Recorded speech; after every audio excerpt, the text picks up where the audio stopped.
It's all starting. It is all starting. It's all happening. We should tell people that it's all happening. We should tell people. We should. So you can't. Welcome, everybody. Yeah. I mean, I've been waiting all year for this. Heck yeah. I've been waiting 362 days since the last time we did this. Has it been exactly 300? No, unfortunately, we shifted it by a week this year, but it made for a good story. But the Thanksgiving day kind of shifted too. So maybe it has been 362. Maybe it has. Hey, I see a KB Slasher in chat right now. Thank you guys. Thank you, Ross, for stopping in, making it all lit like I was wanting you to. Man, it is and lit up in there. And welcome to Cincinnati. Welcome to Cincinnati. This man right here is Justin Masterson. That's Scott Veith right there. Veith. Huh? It's Veith. I've always said Veith in my head. Have you always said Veith? I've never had to say it out loud before. Wow. Thank you, Scott Veith. That's so funny. It's funny. I've never had to say it out loud before. No, I'm either Scott or Scooter to everybody. That's which great, is perfectly man. okay to me, especially in this neck of the woods in good old Cincinnati. Yeah, that's right. Right. Welcome to the tournament. Eric Wertenberger, our tournament director, one of our event directors, is going to be our main tournament director for the events today. You can see the camera rig right there on your screen. Not exactly hooked up to anything just yet. Not yet, but here's why. Because this year, we have gone above and beyond, and by we I mean a lot of other people did a lot of hard work, including Eric. This is a movable camera rig. It is, and to give you an idea of the effort he's put into this, he was even tweaking it 10 minutes ago from now. I know poor guy was. He was a little on edge about it, and I can understand that. You know, I'm the same way about that. I want everything to go absolutely perfectly when stream starts. Right. So if it's 10 minutes out and something's not quite right, it's like, oh, crap, for very good reason. We want it to be perfect just right along with you guys. I wish you could see the rig because it's got cameras and microphones just all over it on this really cool aluminum frame. And I'll take a picture of it. We'll see if we can put it on the screen at some point. But it is beautiful, which means this year we're not going to necessarily be stuck on one machine for the whole stream. We're going to be able to move that rig around anywhere we want it to go. Absolutely. We've got 19 games, I believe, that are in the bag for the Strikes tournament right now. Yep, and they were testing them last night. They were. Everything was working great, and we can move to any of them at any time. Absolutely, and we plan to do that. So we will not have any breaks in the action. We will have rounds going constantly for you at all times today, and we are super excited about that. I love when I'm watching a pinball stream and I get to see a lot of action, but a lot of times there's downtime in there. There is. It's hard for there not to be. It's hard for there not to be because you're trying to move cameras or somebody's not playing in that moment, and you end up tuning in and watching just nothing happen for 20 minutes. Agreed. We're going to avoid that at Cincinnati this year with this movable camera rig. Yeah, this is something Eric's been perfecting both at his house, for quite a while. Of course, if you guys were watching, on this channel back a few months ago for the Northern Kentucky Open, you got to see it there kind of in its normal setting. But, it's portable just like this. We can bring it wherever we need to and set it up however we need to. And they get to see you at the Open as well. That's right. So if you missed the Open and you want to see Scott Veith at his best, tune in. Yeah, it's on YouTube somewhere, right? I think you can. Please say it's on YouTube. I assume that would be an Eric question, and he's like a little busy right now, so we're not going to I know that Twitch saves all your previous broadcasts somewhere, right? For a while. For a while, okay. Yeah, for like a 2-week period. I think longer if you're a Prime subscriber. Basically, if you're giving them money, they're like, we'll save a little. Yeah, that makes sense. Understandable type procedure on their part. So Eric just pulled the trigger on this tournament. Everybody, I just heard the claps. That means he laid out the rules and said, let's get underway, which is a good opportunity for us to talk about the format of this tournament. That's right. I believe the format for this one is a 3 strikes tournament. It's a strikes tournament. Yeah, straight up strikes. Nothing. Oh, there's our camera rig moving. You're looking at Eric Wertenberger's face and feet right there. That's right. And now you're looking at his beard, his schmexy beard. If you can read lips, I assume he's not swearing. I don't know. No, I don't think he's swearing right now. Okay. Give it time. Give it time. We'll try and keep it good on here in the meantime. Yeah. We'll do our best. So this is a strikes tournament. Yes. And I've played in a number of different types of strikes tournaments. Some people play sort of knockout where it's like 3 strikes, you're out. Sometimes they set the strikes higher, and the number of strikes you get depends on your place. Correct. On this one, I don't remember what the format is. We can tell you right here. It is actually progressive strikes. Progressive strikes. Okay, so you get 9 strikes. You get 9 of them total. The way it works, if you win your group, you don't get any strikes at all. Congratulations. Yeah. You are looking good. If you come in second, you get 1. If you come in third, you get 2. And you come in last, you get 3. Ouch. And you are in this thing until there are 9 strikes off the board for you. So the minimum number of games, you're playing 3 games no matter what. You're playing 3 games. Yeah. If you have just a bad run on all 3 of those games, then it's okay. You know, you are still, you know. Thank you. Yeah, I think we look good, yeah. Now, how do you like that? That's how long it took to set up that camera. It took about 10 seconds of moving that thing. Yeah. Love it. Everything, the playfield's in the perfect place. Nap Arcade in the house, man. Good to see you. Glad you are here. What's going on, Nap Arcade? Nap Arcade, one of my level 1 regulars. Yeah? And follow him on Facebook, too. He posts a lot of stuff on Facebook about arcades, new places, both in his neck of the woods in the Northeast. Oh, very nice. But also across the entire country. So if you want to know what's happening kind of in the barcade scene and new venue scene all over, it's a great place to do it. I'm going to start following Nap Arcade right this very second. You should. While we're doing that, we're going to pull this up right here, and we can tell you all the players that are in this group. You might have a rooting interest in this one, by the way. I think we should show you that.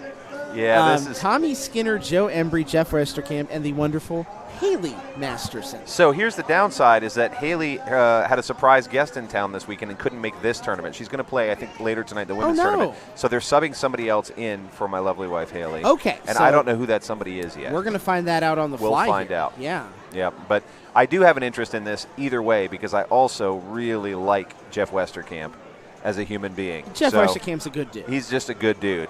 As I'm sure Joe and Tommy are as well. Yeah, I just don't know Tommy and Joe as well as I do Jeff and Haley and whoever, the mystery player for Haley turns out to be. That's right. Yeah, I believe I saw the number, by the way, as 64 players. 64 players and a waiting list this year. So yeah, that's great. I was a little bit shocked when I found out we were going to do a Friday 3 o'clock tournament. I was worried we would have a hard time getting people to show up. Eric reassured me. Don't worry, people will take off of work if they have to. And sure enough, I walked in the door. There's 64 players and a line, and a waiting line, hoping to get in. Yes. When you offer up the kind of Whopper points that we're able to offer up to everyone here, there's no doubt people will come for this thing. And I'm not surprised in any way, shape, or form that they're here for all the action. I think that's, for second year out, it's pretty wild. Yeah. Okay. By the way, we fixed it so we have side tone now. Eric he even sets up the rig. What doesn't this guy do? Yeah, he was giving us setting up the rig. He's making sure we're good on the mixer. Giving us a little, if I'm coming in too hot, folks, let us know. Yes, definitely, please do. Yeah, I think you're coming in pretty good. I'm looking at the volume levels. Peek behind the curtain. Looking at the game sound, everything looks good to me. So, and we can always adjust it over here as well. Yep. In case we find that things are not to our liking. So if you're watching this AC/DC machine and you're wondering why are we showing random people, that's actually the player cam. We just don't have a player up yet. Yes. Because I was sitting there thinking, why are we showing random people? And then I realized, oh, nobody's playing yet. That's right. Yep. I imagine they will be over to play in just a moment, though.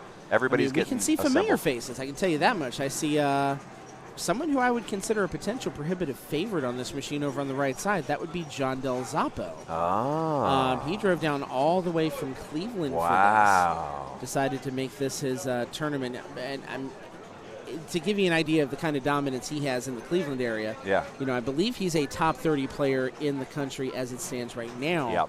And he has a commanding lead right now for the IFPA state championship in Ohio for qualification purposes. Really? I don't see any way that he does not end up as the number 1 player in the state of Ohio going into the tournament. He would have to stop playing tournaments right now.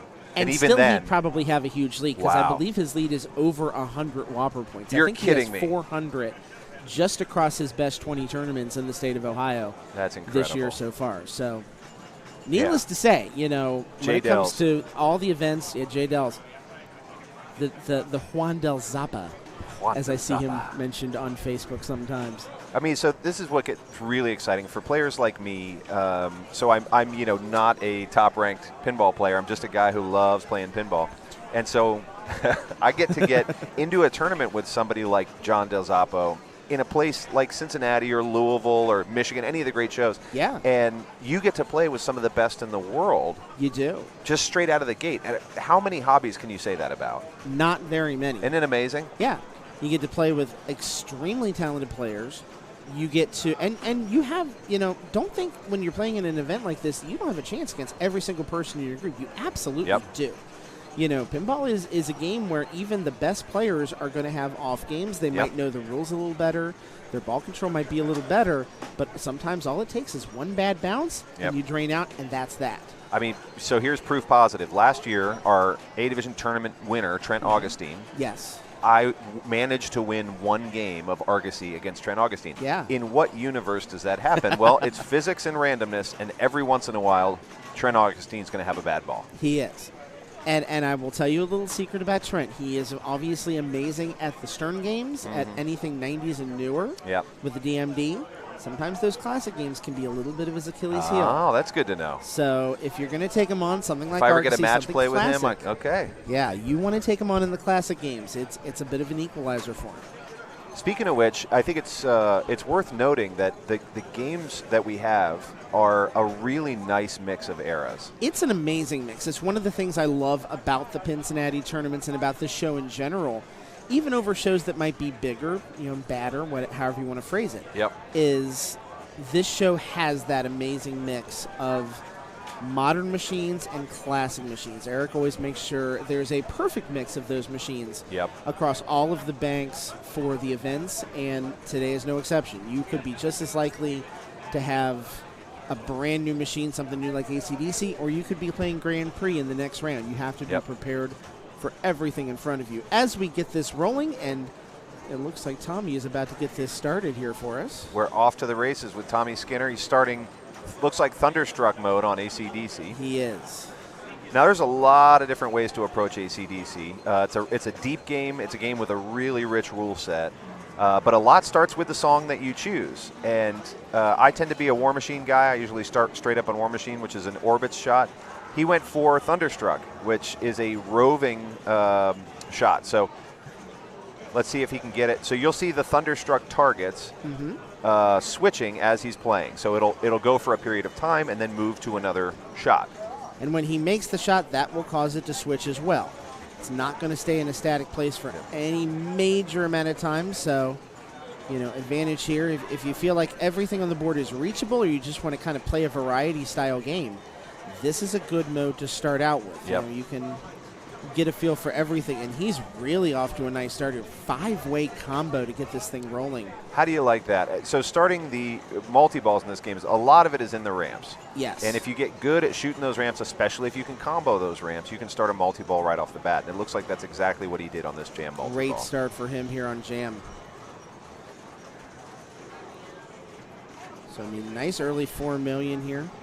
I missed it when I was checking something. Did he go for the jackpot on here as well, or did he? I also turned my head. I don't know. What kind of commentator are we, really? That's what we get for looking at a computer screen all day. That's what we get. Yeah. But he's already up to 6 million right here without a lot of work to do it. Just solid ramp shots. Precision more than anything right here. This is the kind of pinball I would like to be able to play, which is where you're not taking all kinds of hack shots and trying to recover. Right. If you can pull off those combos right off the bat, just ramp, you're starting right into a multi-ball. Did very well. Which in tournament play, that did double. We're going to have to keep an eye on that. That was a pretty tight look at that bob right there as well. So something to keep an eye on as the day goes on with this machine, if it proves to be that way for everybody. What kind of nudges create it. Didn't look like he had a very tough nudge right there, but he got a double out of that. So something to keep in mind as the day goes on. So Joe Embry stepping up here. If you've never played in a tournament, and I hope you do, those who are watching, I'll encourage you that it is insanely fun. You might get a little nervous for it, but you don't have to be an expert at pinball to play in a pinball tournament. You don't. You don't need to know the rules on the machines before you get to the pinball tournament. It's helpful, but you don't need to. Yes. And everybody is rooting for you along with you. So if you have any fear that it's intensely competitive, you'll see people angry at their own play, but I don't see people getting rough with each other or anything like that. It's generally a really, really friendly, fun experience. Yeah, I phrase it as the kind of how I like to view my own competitive experiences sometimes, as he goes for hell ain't a bad place to be. Yep. I want to be super competitive when I'm playing, but at the end of it, I want to be able to shake everybody's hand and say that I thoroughly enjoyed it. Yep. And I think that's how a lot of people think, is he going to get Tough it? start for Jeff Westerkamp. That was a start. rough drain. That was a rough So frame. let's see if we know who our mystery player 4 is here. We don't offhand. I don't know this particular player. I don't know him by sight, but I'll see what I can find out. Yeah, we'll see if we can get that information for you before the end of the game here. Actually, I'm going to go find out because I want we to be able have to it. reference. Oh, hey, here we go. Oh, it refreshed. This would be our friend from Pittsburgh, Joe Saravino. Joe Saravino.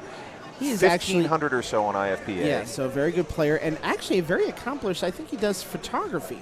Oh. Got to see a lot of his photography work. Oh, very cool. From Replay FX.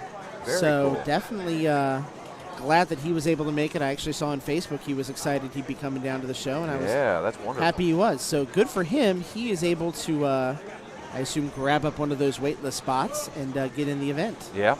And a tough break for him on that. Yeah, I'm glad. So I was bummed Haley couldn't make it. I'm glad Joe's with us. I am very glad Joe's here, and glad we get to feature him on our very first stream game of the day. So you mentioned the double danger earlier. Yes. Traditionally, in tournaments, I've noticed that we tend to see tighter tilts. Agreed. And tighter setups of the game. So people, because you don't want a tournament to go on forever, you tend to see people do things like remove rubbers, move in posts, things like that to make the game harder. And you Eric see is brutal with specific game selection because of that too. Yep. Are there games that that don't make for good tournament games that you've played? Hobbit. Yeah. Strictly from the length of the game. Yep. It plays very long. Goes on forever. So if you have 4 really good players playing Hobbit, they could be playing for an hour. Yep. And you certainly don't want that. Wow, that was a really tight That was really tight. So Tommy's back to his ramps now. And he's picked up jam multi-ball already on ball 1. Mm-hmm. And we'll see what he's going to do here. It looks like he's shooting the orbits. Yep. So he's in War Machine mode. War Machine mode is basically it's a 2-shot deal in so much as you want to hit the spinner on the left orbit first, which will continue to grow in value as you play the mode. And you want to hit immediately after. There's a second shot that you can hit for big points. And he managed to hit both, which it actually started another ball in the cannon for him. And that's what we were just seeing was the cannon shot. Yes. Nice and lucrative, up to $25 million here, so that's a very good start. And he's got album multi-ball lit again. Look at that. That spinner up to $40K every time he spins it now. So as I said, in War Machine, that spinner grows more and more valuable, and $40K ain't bad. And it would be, I've seen it grow to where War Machine is by far the most lucrative mode in the game if you can continue to hit it. Yes. You see it did drop a little bit right there. Only 20 there you go. when I say that relatively there. And now he can put it together with another multi-ball. He started his album multi-ball. So it starts with a cannon.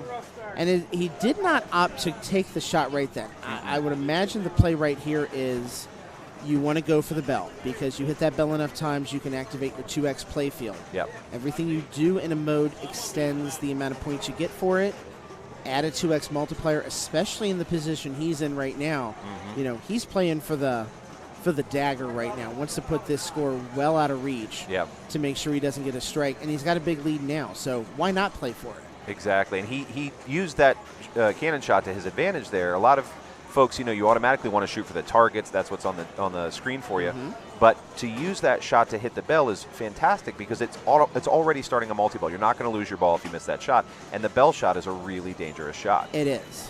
So if you can start a 2x going into multi without the danger of losing your shot just by firing it out of that cannon, why not? You absolutely should do it. Yeah, having the luxury of the stern ball save is very much in your favor there.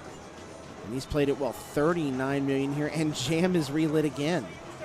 Now, so once we get to games go like straight from one to another. Oh, he's going back to Jam.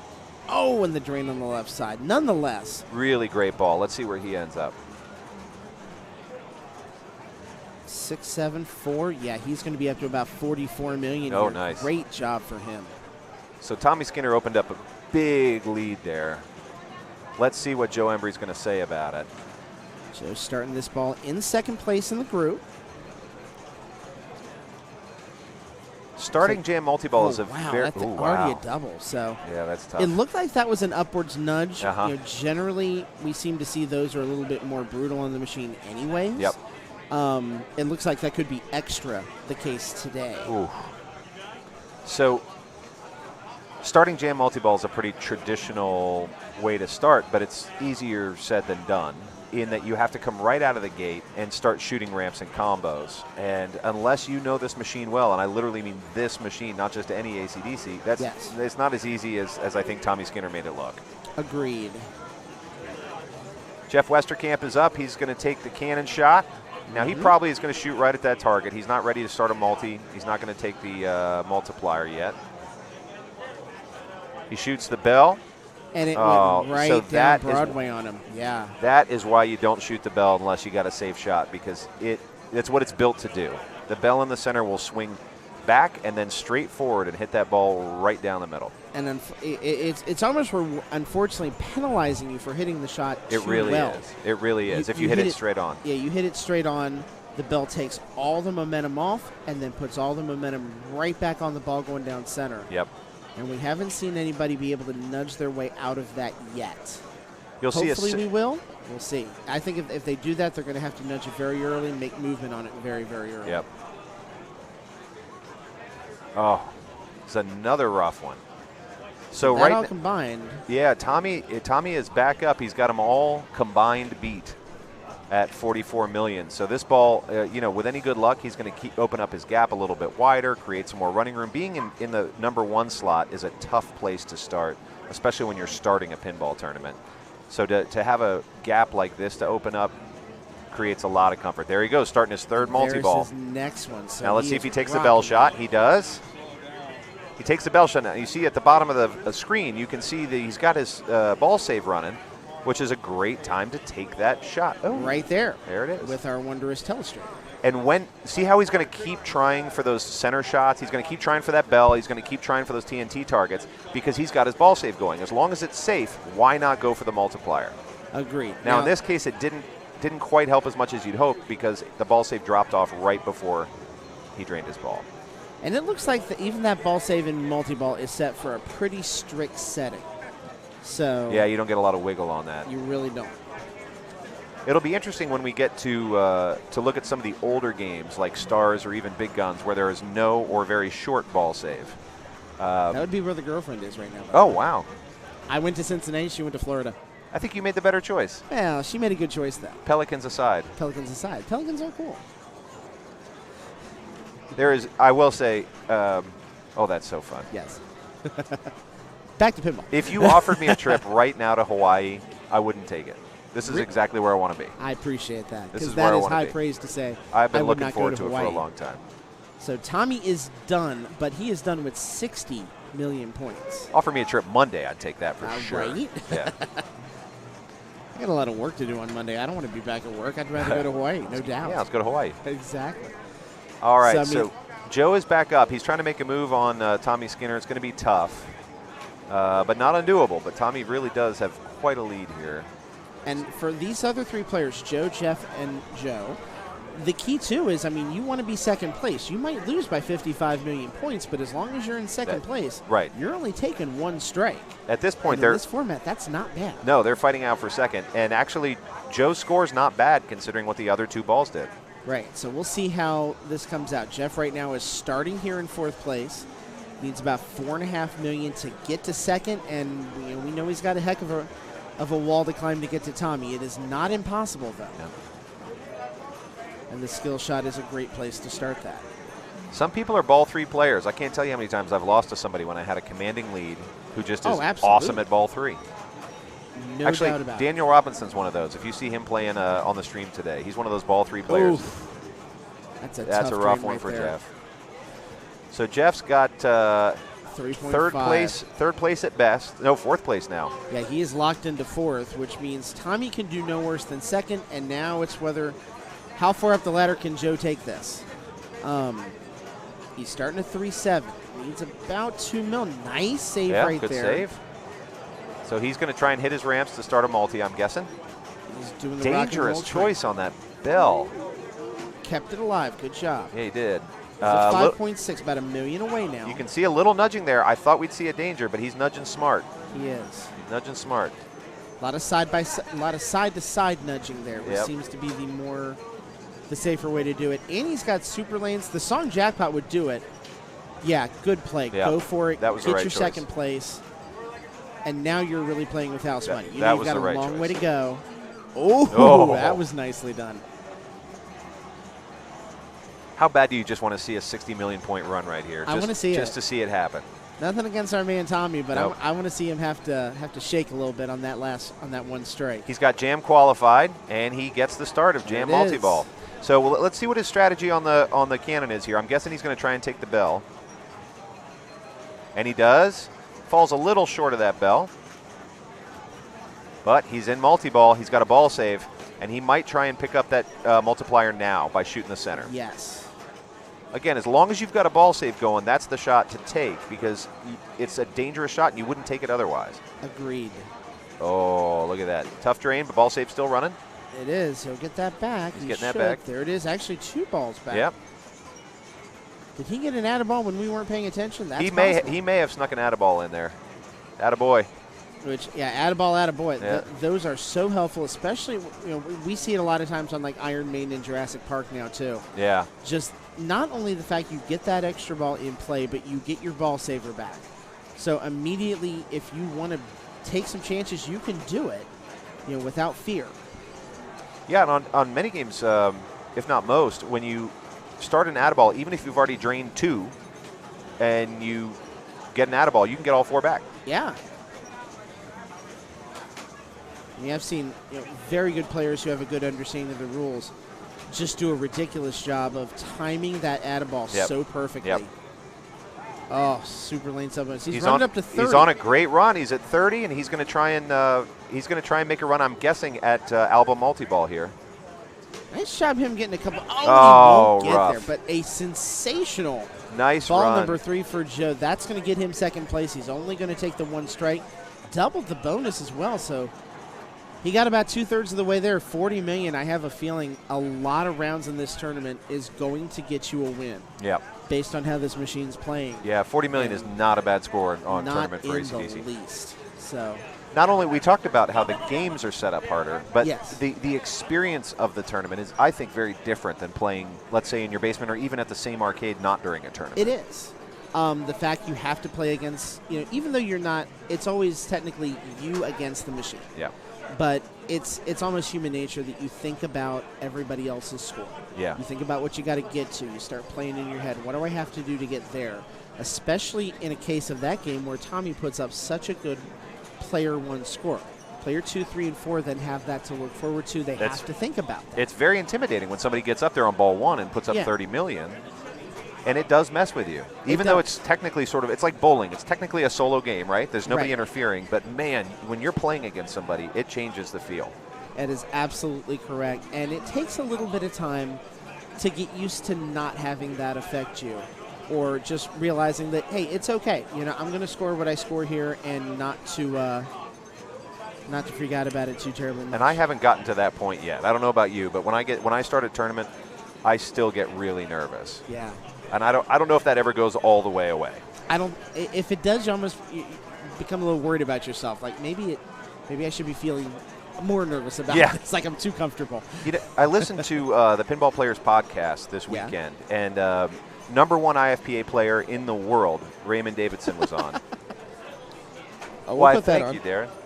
Oh, this is great.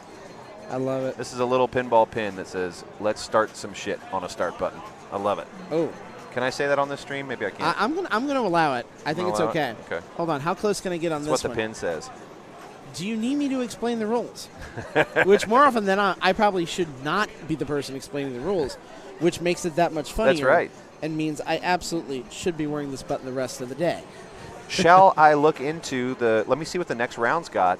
We can stay on ACDC or we can move to another machine. Let's take a look at our standings right here. Okay. Oh, that looks good. I like it. So we can tell you a lot of the rounds have already finished up here. And you can see that list of players who have come out of this round already without any strikes. Nathan Shields, Bill Walburn, there's our Tommy. Yep. Kyle, Cody, Willie, Jason, John Del Zappa, not a big surprise there. Dale Nunn, Chad Hobbs, Ken Gunther, Jane Verwis, she's visiting from Chicago, I believe. Very nice. Nick Delanty, Stuart Niswanger, and Mark Smith. All without any strikes so far. Yeah, that's your list of players right now. So I would imagine in the very near future we should be seeing round number 2 kick off because, yep, we had 16 matches, and they're all completed. So I would imagine he's going to be hitting that big red button any moment now to make the next round happen. I am surprised. I honestly am surprised to see Adam Robinson with 3 strikes already. If you don't know Adam, he came in from New York City for this. He did. He did. Originally from Louisville. Originally from Louisville. Yeah. And he is I'm going to say top 100 player, top 200. I don't know if he's that high ranked, but he's that good of a player. He's really good, and I'm surprised to see him with 3 strikes straight out of the gate. But as you said, it happens. It absolutely happens. You see good players. Let's go back to that standings list real quick here. Look at Wayne Rouse, Bo Pendleton. Here we just saw Jeff Westerkamp, Larry Scott. Yep. You know, people that we know both locally, but also Tim Sexton with 2 strikes. Tim Sexton's a pretty dang good player. Right. Yeah. So James Scott with 2 strikes. You know, those are players that came in 3rd in their group who we know from, you know, our own experience are damn good at pinball. Yep. But all it takes is one bad game. But the advantage of this is now, even for all of these players with 2 strikes, they know that even if they have a bad day coming up, they're guaranteed to at least play a 4th game. That's right. You know, if they go 3 strikes the next 2 rounds, then they're still going to be A-OK and moving on. The button has been hit. All right. So the question now is, what machine are we going to move to? Yeah, let's see what we got. Let's see if we can find. If we flip over to the rounds, can we see the tournament screen? Yes. If not, I'll just look around the corner. Yeah, we can do standings here. There you go. Does he have the standings up right there? Nope, he's got us up over there. Okay, we like that. That's all right. I can look it up on Game in Progress. Yeah, look it up on Game in Progress. I'm trying to see if we can figure out where we're headed to, see if we can get a different machine in. You bet. I may, in fact, even grab Eric real quick and see if we're going to move it. So that way we can show you what game we have. Because, yeah, we do have another game on AC/DC if they so choose. But we may also want to mix it up and do something a little different. I think we had a kid come over and start a game of AC/DC. I think he did. I was wondering who that was. 64 people. Sometimes it's hard to do your person management, shall we say. Yep. And make sure. But that's why we have tournament directors. We have people kind of acting as security. That's right. To make sure that the tournament space is as safe and easygoing as possible and as good an environment for the players as it possibly can be. Oh, here comes Eric. So here's our matches now. So we've got he's going to move for us. Let's see where he's going. He's moving. All right. In this round, we've got Jungle Queen, Argosy, World Championship Soccer, Genesis, Big Game, Grand Prix, Sweethearts. Sweethearts. That's a new one. We moved over one. Is that Grand Prix? We moved to Grand Prix? I think that's Grand Prix. Oh, that's exciting. Medieval Madness, Iron Maiden. No, it's Jungle Queen. Oh, I love this game. It is Jungle Queen. I think we have that on this farm. There we go, yeah. I love this game. So this one comes, I believe, right out of Eric's basement. It does. The reason we know that is because we hit. Yep. Nice. So actually, you're right. Instead of me naming the games, we can show the matchups. That's and, right. You'll be able to see who's playing what. And here it is. Sweethearts 1963 Gobble. Great game. There you go. While we're waiting for them to get started here, I think they're just getting everything rolling. Let's go back to the topic we had a minute ago because I'm looking in chat about that right now. Games that should not be in tournaments whatsoever. Yes. For whatever reason. I see 2 names brought up, Lord of the Rings being one. Yep. And I assume he's thinking the original Stern Lord of the Rings. That would be my guess, not the Jersey Jack. And then Black Knight Sword of Rage. Now, the Pro I think is okay, as Jason Kelly looks like he's about ready to get this thing rolling here. The premium on Swords of Rage, that's got that upper play field where you can just loop it forever. Thank you. And that's what I think is really brought into play as Jason begins his plunge right here. The Chicago tournament, I believe about a little over a month ago, we saw basically, the teenager show, between like Alexander Komarczyk, Escher Lefkoft, and those guys. They blew that machine up for 1 billion points. It's amazing. And Drain's it was out there. 3 of the top 4 were under 15 or something, or under 18? Yeah, it was crazy. Yeah, it was crazy. Colin Urban, I think, was in that group as well. But just here comes Mark Smith, USA, out of our mind level skill. Not only Mark Smith USA a player today, but he's also a sponsor of the tournament. So if you see him, give him a high five. Yeah, he was very kind to sponsor the Cincinnati tournament. He's very much appreciated. He does realty, and he said this is a great way to support the hobby. Yes. Oh, see, that's the exact same shot, and that's dangerous. Yep. Big one on this one. Get anything for the 5,000 point shots here. ABC for double bonus up top. Your center drops. B can only be collected up top. Center lane top saucers are always worth 5,000. So. Yep. So the B is the one you want on this one because again, the only way you can get it is up top. Yes. And it's harder to get up there than you'd think. That was a rough ball. And we're watching how hard Willie it is Allen right now. Willie Allen, another great player, and again, just a reminder that great players sometimes have a bad ball. And as Ross reminds me, also because it's Jungle Queen. Oh yeah, and because it's Jungle Queen. Yeah. Jungle Queen.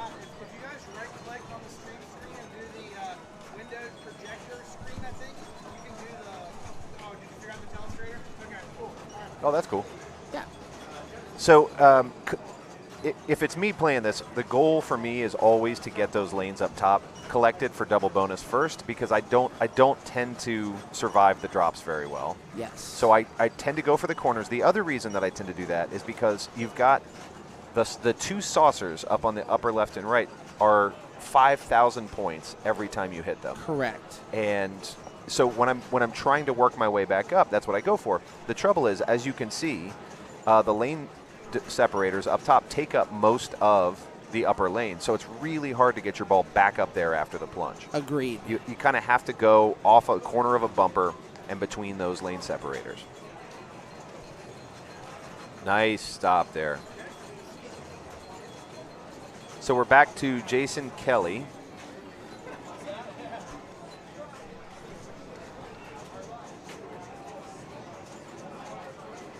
Right over the top there. Such a bummer. So I was also surprised to see Jesse Baker's ball go so quickly, but this is what I love about EMs, is that EMs are sort of an almighty leveler. They are. Whether you know the rules or not, whether you've played it a million times or not, an EM will surprise you. And I love seeing him in tournaments. We're gonna switch a lot, I think, between them. Oh, rough one for Mark Smith. Pretty dang close to a house ball right there for Mark. Yep.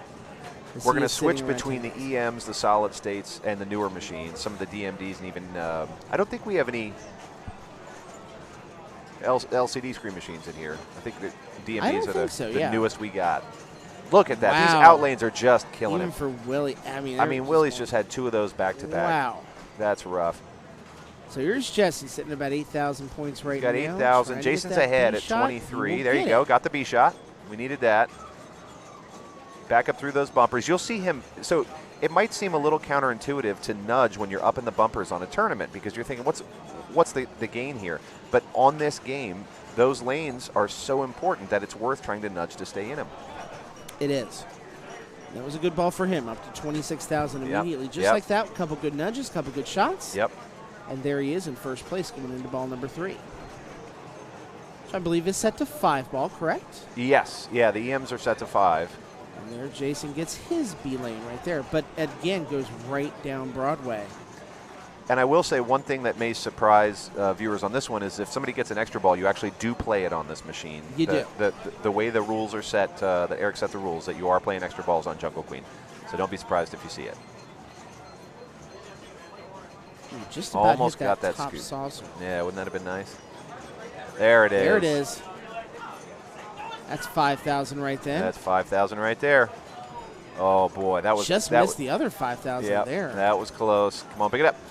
Oh, keeps it in play. Doesn't look like he's utilizing that extra set of flippers just yet. Yep. That's also something that can be very intimidating if you've never seen a machine like that or not used to a machine like that. Yeah. And you see it a heck of a lot more in the classic format. Yep. You know, that 2 sets of flippers on each side as opposed to what you might see in a modern game, which would be like 1 side flipper or something. Or an upper playfield flipper to get you a side ramp instead. I actually love these when you see 2 sets of flippers, especially when they're clearly oriented towards something that's otherwise very difficult to get to.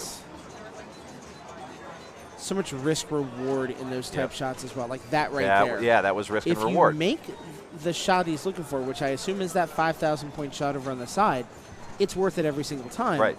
The risk, you're going to get a bad bounce. It's going to go down the center, and there's a lot of center for this to go down. Yep. So Jesse's starting out at 25-26, so he is more or less tied with Jason Kelly. Yes. Jesse is at, what, 130 rank or something? He's 153. Yeah, so he's a darn good player. He gets a lot of experience. And Jesse is also the owner of the Arcade Legacy set of arcades and bars here in town.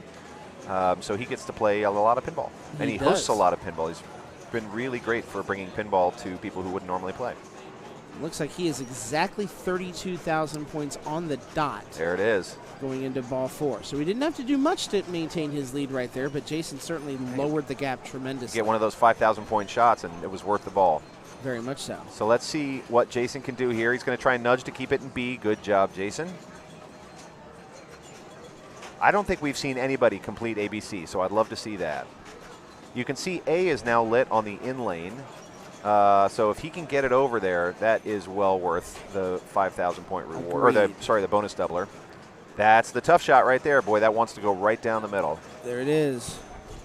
There you go. He might be trying to get it back up to that saucer. Yeah, because he's taken some kind of wild angles on the left and right of that bumper.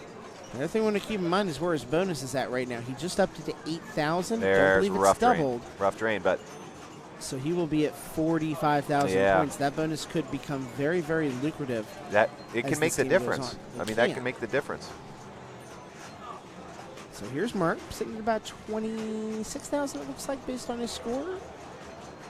Oh, that thing's just tantalizingly going around. He does get the B ramp.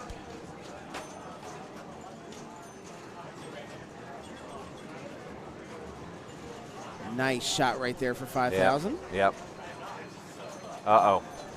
That's the danger of that one, is that if you shoot from one of those tiny upper flippers, it's really easy to loft it right to the opposite out lane. Yes. It's a really easy little drain bow, and it's ugly when it happens.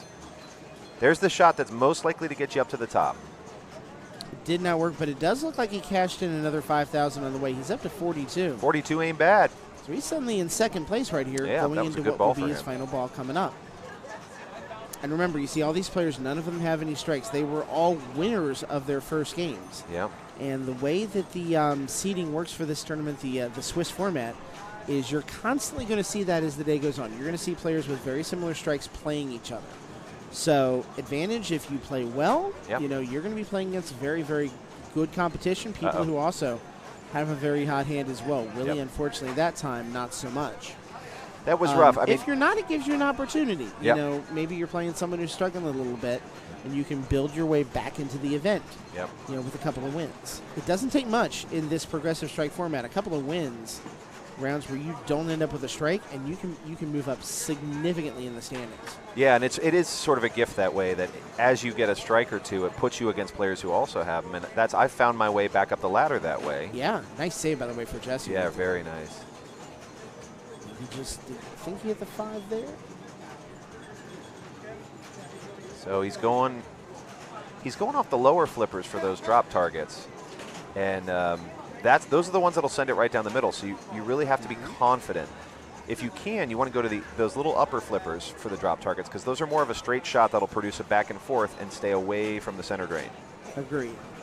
There you go. He cleared 5,000 on that side. Nice job. Now let's see if he can keep it alive to finish the other side. Definitely the longest amount of ball possession that we've seen in any of the rounds of Jungle Queen so far. Good ball control is one of his strengths. It's going to be the strength of anybody who you see that has a ranking like he has in IFPA. Yeah, he recovers well, he traps well, and his aim is really good. He's a sharpshooter. Sometimes you'll see him duck way down and put his... Whoa, look at that Lazarus. The Lazarus. You see the relief on that face right there. That's just utter joy. That is... I don't want to say blind faith in the machine, because he obviously knew where it was going to hit, but that's a lot of faith in the machine. That was a lot of faith. To not nudge, do anything rash. I guarantee I would have nudged that. Oh, I would have been hitting flippers like a crazy person. Rough out lane drain. And he's got a great bonus here, up to 67,000. So about a 22,000-point lead going into ball number 5. That is healthy. Great ball right there for Jesse. Could be enough to prove to be the win. We're going to find out right now. I mean, I think the gauntlet's been thrown, and let's see if Jason can clean it up here. I mean, he had a starting ball of 23, right? Yeah. So he could have an ending ball of 23. Gets the 5,000 on the top there. right. Uh-oh. Again, everybody's shooting off of those lower flippers. Bonus is doubled, by the way. So everything he gets if he builds that bonus. Oh, it might have been a tilt there, too. It was a tilt. Yep. Wow. Yep, that's got to be disappointing. That could be significant. Going to cost him about 8,000 points on the bonus. So I think this might be one on ball 5 where they give you a double bonus. A lot of the older EMs will do that. You just go straight in with a double bonus. So that is not the time you want to tilt like that. That's got to be disappointing for Jason. Although he's going to catch is he going to catch the break? Short ball time for Mark Smith. Saves him. Yep, Mark Smith gets him 57. Gets that bonus. That again, it's that double bonus that put him over, right? It is, yeah. So Mark Smith pulls into currently second place, but Willie Allen could upset it all right here. Willie needs about 28,000 on this ball just to get out of the cellar. Yep. It's a doable, especially with that double bonus. Nice job putting on the right flipper.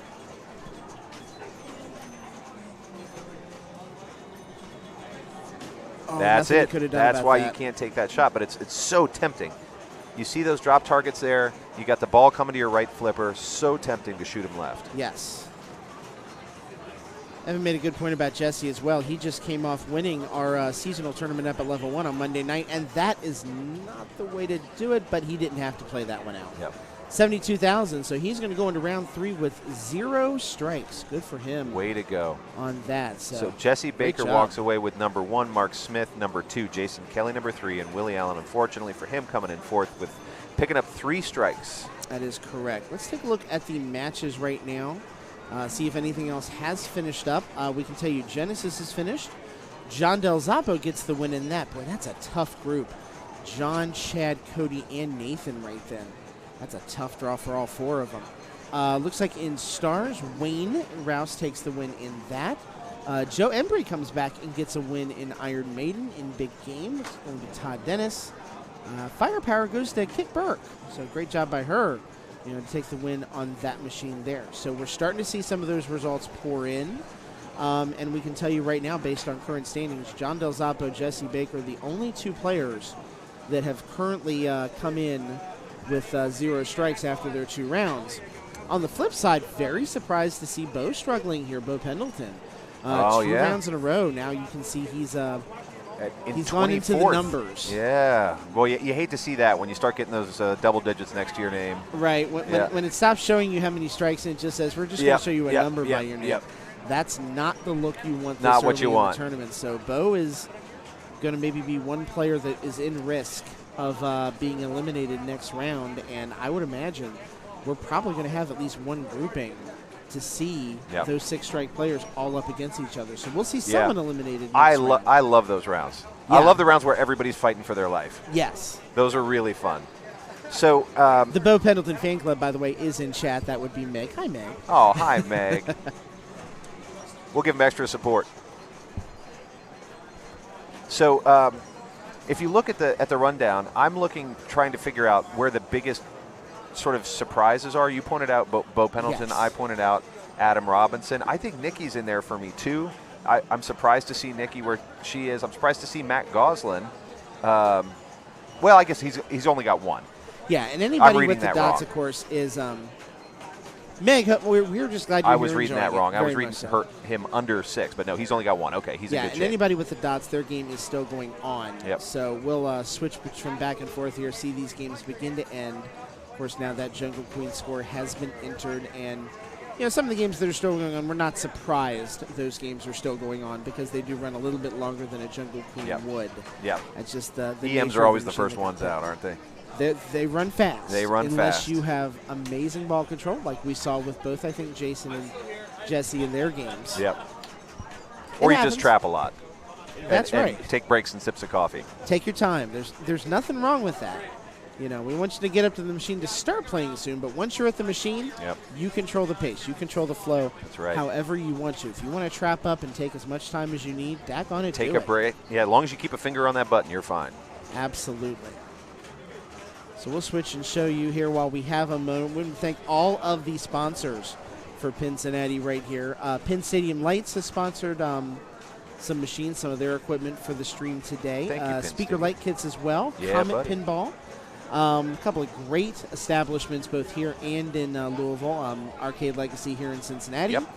And Rec Bar down in Louisville. Kentucky Fried Gaming. So glad to have you guys. Very happy to have them. Tilt Amusements, of course. Trent's fine establishment up in Delaware, just north of Columbus. And the What the Flip Pinball channel as well. Appreciate their sponsorship. Thank you very much. What the Flip. That is, I believe, Lindsay's Twitch channel. Make sure you give them a follow right along with the channel you're watching on right now, straight down the middle pinball, SDTM Pinball. So we're glad you're here watching.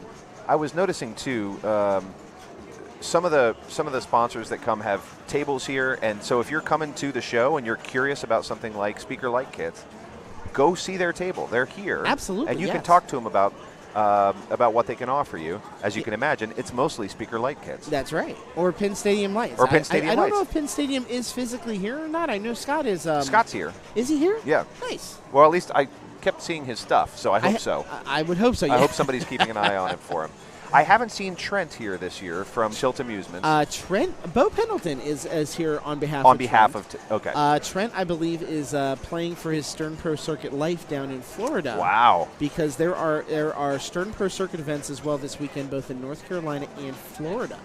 So it is a sensationally busy weekend. Wait, there's 2 Pro Circuit events in the same weekend? There are 2 Pro Circuit events the same weekend. I believe the last 2 of the year as well. So this is important stuff. Well, then we can forgive him for not joining us. I suppose we can. Oh, it's moving. Our camera's moving. Here's the move cam. Eric is on it. No username. There is.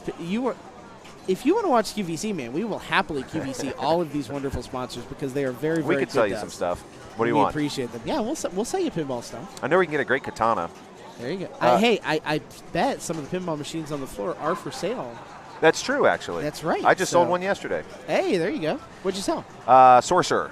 Nice. So Gilbert was really interested in Sorcerer, and I was interested. Yep. Nice. I was interested in having somebody have it, so that worked out great. So let's see where Eric is moving us to. It looks like he's got a setup on Medieval Madness. He does.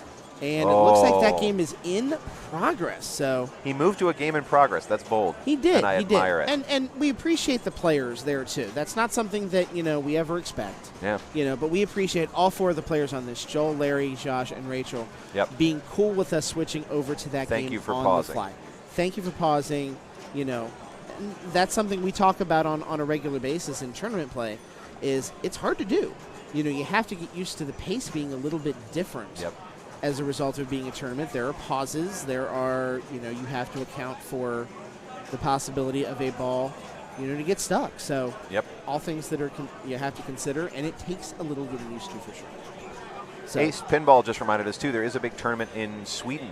There is. That's right. Weekend. So, international Whopper points being handed out as well. Love it. Everyone getting their play in before Thanksgiving. I would love to play in an international tournament someday. I'd love to get overseas. Country at some point. Yeah, that sounds good too. Not to get out of the country. I like it here. I don't want to. Yeah. Don't want to start that conversation. But Scott said he wants to leave this country. Only if I can go to Japan. I would love to explore the culture over there. Japan's a cool place. I was there earlier this year. I know you were amazing. Because you were not in. That's why I wasn't at the Kentucky Finals. That's right. It was amazing. So right now, who are we looking at? We're looking at Joel Bergantino. Yes. At 27 million. Not a bad score for a tournament on Medieval Madness. I mean, he's starting ball 3 at 27. I think my highest ever tournament score on Medieval Madness is like 32. Because this is a game where if you can blow one shot and you're out. You can. And I'm interested to see if the strategy is similar here as we've seen it at our local Medieval Madness, which is it Castle all day? It is Castle all day. It's Castle all day, but you're going to pay for it. That is the risk of Castle depending on how your machine is set up. You're going to pay for it. So I've seen 2 approaches here, and both are met with equal levels of frustration. But one is Castle all day, which means just go for that center, get the drawbridge, get the door, and hope you don't drain down the middle. The trouble is when you're playing a one-ball game, the odds of that happening are pretty high. sort of like the bell in AC/DC we were talking about. Correct. The other strategy I've seen is go for those lock shots, those green arrows right there to the left of the castle door. Yes. Lock 3 and use that to batter down the castle door. Yes. Use and that we see to a get lot inside. of people playing it. Larry with a really tough left side draw right then. That is He's a tough going to one. end this and unfortunately take 3 strikes. Yep. So he will go to 4 strikes after this game. I want to know who got that score right there, 300 million on this machine, because that is impressive. That's pretty impressive. Here comes Josh Noble. They may have taken the glass off. I'm going to say. I'm going to say yes. I would never accuse someone of that. Also, oh, possibly Josh. Yes. Oh, good ball save. That's rough. So ball 7. Oh, he did get the ball save. He got the ball save, yep. Just he barely. Snuck that in there. Evil Madness has a notoriously tight ball save. Frustratingly short ball save, and he is going to tilt. He is for sure going to tilt. So there's your tight tilt bob right there. So Sorry to we'll see where Josh ends up here. I mean, yeah, he was leading at 58 mil. So I that's was not say, a terribly if you're going to tilt out ball 3, that's the score to do it with. Tilt when you're winning. 58 mil is a healthy tournament score. And seeing what Chad's saying in chat, he's like, castle all day, center drain all day, still worth it. I would argue if you have an opportunity at the multi-ball, take it, but definitely don't take it, as you said, with the thought in mind that you're doing anything multi-ball related. Yep. Okay. That's perfect. Okay. We'll stay on medieval. I think it's fun that Chad is joining our conversation from inside the tournament. I love when people do that. I really admire that. KB/ Ross, I don't know if he's here. His brother, obviously, is Joel. Is his brother who we're watching right now. So I think Joel's nephew is Ross. Joel's nephew. Is that right? That's right. Okay. Yes, you got it right. I'm playing Ross to be older than he is. Right. I should know better than now, that. he plays pinball like a guy who's been playing pinball for 30 years. He does. He's a really strong player. Yes. What I can't figure out is how Chad can hear us right now. Maybe. Where I is don't know. he? I'm trying to hunt him down right now. Is he under the table? Where is Chad? How does he do it? We're going to have a conversation with him about that. Chad is fresh off a win in the Northern Kentucky Pinball League. He was. We were talking about that on the Monday stream. Yeah. And that's very, a tough very grade well for Rachel right there. 2 in a row Rachel for Chad. does, I believe, take 3rd place in this. We'll see those scores in a minute. See where she came out. Yes, 3rd place for her. So that means Rachel will take 2 strikes. Josh will not take any. Joel will take 1, and Larry will take 3. Larry's going to take. Oh, that's going to take Larry to 4. That hurts. Yeah. And unfortunately, with a game like Medieval Madness, 1.7 isn't that uncommon, even among great players like Larry. Larry's been in the pinball scene in Cincinnati for years and years. He's a really decent player, and that's the game you have on Medieval Madness sometimes. It very, very much is. So let's see now with the matches that are done, if there's any matches left. I believe there is only 1 match left. That is WWF Royal Rumble with Tim Sexton, Miles Crawford, Stephen Schulte, and Wayne Indick. That's a tough group right there. Yep. Gives us an opportunity also to show you kind of a better look at the standings and where everybody currently stands. As it stands, we are going to have officially 4 players that are going to survive into the next round with no strikes. Yep. Nick Delahanty, Ken Gunther, local player. Nice. Yeah. Jesse, local player, and John, down from Cleveland. Zappa from Cleveland. So you called it at the beginning. You said John Del Zappa was going to clean house. So far, John Del Zappa's cleaning house. I had a feeling. I think, ranking-wise, I think he's the highest-ranked player here out of everybody so far, and I'm not going to bet against him. I've seen too many people try and do that. We saw him win the Amazing Race earlier this year up at level 1 with maybe one of the most calm efforts I've ever seen. Really? On Adam's Family. Just stood up to the machine. Just zen. Zen, it really was. And that's his style of play. It is slow in a good way. It is meticulous and done really, really well. Michael Dawn's dropping Michael off Dawn is dropping this, gifts to us. Look. We got sugar. Got some fudge. I got some brownies. Feel free, by the way, my water. if you're at Cincinnati or just in the neighborhood, to come bring us gifts. Whenever you like.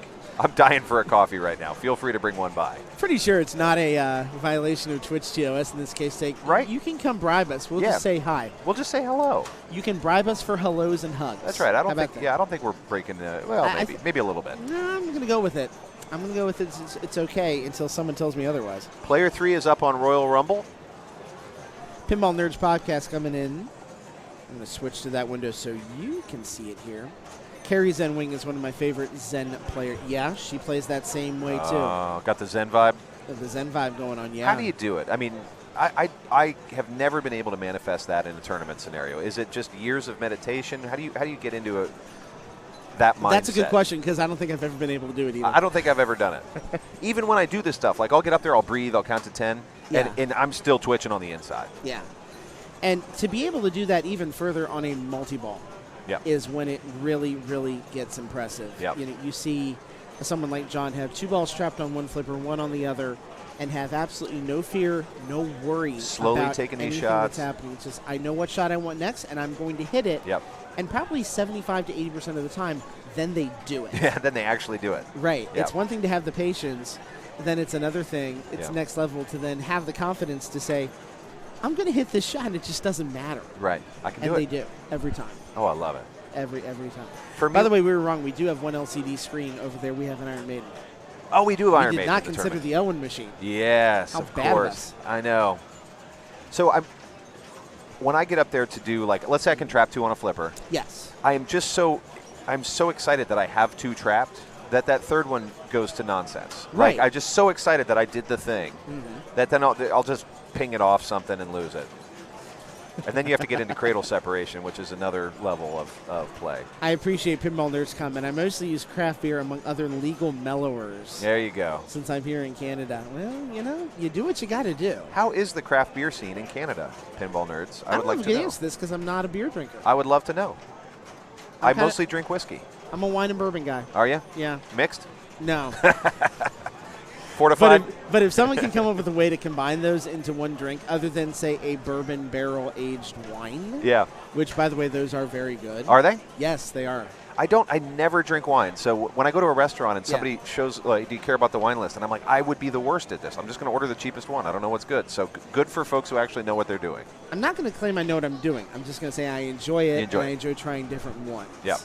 So I'm still very much a rookie at it. That would be the fault of my wonderful girlfriend getting me hooked on that. Oh, really? I got her hooked on the bourbon. She got me hooked on the wine. Yeah. So it's a good trade-off that way. I think it's an important distinction between getting your partner hooked on it and driving them to drink. Very true. you did the right thing. The other thing is not as great. Agreed. Yeah. Agreed. And if I'm driven to it, in fact, I avoid it like the plague. I know myself too well. Good for you. If I get bummed out, it's like it's the funniest thing. When I used to walk into level 1, it would be, if I walked up to the bar and I ordered a drink, they'd look at me and say, "What good thing just happened to you?" Well, that's a nice feeling. It's a very good feeling because they know me well enough to know it's like I'm going to drink water if I'm not feeling good. Good for you. I have made the other mistake, and it's not good. Next round is up. We're pushing the big red button. Ooh, this is going to be a fun group. Rudy Soup, what's going on? Good to have you with us. Good to have you here. Appreciate it. A little bit of an honor. I watch Rudy Soup podcast. I do watch. I watch him on Twitch. Yeah, one of the Buffalo Pinball players. Yeah, Rudy Soup. I appreciate all the Buffalo Pinball guys. That's the truth. They've rated our channels on a regular basis, and a good bunch up there. I'd love to make. I mean, it's not far from Columbus. I should make the trip sometime. Yep. Just to go hang. I love their podcast as well. I don't know if you listen to the Buffalo Pinball. Yeah. Yep. Love it. Love the reviews on there. That's actually how I learn about a lot of pins coming down the pike. That's awesome. They cover them on there. Speaking of, the legend themselves, the Buffalo Pinball, is in the house. So glad to have you, Buffalo Pinball. That's right. Love your podcast. Appreciate you. Appreciate you being a part of the online scene here, and appreciate everything you do for pinball up in the upper part of New York State. Absolutely. All right. Yeah, this is going to be a fun group right here. 2-strike group. So basically an average second-place finish. Yep. Among the first games. So you've got Michael Dawn, Kyle Koch, and it is pronounced Koch.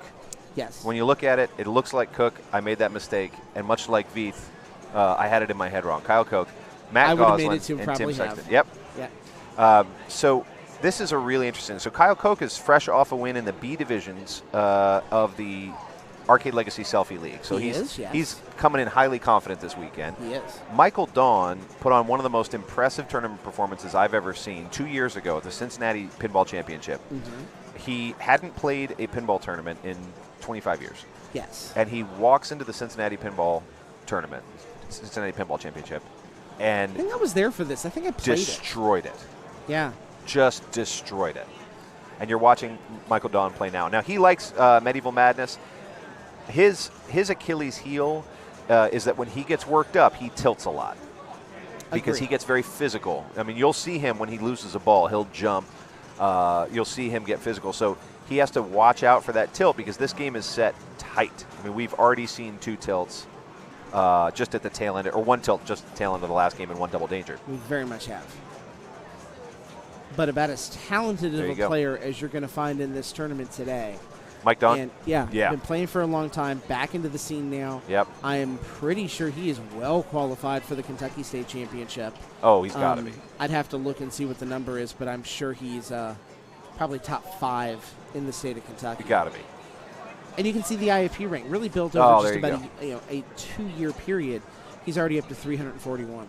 Wow. Big time skills. Isn't that something? Yeah. Here's Kyle Koch. Stepping I wish I could read what the shirt says. I can't quite read it. My eyes are not that good.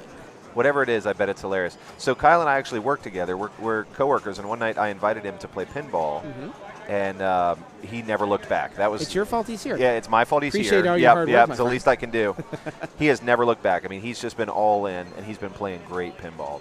That is great. So see if he's going to kick it right back into that catapult. Now, it looks to me like he's shooting center. I think he is. I don't think he's intending for catapult shots, but it could have a very welcome benefit. Yeah, it might help. And that is if he completes the mode, There's the then center. suddenly your Merlin magic shot becomes, and he drained unfortunately, so we'll have to just talk about it. It hurts. It opens up the possibility for a 2-ball multi-ball. Yep. Now then the question becomes, do you try and get the 2-ball as quickly as possible, or do you change your strategy at all to try your hand at getting another mode, be it Trolls, be it Joust? I would think Joust would be the easiest one because sometimes those ramps you really need nice precise shots to get them, and the orbits are easier to progress. Yep. Basically to make it a 3-ball instead of a 2-ball, and should you hit the shots, not that you're trying to, increase your potential super jackpots. Yep. I feel like it's beneficial to do that. My strategy on this game, and it's not everybody's, is I immediately go to the ramps because the center is so dangerous. And when you shoot the ramps, you're qualifying for that 2-ball multi-ball. As soon as you complete one of those side modes, you're qualifying for 2-ball multi-ball. So I will go to the ramps as much as I can until I get to a 2-ball. And the second I start that 2-ball, I'm just going for the center. Okay. That way I get 1 castle. From there, I start shooting the 3-ball lock for castle 2 because I'm not playing a castle without more than 1 ball in play. So your play is go for the madness multi-ball as soon as it's available. Yep, get a madness. Everything else be danged. Yep. Okay. It's get a madness, kill a castle, get multi-ball, castle multi-ball, then kill a castle. And maybe the good flip side to this is we watch Matt Godson do his flip side, thing. I like that. Matt has been someone I've known well even before pinball scenes. I knew him back all the way to the late 90s, back when we both were attending another event that has been rekindled here in town called Cincy Classic. No kidding. We were both attended that show. I know him through Larry Scott, who I've known for pretty close to 20 years now. So yeah, I know him. Kind of, we're similar spirit animals. We're retro game guys who pinball. Yeah, very cool. More so than say necessarily pinball so guys. So this is not your primary incarnation.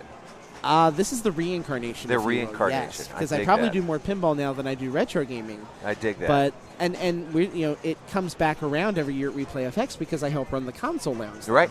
I go to Replay FX and spend 4 days not playing pinball. That has got to be heartbreaking. It is a little bit. I don't know how you do it.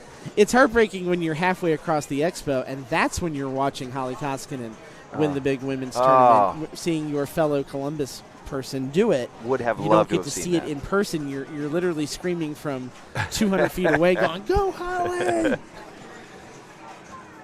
With the event director Mark Steinman right in front of you, laughing and talking about the whole thing. Because that makes it even better. Shout out to the Replay FX guys. I am very excited for next year's show. I think we're going to be doing some fun stuff up there. Yep. It's going to be a good time. I've never been, and I really, really want to go. You need to go even for just a day. I would love it. Just for the spectacle of it, I would love it. I don't need to play the tournament. I just want to go. Pinburg's a tough thing. We can talk about that, I'm sure, as the day goes on when we have breaks. I would love as we watch Tim Sexton. Look at that. He opened up the castle, and look at that shot. Oh, just barely enough energy. That was perfect. Shot. He opens up the door, immediately backhands it into a slow roll into the castle. That's the kind of shot that you look back on like you meant to do it. Yep, Pinball Nerds, that is Tim. That's him. That's Tim Sexton right there. It's Tim Balls.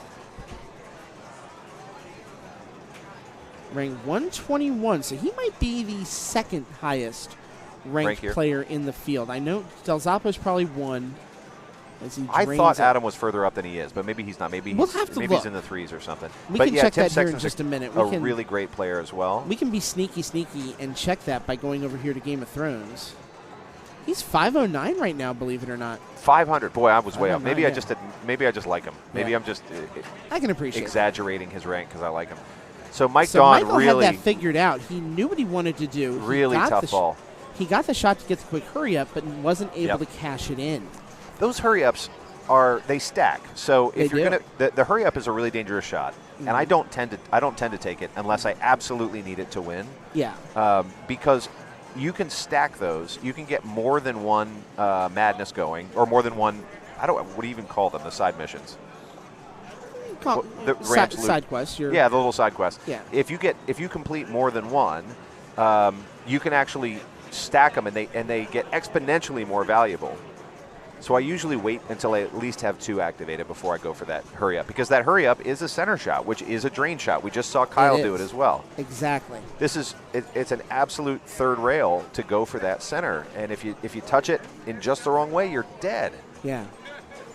It's the kind of shot where how the machine is playing is imperative. Yep. And it's worth mentioning too, this particular machine, this is the remake version of Medieval Madness. It is not the original one from the 90s. It is the Chicago Gaming remake. Yep. Plays exactly the same. Rules are exactly the same. Yep. You get that nice looking DMD, though. I got to give you that. Yeah, it's nice, huh? It is beautiful, beautiful. I have seen also the remakes of Attack from Mars, and what was the other one they did? Monster Bash. Yeah. We had Monster Bash back, actually, where we're sitting right now doing our streaming. Yeah. Was where they had the Monster Bash machine last year at Cincinnati. That's right. I remember. It had a big, beautiful color DMD. Right now. Yeah, you are Monster Bash in our hearts and minds. And I am so sorry for all of you.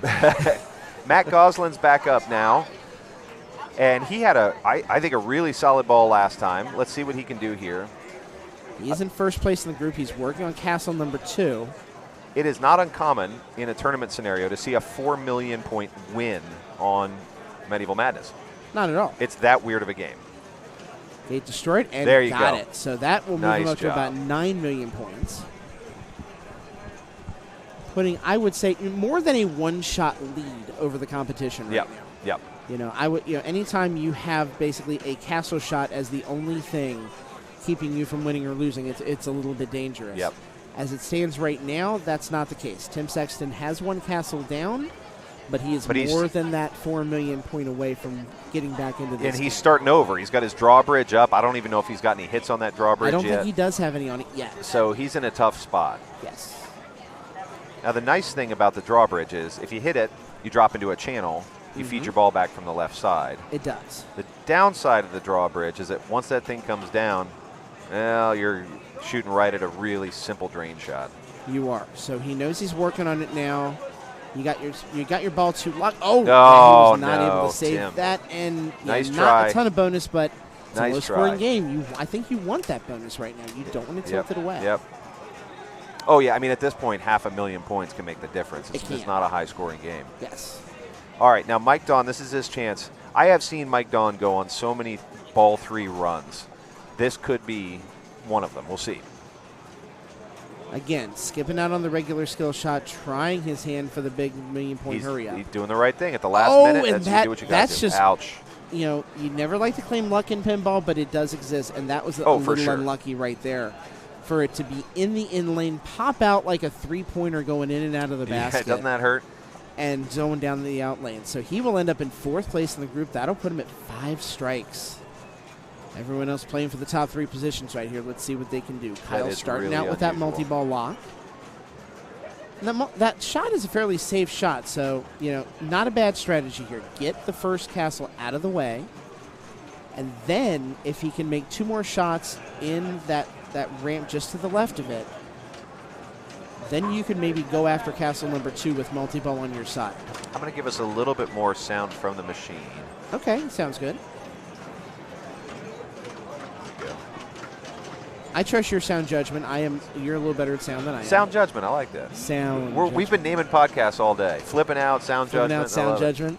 Well, that's not going to be Flipping out's already a podcast. That's not going to be my podcast. So he does get multi-ball madness here. He ends up cashing that in from the catapult. Great work. So now's the time, if he wants to attack that castle, go for it. Yep. Super jackpots. I think he had his ball save on, so he should be all right on that other ball. Did. Oh, but I don't think he's got it for that one. Nope. So not able to corral enough, and then it drains there too. That's rough. Oh, definitely a missed opportunity for Kyle right there, and I think he knows it. Yeah, he had a good thing going, and unfortunately he just couldn't follow through on it. So he's in second right now. Yep. Matt is working on building the lead right now. Oh, God.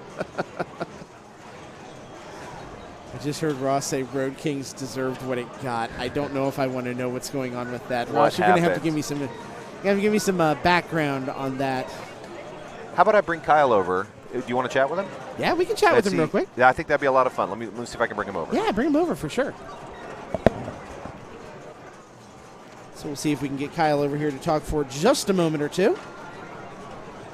As over in the corner of my eye, I am watching some players play. I think Jane Verwis right now is playing Grand Prix.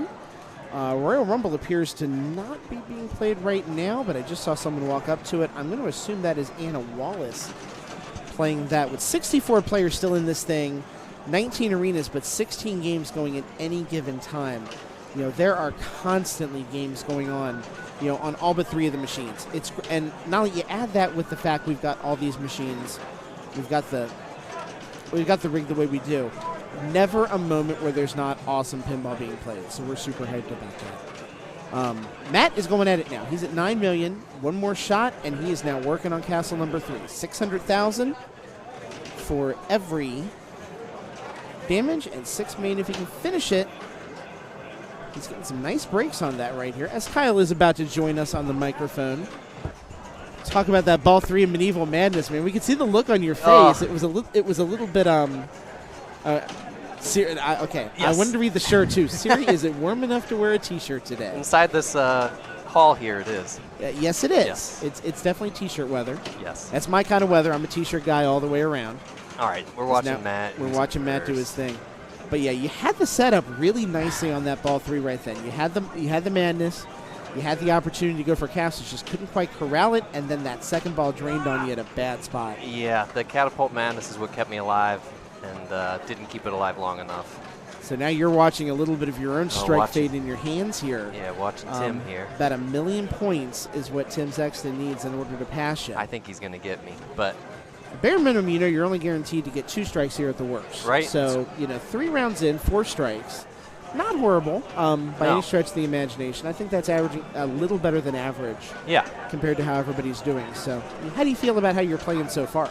I was feeling fantastic. Yes. I'm still feeling pretty great. Well, he's going to get it. It's just like 1 shot away or something. Oh, we must have had some kind of very close game next to us here. I can hear it in the background. Oh, it goes in. He's got trolls lit, and this here might he goes. Be the thing. Yep. Yeah. You can see the look on his face, almost of relief that he got that multi-ball. The look of anguish on my face.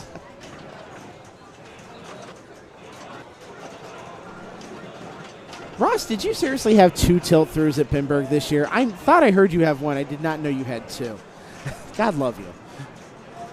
Yeah, he's got 3. He's coming for Matt now. He is. It's absolutely makeable here. I fully expect him to have very good ball control. He's got the gate down. So the 400,000. And he's getting some jackpot shots, too. That 750 per is a nice bonus. He's at a score level where that's going to come in handy. And it seems like on this remake, tell me if you agree with this or not, it seems like the ramps are a little bit more accessible than they are on the original machine. I got to play this so little. The couple shots I had up the ramp weren't working well for me. But this is I the think one he machine might have it here. That might be it. 12? Yeah, I think 12 is it. So Tim's going to come back from 3rd place and take the win in this. We'll know as soon as the scores pop up and his multi-ball's done. But he's exhibiting sensational control right now. Still all 3. Even in this right here where he's got all 3 balls in play at a time. Really working it quite nicely. No trapping, just... Oh. Nicely done right there. got the bonus up to 14, 15x right now. So I would expect that. That bonus to be a couple million now at an absolute minimum. 2 more shots to have a shot at the super. Yeah, 1 more. Oh, it just hit the edge of the flipper. Up to 17 million. Yeah, I think he's got this thing. And, yeah, he's checking right now. There it is. He sees he's got the win. There's still games going on. So, yeah, he's like, I'm good. Right. Mission accomplished. What a round. Pinball Nerds podcast with maybe the comment of the day so far. This guy's good. He should get a job at a pinball company. Maybe. Yeah, he should look into it. If they're hiring. Yeah, no. I hear it's hard to get into those places sometimes. Yeah. Unless your name's Tim Sexton. Right. You know, it's just saying. So there you go. 3rd place on that one. You'll take 2 strikes. So you've got 4 through 3 rounds, as we said. Talk about your big win. You won B Division in the Cincinnati tournament this past week? I did. It was a great feeling. I've always had a problem playing consistently, so at least that day it was confirmation for myself I can play consistently on occasion. That's awesome. So it's a great league. Jesse runs a great thing over at Arcade Legacy. So He does. And we're happy to have him in this tournament. I'm sure he brought a few machines with him, although I didn't confirm it. I was playing his Ironman and the Cyclone right over here. Ah, there we go, yeah. I think a couple more, maybe his. Yeah, I think we're well over, probably about 120 pinball machines in the whole building here. So a lot of people brought some very, very nice-looking collections here, and we're super glad they did to help make this happen. Yes, definitely some cool stuff here. Very cool. Well, Kyle, thank you, man. Appreciate it. I'm going to let you get back to playing here. Awesome. Keep playing well. Yeah, I'll keep those strikes low for you. If we have you on stream, we'll root you on as best we can, my man. Thank you. Absolutely. All right, that is Kyle Cook. Kyle Cook, I should say.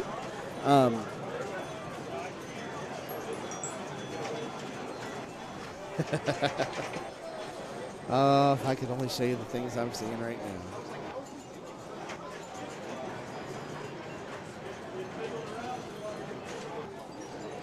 Love it. If I'm blushing, you can just make your own assumptions as to why. Kit Kat with the bits. Appreciate her showing off the 100 bits for straight down the middle. Appreciate you supporting the channel very much. We appreciate them letting me on for doing this. Very, very much. All right, let's take a look at the standings right now. So as it stands, we did see some people take some strikes here. It looks like John came in 3rd in his group that time. So we're going into the next round, and Jesse is it. He is the only player who's going to be going into the next round with no strikes. So he is in 1st place all by his lonesome right now. Josh, Dale, and Nick all have 1, which makes sense. I'm not surprised that all of the players that had 0 strikes were put against each other in that game. But you can see the big difference it made. Ken Gunther, who, for example, was in 1st place last round, now suddenly finds himself in 11th behind Tim Sexton, who we just saw on stream. That's how quick this can change. This is a real pinball player's game. Hey, that's fun. I could. Oh, you know why? Why is that? That is our machine sound. I'll dial that back. There we go. While we're moving, I was like, who said that? I was wondering. I have to tell you something funny I did on Monday night. I was remoted into my home computer to check some stuff while I was starting the stream. I forgot that I had a stream running on there, so I had background noise from a stream while I was streaming one for about the first 5 minutes. My guy DJ got up there. Where are we going? Ball 5 on Big Indian. Love it. Ooh, we're going Big Indian. Let's show it all off here. Where's it at? I can't see it on here. You scroll down there? I'm working on it. All right, DM, nope, EM. There we go. There it is. All right, there it is. Nathan Webster is player number 1 on this one. This is a 4-strike group. Okay, so this game is so fun, and it plays really slow. So watch that ball float. I played this game last night after they got it set up. Yeah. And don't let it fool you. Slow doesn't mean easy. No, not on a classic at all. So on this one, you're going to see a ton of center and left out lane drains. That's last night when we were playing. What happens is people will go for there's this various speed target back there that if you hit it, it moves back a certain number of slots, and that determines how many points you get. It's right here. Oh, I thought it was a right click. I did that wrong. The telestrator? I got to bring the telestrator. I'll get you a telestrator. You want a telestrator? I got telestrator for days. Yo, dog, we heard you like telestrators. Oh, that's where you telestrate. So this thing right here, I made a music note. Yeah, you did. That thing right there is the vari-speed target. And it can be worth a whole bunch of points if you hit it hard enough. The problem is people will take pot shots at it and end up in the out lanes. Last night we saw a ton of left out lane drains. Yes. So Pat right here sitting at 33,000, a solid lead for him on ball 5 right here. And I'll say, again, slow doesn't mean easy. That floaty ball actually really can throw you off. If you just came off a really fast game, if you were playing World Championship soccer or Junkyard or AC/DC, that slow ball can really throw you off. It's like a change-up in baseball. Yeah, a knuckleball almost. A knuckleball. Because not only is it going to move in unpredictable ways, but it's also, the slowness of it, the unpredictability of it, the bounciness off of bumpers and ramps and everything is so different. Yep. Yeah, so that's the other thing is one of the reasons that a game plays slow is because the tilt of the machine itself is more shallow. Yeah. And when they picked up a bunch on that out lane there. He did. He'll be at 50,000 points. That's a great ball for Pat right there. Darren and Donovan have a lot of work to do to catch this one. Good job, Pat. When you have a machine set at a shallow angle, you also get really bizarre bounces that you're not quite used to. You tend to think you know where a ball is going to go when it's bouncing around up in the lanes up top, but when it's in a really shallow pitch like this, it can do a lot more of that bouncing. Things will pop out that you never thought would come out. Agreed.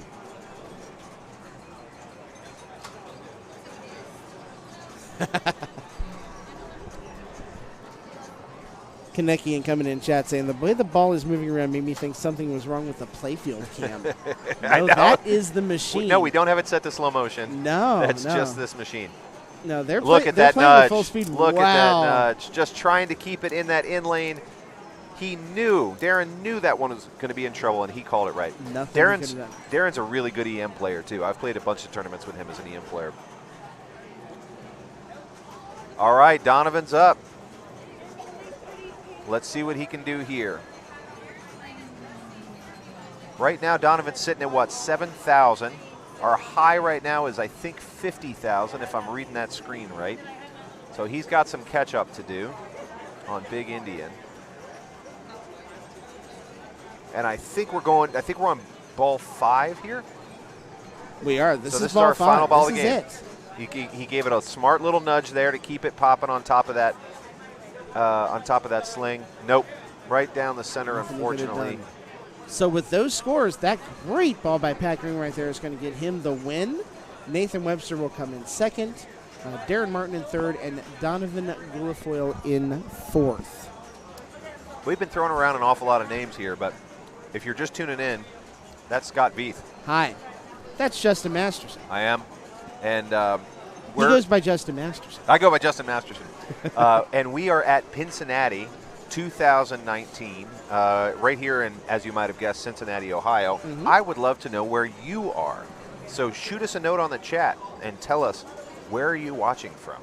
Post in chat. Tell us where you're at right now. And if the answer is you're in Cincinnati, well, come on over. Or if you're in Columbus or Indy, Cleveland, Chicago, come on down. Heck, if you're in Columbus, this is Eastgate. It's on the east side of the Cincinnati area. You're virtually there. You're like Delaware Pinball. He's in New Jersey. No, I'm just it's a given.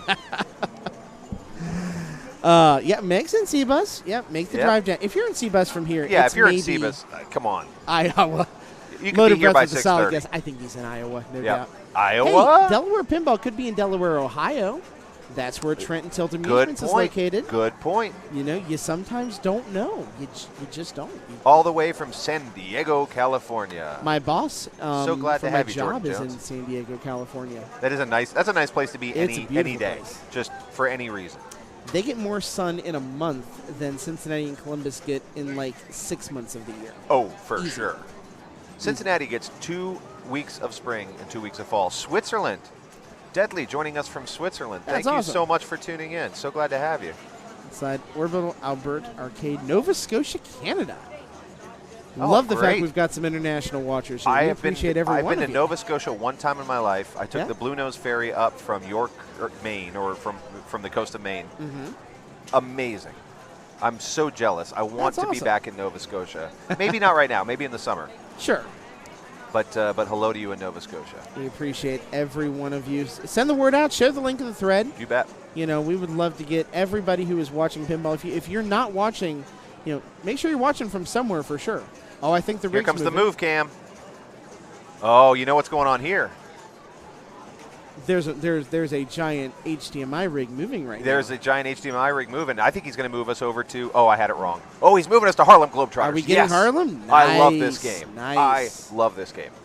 I wouldn't be sad if we were commentating on Harlem Globetrotters for the rest. I love this game. Okay, I would. I like these other games, but this is one of my favorites. Meg says, I know I suck. I was supposed to work tonight, and then at the last minute they didn't need me. Well, we are glad you are enjoying the stream nonetheless. Yeah.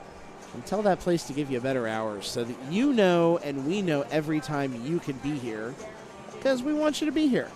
Pinball Nerds podcast is inside an arcade playing Fireball while watching this. Fireball's a fun game. I'm impressed. Your multitasking ability That is a outstanding. plunge game to the max. Oh, my gosh. Oh, my gosh. I love firepower. Where have I played that?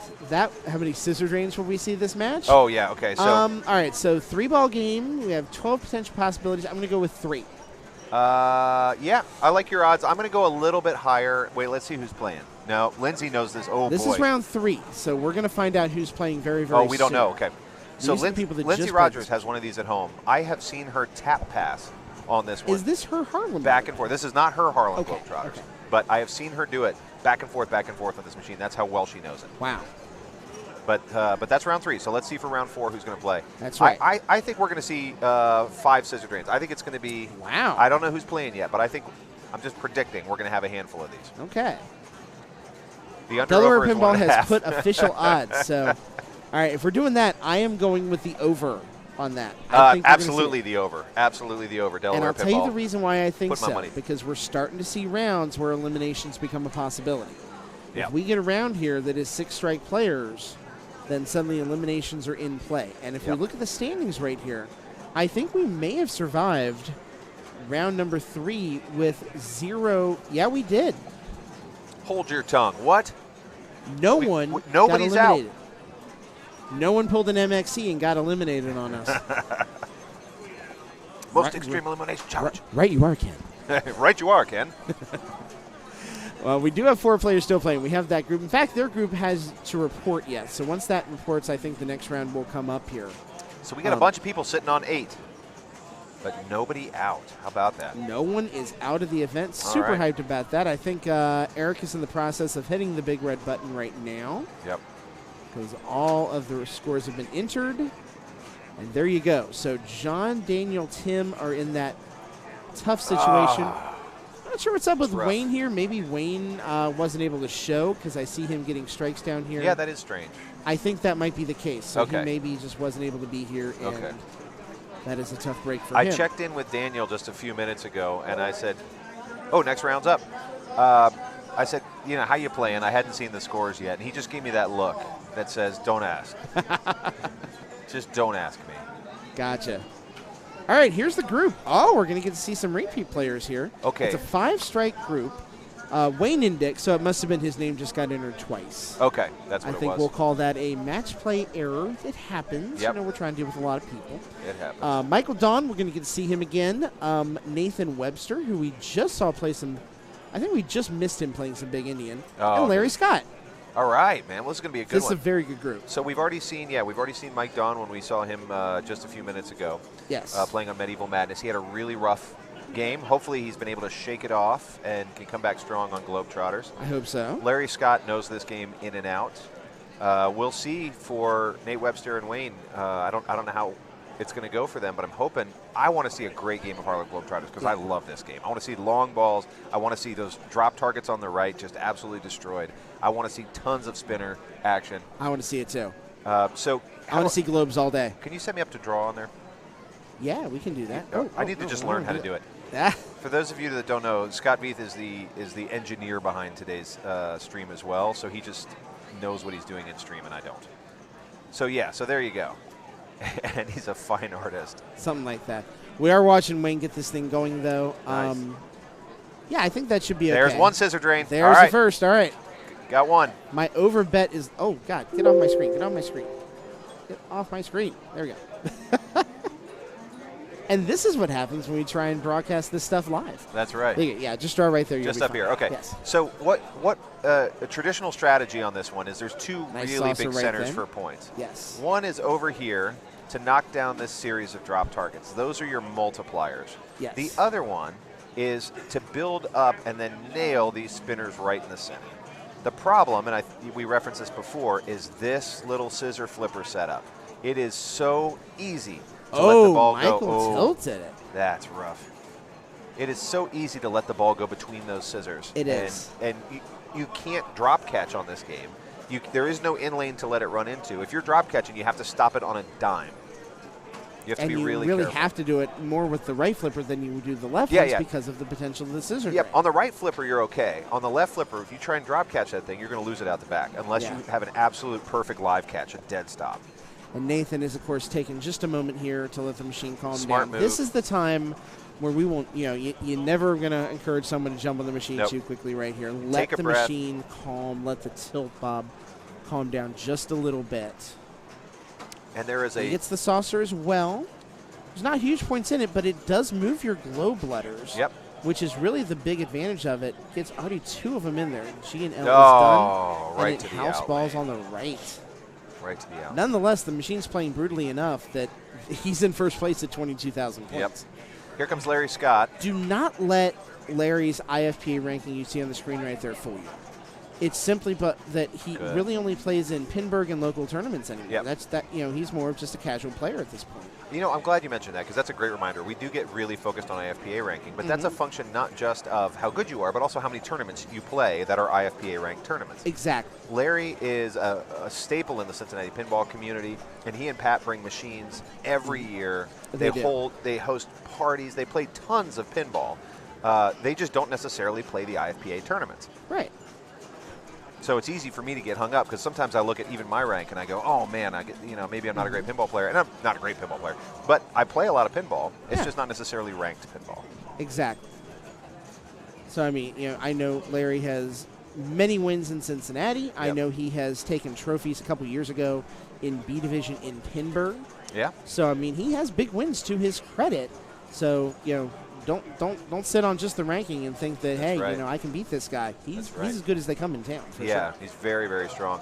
And you could see he got up to 69,950 there, which right now is a first-place score. It is. So let's see what Wayne could do. Rough. Wayne, that's as close to a house ball as you get right there. That's a smile and wave. You can see it on his face.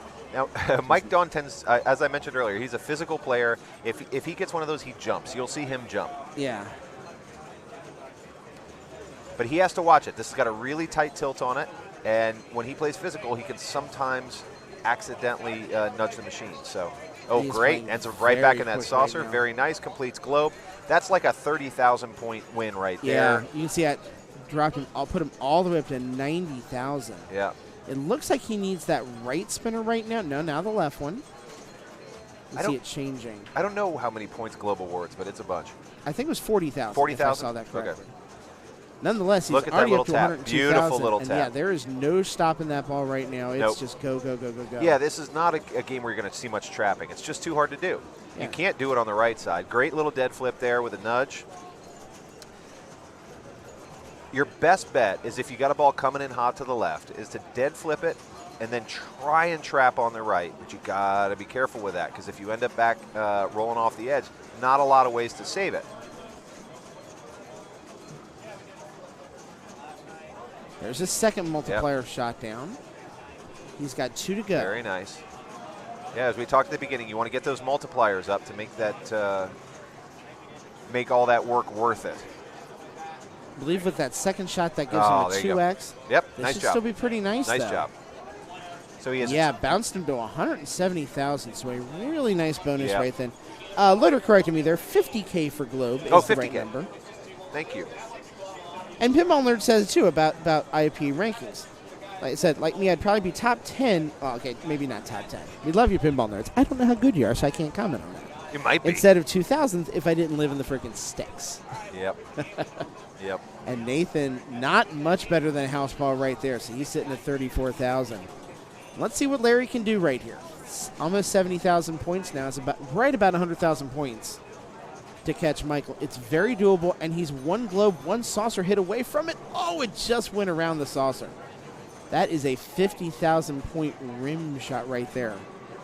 And I just found out that one of my games had a wire form rail pop out. So I'm going to go fix that, and I'll be right back. Yeah, go fix it. Yeah, Justin brought some machines himself here. Yep. And it's a good reminder, by the way, as I'm going to do this, that if you come down here to Cincinnati, the names for all the owners and their phone numbers are on there so that you can text people. Stuff gets fixed like that. That's right. You're not going to see a lot of down games. Right on time, there is the globe shot. There's the 50,000 from it. He is at 128.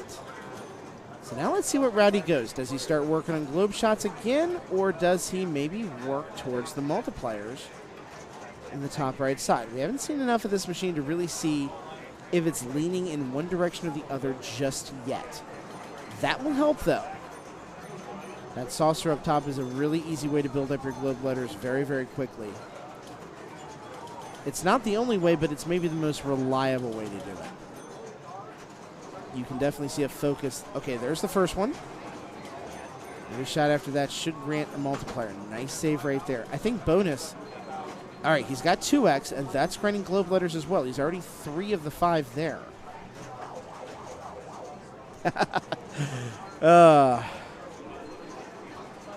So he will drain out, but the bonus gets him over 200,000, 213,000, 220. So we are in ball 3. Let's see if Wayne can do something here. No one is going to get eliminated out of this group. But boy, if you get 3 strikes, it puts you very much under the gun going into your next game, because at that point, it's essentially you're win or done. You can have a second place finish in this format and still be completely out of the tournament the way it shakes out. Is maybe the one big negative about a strikes tournament like this is, you know, with a regular strikes tournament, you always know what you have to get. You know, don't be third, don't be fourth. But with this type tournament, it can be very, very different than that. Got to think about it all the time. He did get to 70,000, so that at least gives the possibility of a third place finish. I see Eric over here writing a note. I assume it is for one of the machines. Yeah, it definitely is. So here's Michael, second place right now. Gets his 3rd globe letter right then. That ball's still playing up top there. Man, just too much momentum on it for it to get in the saucer again. Trailing by about 31,000 points right now. Nice save, but it was too much. Was not able to recover from the flipper action right then, so he will be stuck at 180,000. He can do no worse than 3rd, but no better than 2nd, so he's going to be at either 6 or 7 strikes when this is all said and done with.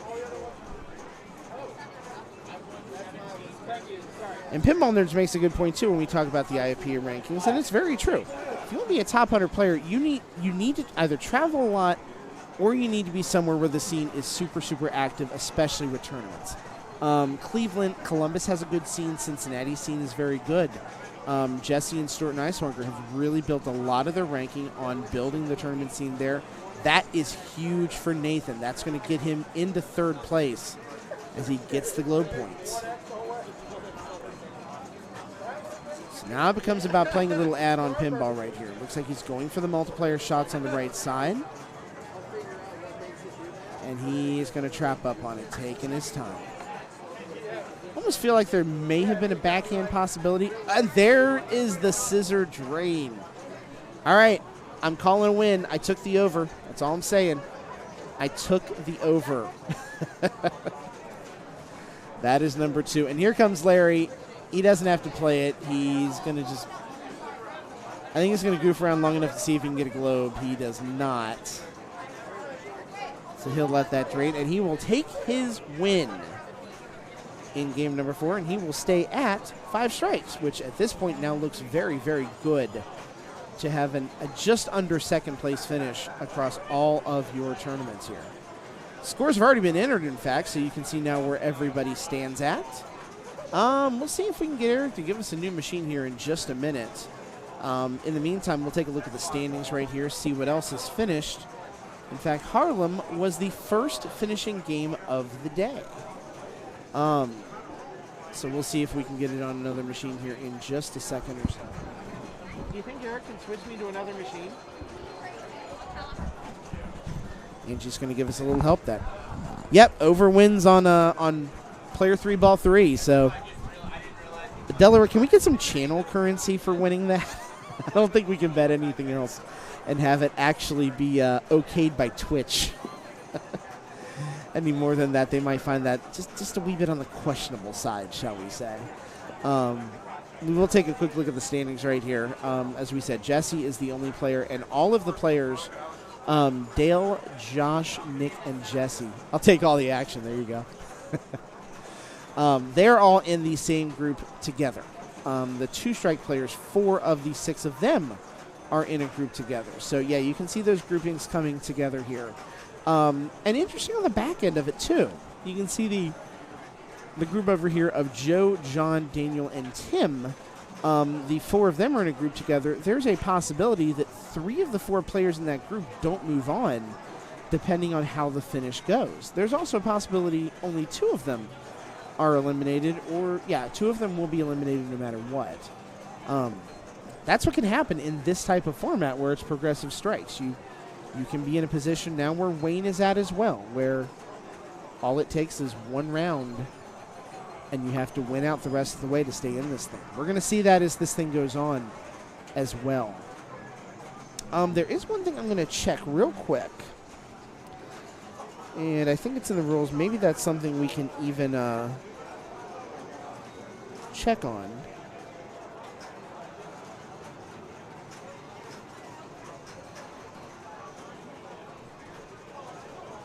I'm typing in my laptop right here. You can't see that. That's probably a benefit.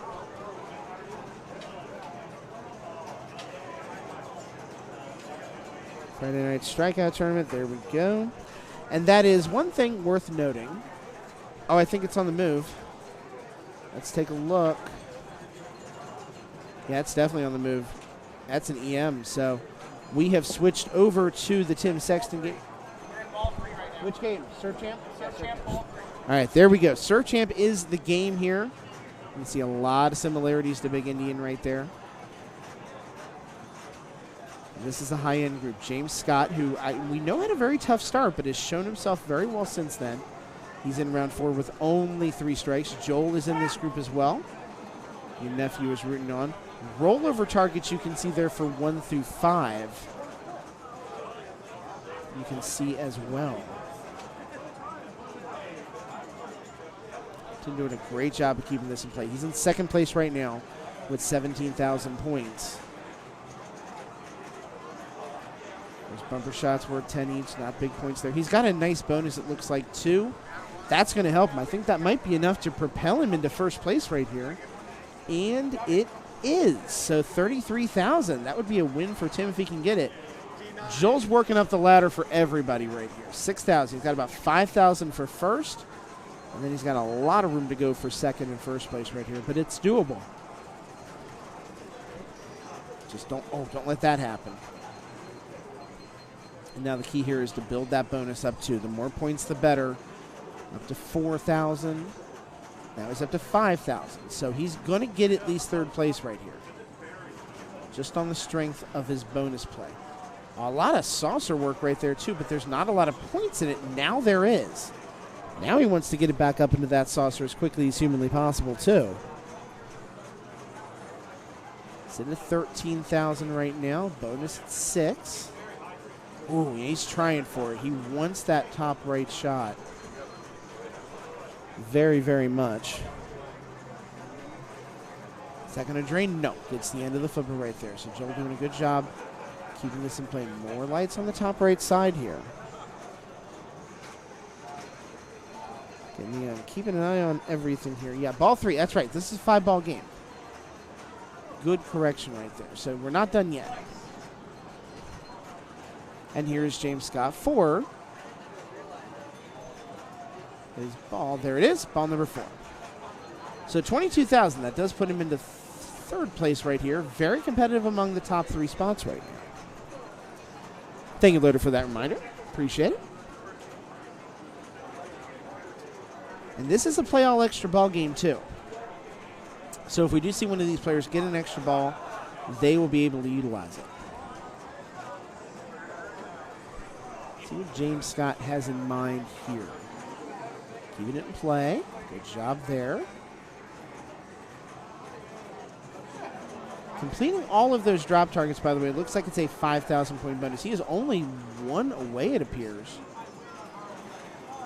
So if he can get that ball over there, that is just barely kept in. I would think he wants to line this up on that right flipper there. Does. Oh, yeah, he's going to drop catch that one, just nestle it back into play. Now that saucer's got value. 1,000 points per hit for him. Interestingly, with all the work he's done, there's not a lot of bonus in play here so far. Now that saucer would be huge with all those lights on it. Oh, it just doesn't get the pop bumper. Oh, it's sitting there. What's he going to do? I don't think that qualifies. There it goes. It does go down the drain. It definitely wasn't stuck. Wow. It almost feels like the kind of thing where you have to do just a tiny little nudge on it to try and figure out a direction to go. It's not stuck. It's in play. Whoa. So with that, he ends at 26-9. He has made the gap up to second place here. Now it'll be up to Matt Goslin to see if he can gain that spot back. Hey, if you want to clip it for stuck balls, that'd be awesome. I would love you to do that. Hit the clip button in chat, man. The more clips, the better. We haven't had anybody do any fun clips just yet, so I would love for someone to do it. Meantime, we'll show that to Justin right here because he is back from his quick pinball repair. My quick repair job. We just had James Scott get a ball stuck on the metal right there. Really? It just sat? It just sat. Oh, I love when that happens. 10 seconds. I love when that happens. He didn't nudge it. He waited it out. Did he? And it went down the out lane. Oh, see, I don't have the patience to let fate figure that out. I'm going to nudge it. V Bell in chat. V, how are you? What's that going would be on? Veronica. Yeah. That'd be the girlfriend. Yeah. Well, hello. Beautiful Veronica. Beautiful Veronica. She is. You've seen the pictures. I've seen the pictures. I can vouch for you. No, wait, she's out in Florida right now. She's in Florida right now. Wow. She is taking time from being Florida. on the beach in Florida to watch this stream. That is dedication that and is love true if love. I've ever seen it, and I am so freaking blessed it's not even funny. That is the coolest. So here is Matt Goslin right now, 27,000 points. So I had the opposite problem. My wife was technically in this tournament but couldn't make it. Right. So I'm impressed. Yeah. Although she's off doing cool stuff, so I can't blame her. True. V's off doing cool stuff too. That was it. Over the right side there. One thing that they taught me early, and this was thanks to Eric Wertenberger. Yeah. I asked him, I said, how is it that you stay out of the out lane so well? And he said, recognize that at the top of every out lane, there is the top of the sling itself, right? Yes. So you've got this thing here, and then you've got the lane divider. Correct. And he said, recognize that this is almost always slightly higher than this. It is. And so your odds of going in or out are not 50%. They are. They're below 50%. That's correct. So he said you want to stay out of that gambit every time. You want to stay out of that choice by keeping it off the top of the sling. Makes sense. If you can keep out of there, you're going to do a lot better. And so since then, I used to rely really heavily on the in-lane, out-lane debate. It was going to be like, well, hey, I got a 50% chance, but you really don't. It's heavily biased against staying in the in-lanes. Basically, stay out of the lanes. Stay out of the lanes. Period. Yeah. Ooh, the rare misplay. I think Tim maybe had a shot at saving that. Was not able to. He will end at 41,000 on that ball. Maybe Tim had a shot before the game, and that's why that's what happened. Is the restaurant out there open for dinner? Actually, and other this year, beverages? there's a bar in Cincinnati. Really? Yeah. You don't even have to leave the event to get a drink now. Nice. Yep. And let's be honest, Jungle Jim's is right down the street, and they have one of the greatest selections of of wines and other such beverages ever. Wines, cigars, all of it. And you're not far from Newport and the Party Source. I'm just saying. I will be hitting that at some point before I go home, too. Oh, you got to. Oh, the bourbon selection is amazing. Oh, I know it is. Oh, you got it. Nicely save there, done by Joel. Joel's sitting at 24 right now. He's got to work his way back up the ladder. Made up a lot of the distance. There you go, Joel. And he survives the 50-50 game. But so one thing that Joel does really well, and I've had the good fortune to play with him quite a number of times in tournaments, is that Joel usually keeps his focus on what is right now. So you'll see Joel have a really scary moment. You'll see Joel have a crazy save, and he immediately locks back into what's happening as if it never happened. It's not quite zen because he's actively engaged, like emotionally, but he is good at just resetting. Whatever just happened is over. Now here I am. He is the perfect relief pitcher. Yeah. You forget about the last batter. You forget about something that happened to you. That's right. And you move on to the next guy. Yep. It never happened. So here is James, and this is ball 5. This is the last ball. Man, that thing came down fast. Sitting at 28 right now. He's in 4th place, so everything right now is only working his way up. Oh, just enough. Oh, no. Wow. That is very surprising for James Scott. So was that a double flip error, or was it just going to happen? I think that was a double flip error. I think it was, too. I didn't want to put it on him, but I think that was a double flip error. I think James will look at you, and you could see his reaction. Yep. And even he feels like he absolutely should have had that. Yeah, that could have been his ball. It's not like him in any way, shape, or form. I mean, he's someone who's routinely winning in Columbus. Yeah. But what does our level 1 tournaments typically have? Not a ton of games like this. And the one we had, Sinbad, which just got given away, really wasn't up a lot of the season. So, that is maybe one weakness of the Columbus scene. He didn't get a chance to practice on it. Did not get a chance to play a lot of classics. Yeah. We do have places that have them. Spoonful Records has a couple of good classics games always in their place. Yep. And nothing Matt could have done about that. No, but that was just a bummer. bonus does give him solid second for now. Yep. So did you guys already talk strategy on Surf Champ while I was out We have not talked a ton of strategy. Okay, so if I can, Surf Champ has these star rollovers. And Loader Breath and Pinball Nerds, you're right. We all do it. We all do it. We're all guilty of it, and we all kick ourselves every single time it happens, too. So Surf Champ has these star rollovers right in the middle of the play field. Yes. And they correspond with this saucer up here. So as you light the star rollovers, you're actually building value in this saucer, and you'll see them light up as they. We have seen that fact when when it's not lit, it's only worth about 100 points. Even when you have like one of them lit, it goes up to almost 1,000 points and becomes very, very lucrative. So you'll see some people get really aggressive with these drop targets up here. And if you do complete them, you get 5,000. You get 5,000 for that. No, it's worth it. A lot of times you'll see people focus on those star rollovers and then go in for this saucer. Because the star rollovers they're not necessarily a gimme. They don't just happen. You have to the Lazarus ball. Gotta trust love that. the process. Love that. And now he has them all lit. Is he going to go for it? I think he has to. No, he's not. I'm so impressed when somebody can do that. When they know it's coming back up and they wait for it. It's the second time we've seen that on a classic today. Love it. He is one drop target away from 5,000. Now he's got that saucer charged. Oh, that hurts.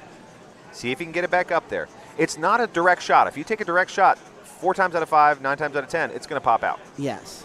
So you have to get it up off that bumper. The beautiful thing is that bumper just to the left of it will want to pop it back up into the saucer. He was close, but not quite there. Again, also for that last drop target shot. It's really a matter. He almost did it again. He almost did it again. The bonus is really good here. That's 61,000 is excellent, and yet even with that, it still feels like he left a lot of points on the table. He really did. I mean, that's got to be disappointing because he had his saucer fully charged. He had one drop target left. You could not be in more of a position to cash in than he was. And to take 3 good swings at it and still miss it, that's got to be frustrating. It's a hell of an effort, though. And, hey, you can soothe all your pain from missing those shots by just hoping that Joel does not get 32,000 points right here and he doesn't take any strikes. It's all, and there it is. That. Oh, Joel is feeling it. Sorry, bud. And Joel just barely does move out of the cellar, so he will only take 2 strikes from that. Yep. So James, unfortunately, is going to come in last place on that one and take 3 more, getting him to a total of 6. Joel's going to take 2 to get to 6. Matt Goslin is going to take 1 to get to 5. And Tim Sexton walks away only 2 strikes. Still very much intact. Let's pull up those standings. Jesse Baker, by the way, we are in round 4. He is 4 for 4. Look at this guy. Undefeated so far, no strikes in the whole tournament. Just remarkable. Pinball Nerds, thank you for those bits as well, man. We appreciate it. Thank you, Pinball Nerds. Thank you, thank you, thank you. I love, so this isn't a money thing, but when somebody gives bits, to me, it's just like saying, you can have like a little, like this is a sacrifice. I just think that's so sweet. It's like you're giving me something that you actually have. Heck yeah. To say thanks. I just think it's amazing. So thank you for that. Appreciate that tremendously. And this is Ross true. was rooting on his big uncle, Big Ball. Never mind. It didn't work out. You tried, man. Is that Ross on there? That is Ross. Nice. KB Hello, Slasher Ross. is Ross. I hope we're not giving away anything secret here. Ross, we were bragging on you Loader, earlier thank today, you for the bits as well. Appreciate it. Thank you so much. That's really amazing. Thank you. Thank you, thank you, thank you. So that big win for Tim keeps him tied for second. Anna Neal playing great pinball right now. Yep. And Josh Noble, who we've seen as well, all with 2 strikes. I'll be curious to see where Eric chooses to take our roving camera next. I am very curious about that, too. If I had to take a guess, he's going to go to something new. He's going to go to Iron Maiden. He's going to go to Medieval Madness, maybe Junkyard or World Cup. I was going to say, are we allowed to make requests? Because I will never turn down a World Cup soccer request. I would also love to see that. Never, ever turn that down. It is one of my personal favorites. And when I roomed with Larry for a couple of years back, now going 15 years ago, that is one that I played all the time. Oh, really? Yeah. Nice. You knew that I roomed with Larry for a couple of years. I did not know that. Yeah, I did. Yeah. Wait, which Larry? Larry Scott. Did you really? Yeah. Awesome. It's one of the things that got me into pinball in a big-time way. I love that. Was the fact that he had 25 machines in his house way back then. Oh, I love that. Yeah, yeah. Good dude. It's amazing it didn't come up while we were talking about Larry Scott. I just didn't bring it up. Yeah, just didn't bring it up. Well, that's way cool. What a cool place to live. You're surrounded by pinball machines amazing. all the time. It is amazing. We could, I was going to say, let's call Nap out our Arcade. sponsors here. Hey, I think we got a bid fight going on here. They are helping sponsor this Thank awesomeness. you. Oh, my gosh. Nap Arcade. These people are helping sponsor the awesomeness. Thank you, Nap Arcade, for those 200 bits. We appreciate That's you, man. That's really kind. And thank you to Penn Stadium, to Speaker Lake Kids, Yep. Comet Pinball. Yep. What the Flip. What the Flip. What the Flip. As they say on the West Coast, Doggy Soccer. Nice. Tilt, Rec Bar, Arcade Legacy. We appreciate all you guys for helping support the stream and helping make all this happen. And you with the bits as well. You are supporting the fine people at Straight Down the Middle Pinball and helping them keep their streaming efforts going. So, we appreciate everything that you're doing for them. They are our kind hosts today on stream. I know Eric helps a lot with their efforts of their shared channel. Yep. So, by giving bits, you're helping them tremendously, and we're glad you are. To the whole Straight Down the Middle crew, we're grateful for a chance to get to stream with you. Got to meet Zach for the first time today. I hadn't had a chance to How yet. fun is that? Yeah, yeah. And Flippin' Out Pinball as well. Big, huge presence from Flippin' Out Pinball here at the show. Heck yeah. If you are anywhere near Cincinnati, it's a pretty fun place to be right now. Come on out. We are 120 machines strong at this party. We've got tournaments all weekend. You don't have to buy into the whole weekend. You could just come for an afternoon. Absolutely. And it would well be worth it. Ken Gunther there resetting. It looks like getting a plunge on Surf Champ, so he may be ready to start another round. You can hear Eric Wertenberger in the background. He has announced it. That means we're about to start our next round. Let's see where he moves us. If he leaves us as Surf Champ, it's very interesting. I kind of hope he does, but we're going to see what he opts to do here. Let's put those standings up. Let's see them. All right, there it is. We do have some eliminations. Joe Servino, unfortunately, is out. Donovan's out. John Ritchie, ouch. And it looks like we lost Larry. Both the Nickies, unfortunately. Oh, no, we lost two Jeff. Nickies. Lost Jeff. I did not see that coming. That Surf Champ is one of Jeff's. I was hoping he'd get to play on it. Yes.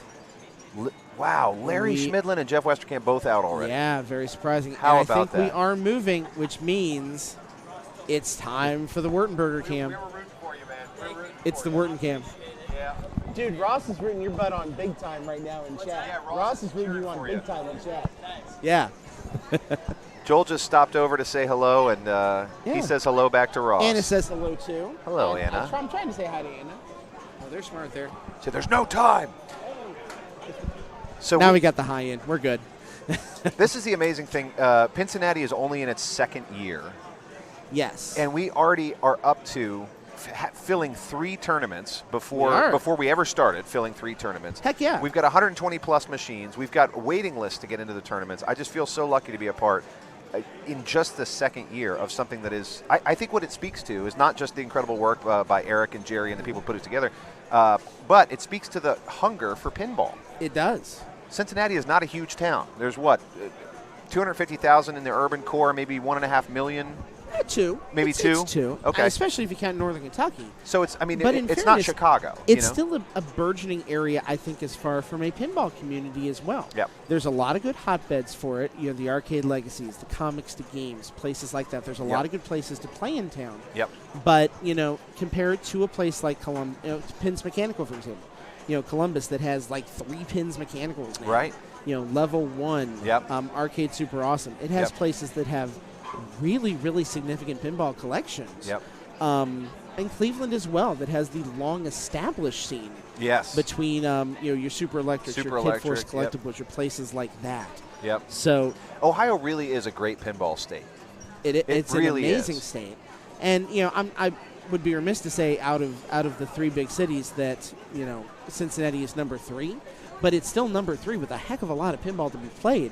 Oh, my gosh. And it has and I love the fact this show brings out a lot of that private community that typically is not necessarily at shows. I mean, there's a lot of great collectors in Cincinnati as well. And this has kind of become the get-together show. This for really all is. of them every year. This really is. Is the white tent over there? The white tent is up. The Cincy Pinball white tent. The Cincy Pinball tent. That is Phoebe and Larry's. Yep. Awesome tent. I will if they have the fireball thing over there, I may take a shot of it later. I may regret it. Oh, yeah. But I may take a shot of that later just because I can. They always bring, Mark Combs always brings a Do I see a Keith fireball. Elwin? Oh, my gosh. That's pretty exciting. Here, man. That's pretty exciting. Of all the places that Keith Elwin could be, he could be at either one of the Stern I'm kind of fanboying a little bit right now. I'm You're going to have to calm me down. I'm not going to lie about that. I'd love to get him over and do commentary. Well, you want to do commentary with Keith? I could ask him. No, you do that. I'm terrified. But speaking of him, look, we're watching playing his Iron machine Maiden right now. Yeah, we are. This is the time to ask him about it. I'll be right back. The goat showed up. Yeah. So ball 1 is done. That is Pat Green who is up on that right now. So Justin Masterson trying to work some serious magic right now. We'll see if he's able to do it. I'm going to try and tweak that score cam just a little bit so you guys can get a better view. I don't think I can, unfortunately. I was hoping I could zoom it in a little bit. Doesn't look like it gives me that option. But we'll do the scores as best we can. We know it's a little bit hard for you guys to see, but we'll make it work best we can.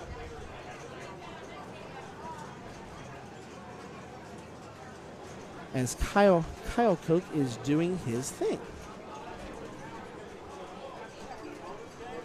Maybe later? He said later. Done. Would love it. I would love it. Yeah, I'm legit honestly surprised. With 2 Stern Pro Circuit events, not that he has to worry about qualifying for it. I'm sure he's up there. Yep. It's cool to see him here today. I am so glad to have Keith Elwin with us. I am. So he said he'd come on over later. He said he just got here and wants to stretch first, so I get that. Oh, my God. He is Keith Elwin. He can take all the time he needs. That's right. So this is a Keith Elwin designed machine. I think it's a good opportunity for us to talk about this machine. This machine kind of took the world by storm when it came out. It did. And it's only, what, a year and a half old? Yeah, about a year and a half. Yep. And some of the features on this machine are really unique. That thing was fast. So there was a big to-do about it because when we found out that Keith Elwin was going to design it, everybody's like, what's he going to do? And I think what he did was he designed a true player's machine. Some of the really interesting features on this machine. So you have an upper loop here that is just lightning fast so that you can get, think of like a high-speed 2. A lot of machines will have a loop like that. Yeah, it is. But lightning fast. Then you have an inner opposite loop right here, right? So you can both of them can qualify for the same loop awards and loop jackpots. You're right. So you can see actually he's taken that loop right there. He got it perfectly right then. Got the loop award as well for it. Yep. You've got this center ramp right here that leads to a spot target on top that you use to qualify and start a number of modes. You have a pretty traditional captive ball, but what I think makes this captive ball really interesting, there he goes with that loop. What makes this captive ball really interesting is the angle that it's at with respect to this flipper. So if you are daring enough, you can pick up that captive ball straight up off the loop and just hope to God you don't get a right out lane drain. And I've seen it done, and I've seen it done well, and I've seen it done poorly. And here goes Cody rocking that loop Cody really is taking nicely. advantage He's of those getting loops. jackpots out of it, up to $10 million already. Yep. So really nicely done by him. Yep. And we've got ramps on either side. The one on the right is quite steep. It reminds me a bit of the ramp you might see in Kiss or Metallica, where you have to get a running head start on that ramp if you want to clear it. There was a good attempt at that ramp right there. Kind of, sort of. I was trying to zoom it, but it was a little challenging. Yeah, it's a little difficult to read the scores. But that's okay. I see. What's that?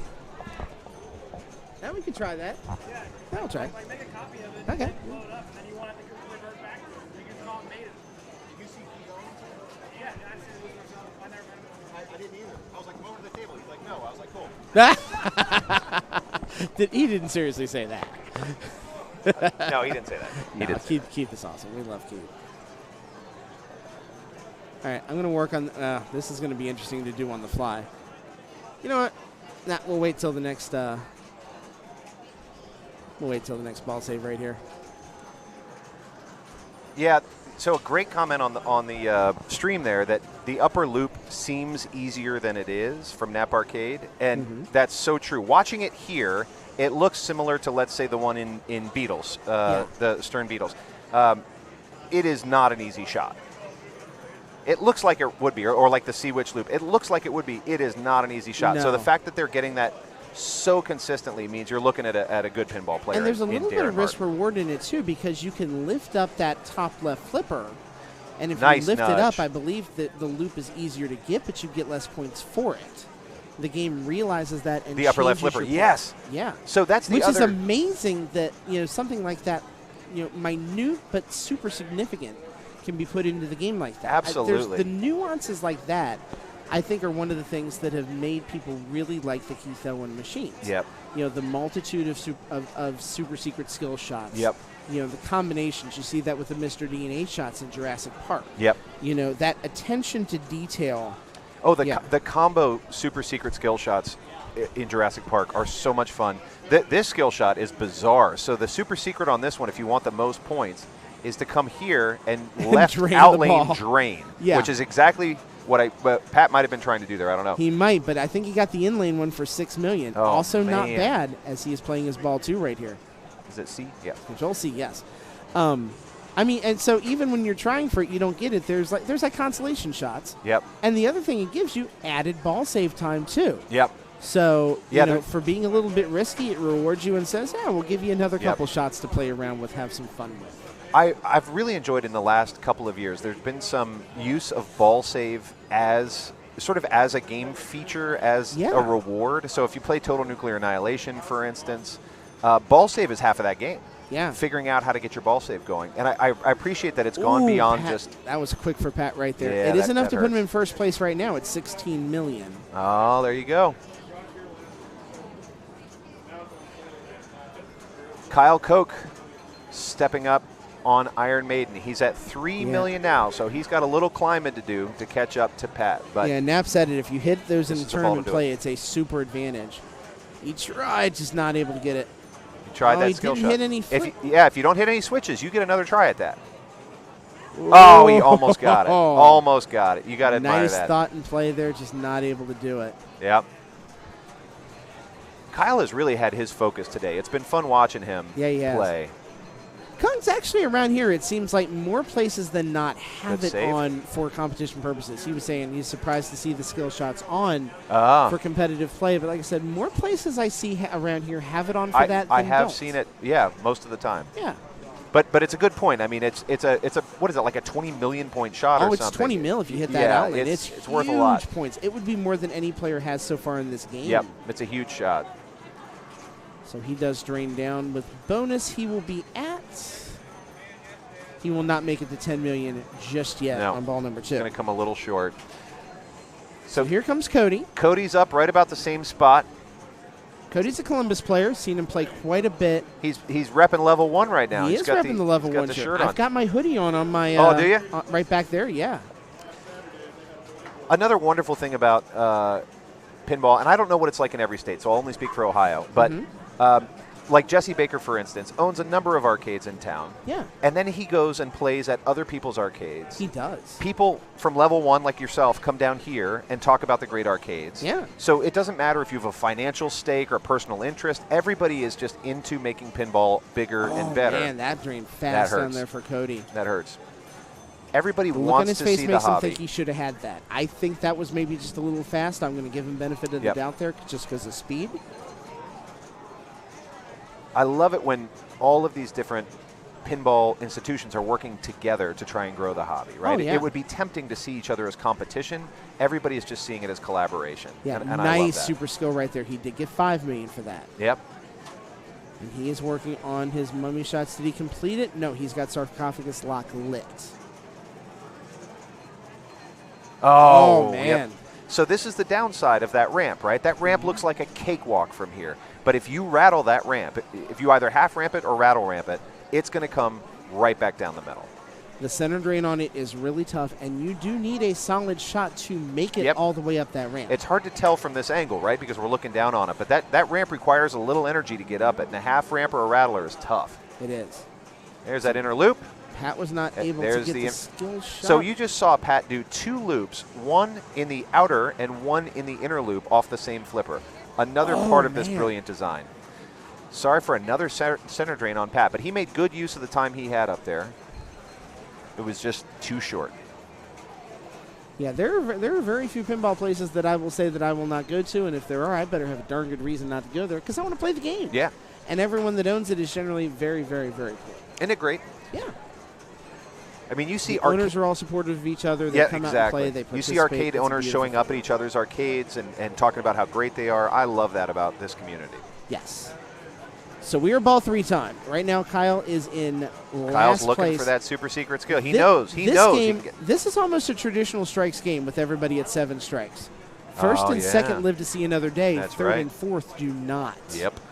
So all of these players are playing for their pinball tournament lives right now. Whoa, that is it for Kyle. That's a danger. That's it. Kyle's out. He is done. Yep. And sorry, you can see Kyle. how close right now third and the player 3, player 4 are. They're separated by less than 100,000 points, less than 1% Amazing. of their total score. So Kyle with that bonus only able to get up to 12. It now comes down to either Cody or Darren are going to be done. Oh, just missed on the skill shot. Not quite enough on the plunge. Boy, when you get the feel for it, it's amazing. And definitely this thing has been tuned a little bit for tournament play. Oh, look at that. That's now, a smart plunge. That's a smart nudge. So if we had instant replay, here's what I would be replaying. Clip it, please, clip it. He nudged and then nudged back. And so if you're wondering how the heck did he shake that table and not tilt, some people have the gift where they can nudge and then counter nudge. The 2 people that I have seen that have the best gift of that, and I'm sure Cody has learned from them, unfortunately not well enough because he did drain. Oh, bummer. And so now he's in a very precarious spot. He is 300,000 points, less than 300,000 points away from elimination. I mean, Darren can go for the regular million skill shot and be done here. Yeah. Oh, he did go over the switch, so it's over, I think. He still went for it, but I'm pretty sure, yeah, he's done. Oh, he lost his ball save. No, he got it back. No, he got the ball save back. He just didn't get a skill shot. It doesn't matter. I don't know if he realizes yet. Well, I mean, he's playing for the strike. There you he's go. He's trying to save it. There, he look did at save that double down. danger and kept himself alive. Yeah, so there's he no reason got for him to be stop delighted. playing right here. There's none. He has got to be delighted with the way that went. He is very delighted. If he gets past 18 million, he avoids a strike altogether. Amazing. But Darren will stay in this tournament either with 7 or 8 strikes. I love that nudge. Somebody clip that. Please clip I that, want to see that later. Please, somebody, let me know where it's going to be, and I will go back and watch it because that was fantastic. Yeah, so what we can tell you, unfortunately, Kyle and Cody are done. And Darren's really playing for placement here because the placement does matter. Yep. That nudge by Darren reminds me of... Oh, and there's the karma on the machine coming back. There it was. But that's all right. He got a few more points in there. He got a few more points, and he did the most important thing he could. He cleared into second place. He cleared into second, and he lives to see another day. It's tempting to think of your danger warnings as a liability.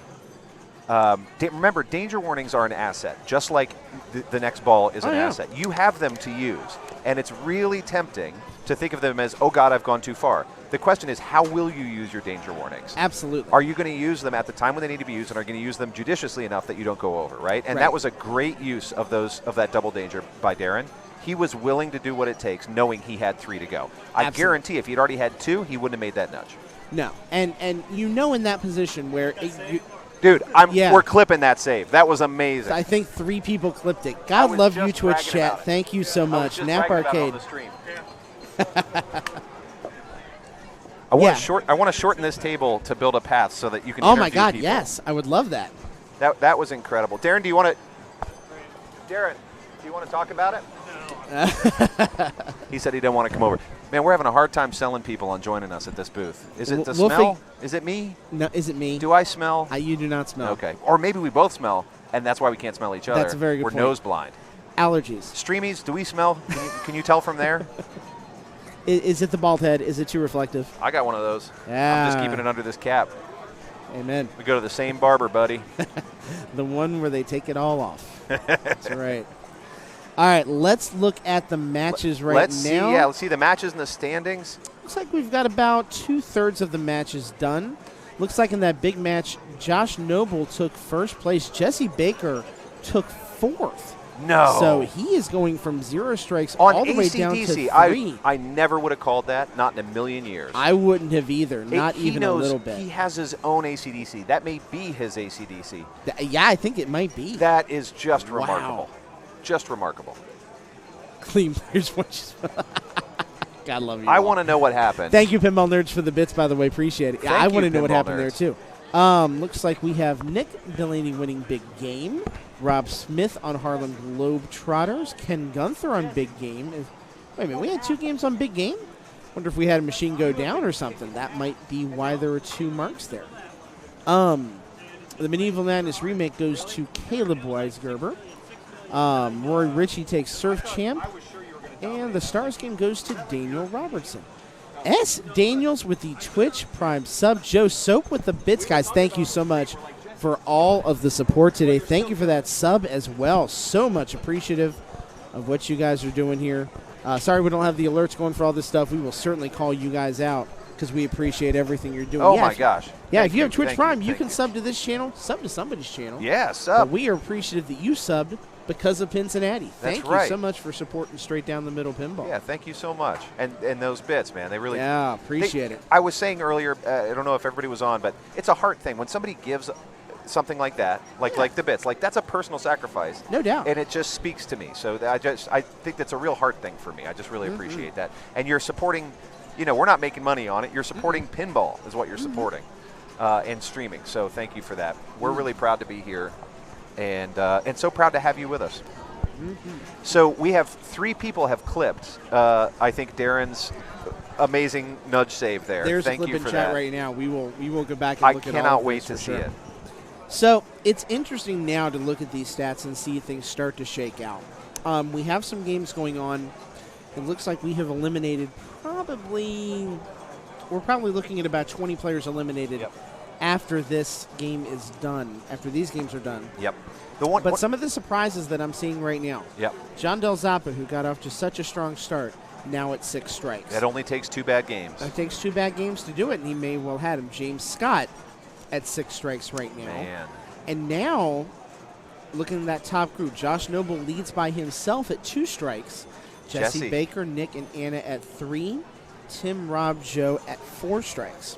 So this is one of the reasons I love strike-style tournaments, because somebody like Jesse has been undefeated on the day, gets 1 4th place, and he has 3 strikes.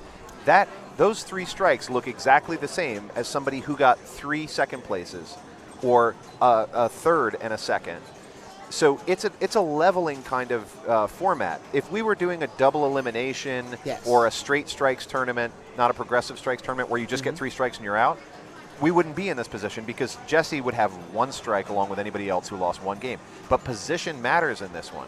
Correct. And so his 1 4th place finish all of a sudden leveled him out with people who have lost 2, sometimes even 3 games or got a 2nd place in 3 games. Correct. And I did want to check on one thing when we get to that point. Any 2-player games here that we get, and we won't see those until we get down to either a head-to-head at the end or a 5-player setup where we have a 3-player game and a 2-player game. Yeah. Those games will be 2-strike games. Oh, yeah. So, the only negative that I think anybody can ever say about this format. Oh, crap. Did that get unplugged? Yeah, that got unplugged. Oh, here. Yeah, plug it back in. Do you know what it is? It's my fault. When I moved my elbow, I think I unplugged it. Oh, that's fine. I'm glad it's still at 98%. That's my hotspot for this bad boy over here. Oh, I see. The secret laptop that you can't see. That's how we're keeping up with the stream stream right over now. there, Yes. we're multitasking like pros here. So it's going to be a 2-strike. You said the only downside of this kind of format is that typically in a 2-player game, the second player would get 1 strike. And then you can have games that go on like 5-6 rounds if 2 people truly dominate. We've seen it before. That's not a bad thing as far as seeing pinball, but when you do have a little bit of a time frame, we do have the women's tournament that we're going to be broadcasting later tonight. Can't wait for that. Which is going to be amazing. It's the Amazing Race format. Love it. If you've watched my broadcast before up at level 1, you do know that we've done that format up there a couple of times before. Evan Bingham runs it. Evan Bingham also, by the way, one of the best I've ever seen at that. The counter nudge. The counter nudge. He is so good at that. He's amazing. When I think of Evan Bingham, that's what I think of. Yeah, I do. The counter nudge.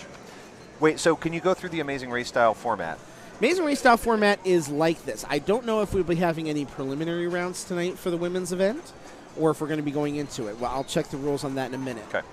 But Alabama Pinball, thank you for being a part. Thank you for welcome, for watching. Pinball. We appreciate you watching as much as we're glad to be doing this for you. It's no fun unless you're enjoying it with us. We'd just be talking to each other. We would be. God knows we don't want to do that. Basically, every player in the tournament gets seeded. We'll say 20. If there's 24 players, which I think there will be, we'll seed them 1 through 24. Number 24 steps up to the very first machine, puts up a score, and then they have to wait at that machine until the next player plays it. Every game is a 1-player game. If seed number 23 beats the score, they move on to the next machine. And as soon as they beat the score, they move on. So it's basically a don't have the worst score type format. Right. If they don't beat the score after 3 balls, then they have to wait at the machine until someone else gets a lower score. This process continues on in almost ladder match-esque style form until everybody has played that first machine.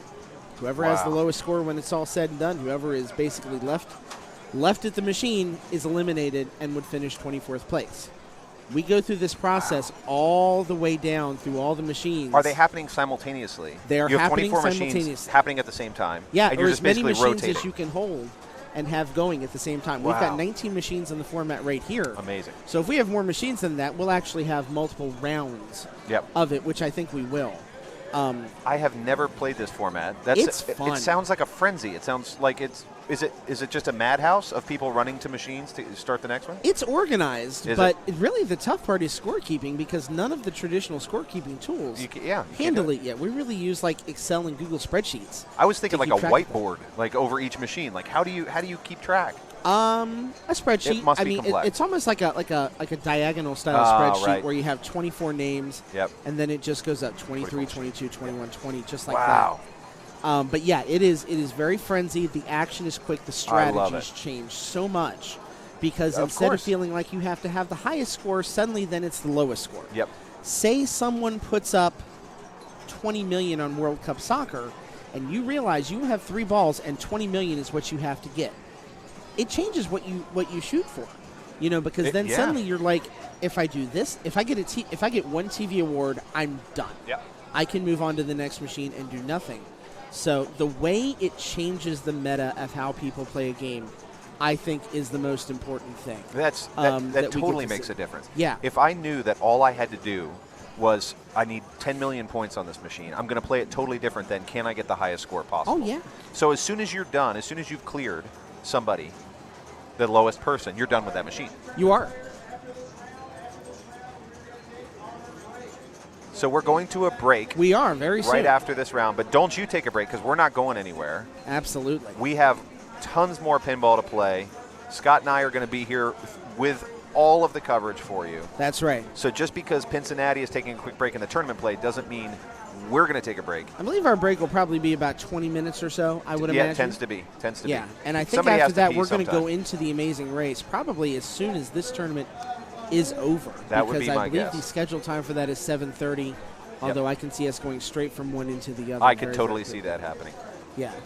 And remember when I said I wish somebody would bring me a gift of coffee? Someone brought you a gift of coffee. Daniel Robinson brought me a gift of coffee. Daniel Robinson, you are the hero we deserve. You I might need some caffeine myself. The hero we need, but not the one we deserve. You're watching Joel Bergantino just play at this point. Yeah. It's because we're taking a 20-minute break in the action.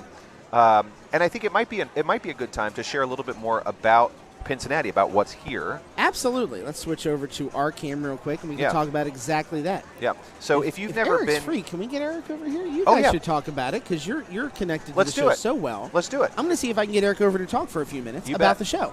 Guys, I'll be right back. You bet. And I promise it won't be a big commercial for Cincinnati. Yeah, it'll be a big commercial for Cincinnati. It should be.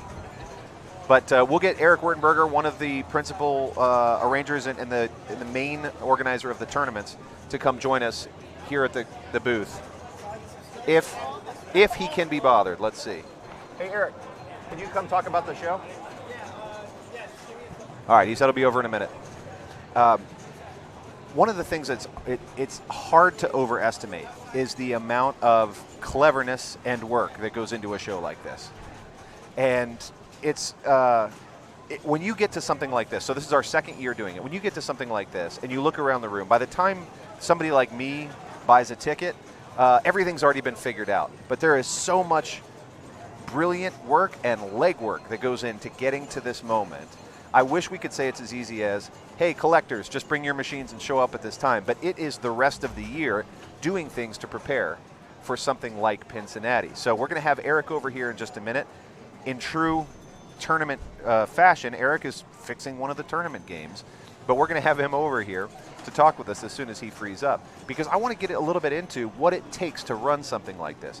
My hope is that folks like you and folks like me, when we show up at a show like this, we just get to relax and enjoy it. And the reason why we can is because of that hard work.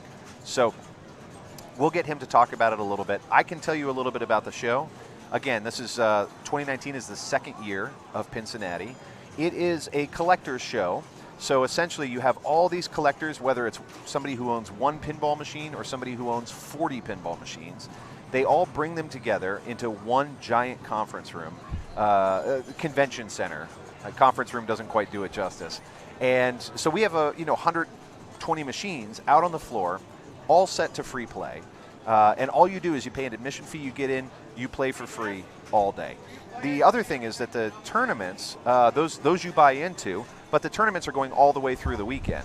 So you can come, even if you're just tuning in now and you're in Columbus, Indianapolis, Chicago. What up? Nashville. Eric Wertenberger, welcome. I was telling about the tournaments, that they're running all weekend. Yep. And folks can still come down and hopefully find an open spot.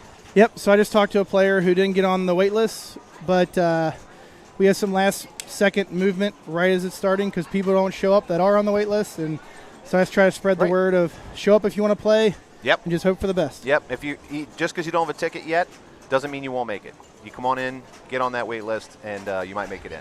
So, Eric, that tastes terrible. What are you drinking?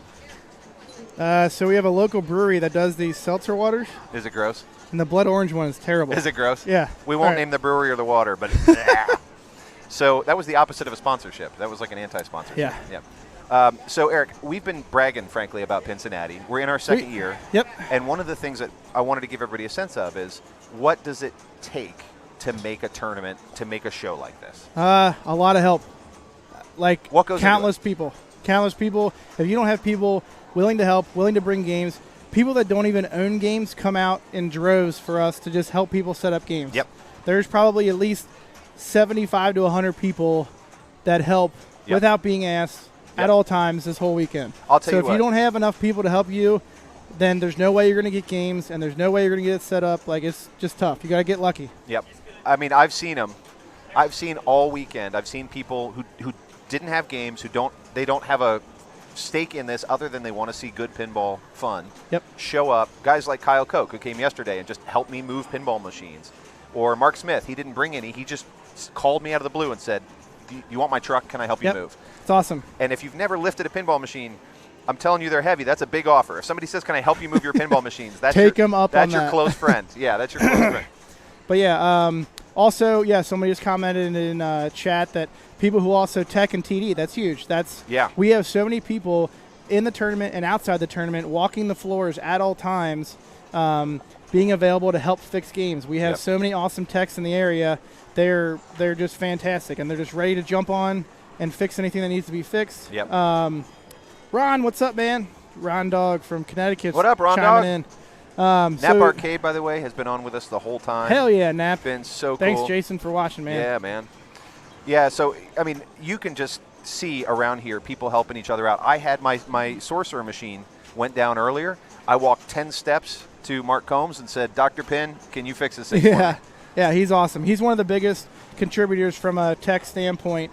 There's so many things and parts that he has that he's got a truck full of parts. He pulled his truck of parts up. Yeah. Yep. He can just swap in anything and get your game back up running like that. And then you can just pay him back later or give him some new parts. Like he's great. I told him to start a tab for me because it's going to be a long weekend. Yeah, I'm sure more than one person has a tab with him going right now. It is. Oh, go ahead. I was just going to say, like once we're done talking about the show and stuff, I kind of want to get a sense of where we stand with the standings. I haven't really been paying attention. Yeah, let's check in.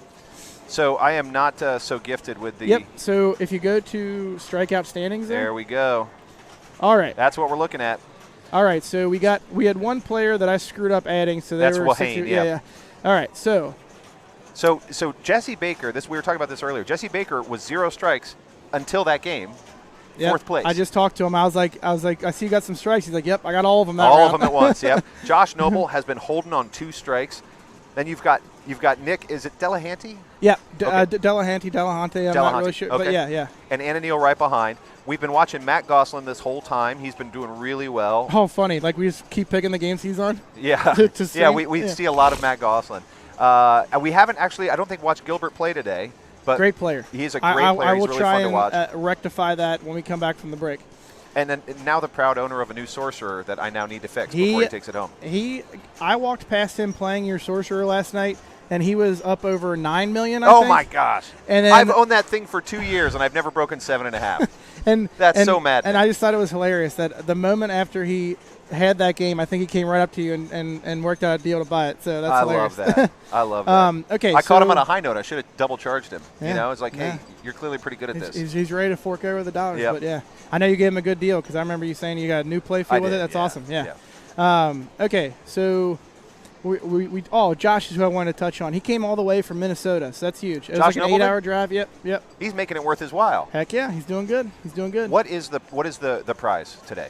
So today we have a trophy and cash for first place. Nice. Cash and a big plaque for second, and then 2 smaller plaques for third and fourth, and we pay cash to the top 8. So if you're out of the top 4, you won't get any hardware, but you'll get cash all the way down to 8. Isn't that great? So you can walk home with more money than you walked in with, which is really nice. This is disturbing how much we look alike in this shot. Yeah. This is gross. This feels like we're in some weird club together. We both got the pin. But you got to get the beard going, and then Yeah, it's there. It's just scruffily right now. Okay, so we're gonna come back at 6:15. Okay. So I don't want to have you sit here. So get up, go take a break. I'm gonna take a break as well. We're gonna put it on our sponsors screen. Oh, very nice. So thanks to all our sponsors.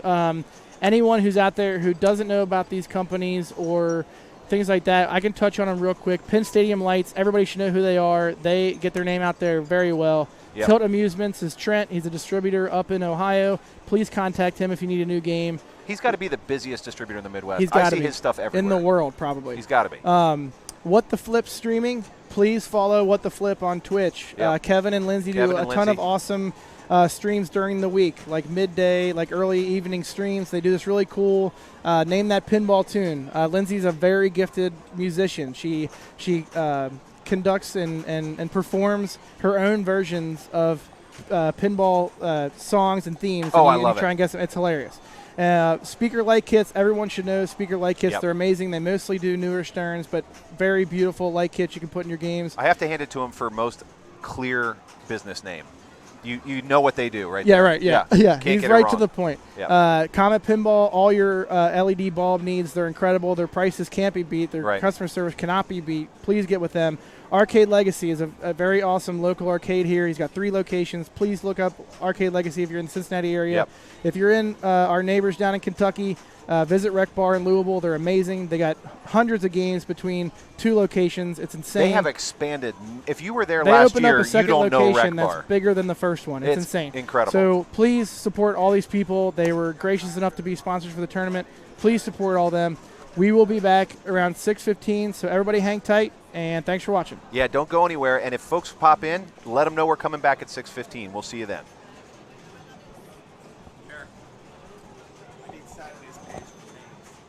Okay. It's in my work bag. Behind. I'll get it. I'm coming.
Okay.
My hotspot is faster. I've named all my hotspots after Dr. Jones. My home was called. My home one is trust me on the Wi-Fi.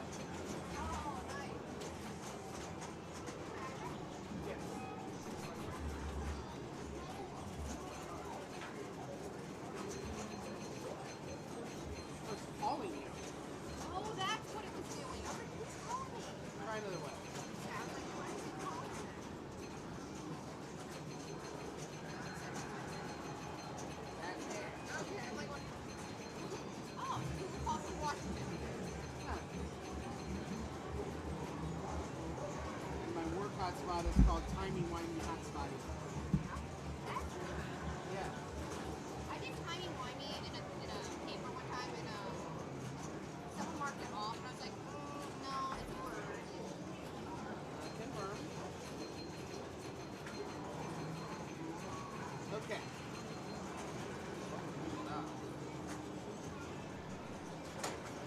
It's a machine.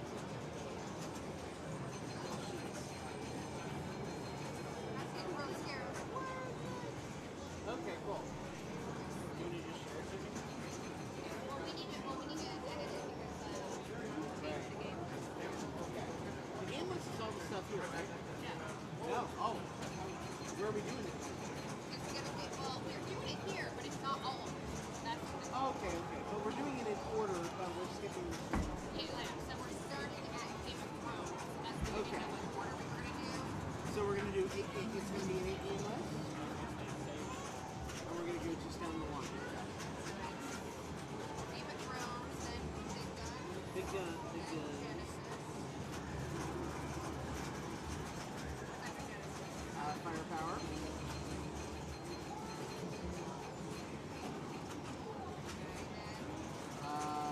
Then Big Game.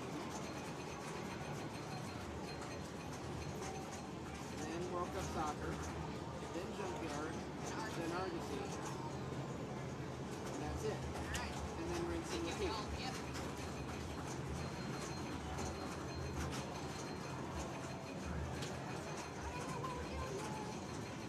It's like we did have 8-Ball Deluxe in there.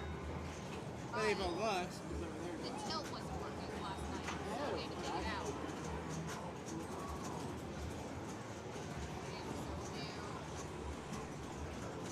Don't know how many players we have yet. Oh, actually, this week's probably going to do one. Player name. It doesn't have to. No? Because we'll put the player names down here Okay. as we put them in. With their score? With the score. Because the way we typically tended to do it is we put the first score in, say, Anna, then once they're cleared, we'll change like an X, and then change 200.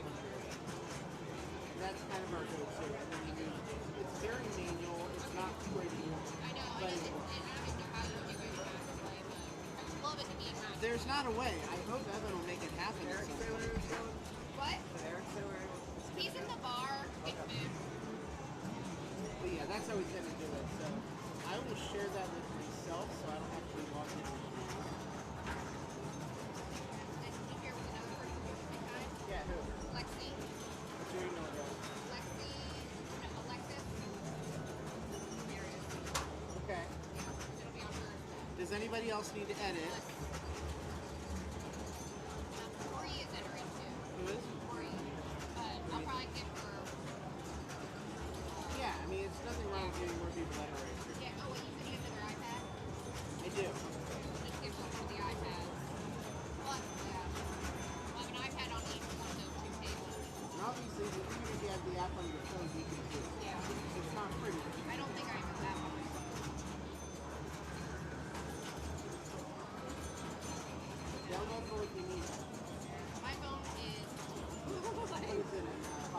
Yeah, it's an SE. Oh, the SE. So, and it's, SE is still really good. it is, and it's small enough that it fits into my pocket. Yeah. Whereas, like, and they keep trying to get me to upgrade, and they keep, like, every now and then I'll look down at my phone, like, shutting off, and I'm like, didn't touch it for like 5 minutes, okay, you think it's shutting off. I'm like, getting this light up. See? Wasn't even touching it. always felt like a button stuck. No, I had it all, I cleaned it and everything. And it was the case. It still, you know, like the film on the back? Yeah. It still has the film from when I bought it. Wow. Like, it has been in a OtterBox case. And I even got it. I opened it, I was like, no. And then, two of my other friends with the same phone, Yeah. they're having the same issue. They're trying to get people to buy new phones. I'm sure. Now, the one out of the 20 times I just did that, one time if y'all have a good recognize, that might be enough to see what you have. But, like, the That thing said, is, it's so it was annoying. overnight.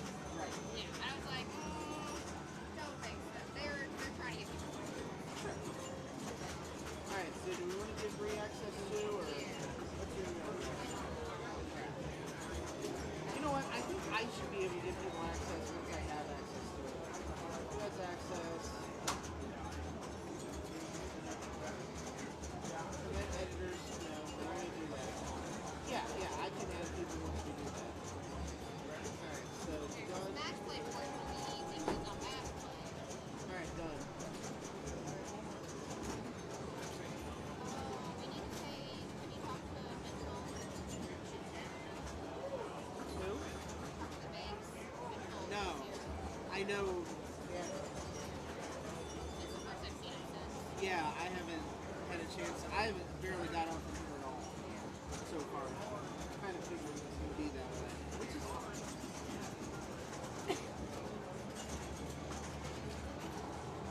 Is his mom over there? Yeah.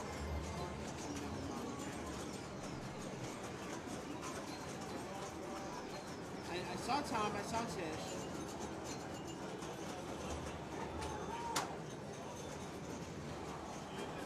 Pat? Patrick Kennedy? Huh? Hey, Tom! Yeah, it's Tom.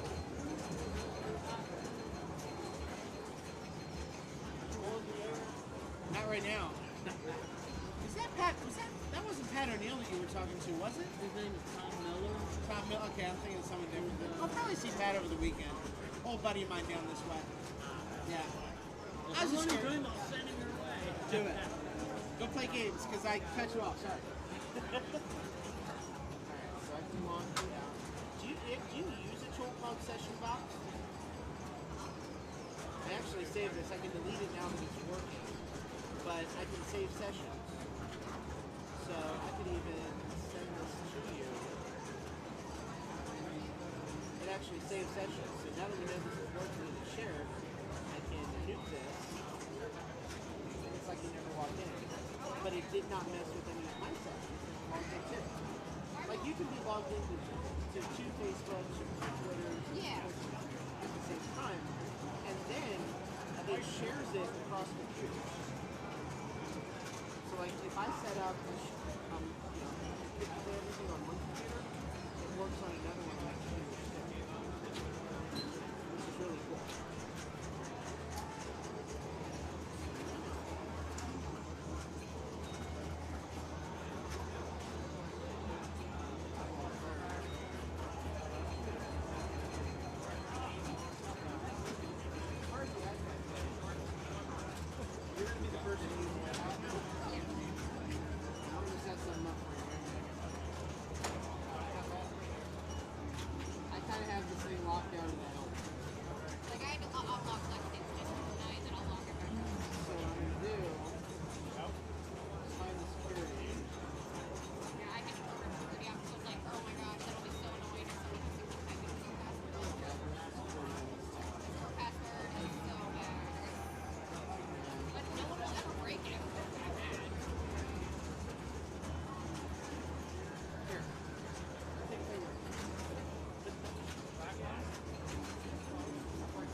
Hey, everybody. Want to thank you. Oh, my goodness, that's loud. Want to thank you guys for hanging with us and remind you we are going to be back at 6:15 to get our progressive match play started up again. So don't forget, if you are still hanging with us, we appreciate it. And we are going to be back. In the meantime, maybe we'll show you this this thing right here. And I'm going to see if we can add the text to that as well. Yeah, there you go. No, thank you, man. We appreciate you watching. Hey, it's more fun to do this when everybody's watching and responding, and you're making you're making my life that much better. So I very much appreciate it. That'll give you something live to look at in the meantime for a few minutes. So hang with them. We'll be right back.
sure. I don't want to bother you while you guys are doing the stream there. Ah, you're fine.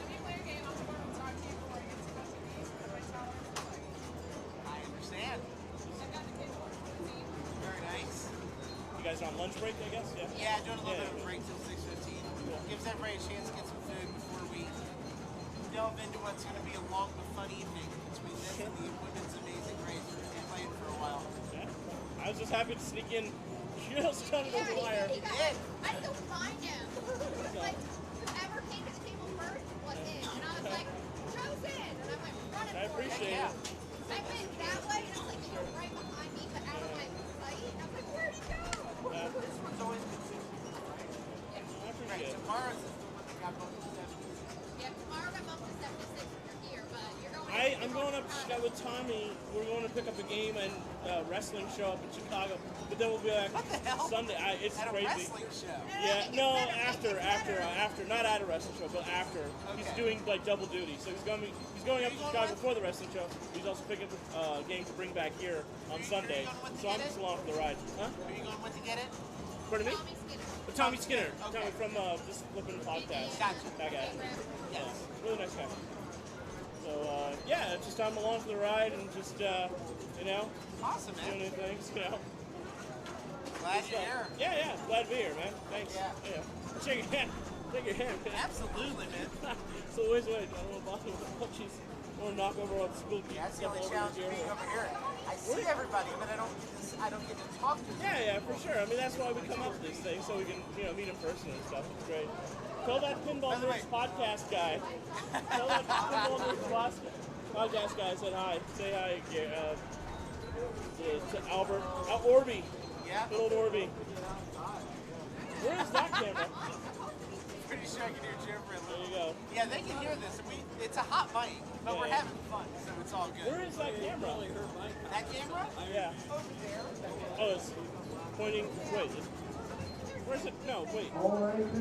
That's a wireless camera over there.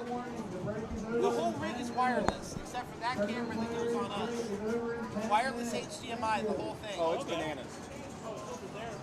Yeah. Okay, I see. We had you on round one on the rig.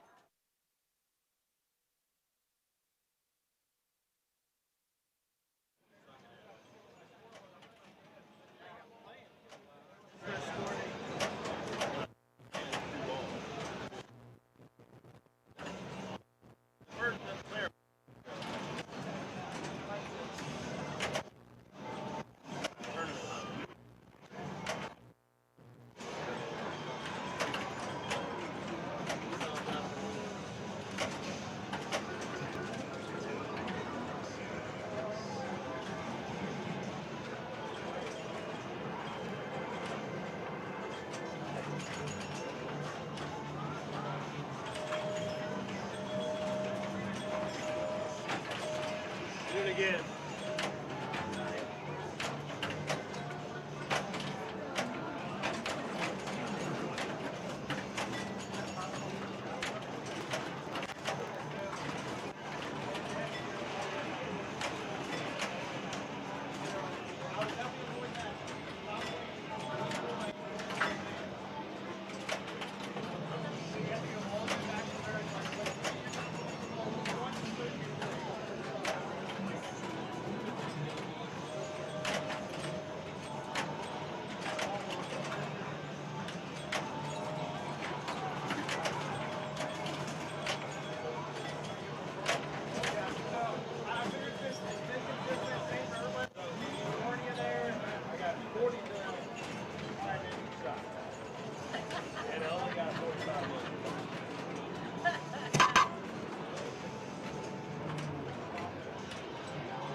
Genesis race book around got the boards and that's sticking sometimes. So keep an eye on it. It seems like, I don't know, it's very infrequent, so just kind of leave it up there.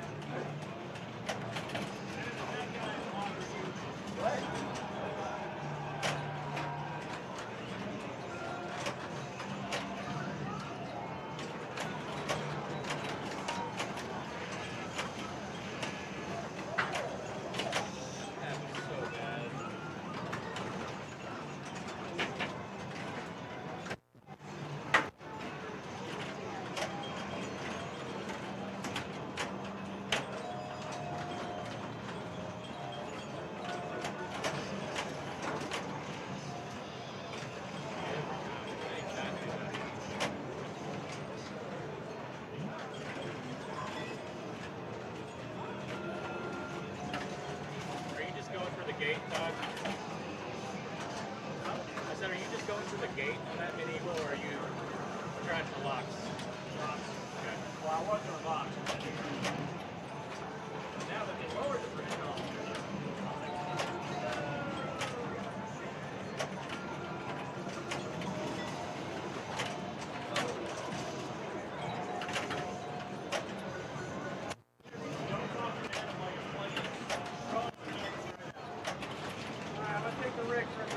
All right, do it. Can you get out of your way? Actually, I want to just follow Adam around like that. Just follow Adam around.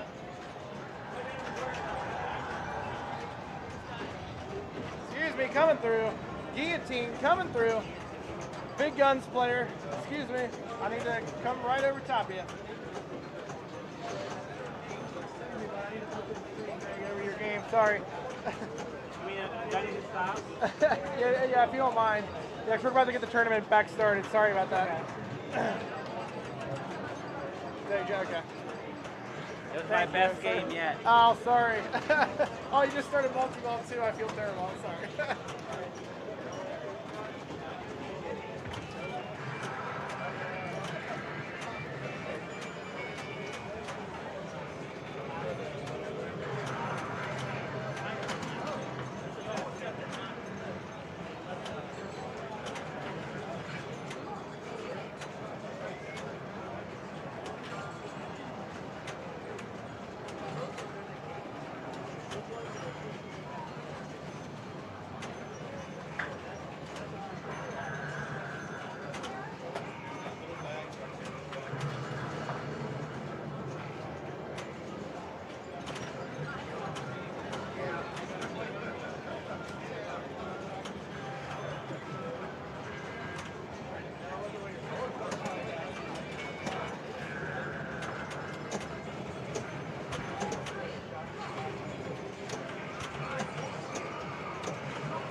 All right, Cincinnati tournament players, the break is over. The next round is up.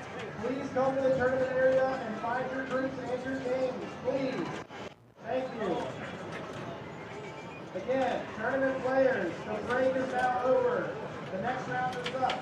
Please find your games and your players. Thank you.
Okay, that might. Oh, yeah, that's the case. Hang on. There we go. There we go.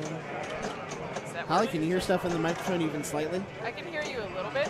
Okay. A little louder. Yeah. Okay, there we go. That's helping. Can you hear me? I think I can hear you okay. Yes. All right, I think we are getting stuff going in this round here. In fact, I believe that is Joe right there. Sorry for the slight delay in getting this stuff back up and running. That is indeed Whip Champ Holly Koskin. Holly, how you doing? Good, Scott. How are you? Good, good. So you just got here. Yes. You weren't able to make the start of, unfortunately, the Friday tournament. No work. I feel you. Work's a pain in the butt like that. I was even poking on work stuff this morning when I shouldn't have been, and I had taken the day off, so I fully understand. Yeah. As we have Rob Smith standing up on the machine. Rob Smith's played a lot of stuff here in Kentucky and Ohio, so I wonder if he moved from California, because you see his name in there under Rob Smith CA. So I wonder if he is a California transplant. He might be. He might be. It's very possible. Came somewhere with a much lower cost of living, but a lot less sun. Yeah, I don't know. The trade-off for the sun, that's a tough one. That's a biggie. That's a very, very biggie. I mean, I could use some sun. Do you see how pale I am, folks? Shoot. Hold on Me and Scott, we're like bright as the sun over here. We're the most pale white people in all of Ohio. While Veronica is down in Clearwater and just sent me a picture. We're not sharing this one on stream, so it's appropriate. Don't worry, people. Yeah. It's appropriate. Good old beach. Her back. It burned. Girl, sunscreen. I know. Is She your friend. put sunscreen on, and it still did that. Woo. Ouch. I know. Looks ouch-tastic, folks. Hey, we got Matt Pease in the house, man. Yep, Big Guns is the game right now. So have you played Big Guns? I played a little bit of it. I think Rec Bar used to have them. No, I have not. I've never seen that game, but then again, I never saw Spanish Eyes either, so we're going to hope that we end up having a good relationship nonetheless. There you go. That's a good approach to it, just... Yeah. Hold on. I can probably show you the magic sheet here. Here you go. Here's the magic sheet with tips. I have that left over because this is one from Eric's basement. This is one that he brings for the show every single year, and it's one that I'm not as familiar with too, so I should probably see if I have 2 copies of that. I don't. The one I have 2 copies of is big. So you have all the cheat sheets. I have some of them. I did not print them for all of them. That's fine. I have leftovers. But as we can see, the scores are low, pretty low so far. No one has gone over 106,000 as Tim Sexton stepping up to this machine. 4 strikes right now in round 6 is a sensational score, averaging better than a second round finish every single time. What's the strike count for this tournament? It is a 9 strike. Okay. And it is progressive. So, yeah, I mean, basically, if you have 1 strike per round right there, oh, geez, yeah. First time we've seen that happen tonight where we've had that go up there. Tim's working it into the top part of the playfield right there. Taking notes from Mr. Sexton right now. Tim is a good person to take notes from, yes. No doubt about it. But he's got good control up top. Very good control. Kept it up there longer than anybody has so far. The troll bonus for 50 is nice. Another 50 for that. So he's got that slow drop catch like Evan does. Yeah, he does. Yeah. We've been calling Evan's name out a couple of times tonight because we're also mentioning the fact he's so good at nudging the pinball machines. Yes. Both myself and Justin were complimenting his ability to do just that earlier on. And you're going to be playing in the women's amazing race that's going to be happening after this tournament. Yes. Probably will not go off right at 7:30, but we'll start immediately once this is finished. More practice time for me is fine by me. That's right. And we're at the point now where we're starting to see those eliminations. I think some of the machines are going to open up and be available for some of the women to practice on, which is going to be really, really nice. Yeah, I mean, ACDC right now seems to be, Diane just played it, seems to be tilting rather easily, but I would agree with that. It's playing well if you play it like it's a prom dance. I've never heard it said like that. Stick your arms out. Real nice. Someone please clip this. Yeah. I love that. So, yeah, play ACDC like you're going to 12th grade prom and everything will be fine. Like you're going to homecoming in freshman year. Yeah. Don't do anything crazy. Yeah. Don't get any ideas. Nope. Just try to put your hand where it doesn't belong. That'll go badly for you. Yeah, it'll be fine. Exactly. Oh, my goodness. Did we get another sub at some point today? We had 2 start. Joe Soap, I did not call you out earlier. Joe Soap, thank you for that sub. Appreciate you subscribing straight down the middle. And yeah, Tim's having an amazing ball right here, 673,000. No multi-ball yet, but plenty to do. So that's the multi-ball shot from my quick reading of that is like you have to shoot up the center. Yes. So that's going to be my whole goal. But then obviously that's got to be pretty dangerous too, considering it's a center shot. If it drains, if you got a light tilt on it. Exactly. And it's not easy, it looks like, to get up to the center shot like that. Because with how those flippers are loaded up top, it's hard to line it up perfectly for it. You've got to get it from the bottom flippers. If you're hitting the top ones, you're more going for those 2 side rails. Hard bounce to the right outlane by Tim. Yes. Other thing to know about this game, that jackpot, yeah, got to lock left and right first. Center shot starts multi-ball. There you go. And yeah, there we go. Lock balls by Cannon. I swear I've got it on the sheet here. I promise. And worth mentioning, that jackpot value does build during the multi-ball, and it does carry from player to player. It resets each game. It starts at 500,000. So it's interesting. We're going to see if anybody does get that multi-ball, or if Tim's not able to cash it in, if then suddenly that gives another player an opportunity at a more lucrative one than they normally see. Right. See if Joe's able to do something with that here. I mean, overall, it looks like the machine's bouncing, like the ball's bouncing pretty well, where you're not having to really try to do like any weird saves. It seems like things are pretty much staying inbound. Agreed. The only thing I've really seen so far is we did have one where Gil had the ball bounce over a flipper, but that's going to happen on a machine. That was almost an upper playfield Lazarus right there. Yeah, right. Not something I don't think I've ever called that out before, an upper playfield Lazarus. Ooh, let's see what there he it got. is. Did he get it? It's ready. It's ready. Aim, fire, yep. There it is. Okay, mental note to self, the ball shoots out quick from the sides. Yeah, it does. Got it. So 2-ball, multi-ball now. Jackpot in play. Oh, it drains down the right side. That might be it for it. Got some points out of the deal. 472 is not bad considering what we've seen so far. Yeah, considering the other scores at this point, Joe has set himself up really well, and he's still going. So and that's what it's all about with this group right here. 4 strikes right now, I believe, is top 5 or so. That right out lane is just hungry tonight. It is. Duly noted. Definitely. So you, I'm sure, have reviewed the list of machines. Or have you very much yet? Kind of. My whole last week and a half has kind of been a giant dumpster fire. So understandable. Understand. I've reviewed some of the machines. Some of them I know. Some of them I played before. Some of them I have not. So, no different than first Pinball kind of go with some of these machines. So, yes. But I've seen Grand Prix. I have not played Rumble, but yes. That looks very familiar to one of the other ones that I played. Obviously, I played ECDC, played Genesis. I had that in our roller rink growing up. Yes. Yeah, so there's definitely games here that I've played before. So it's just, try to just do your best and step up to the machine that you don't know. Yeah. Try to read the card if there's one really quick. That's a tough break for Gil. And the reason I do say that is there one machine in particular that you're most looking forward to playing? It can be any, one you've played, one you haven't, but just that piques your interest more than maybe others do.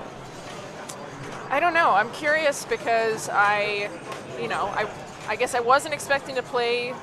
I knew there were going to be old games at Pinburg, so if anybody doesn't know, it was my first Pinburg. Mm-hmm.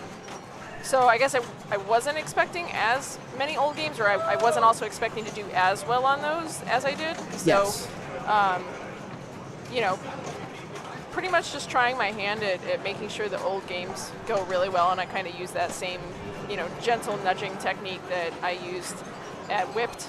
But, I like Medieval Madness, I like Iron Maiden, World Cup, I like that too. I don't think that there's a game here that I necessarily hate. Mm-hmm. And if I did, I wouldn't necessarily say what it was, because my opponents might view this strategy. I see you working right there. Yeah. But I don't know, you've been here, you got here earlier this morning, right? About 2 o'clock or so. So I wasn't here for setup necessarily. Okay. So things have been going well, I take it. It has been going very well, very smoothly. Every Eric tournament that we ever run into is always so smoothly run. Especially with the magic rig over there that you see, being able to switch from game to game has been really, really nice. Yes. Let's see where Joe's bonus ends up. Just 13,000 on that. So he's in second place right now. Let's see if that's able to pull off. Rob and Gil have a lot of work to do right here. Yes. Right now that 4 strikes, we were talking about it, is enough for them to be tied for 5th place. In a group of, the only other player, Matt Goslin, also has 4 strikes. You're looking at the other group here that has that. And this is a game changer, especially for whoever comes in last place. You go from maybe being, tied for 5th to being 1 game away from elimination. Yeah. Ooh, hard drop. Oh. That is a tough break for Rob. I can't see where that score ended up, but I think he might be right there. I think he was around 111. 111, yeah. So here comes Gil. So here's Gil.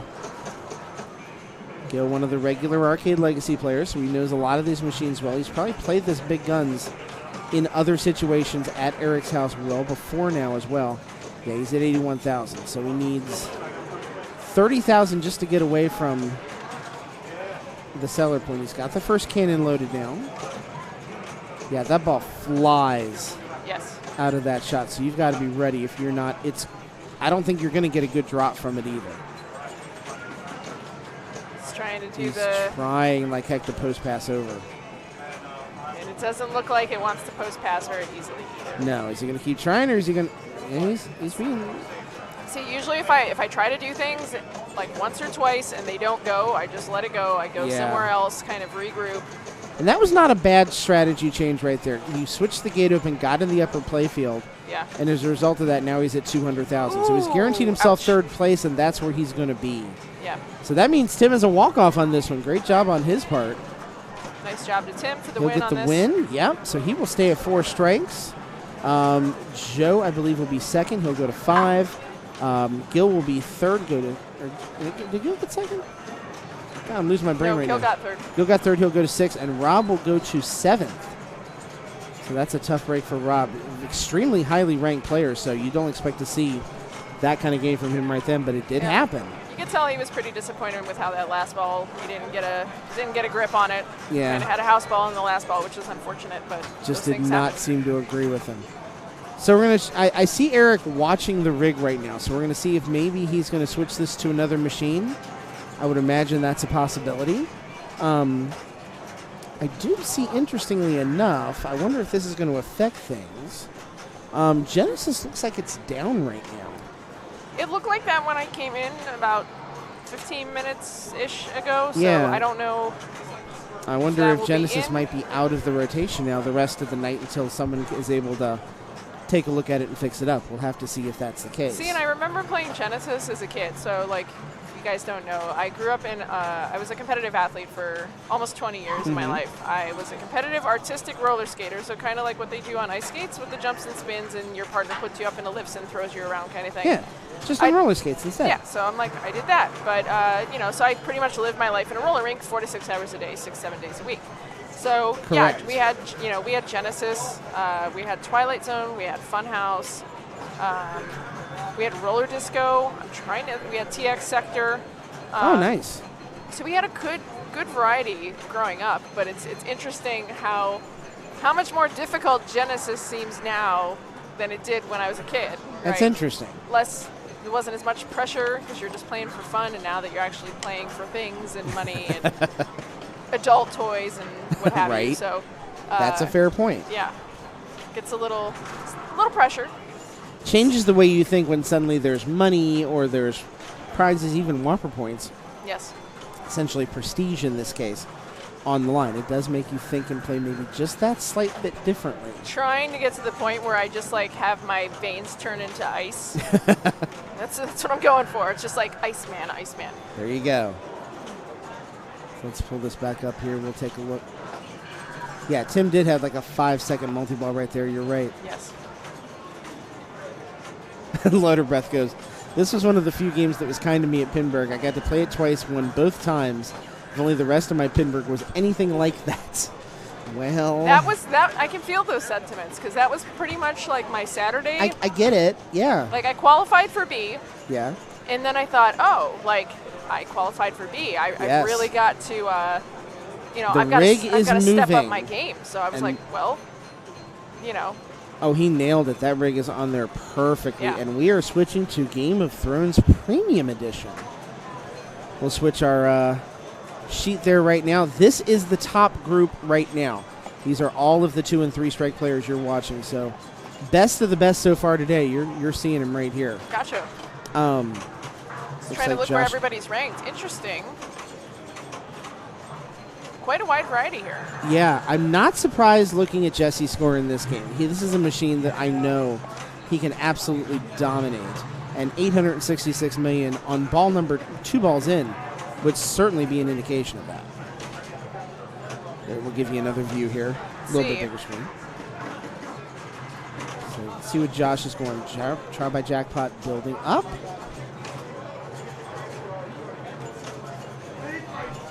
I mean, they're nudging it around a little bit, so it shows that there's some forgiveness there, which is nice to know. Yeah, and he got the award, 34 million, not bad. And that's not something we've seen across a lot of these machines. Most of them are set on a very, very tough tilt bottom. So it's interesting to see this one has a little bit of movement, and I'm sure these players are realizing that and taking very close advantage of it. World Cup actually had some gift to it. At least, like, I was trying to, like, shake it around just to see if I could tilt it, and I didn't. So I'm like, okay, nice. Mental note to self. But then Kit told me, like, Junkyard tilted when it ball saved. Oh, God. So you've got that other end of the spectrum, so. True. Just gotta play careful. Other thing to keep in mind on this one does have the newer Game of Thrones code that came out a few months ago, I believe, as well. So not as familiar with the newer code, but I know it really does exponentially change the scoring of the game. Interesting. So 384 million, I mean, that sounds like a lot. You got to get a 500 million points in this game, but I think now it's doable. And we're watching Josh make the run at it right now, not with, big 300-400 million point combos. Right. Just playing the game like you normally would, but getting 10-20 million at a time. See certain winners coming here. He's got 4.3. I mean, overall, he's maintaining good control of the ball. Very much so. If only replay meant something on this, it doesn't with it being a free play. Congratulations. We're telling you you're playing really, really well. Yeah. Ooh, got a danger there. No tilt, though. Did not. But he's gonna really need to take it easy for the next minute or so. He is.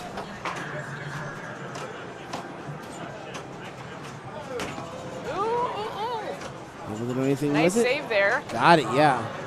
Start value is up to 16.1. Take some time, reset. That 48 mil, that will help. Yes.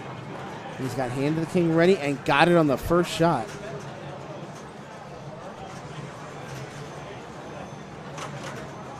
He has got a lot of stuff working here with the houses that he finished. And the combo multiplier up to 6x. Multi-ball started. There it is. I believe I saw one of them was 20 seconds of free shooting, but... See, I know some people are really good at doing the whole, like, trap multi-ball thing. Like, Trent, Trent does that all the time, and it works for him. And, I've tried that a few times, and I know that other people have tried it too. And you either seem like you can play with it that way, or you can't. And I would rather just have my, Mach 3 with my hair on fire, I suppose. But I get it. And it looks like, too, he had an interesting play right there where he had it one on the top right flipper and one on the bottom right flipper. Yeah. I wondered if he was going to try and do a half hit of the button to try and just free up the bottom one. Mm-hmm. He opted not to do that. That would have been a heck of an effort if he would have. Yeah. But not something that I would ever expect anybody to do. He's trying to get one free right now. Might have been a little... Oh, just ever so cautious nudging right there to free it up. Yeah, see, that's where you get in trouble, because if you have bounces like that, and you're not ready for it, you end up losing potentially both your balls, right? So, I don't know. At least my strategy when I play multi-ball is like just keep your eyes focused around the flipper area. Try to automatically know how far down a ball has to roll on a flipper to get it to go up a ramp. Right. And just stay focused in that area and just juggle, juggle, juggle, juggle until you can't juggle no more. Makes sense. So here's Anna Neal. First time we've gotten a chance to see her on stream today. And she is playing sensationally well. Only 3 strikes into round number 6 here. Fantastic. Tie for second place in this. Women represent. Woo! That's right. Chicago, women and Chicago representing right now. She's doing great. I'm going to assume that she's playing with us this evening. I would very much assume that.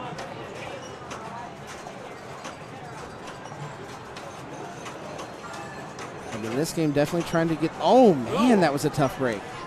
Thought she had control of the flipper right then and just bounced right at the edge, the nub of the flipper.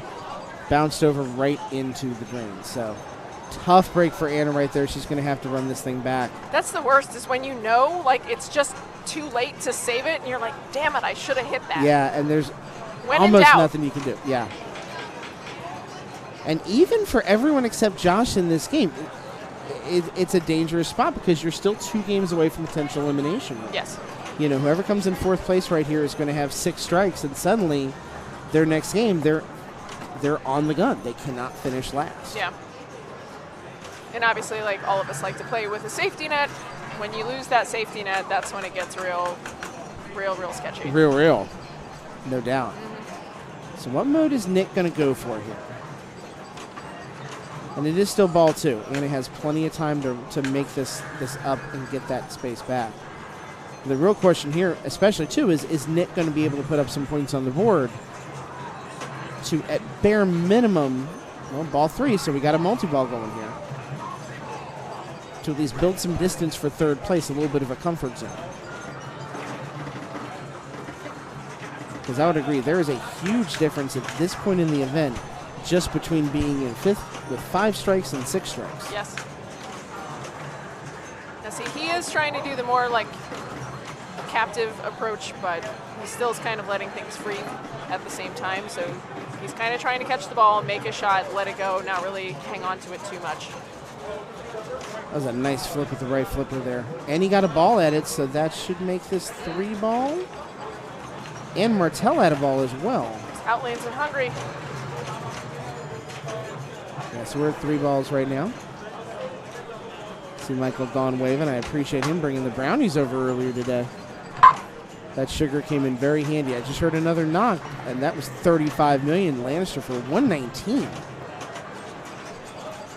Just ran this thing all the way back to a replay. Not bad. So suddenly, just like that, really on the strength of one mode, 466 million points. Holy smokes. So, you know, this is something we're seeing more in the new code than we ever saw in the old one. The old one, I think you had to combo a little bit more stringently to get those big shots, and now they're not saying you don't have to combo, you don't have to build up your multipliers, but the path is a little bit easier than it used to be. And there you go. Suddenly now, Nick, where he was at 10 million before, is now threatening to make a run on first and second place here, just like that. And that, in the same sense, tells you Anna is not out of this thing in any way, shape, or form. She can run this back very easily. Nice patience there on the bounce pass.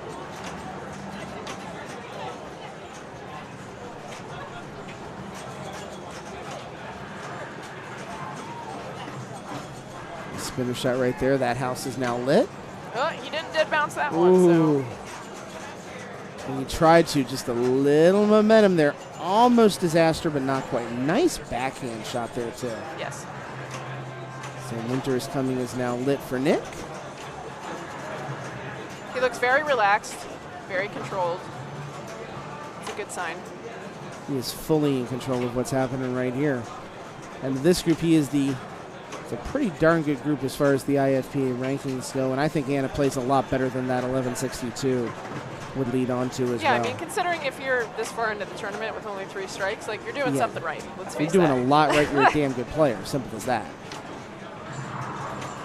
A lot of those rankings at this point can go out the window. Then you start to think about maybe who has home field advantage on the machine. Have you played it? Yes. Have you had a feel for it? Which is why I think, you know, probably Jesse would have an advantage on this machine. I think this is either his Game of Thrones or Eric's Game of Thrones, but I'm sure it's one he's played quite often as a result of that. Yes. Ooh, good save there. Right out lane, just ate that. Yes. So there's the bonus. Still a very good ball for him. That'll get multiplied up to 28 mil, and just like that, 557 mil. Yeah, I mean, he's right in it. I mean, obviously, Jesse's still got quite a lead here, but... The scary thing about that, all that play was in third place the entire time. Yes. He went 550 million points on that ball just to still have the potential for 2 strikes. But is in a lot better range. Although, did Jesse just lose that? Oh, I think he did. Yeah, he did. Damn. That is a huge development in this game. Plot twist, folks. Yes. So now Josh has a big time opening to maybe win this thing, put another strike on Jesse. Yeah, he probably knows he has a good chance to make a move here to get into the lead, kind of get out in front of people, give himself a little bit of a buffer. But again, with this group, is there really a buffer? Targaryen and Tyrell, you saw those were the 2 houses that he still has to light. And Josh is playing with a little house money here. He has a 1-strike lead. He's in first place in this whole event right now. But if he can run this thing up and not have to take another strike, he would have a 2-strike lead over whoever comes in second in this group. That would be huge, especially knowing that when we get into 2-player games, those are 2-strike games each. So he would have a full game buffer potentially in a head-to-head format later on. Ooh. Yeah, I would take a breather, too, after that. I'd be like, all right, we got to regroup. Good play. Good play, Josh. Very nice. Nice catch. Winner's coming. Lit again.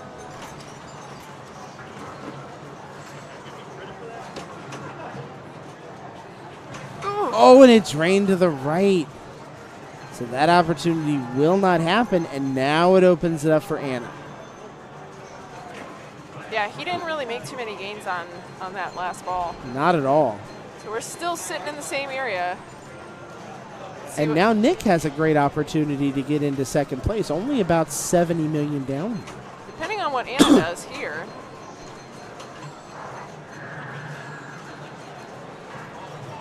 Other advantage for Anna is with only having about $1.5 million, just about everything's on the table for her to get. Yes. So she can pick whatever mode she wants. You know, there's no feeling like there's only a couple things you have left to do. Just play your game. And she's immediately working towards a Blackwater. Now, is she going to look to go into it with the mode going as well? I think so. 2 more to Light Greyjoy. Oh, man. And oof. That's one of those that you'd be kicking yourself afterwards. Like, yeah. You could see the look on her face. It's like she knew the moment that ball went in the air, this is not going to go well, and unfortunately it didn't. Yeah. Well, like they say, it only takes 1 ball, so, you know, her next round is going to have to be all out. Well, and remember, for all these players, even for Anna finishing in 4th place right here, you know, she's only the only security is just don't be last. Yes. You know, and get 3 more strikes. And the way she's playing today, that's a strong unlikelihood that that's going to happen. So, you know, as long as she's playing solid pinball, she's still got plenty of games left to play. Okay, Nick's I don't blame her. She's even walking away from it like, I want to get away from all this for a moment. Just relax. Don't blame her one bit. Nick just got ball 1 locked for Blackwater. Yeah. Do what you got to do to get your head right. And it's hard to do in tournament play. Yes. That's why I'm having one of these right now.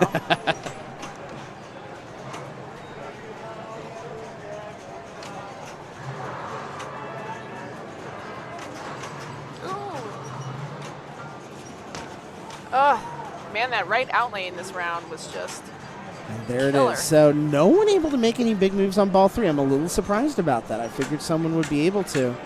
Did not happen. So Jesse will now take a tie for first place at 3 strikes. Josh will go to 3. Nick will go to 5, and Anna will go to 6. So we just saw that game. Let's go back and look at the scores, what we just saw for big guns. That means now Tim Sexton's looking pretty good because he stays at 4 strikes where everyone else had to move down quite a bit. We'll pull up the standings here for you guys to see right now. And in fact, they just said the next round's already up, so holy crap, that was fast. And we can see it here. Josh, Jesse, Tim's the only player at 4 strikes. And then Joel, Joe, Nick, and Adam are at 5. There are only 7 players that are protected against elimination right now out of the 28 that are still in this event. So there's going to be a lot of wrangling down here, especially these 2 games that are going to be full of players that have 8 strikes. This is the moving round right now. Yes. I think we could see potentially 10 to 12 players be eliminated this round. This is going to be a hefty round. Yeah, this is going to be tough stuff. I assume the camera's going to move. Should move again. Although it may not. Let's see here. Let's refresh the page here. We're looking at our round 7. I could see him leaving it there. For another minute? Only because Eric is currently doing a little bit of work on big guns. And we do have a game we can show you on Game of Thrones. Oh, they're working on Genesis right now. They're working on Genesis right now. So he's busy doing pinball repair. Yes. You know, the roles of a tournament director. Never stops. And Loader's absolutely right. Nap's right. Chuck owns the GOT Premium, so I just about guarantee it's his. It is. Anna was so close to Lannister, charged up Blackwater, stacked with Greyjoy and Lannister. She had the formula in place. Yeah, she had the pieces and parts building to get to where she needed to go. Just wasn't able to make it happen. So it's probably unfair to say she lost by 550 million points. She makes one good shot, she gets Blackwater going, and suddenly there's probably 300-400 million points on the board. Multi-balls can save a lot. Yeah, they can. Be a saving grace when you need them, for sure. Yeah, and I think that's what we are going to see. We are going to see more Game of Thrones here. We're not going to make Eric move stuff right now. He's a very, very busy person. So I don't know. Did we get a game start right there? Did they put all 4 players in? There. Yeah, we got a game on. Justin was just asking if he wanted to move the rig. I said, don't worry about it, man. We got a game on here, so we'll stick with it. Yes. Game of Thrones is a fun one anyways. You're streaming all weekend, or are you playing tomorrow? All weekend. I am not playing at all. I'm streaming the whole thing. All right. We're going to be streaming the tournament tonight. Oh, no, he is moving it. Never mind. Lies, folks. You know what that means? More Eric. More Eric and more love for the sponsors. You see Arcade Legacy there. Of course, Jesse. You just saw him on stream playing. You saw What the Flip as well. That is Lindsay's Twitch channel. She was gracious enough to be a sponsor for this tournament and this show as well. So, all right, where are we moving to? Oh, it's going way down the list here. Yeah, I hope Jane will tear this up. I'd like to see her stay in this tournament and do well. She is, in fact, well, her and Matt are both between 800 and 900, so ranking-wise, they're right there. And as we've said before, don't count out Larry Scott, man. He's about as good as they come around here. Oh, this is going to be good. It's Sweethearts. We are going to see Anna play some more. And with that, we are going to start. Now, this is a one-player game. So basically, we're going to watch each... Eric, no. I believe we're going to watch each of these players play an entire game of this. Of 5-ball. We're going to write down their scores. We'll keep track of them in chat right along with you. So that, you know, every year there's one game like this that it's a one-player game. Odds and Evens has been the game in the past before. In fact, I remember one year at the NKY Open, Odds and Evens was the one-ball tiebreaker game. Oh. That look. Sounds painful. Oh, here we are, right away, quick down the drain. Yeah, we're going to see a lot of that here. This is how this game's going to go. I can see that already. Yes. Ken looks like he's grabbing a little information real quick, perhaps. Hang on, my phone keeps blowing up. Well, I'm going to have to go take this, I think. Yeah, go take that phone call for sure. We'll get Justin back over here. I think he's played this game before, so we'll get some... this one's going to... I'll probably be back at some point tonight. Please do. Holly, thank you for coming over here. Thanks, Scott. Appreciate it as always. See you guys. Keep rocking it. Trying, man. We're going to try. That's awesome. That is Holly Koskin, 2019 Whipped Pinball Champion. And I don't know, maybe there's another championship in the cards for her tonight or tomorrow. She is working like hell for qualification for the women's tournament, both in open and women's. So, you know, she's going to be angling for a big-time finish here. And no, this one does appear to be... We'll get Justin back over here in just a second, as Anna has stepped up on this machine.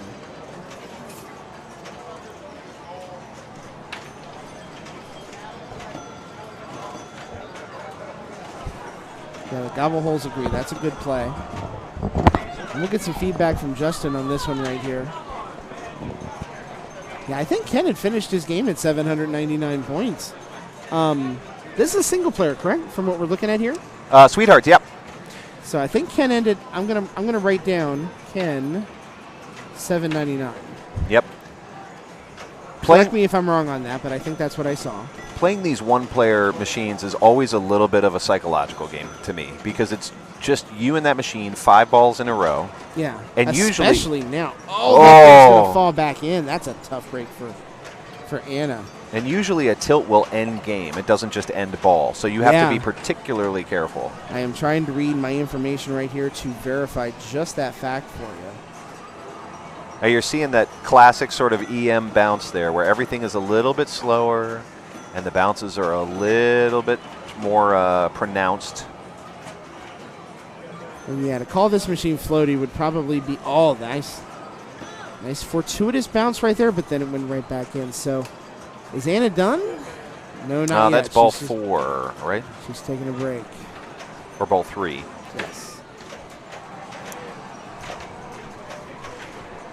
So I'm certain you all have already talked about this, but the women's tournament is coming up right after this one. So for folks who are tuned in, watching this strikeout tournament, just bear in mind that there is more pinball action from Cincinnati coming right after this in the form of the women's tournament, which is going to be done in Amazing Race format. It is. To give you a little more on the format of that, there's going to be 3 rounds of group play just for seeding purposes. Oh, left out lane. Obviously, I think it's in your advantage. You want to be the last. You want to be the number 1 seed. You want to know the score you have to get on every single machine, and you want to have seen every single person play before the end of this. And so, is there qualifying? Do you know in this one to get seeded? 3 rounds. 3 rounds of qualifying. Okay, 3 rounds of qualifying. Got it. No one's eliminated in that. It's simply to seed the players. To get your seed, and the advantage of the seed is knowing the score that you have to beat before you play. Exactly. Okay. If you are the lowest seed, you have to start on every single machine. Yep. You get to play more pinball that way. It's not the worst thing ever. And it looks like Anna's score is 700 on the dot. Look at that. 700 WLW. That's very radio. It's very radio. It helps when you do this. Everything gets more radio. It does. I think if someone scores 700 and you're in Cincinnati, you have to call it the Nation 700. Station, right? The Nation Station. 50,000 watts. Yeah. It used to be 1,000,000 watts. Did you know that back in the 60s? Yeah. It all came out of the tower up in Mason. Yeah. Right? Yeah. 1,000,000 watt station. They said you could hear it in Russia. I heard you could hear it in dishwashers. Oh, that's cool. Yeah. Actually, I remember a story back when I was much, much younger in the 90s that people that lived over by NKU, which is my alma mater, they were having an issue a while back. They could hear the FM station for WNKU on their dishwashers because of that some is sort of so issue. fun. Yes. I do remember people saying back in the day you could hear WLW in your chain link fence. Yes. If you stood close enough to your chain link fence. Or your braces, but that might have just been a urban legend. Did they have braces back then? Or, I mean, I had braces in the 80s. It wasn't pretty. They had to have had braces, right? I don't know. When did braces? Yeah, well. I should call my orthodontist and get some more commission. When did braces happen? When did braces start? Can someone not Wikipedia that right now because we're playing pinball? That's right. So you're watching John Del Zoppo.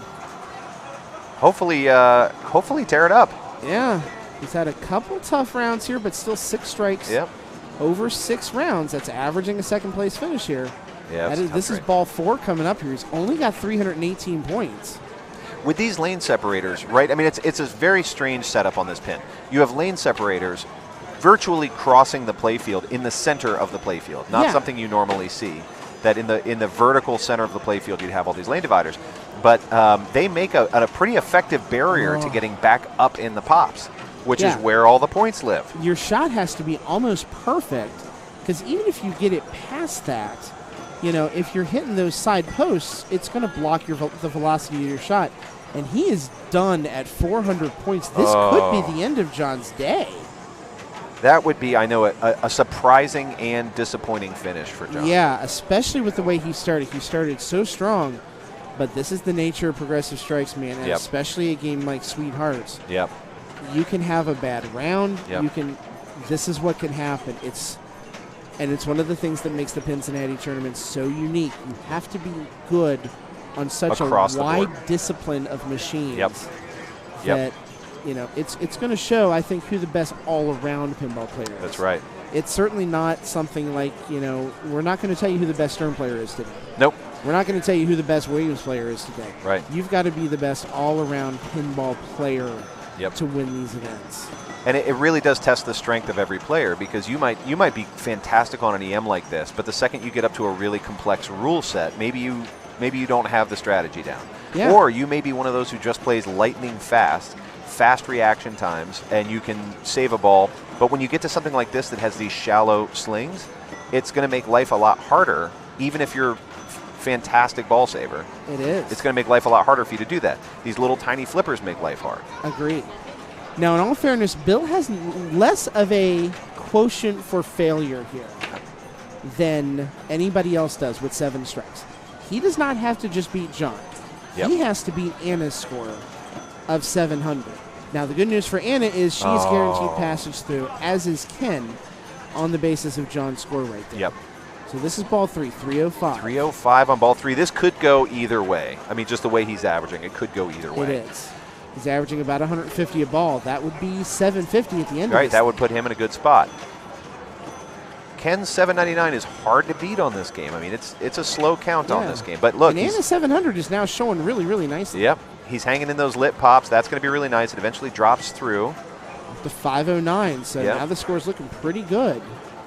Yeah, Bill's not in a bad spot here. He was wise to let that drain, and you'll see on you these. don't want to tilt and end your game. On these one-player games, you'll see people back off in a way they typically don't on a pinball machine. So let's talk about the backglass here. All of the cards that are being built right here. Yep. What do you get when you complete decks and you complete lines on that? Is it a 100-point bonus? It looks like possibly. That's a fantastic question. I don't know. I don't know this game at all. I'm not seeing any bonus points being given whatsoever. And I don't think I have a key for it. Oh, he's over. Oh, Oh, he got it on the left drain, and I think he still has one ball left. So look, did you see that really careful choice he made? He had a Lazarus ball essentially come back up onto the flipper, but because he had nudged, he chose to stay away from it. Yeah. Because if that had put him over the edge on a tilt, that would have been the end of his game. And he's got a no on score, and now he's got the top score. He's got 834.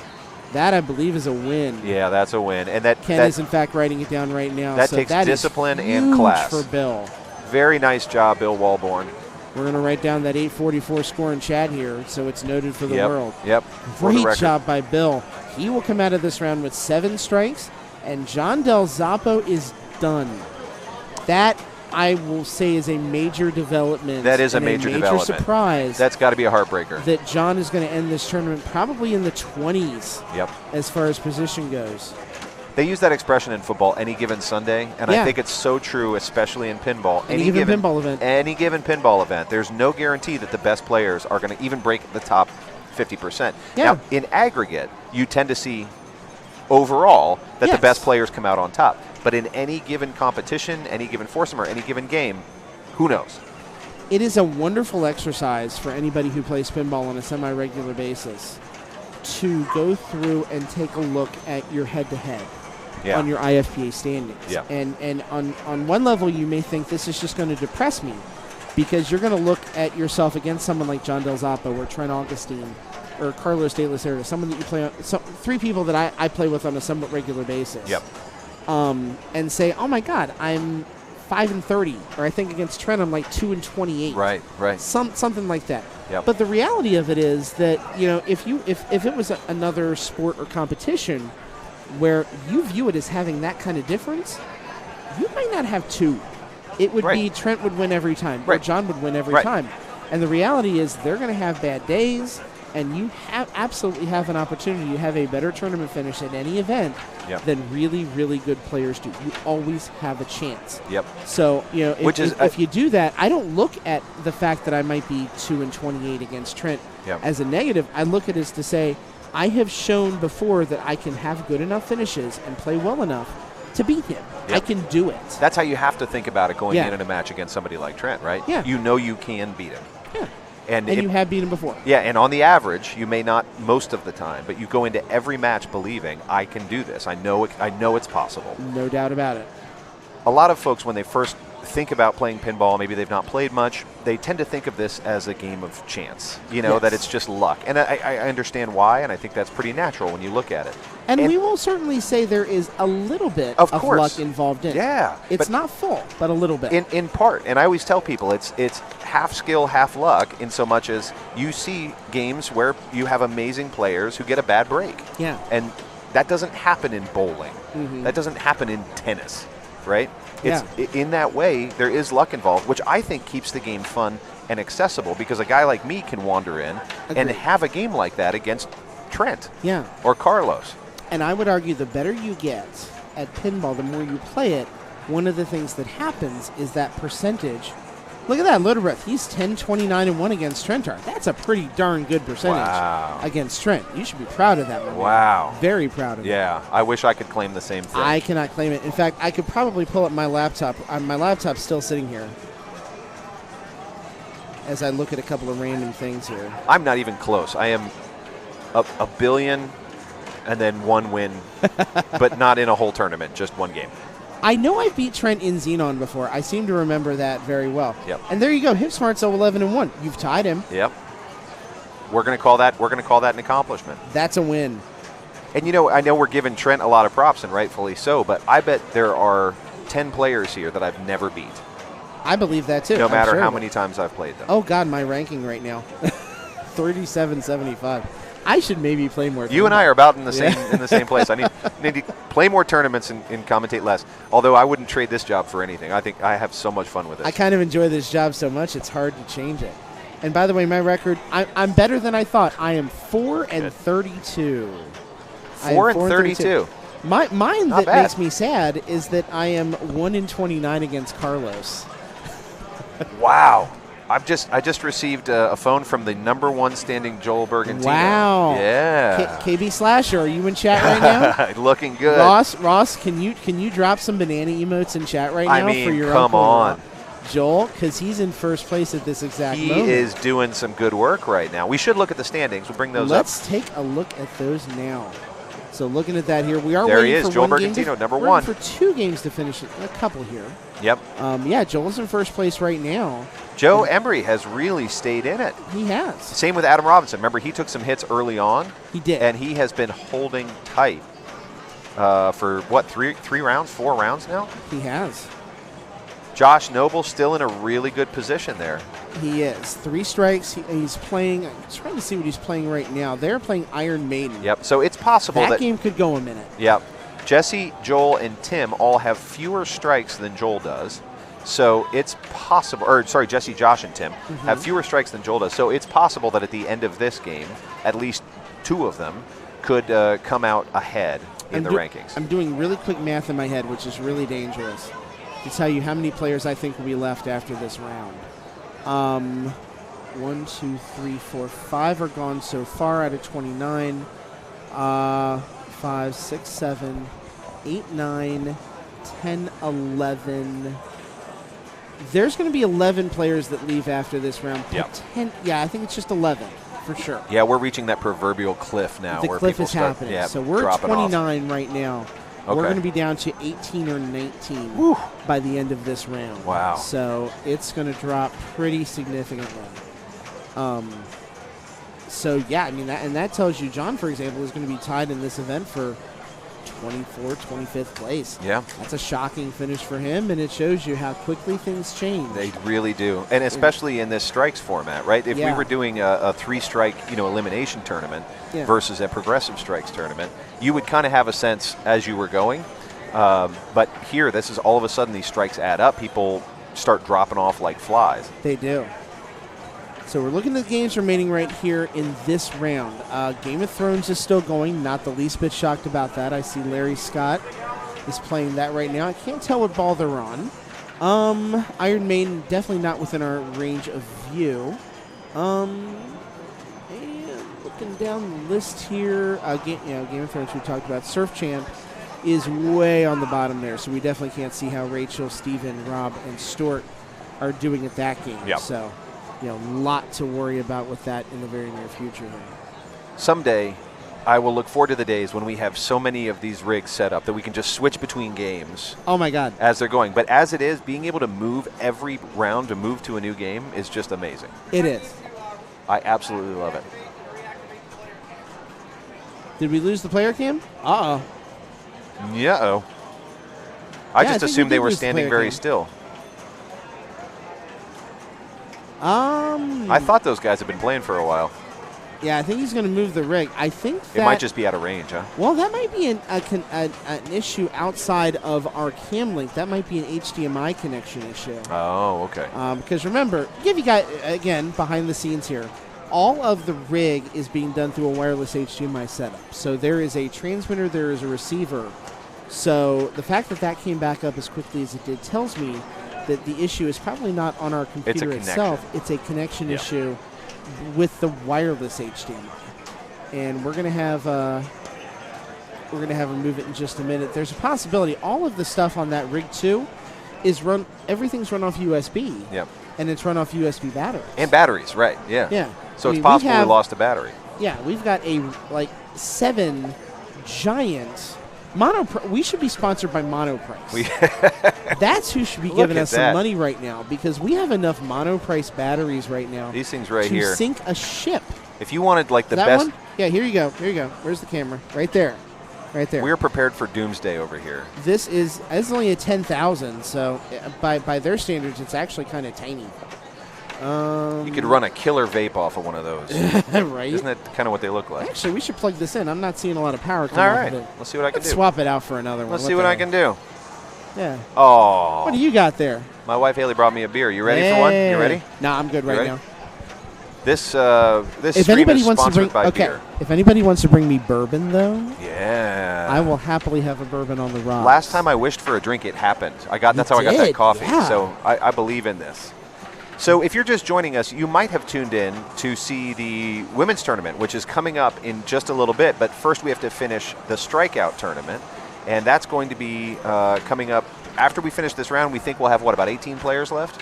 19 players. 19 players left. I have a feeling we're going to be going till about 9 o'clock before we start the women's tournament. It's going to be a while, huh? We got a lot of pinball left in us tonight. We may even go there past are worse midnight, things and than that. I am, by the way, 100% okay with this. If you're wondering, like, Scott Veith has not left this position. He just pees under the table. Oh, God, don't tell them No, that. he doesn't pee under the table.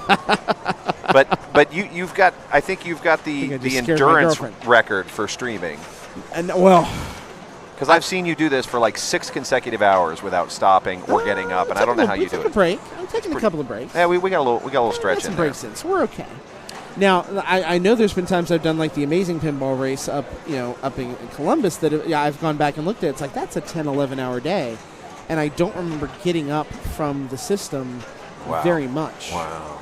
So I get that that whole thing.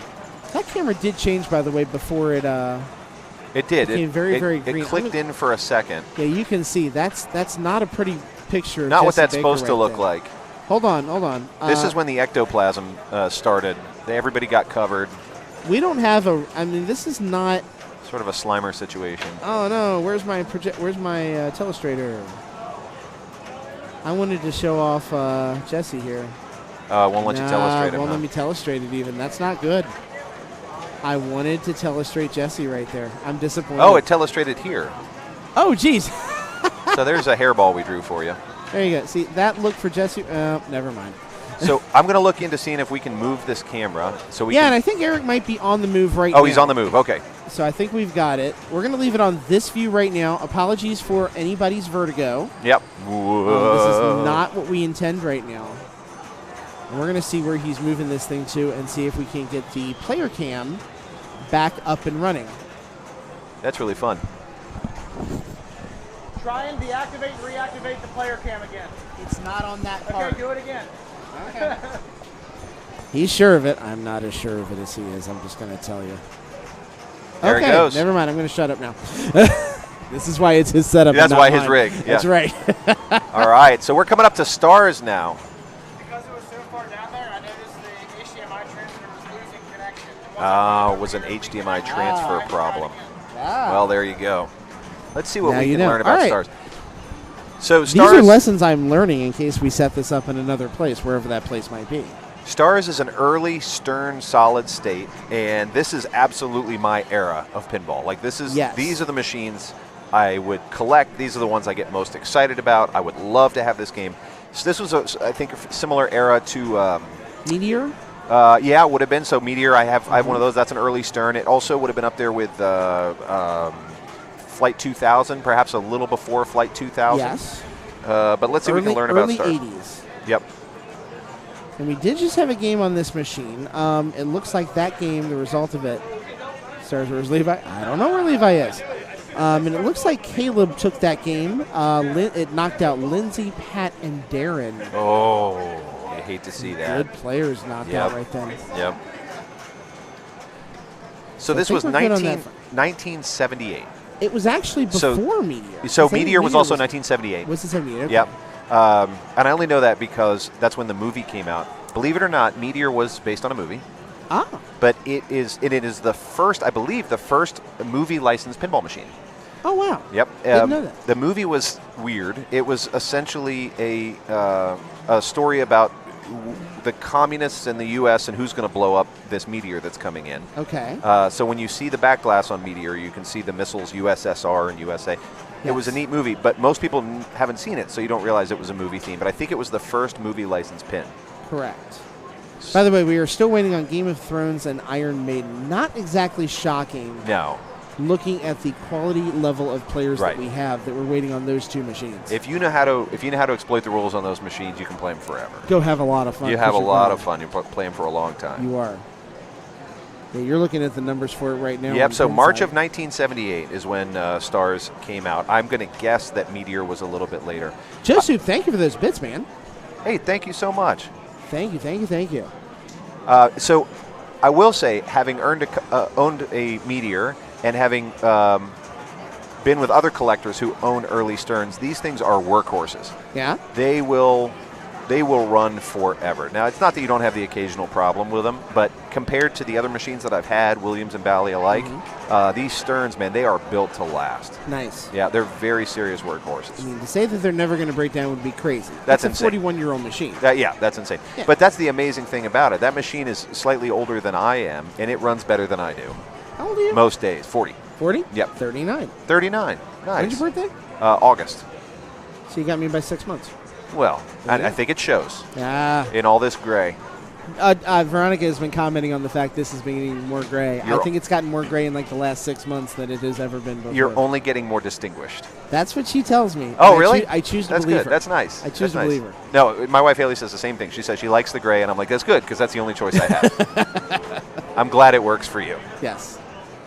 I would be curious, from those who are watching the stream, if you happen to have the chat function open, I'll be curious to see what are your favorite games of this era. Yeah. Because solid states from this era are my jam. I love them. It's all I own.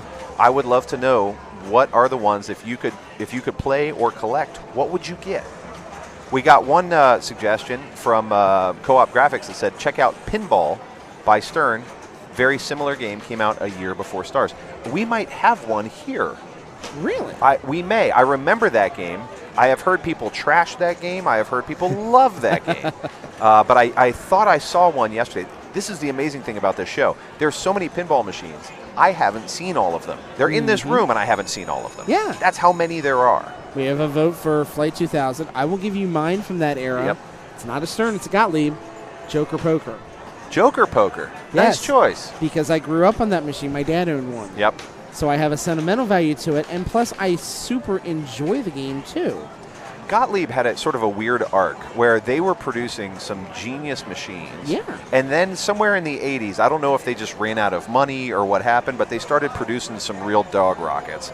And then tried to sort of pull out, like back in solid state and the EM days, Gottliebs were it, man. And then, then we all fast forward a little bit, and they were making some really loser machines. Yeah. I don't know if they just lost their inspiration or a chief designer or something. Maybe somebody on the stream knows what happened. But they made some real weird machines for a while. Finding this here, this is one of my favorite memories about this game, is Joker Poker is one of the few, well, okay, so it must have been a much older one. One more? Last ball, last player, she needs a climb at 200 for 4 million. Jane does? Okay. All right, Game so of we Thrones just got an update. Yeah, is last ball, last player. And she was saying she needs to get 4 million here. I thought you said 204 million. Oh, 204 million. Yeah. Oh, okay. Well, that's not nearly as close as I thought. No. I thought she said 4 million. Loaded Breath with a bunch of good suggestions. Meteor, Galaxy, 9-Ball, Grand Lizard. Yep. Grand Lizard is a fantastic game. I'm right there with you. Joker Poker is one of the few games, if any others, that was released at the same time, both as solid state and electromechanical. I love those. Releases as both. I love those. I think was it Gottlieb that put out? Is it Catacomb? No, El Dorado. El Dorado. That was put out as an EM and a solid state, and you got to choose which one you wanted. Okay, so it was a choice thing. I always wondered about that. I think so, or they were within a year or two of each other, maybe. Yeah, I kind of wondered for a while, is it a choice thing, or is it a thing where they just decided to change the style of manufacturing? Re-release it. And re-release it, say, That's we're just done with reels, we're going to go solid state. Hey, we still have these Joker Poker parts. Yep. We're just going to change the manufacturing because it's efficient to do so. Can someone in chat answer that question? Was it a choice? Yeah, could you opt into one or the other? Yes. Which I guess the question that's being asked is, were they simultaneous? Were they simultaneous, or were they in series? or were they sequential? Yep. All right, chat. Chat, let us know, because we can't open stuff up while we're here. We're dumb streamers. We rely on you to be the smart people. We're counting on all of you.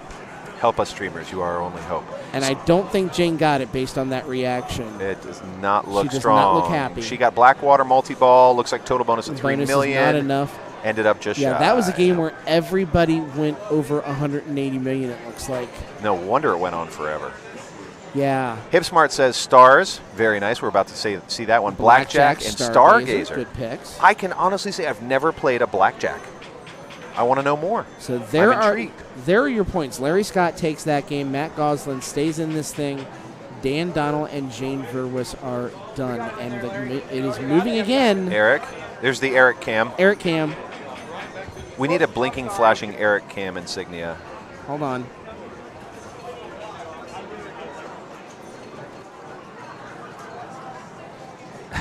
There you go. Eric Cam. That's perfect. I don't believe this is sanctioned, and I don't really care. I like the part where Keith Elwin came in and we all got excited, and then we scared him away. He'll come back. He'll come back. He'll come back. He'll come back. All right, so let's take a look. I was here. too busy What did we put it on? fanboying. Oh, we're on an EM again. Oh, All right, nice. Argosy. Argosy. The next round is up. The next round is up. We are dwindling down All to right. the final groups. So Argosy got drawn. So let's see what we can tell you about Argosy. Argosy. If you plan to play in the women's tournament directly after have the it there. strikes tournament, you can start meeting Gilly, getting checked in, and getting paid for. So please, if you plan to play in the All right, we're going to turn down the ambient audio for a second because that's probably not as relevant to the rest of you. All right. So my notes for Argosy. This is one that I'm streaming for the very first time today, which I'm excited about. Keep getting ball back up top. Top rollovers advanced bonus, which can be huge. Yep. Complete drops to light the double bonus saucer on the right. And the 10-point switches turn the spinner on and off and then rip. Do what you always do on a pinball machine. Rip that spinner. Rip it all day. So you've got, hold on, I'm going to figure this out this time. No, Okay. I'm not. How do I draw? How do you draw? Yeah. You keep telling me and I keep not remembering. I keep thinking I know how to do it, and then I keep proving myself wrong. Okay, That's you got not the it. right one. This is the right one. How can you tell? They all look the same. The difference here. Oh, okay. So up here, you've got a rollover. It's going to advance your bonus. Right here, you've got the spinner that gets switched on and off on the, did he say on the lighted bumpers? Is that right? Yeah. Complete 10-point switches turn the spinner on and off. So anything you see that is a 10-point spinner. Okay, 10-point switch. Okay. 10-point switch. You do have this amazing plunge shot right here too. Yeah, you do. And we'll see if we can figure out which ones are turning the spinner on and off. There you go. It looks like the slings are doing it. That is a really nice saucer shot right there. Is very valuable as well. Other thing I'm noticing about this one compared to the others, a little bit higher tilted, not quite as floaty. Yeah, as we're not we've getting the seen other floaty machines. action. But the flippers and the bumpers look really well powered. They so do. That's a great choice to have it at this angle. Tells me everything is makeable. Yep. Some of the older EMs weren't built for big power coils, and so you can't expect them to have the flipper and bumper power. They just weren't made for it. So you can't put them at the same level of pitch. Agreed. This one also seems to have a little bit less of a center differentiator. Almost looks like it has newer Williams flippers on an older EM machine. I don't know if that's by design or what, but I think it does mean there's not as much of a center gap as you would normally expect to see. Still a sizable gap. I'm a little nervous about that gap if I'm playing. Oh, nervousness I think is perfectly okay. But you're right. Joel Bergantino up there, not a bad start for Joel at 157,000, almost 158. Next up is Jesse Baker. Jesse has had a really fine tournament so far, as well as Joel. Loaded Breath, by the way, is a big fan of Argosy. Oh, yeah?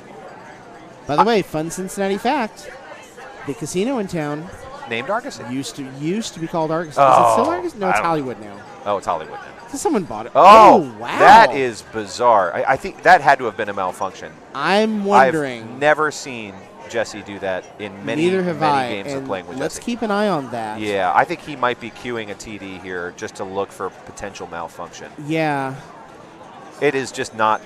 That is not a Jesse behavior. No, it's not. But it looked like curious. He was flipping as well and not getting the response out of it he wanted.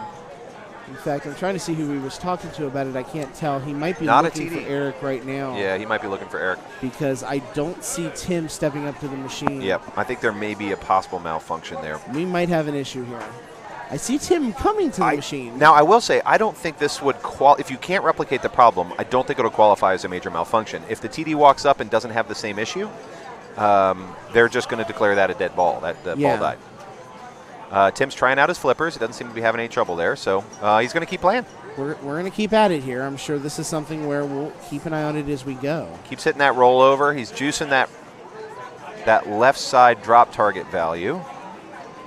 And if you can get all four targets, you get to collect that value. So he will end at 7,000. That was a quick 72,000. Quick ball for Tim Sexton. Let's see Josh I don't think Noble. that last digit ever moves from 0, so we're going to assume there's a 0. It's just painted on there. Yeah. See, saying hi to Jen Rupert here. She is going to be playing in the women's tournament as well. Very sure of that. Well, he's got that saucer down. Unfortunately, not worth a lot just yet. Big spinner rip there. That's a great spin. Those are 1,000 points every time. You've got a lit spinner and a big rip. Now he's doing a little nudging here. He's got some action that makes me nervous that he might tilt on this side. But let's see. Nice job getting it back up to the top right there. One of the hard things about EMs is you don't get warnings. You just tilt. Yeah, it just tells you you're done. You're done now. So he's got that spinner lit. I think the slings count as 10-point switches, so they're going to turn the spinner on and off. Unfortunately, that time it was off, so he's not going to get much in the way of points now, there. the interesting thing there is he actually switched it mid-spin. So I saw some of those spins go for 1,000, some of them counted, and huh? some of them went for 100, and it that's an drains down unfortunate the side. nudge. Yep. So he will end at, that's a great bonus, though, 129,000. And we said bonus is huge in this game. Really decent. Really decent. So we're back up to Joel Bergantino, who's coming up in the lead at 158, essentially. Yes. And that gives him the lead by, well, about 40,000 points. This may be the only game remaining 30,000 points in the entire tournament where no one is at risk for elimination. I'm going to check that right now for you. And that is correct. Every single game, every other player is right for elimination if they finish at least in last place. So the only safe players are in this game here. And you can see why, because they're playing really good pinball. So he is. Ooh, that's a tough. No, his gate is closed now, so he closed that gate. Through. If you see there's a light in the left in lane, that'll tell you if the gate's open or not, which is helpful for us streamers because it's hard to see the gate from here. In fact, I can see it here, and I did not notice it before. I don't know if has anybody collected the left drop target value yet? I haven't seen anybody pick that up. I don't think I have either. It's really quite lucrative. Balls to see it. So he does have that gate open. So had that gone out lane, it would have stayed in. I'm just curious because the left is worth it's like 10,000, 30,000, and 50,000, respectively as a climb. So you really want to collect that if you can. There's Jesse trying for it. Almost the saucer. Good nudge. Good that's nudge. A great nudge. No, tilted out. Nope, not a good though, nudge. Yeah. I lied, and he tilted. It was a good effort. It was probably going down to the bottom anyway. This one's tighter than a drum. At least it was when I played it yesterday. You could see Eric presiding back there, just watching to make sure that this thing doesn't get wonky again. It's tighter than Mike Brown's pocketbook for the Bengals. Ooh, I'll take that. I went there. Cincinnati fans and I'm a Bengals fan. Won't disagree with you. No, they won't disagree. No. We're not one of those that we're married to our owner. In fact, I'm sure many of us would probably agree. I'm going to bet the odds of that are much more than 50%. More than 50%. Yeah. Mike Brown, if you're watching the podcast, please sell the team. Sell the team to somebody who cares about football. Here's a franchise called someone who cares. So right now you're watching, if you're just joining us, you're tuning into what may be one of the last, 4 rounds left? I bet we have 4 rounds left. Yep. We've still got a good amount of pinball left here for sure. But you're joining at a good time because we now have a bunch of strikes on the board. Competition is heating up as we get towards the end of this tournament. Yes. And we got a whole night of pinball. As Scott said, we may be. Oh, that's a great that save was for a Tim. Great Another save. one. We may be commentating until midnight because we still have the amazing race women's tournament coming up. We do. What's the sleep thing you speak of? I've heard of it. I've heard of it, but I've never tried it. Not during Cincinnati, that's for sure. No. Yeah, you are watching right now the top-ranked group in our 9-strike progressive strikes format right now. 5, 5, 4, and 4 respectively for these players. This is Josh Noble, player number 4. Like I said, we're at Cincinnati in Cincinnati, Ohio, as the name would represent. Going to be here all weekend, Friday, Saturday, and Sunday, bringing you various tournament action. We've got a match play tournament tomorrow, and we've got the gauntlet tournament on Sunday as well. That's going to be a lot of fun. I can't wait to see the setup for the gauntlet tournament. Nice Basically, spin. for those of you guys who did not get to see it last year. Great save. And if you look at the Cincinnati site, if you go deep enough into the videos, you can probably see a lot of my videos recording people running it last year. Mm-hmm. I think we're going to have to run it even if we're streaming it, just because. Yeah. You have 6 machines, and you have to complete a task on each of the 6 machines within 6 minutes. Mm-hmm. The key is you can do them in any order you want. You can play more than one pinball machine at the same time. I've seen it done. There are really not a lot of rules here other than here is 6 minutes, here are 6 pinball machines. You can hit that start button as many times as you want. Go ham. Yep. Yeah, you can stop the game and start it as many times as you want to. I've seen people turn the machine off and back on. Oh, yeah. It's legal. Yep. You can do whatever it takes short of the slam tilting to make it happen. Yeah, don't slam tilt. We don't want you to do anything that hurts the machine. Yeah, I will say turning it on off I have seen some pretty aggressive tilting because, again, it doesn't matter if you lose your ball. Right. The point is just keep going. Yeah. But tilting takes time. You have to wait for everything to drain and reset. Yeah. I would absolutely call it the wrestling no disqualification style match. Yeah, exactly. Version of it. Oh, rough sling, Jesse. I mean, remember, everything in a pinball machine, more or less, is built to drain you. That's what they do. They collect your quarters and they drain you. They like your money. So when you hit the center of a sling dead on like that, it is aimed, it is engineered to shove you to an out lane as fast as possible. And that's exactly what happened to Jesse. You can also see, not only is the center aimed right at the out lane, but this thing here is angled to send you straight down. Yep. The point of the pin is to take your quarter and make you start over. Great spin there from Tim Sexton. Huge spin for him. That was a big spin. And he's toying around up in that upper, almost got it. It's not lit right now, so it's not going to be worth as much, but it would be nice to be able to get it in there. We'd like to see it. Oh.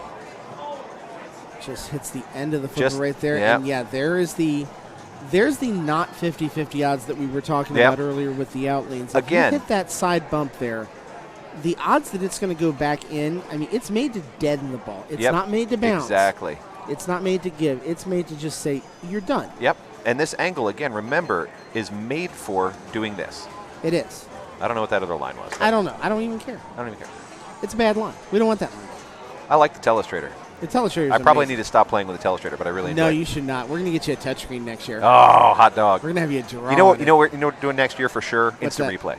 Oh, my God. Instant replay all day. Now, I know Great with OBS you there. can do instant replay, but I don't think we've gotten the technology down quite where I want it yet. We don't have the technology. There's a drop catch and right back up. So he's very much off the right flipper aiming for those drop targets. He wants to pick up what is now, I believe, a 10,000 point. Nope. Didn't get it. Not quite able to do it. Nope. If you do happen to be watching this inside the vicinity, Gilly is taking signups for the Women's Amazing Race right now. There is no player cap on it, so if you are here and want to play, come over and play. Now's the time. Come over and get yourself ready. I'd say we're probably still about an hour away from being ready for that. We're about an Indianapolis away. That's maybe if you really stepped on it, you could make it here from Indy. If you're watching from Indy, do you think? If you're on the south side of Columbus, like if you're in Grove City, you could get here. Okay. I think you could get. Is Indy a stretch? Yes. Yeah. We're on the east side of Cincinnati, aren't we? Yeah. I'll say this: I'm sure if you called Gilly right now and said I'm driving from Indy, maybe you could jump in and not be. Oh, nice be save the lowest by Joel seed in the race. Bergantino. I don't know. I don't know what you do. Joel. So Joel's going to be kicking himself for that because he absolutely had a great save, and then he took a pot shot, and we all do this, right? We get reactive. We fire a ball off the flipper without thinking about it because you're in, like, do or die mode. You are. And he knew the second he let that ball go, I guarantee he knew that was going to drain. Is this ball 5, by the way? Let's see if I can see. Having a hard time. No, this is ball 4. This is ball 4. It's ball 4. And for Argosy, this is a hell of a long game. Yeah, it is. You don't tend to see games like this on Argosy. Oh, wow. Jesse, just bad luck for Jesse all the way around. I don't think Jesse could have done anything I don't think even so. if he tried. I think every once in a while, pinball just throws one of those at you where there's nothing you're going to do.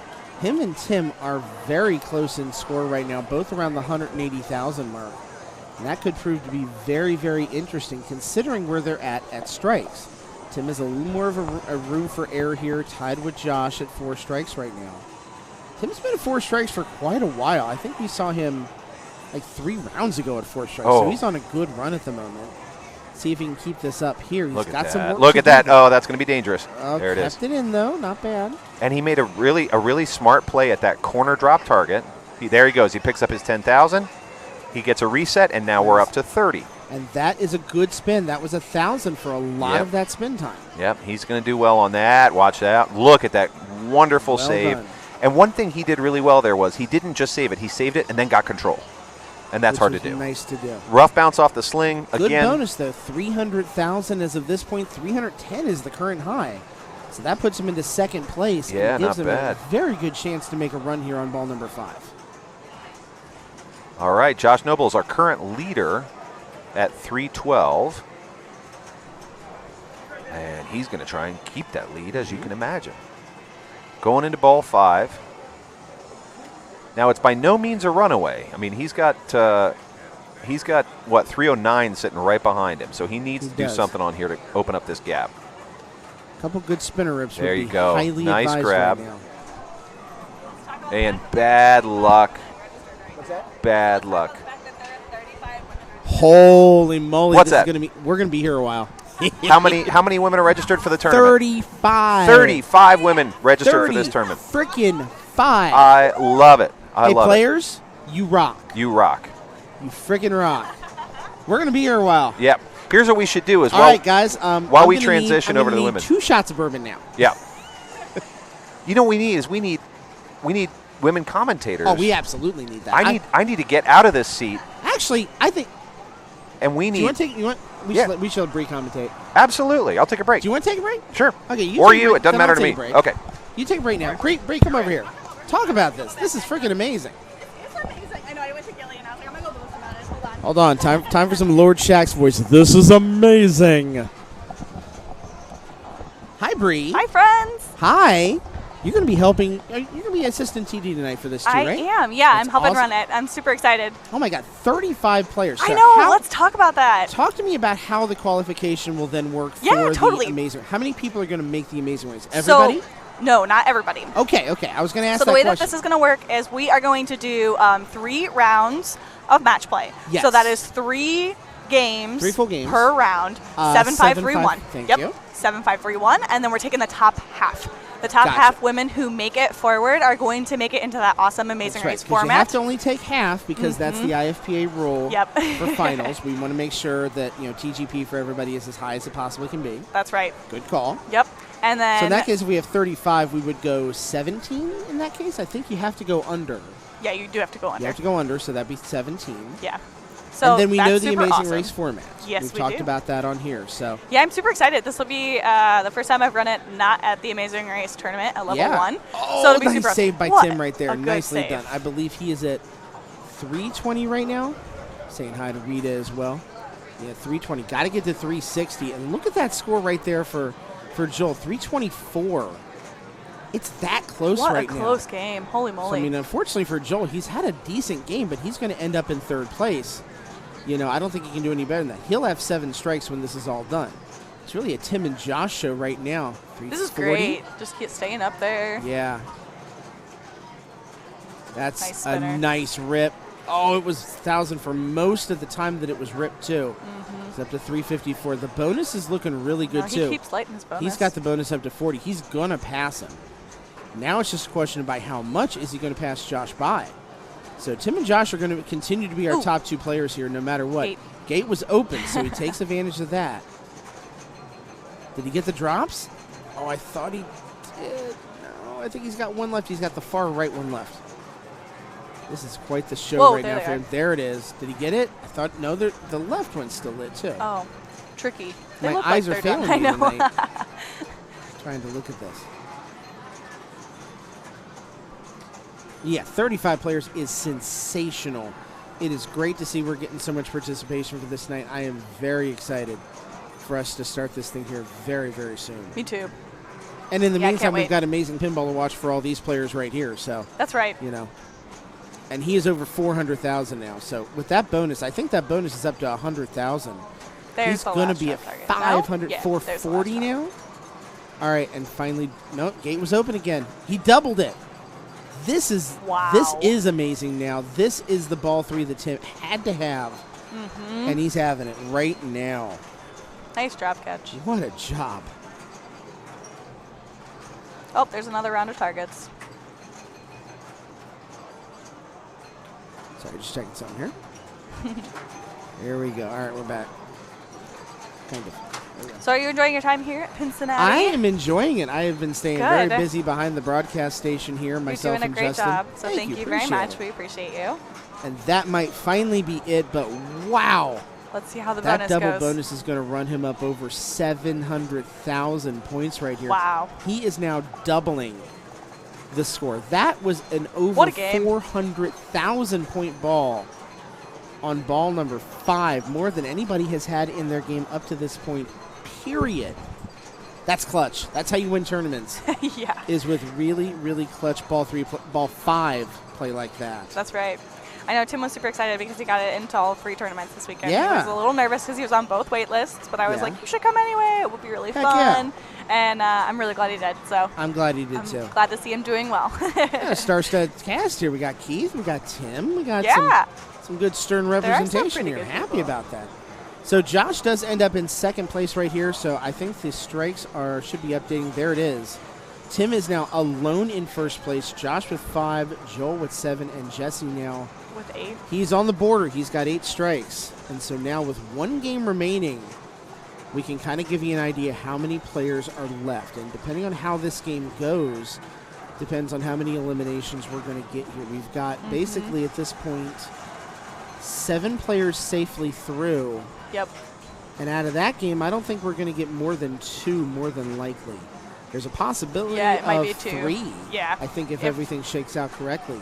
So we're going to be down to probably just 3 matches here, maybe as low as 2.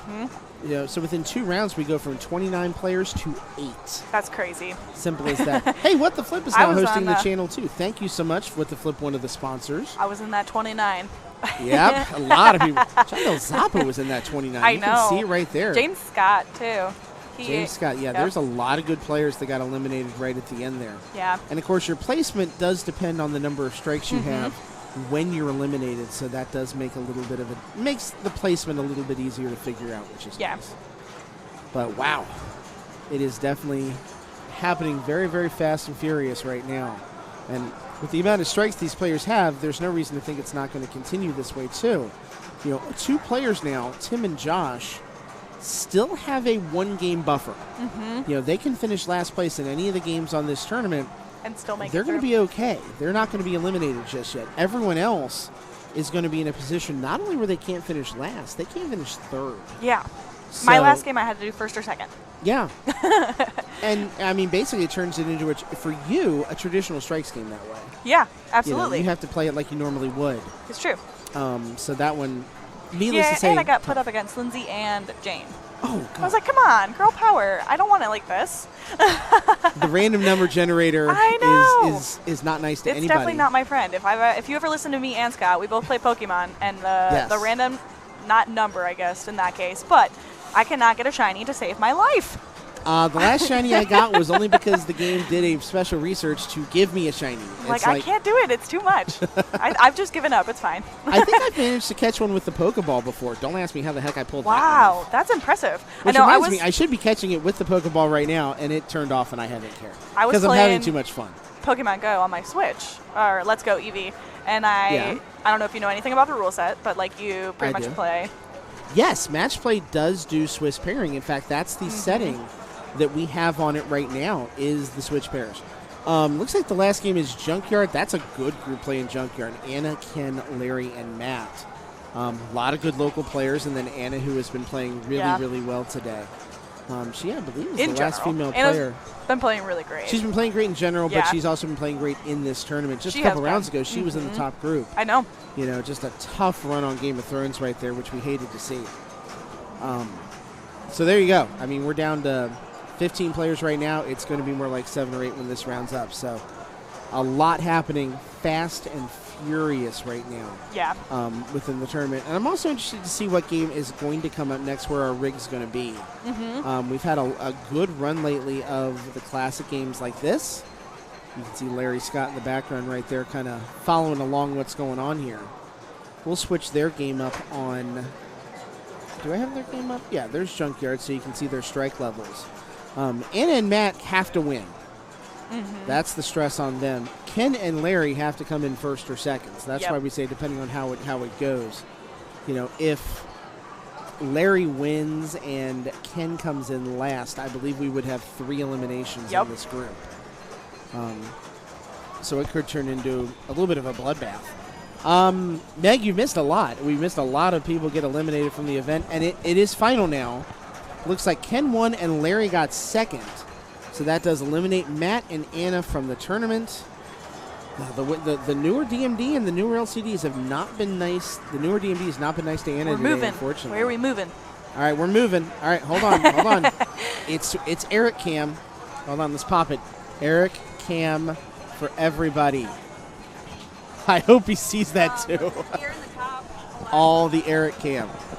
All right, we have 3 games. It is Sweethearts. It is Genesis. Woo. So I think we're going to be going to Genesis here. Can I see the standings to see how many people are left? Yeah, we'll show you the standings here real quick. We have 9 players left, so it is 3 3-player games. Tim, Josh, and Adam. Adam Robinson's made a really nice comeback.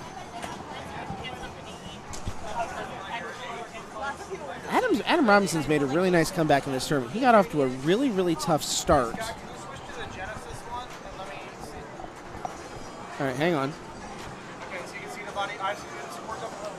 Yeah. Yeah, this one is a special one just for Genesis, so I'm going to close a couple windows here.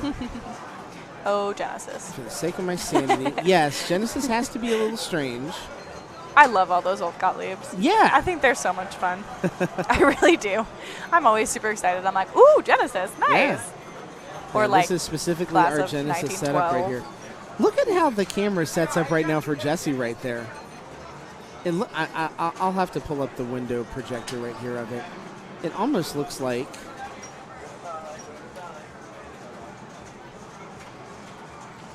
I think we might have something. Let me look here. Okay, hang on. Yeah, we've got to double up on the score cam, I think. Oh, so you can see all the parts? Yeah, okay. Yeah, I see it. I see what he's doing there. Yeah, so you Smart. can read all the parts. So you can see the body parts. Arms, brain, right. body, legs. We will follow along with this the best we can here. I think that's about the best we're going to do, but not bad. Not bad effort here. This game, as we said, 3-player game, so 1 and 2 strikes are being given out. Jesse's got to win, in which case either Joel or Ken would be out. If Joel or Ken win, we're probably looking at Jesse being eliminated and potentially one of the other players being eliminated, how this turns out. Mm-hmm. So let's see what Jesse's able to do here. What's that?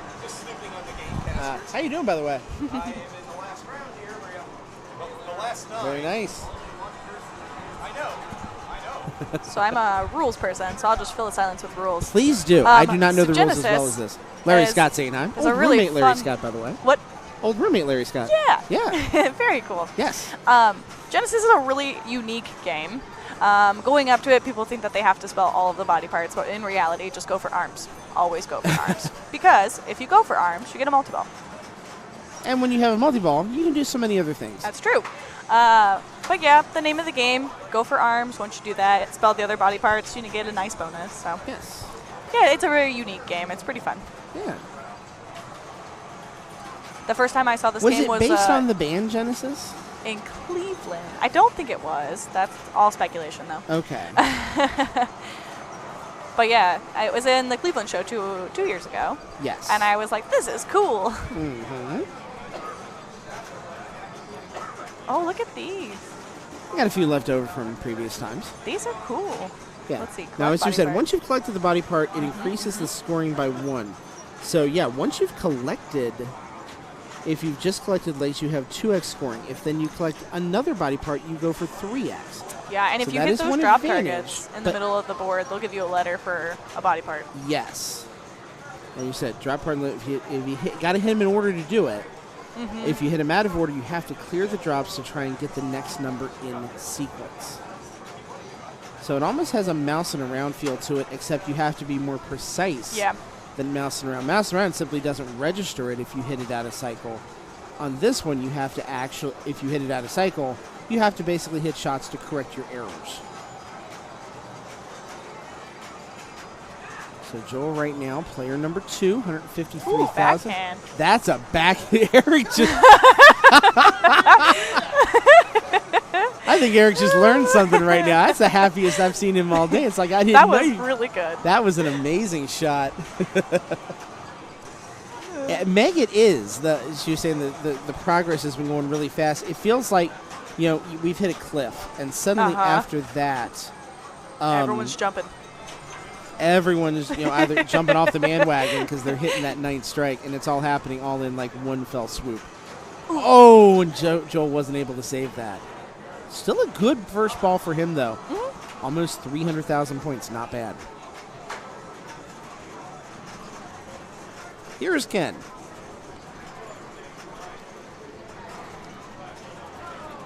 A regular to the Northern Kentucky Pinball League. Lives there. I believe he lives out in Burlington, if I remember correctly. Hopefully we're not giving away too much information there. Don't go stalking him, please. We're not about that here on Twitch. Let's see what he's opting to go for here. Yep. Arms. There's your first arm shot right there. Yeah, I'd be shocked if Ken doesn't know what to go for on this machine. I'm sure he has played it a sizable amount of times, and there it is again. He is each time. Can he get it over to the flipper? He does, nice and job. nails it. So if he's got that shot locked in, should be looking very good. Nice pass over, too. That was beautiful.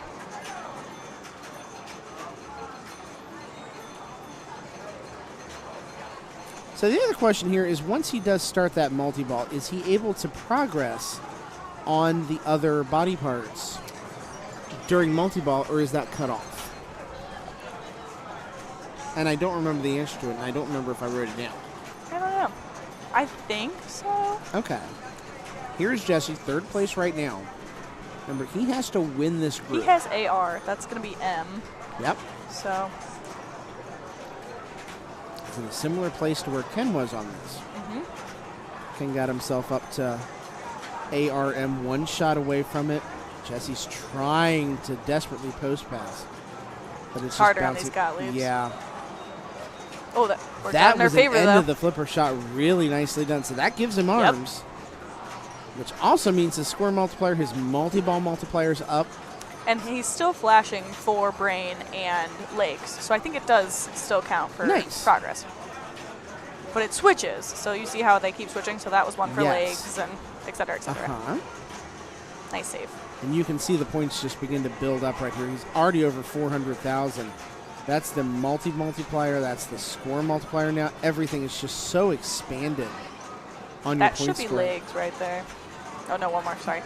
Can't count. If he gets it during this multi-ball, though, he did. His multi's up to 6x now. So now suddenly, just like that, he's at 1 million. He's got the multi up to 8x. He just so he finished another one. 1.7. Yeah, this is a game where it really does go exponential in the scoring. If you're able to build it up like he just has and still has the multi going here, it's huge points. No, it doesn't even matter what you hit. It's huge points. He's doing a great job of keeping both these balls in play as well. So he's working on legs again. That should be the second one for that. He's already 1 shot away from arms all over again. Oh, he tried. And he did. He kept both balls in play. I think he got it. Is he going to get credit for that? Let's find out. No, I don't think it went. He got credit for it. Yeah, he must have. 3.2 million.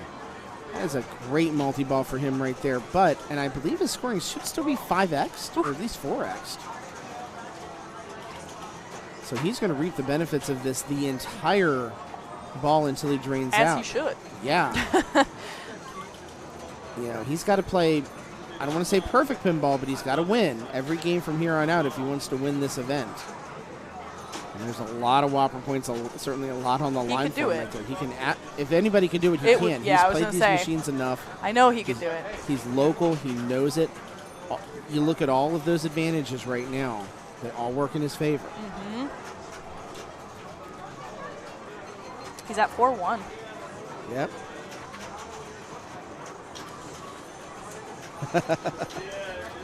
Zawax, I very much appreciate the emote you just posted. I'll show him to bring in just a second. They feel appropriate for being close to Northern Kentucky, too, considering one of them's a horse. He did something really good. Yeah, he did. Even the drain there was a 250,000-point drain. So 4.86 million, a huge ball, too. Maybe one of the best we've seen in this mode for him. Well done. So the pressure's now on Joe and Ken. Even if neither one of them is able to get to the 4.8 million score, this can very easily become a match of wits between the two of them. Mm-hmm. Absolutely. Whoever wins stays, and it's going to be with 8 strikes. But 8 strikes keeps you in the tournament. Obviously, I'm sure none of them are thinking that way right now. In the case of Joel, now Joel's got to be starting to think about, what do I do? Mm-hmm. He's 3 shots away on arms. Ken has an advantage on that. Joel got some points. He's at 400,000. But Ken is 1 arm shot away from a multiplayer right now. Waving to If Jen wants to come over and stream for, does Jen want to come over and stream for a minute? Can I come?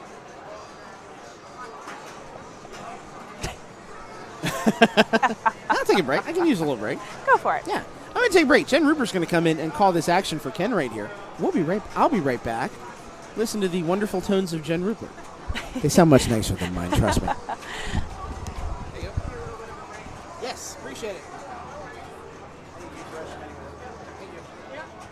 All right, so Ken is going for that arm shot. And hello. Hello, hello.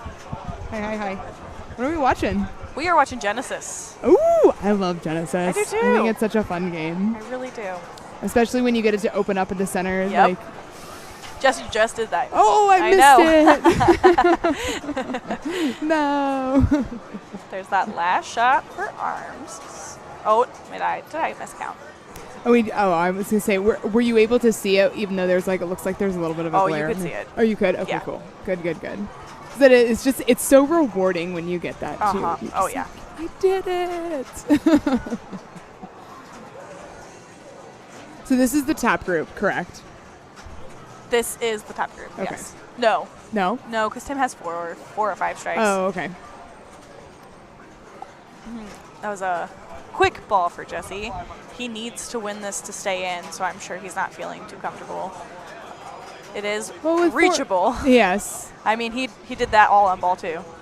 Oh, you know what? This just goes back to it always saying 1 ball. All you need is 1 ball. All you need is 1 ball. That's right. I know. 1 ball. Ooh. Fast balls for everyone, seems like. It all comes down to Ken. Let's see what he can do.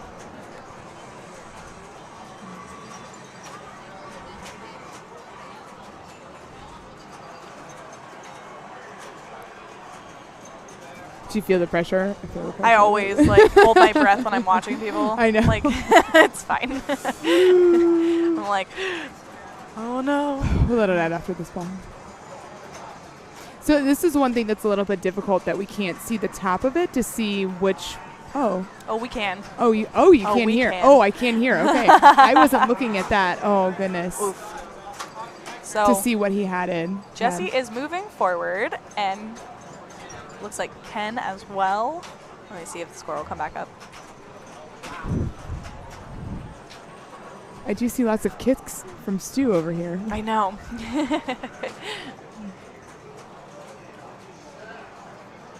So we should be able to go to, let's see here. What are you looking for? I was going to say if you wanted to look at the standings.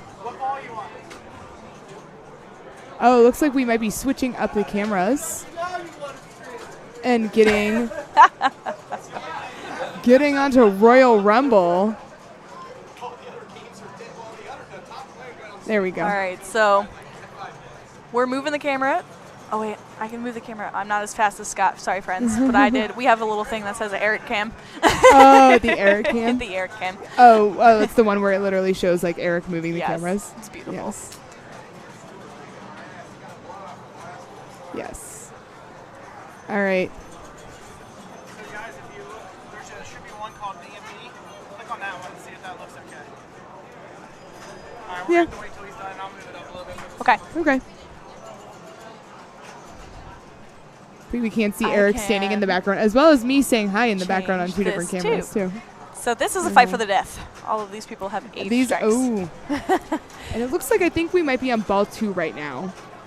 Player number, I'm not quite sure. Nope. I think Stu just finished playing, which means I think that this is... That was Larry. Larry. I do know that.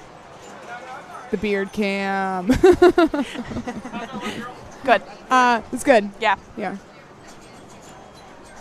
It's like, do you want to watch it here, or do we want to, like... I know, we're actually close enough to this one. Yeah, close enough to be able to, like, see it over on the other side. Have you played this game? Royal Rumble? Yeah. I do... No, I have not. It's a really fun one. I haven't played that one yet. I think that was my game that I was doing a practice game on Grand Prix, and I was about to go up once Holly was done on Royal Rumble, but then they were like, the next round's up, and it was Royal Rumble. So I did not have the opportunity to play this yet as a warm-up game. So it's pretty fun. Chuck, cheating playing all those machines. I don't think so. Oh, somebody was excited to bring me over. I don't know why someone was excited for me. That's Meg. Oh, Meg. Hi, Meg. Yeah. It's like, I think that's Meg.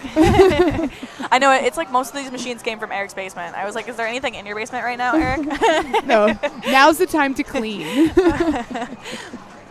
Well, there's nothing in the basement. Clean the floors, deep clean the floor. You know. Bring out the humidifier. Do you ever deck brush? Yes. Yes. You can deck brush the Actually, floors. my neighbor's toilet overflowed last week, and so my whole basement flooded. So I just had to do that, which was great. I was more thinking like at work. Do you ever deck brush like the floors at work? Well, yeah, I do that all the time because I work at Starbucks. I was gonna say I enjoyed deck brushing because it got me like away and be able to clean the floors and be nice. All right, so this looks like this is ball 3. Ball 3. Stu has a pretty decent lead right now, I would say. I would say I would be comfy.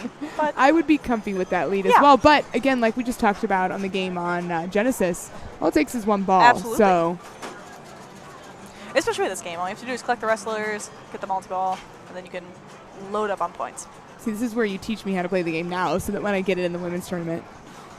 Oh, these are super handy. I know. These I are was like, super Scott, duper. these are super cool. Did he make up? Does Scott I think make that all Scott these? made them. Yeah, I'm not These 100% sure, but super they're awesome. They're pretty awesome. I like this one. Everything else in the game is trivial. Yep. Yeah, I was like, I asked somebody how to play it, and they were like, collect the wrestlers, get multi-ball. So it should be one of those things where, you know, I think I was talking to Carl H. I don't know how to pronounce his last name. Yeah, exactly. When he was at Pinburg and he went up to like one of the games and it had like the rule sheet and it was like, if you need to read these, then you're already screwed because you don't know how to play this game. So Larry went into this ball on 3rd place. So let's see what he can do. And I think he needed about 50 million at least to catch Caleb. So I'm going to complete. Oh. And I'm not quite sure if that's going to be able to do it. Not a lot of bonus. Not a lot of bonus, but let's see. I think this may just be Depunjin getting that skill shot is going to be able to put him over. Good old data ease. Know your skill shots. Know your skill shots. You. Yep, that's going to do it for him. Oh, yep, that'll do it for him. So it looks like Stu and Caleb are going to be continuing on. No. In this battle. In the battle. There you go. For the death. For the death. Not for the death. To the death. For the win. A battle for the win. But we do see a decent amount of women collecting over here now. We have 36 women last time I checked. That's awesome. Brag. Sorry, not to do that, but it's really awesome to see all these really cool women come out and do this tournament. So it'll be really, really fun. I'm super excited to help run it, and I can't wait to stream everything. So I'm really excited thanks to Scott too. for streaming. Thanks to Gillian for running. You know, it'll be really awesome. I'm super excited. Snaps all around. That's right. We'll Snaps all around. Snaps all around.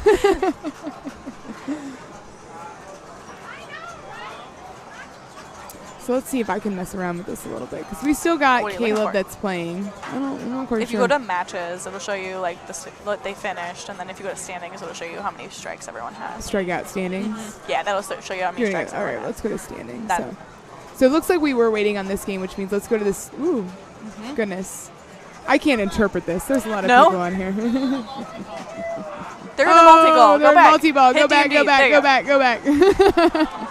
I'm getting yelled at for messing with the computer. This is why you don't let Jen run the computer. Don't let Jen run the computer. So it looks like Stewart is moving on. 1-3-2. Yep. So Stewart is moving on to the next round. Now I'll go to the standings since the match is over. Okay, yes. I was yelled at because they were in the middle of multi-ball and Jen changed it. So if we look at the standings right now, Tim is still in first with 4 strikes, which is super awesome. I was just bragging about him coming out, so that's super cool.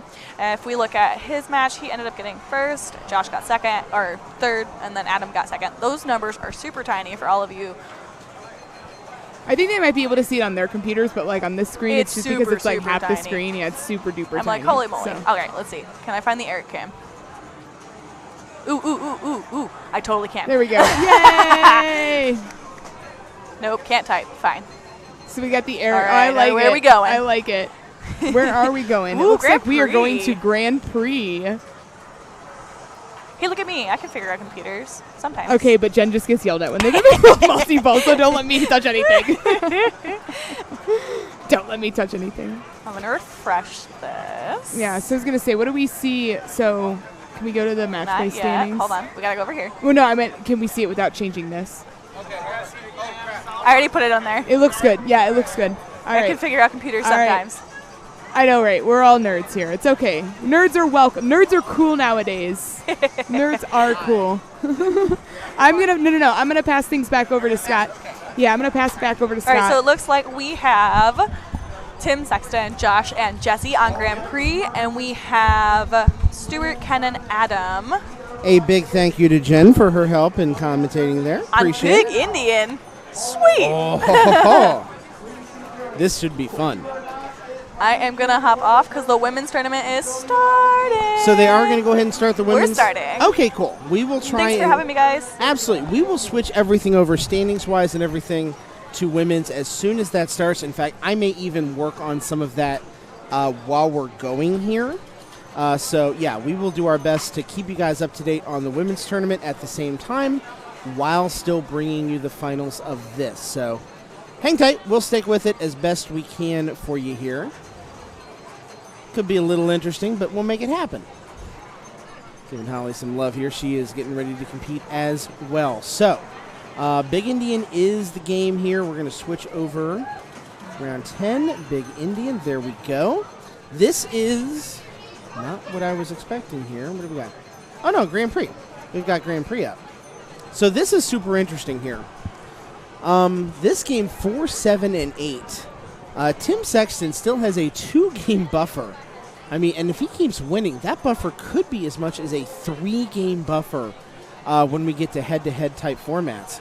And there's a possibility we could be on head-to-head as soon as the very next game. Reason I say that is everyone else has either 7 or 8 strikes. So everyone else is in big-time danger right here. Joe Soap, thank you for those 100 bits, man. You are now the leading bit giver out of the whole thing. So we are on ball number... We're already on ball number 3 of that? No, there's no way. We're on ball number 1. I can see it down there. There's ball 1. And it is 5 ball. Extra balls on this are turned off. So do keep that in mind.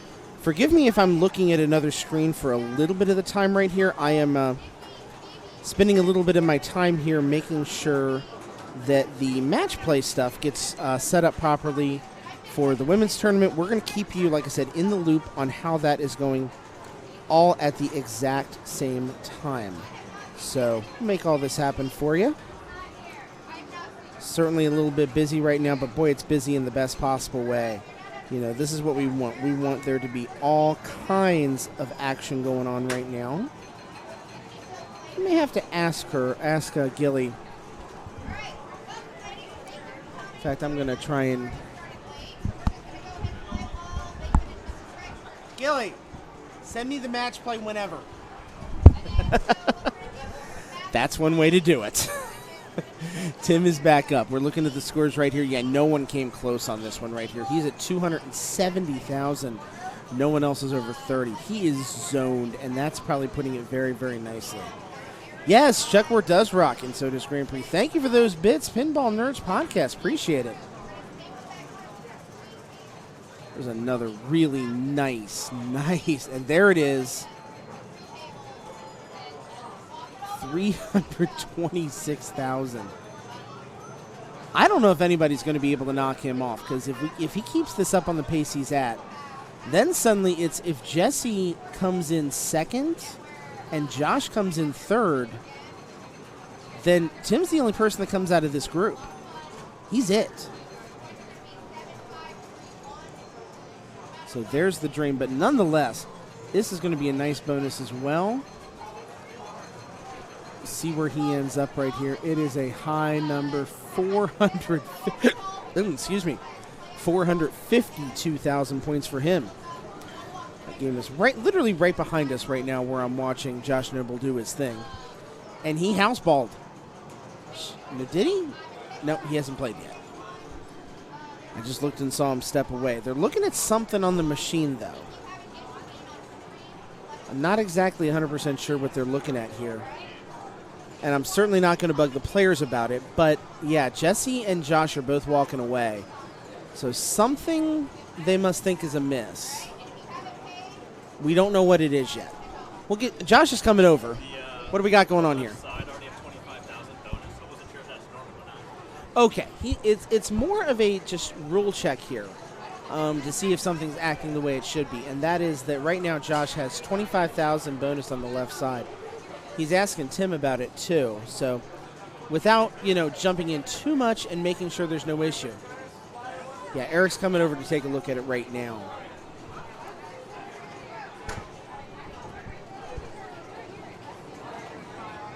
So I think this is just more of a sanity check than anything right now for him. He wants to make sure everything's working as intended. Make sure he should be getting that level of bonus on the machine. So they are checking right now what's going on with that.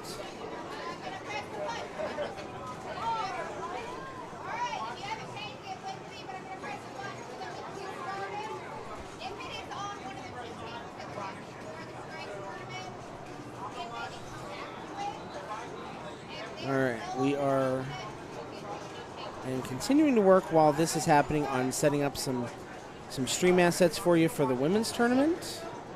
I don't see the match play as of yet. Yeah, I'm wondering what's going on here too. He's obviously going ahead and playing it, so they must have figured out that is okay. Eric's over here watching it at the same time. In fact, that bonus continues to go up a little bit. So we're certainly looking for things to see if everything's working as intended right here. I remember Grand Prix, even when it's been at Eric's house, has been a little bit troublesome at times.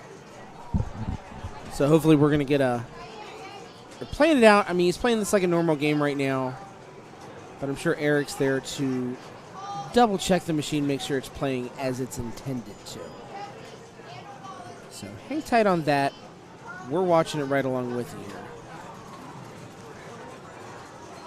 Okay, so Eric's walking away. He seems satisfied with what he's seeing right there. That spinner, by the way, was really, really nice.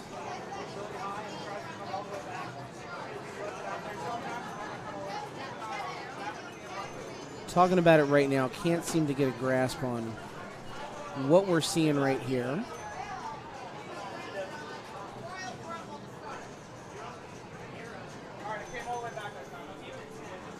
All right, so came back.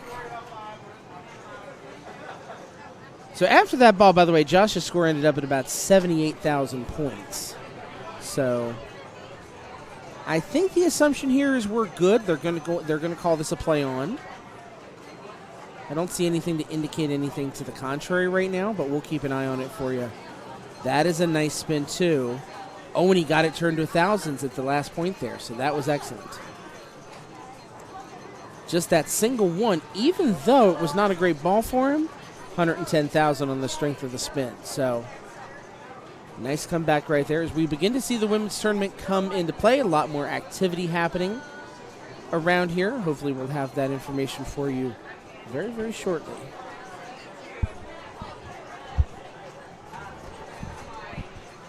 Like I said, I am trying my best to get that information. Tim basically with a house ball right there, but even with that house ball, still a nice little bit of bonus to tack on there. He's up to 495. Seems like everybody's cool with what they're seeing right here, so I think we are okay to proceed.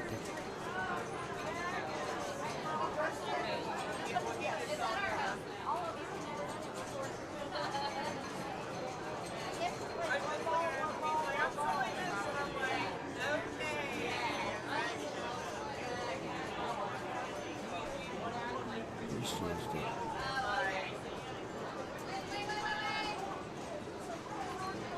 All right, so just like that, Josh has done too. 130. This, what we may be looking at here is this may be becoming very critical for Jesse and Josh. You know, they're on ball number 3. I'm trying to see what ball they're on right now. I think the light might be burned out for it. I can't even see. I think this is ball number 3.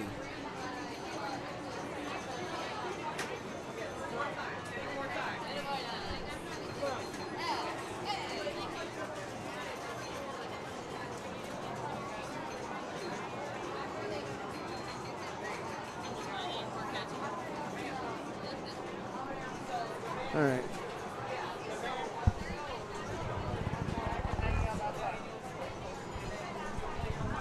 So Jesse is back up now. He's still playing, in fact, 231. He's beginning to form the comeback here.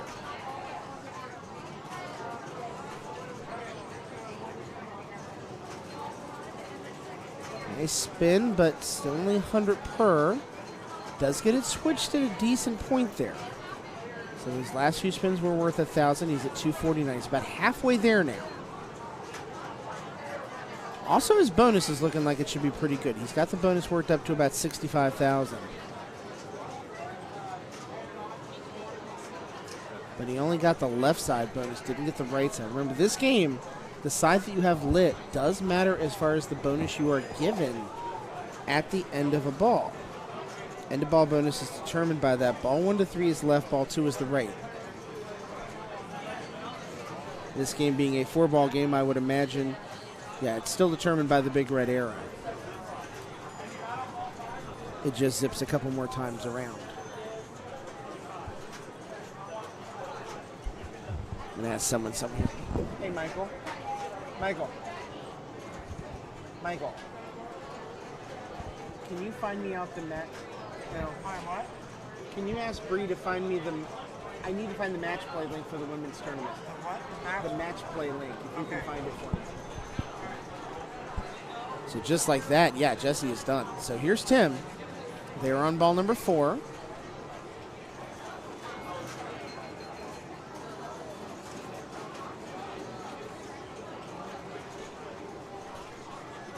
Let's see what he's able to do. He's got it over 500,000 now, so making some progress there.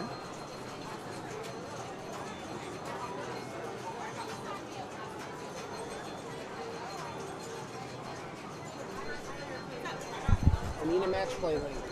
Match play. I got to set up assets. I don't see it in here. If you look up, Here. Do your best. You found it. That was last year's. Sorry. I looked it up too. All right, 594.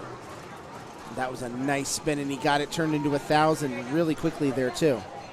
All right, cool.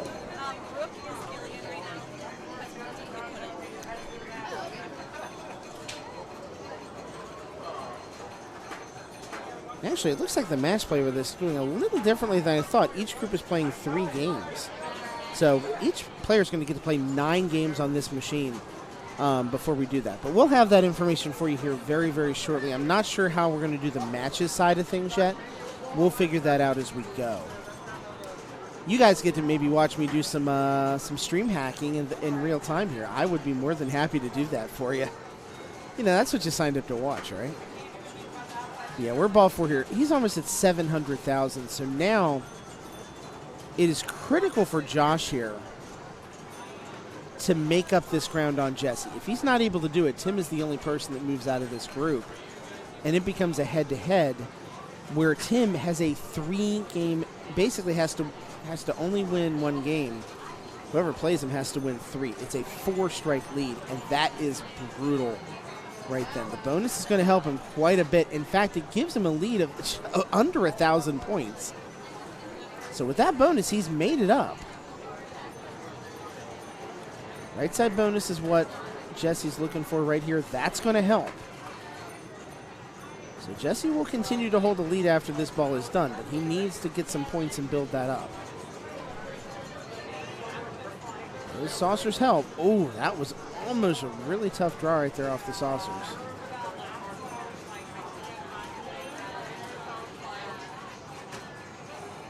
It's a good spin. Not big points on it, but enough points.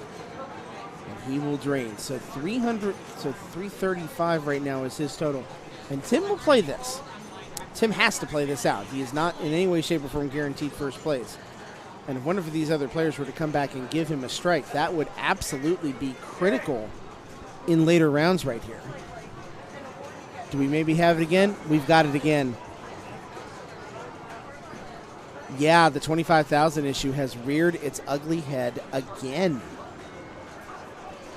By the way, I'm going to put in chat right now, if you guys want to follow the match play, I will put that link in chat here. It looks like Tim's playing it. Eric's going to watch this out here. 7:15. And this time, yeah. So I'm going to be interested to see what the end ruling here is on this one.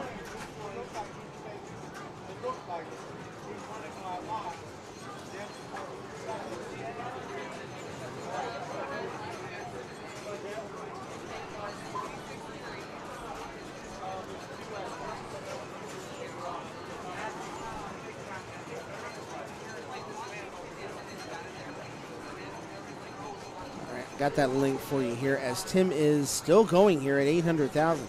He's got a chance to... No, I jinxed him. Congratulations. That was Commentator's Curse at its very best. I hope you're happy, Tim. Don't feel bad for him because he's going to be at 940,000 points right here. Just a amazingly well-played game by him. Look at Joe Soap showing all those... Pinball, showing level 1 Pinball Undesirables, Pinball Live. We appreciate you guys showing all those emotes in there. And he's playing some really good pinball right now. So this is the big question. If Josh is not able to make up this difference right now, it's over, and both Jesse's going home. Then it's all on Jesse to try and see if he can get all the way to 900,000. Oh, he had to nudge that thing. Smart nudge. So, I mean, for either one of them to live, for Josh to live, he just has to be second place.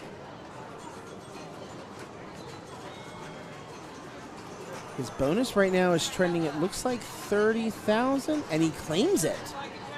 Good time to claim that. He's up to 390, so Jesse will be forced to play out this ball 3. Let's see if he can continue to play the role of spoiler.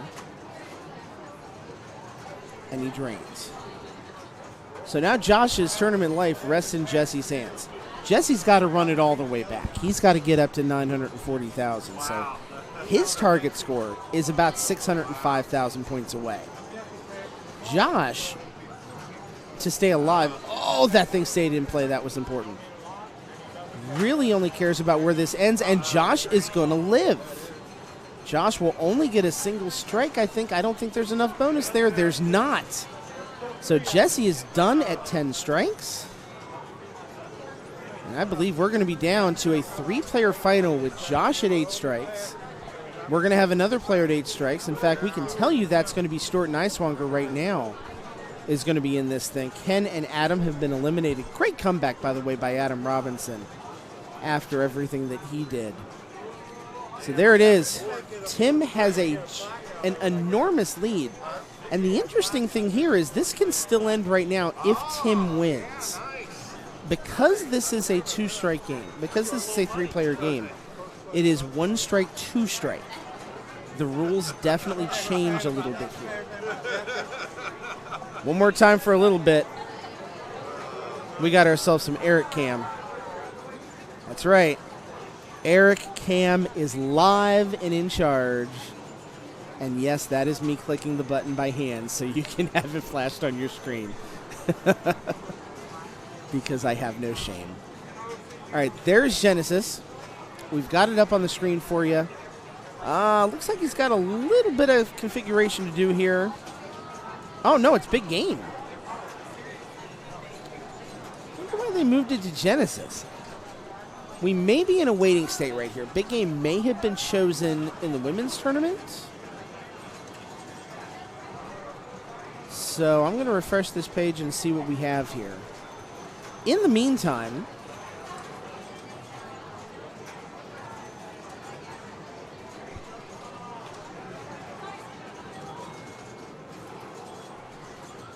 I'm going to go into studio mode real quick here.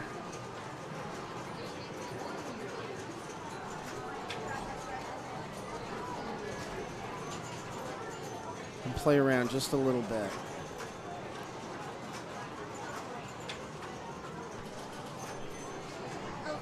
I don't want to interrupt the ladies. They just started ball 3, and then we're going to move to big game. Perfect. All right, Eric just gave me an update. The ladies tournament is playing a game on big game. They're on ball number 3. So they're going to wait that out, make sure everything is good there, and then we will move things over. That's 1K2. While that is happening, I am going to work on the standings pages. Apparently that changes everything. That's not what I wanted.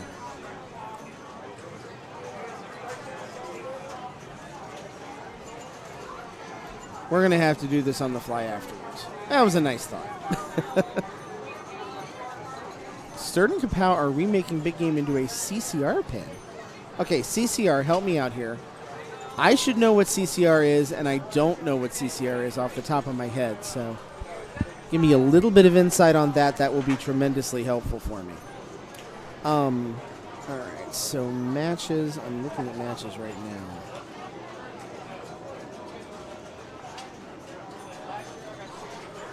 I've been spreading that rumor around.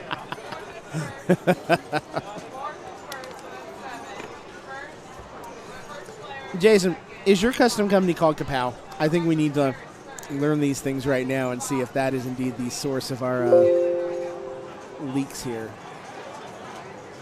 Oh, God.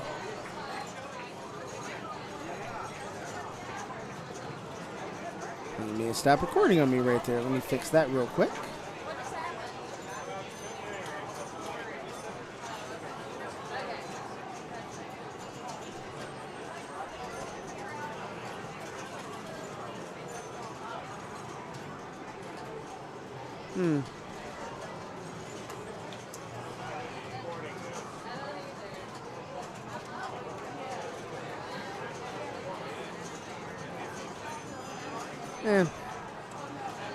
Yeah, must go off. Oh well.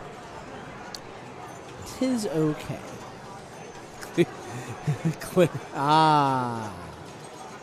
Now I feel you. Now I understand what you're saying. So yeah, we are in a waiting process for just a couple of minutes right here.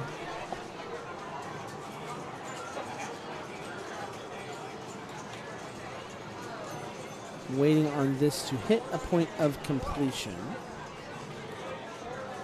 I'm checking a couple things on my neck of the woods as well to make sure everything looks good.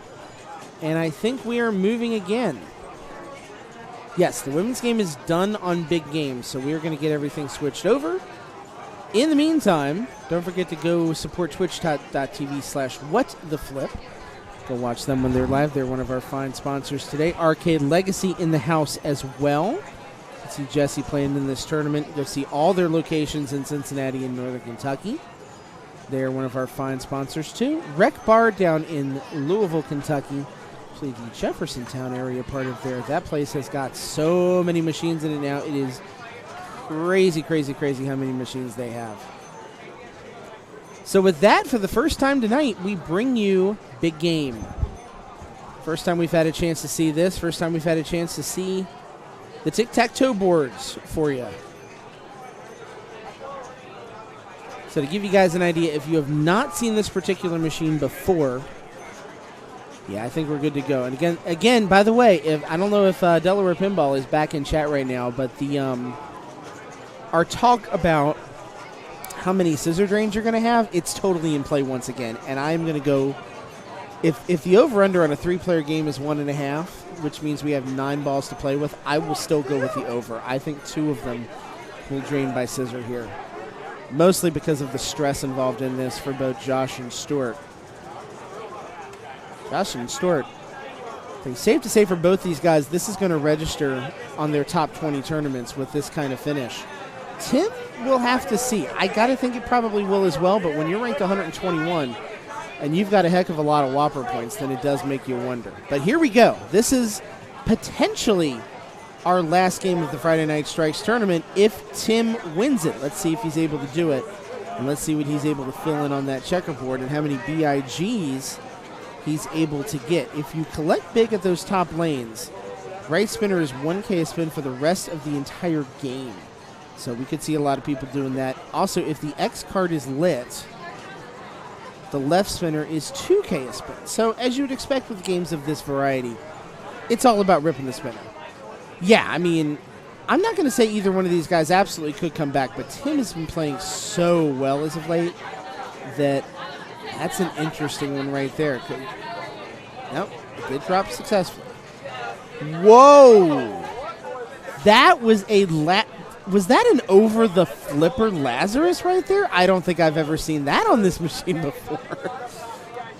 Sure, Josh right now is hoping he didn't just use all of his good fortune and good luck. Because, wow, what a play right there as Justin is joining us right now. Feel free and clip that. Please clip that. I'd love to show that later. I was looking at the reaction of Eric over here when that happened. He was as shocked as we were. What did I miss? Oh, yeah, everything. You missed an over the flipper Lazarus. Oh, what? Yeah. That's rare. That's fun. I don't think they do on this one. It went over the flipper and then back up, or it came back up over the flipper? It came back over the flipper. You're kidding. From the bottom back over That's the flipper. so fun. Yeah. That is so fun. By the way, Hip coming in with the hot knowledge right here. Estimated value of winning this. By the way, good on Hip Smart. Tell me what site you go to get these estimates, because that's freaking amazing that you can pull that quickly. Is that a Whopper points estimate? This is a Whopper points estimate. Oh, you need an advanced degree in calculus to figure that out. I thought it was Whopperomics. Whopperomics. Whopperomics. That's Hip right. Smart is our Whopper insider. Wow. In chat right now. Look, I came back just in time from my little grocery run that I had to do. Yeah, I appreciate that. And by groceries, I mean beer. And that's important groceries. Yeah. My wife was, she's here ready to play the women's tournament. She's like, we need beer. And they have started. Yep. They have started the women's tournament, so we're going to switch everything over very quickly once this is over to the women's tournament and start to bring you games for that. Wow. There it is. There's the chunk out. The Whopper estimator. I will look at that later. Yeah, so winning this, 35 points to win, 27 for second, 22 for third. My goodness. This is going to help Tim standing. That's a Whopper of a tournament. That is a Whopper of a tournament. Yeah, right there. Get a little slap happy 5 hours in. What can I say? That's right. And that thing goes right down. So now I can see if it was similar to that, where it's off a jet bumper, why it might pop back over the flipper. Was it similar to that, where it's just coming in like a rocket? It may have been. Straight down the middle, yeah. Though that site did not recognize Daniel Robinson, so I estimate the winner will actually get 36.2. That is so specific. I'm really impressed. Nav Arcade has it. Beer always helps my pinball play until it doesn't. Bourbon and wine very much help my pinball play. Yeah. Because my PB on Guardians of the Galaxy is on a bourbon. It was me being tipsy on bourbon. You were about 4 bourbons in on that one? 2. I'm a lightweight. Yeah. I'm an admitted lightweight. I'm not afraid to say it. I unfortunately am not. I come from a long Irish stock. We drink a lot of whiskey. You would think I would not be. So it's an expensive hobby. I'm a Catholic German kid. Oh, wow, yeah. Yeah, I should not be a lightweight. But I didn't drink for a long time, so that's why. Not that I'm stereotyping Irish people. I'm not. No. I was a little bit, but now I'm not. We are just stating things that we believe are true for ourselves. That's true. I can only speak for myself. That's right. So Tim is looking really good Tim is looking freaking amazing right now. At this point, if he were to lose this, he would lose one of the 3 games he has in hand. If he wins this game, it's over. That's it. That's the end. That's all she wrote. So right now, Josh. He tilted it. Wow. Oh, no. That's a tough tilt because it looks like he was building up some points. Big opening for Tim right here. But Josh is looking at 84,000 points right now. Not too shabby. Not bad. On ball 2. No. Not too shabby. This one is all drop targets, right? If you can get your drop targets up and then light the big game on the upper left side of the play field, if you can get that lit and just nail that spinner, woo boy, big points. I would love to go back later and look at Tim's standing on this so far. 4 strikes through 10 rounds. You're averaging I mean, we can do the math on this. 0.4 strikes per round, and you get 1 strike for finishing second place. Amazing. Which means out of 10 rounds, that's 6 wins in 4 seconds. And you got to assume if he had a bad round and finished 3rd or 4th, then the number of wins just goes up. I mean, that's remarkable. And he did have a rough start. You remember we were watching him early on in the tournament. He got off to a rocky start. I thought he got a 3rd. So there you go. That means he's won 7 or 8 of his rounds today. Amazing. There it is. Tim has won every game except for 2 third places. HipSmart is our statistician. HipSmart, are you an accountant? HipSmart, do you have a Twitch channel? Because I want to send you bits right now. For real. I want to send you bits every time you come up with that stuff. Amen. I also can't prove you're not making it up because I don't do the math, so you might just be making up numbers. Yeah, but he's convincing me, so and that's good enough for me. So nice little trap on the left here, trying to pick a strategy. Nice. He is now in first place. He has 126,000. The bingo boards are starting to light up for him just a little bit. You can see that bingo board strobing there. Database developer. Well, if you ever need a job, let me know. I'll maybe get you onto my place if you need DBAs. And by the way, I am currently making a note to follow him oh my God, what did you get me?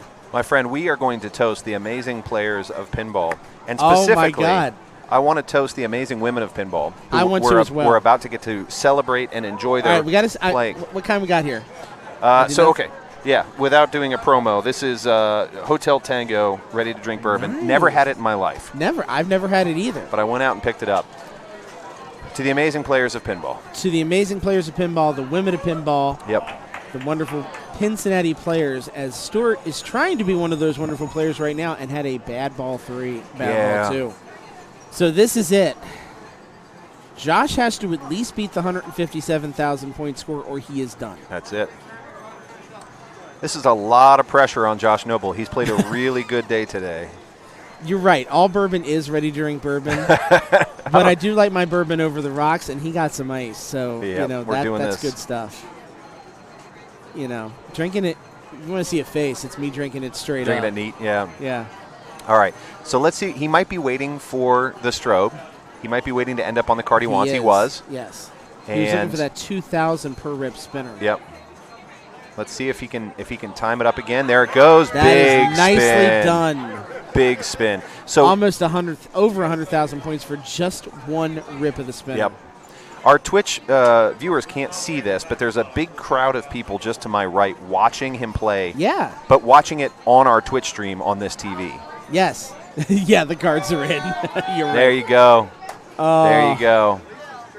There's another one. Look at that. Nicely done. I mean, if you can get through there. Now, he has, one letter left to light on big game, just that E?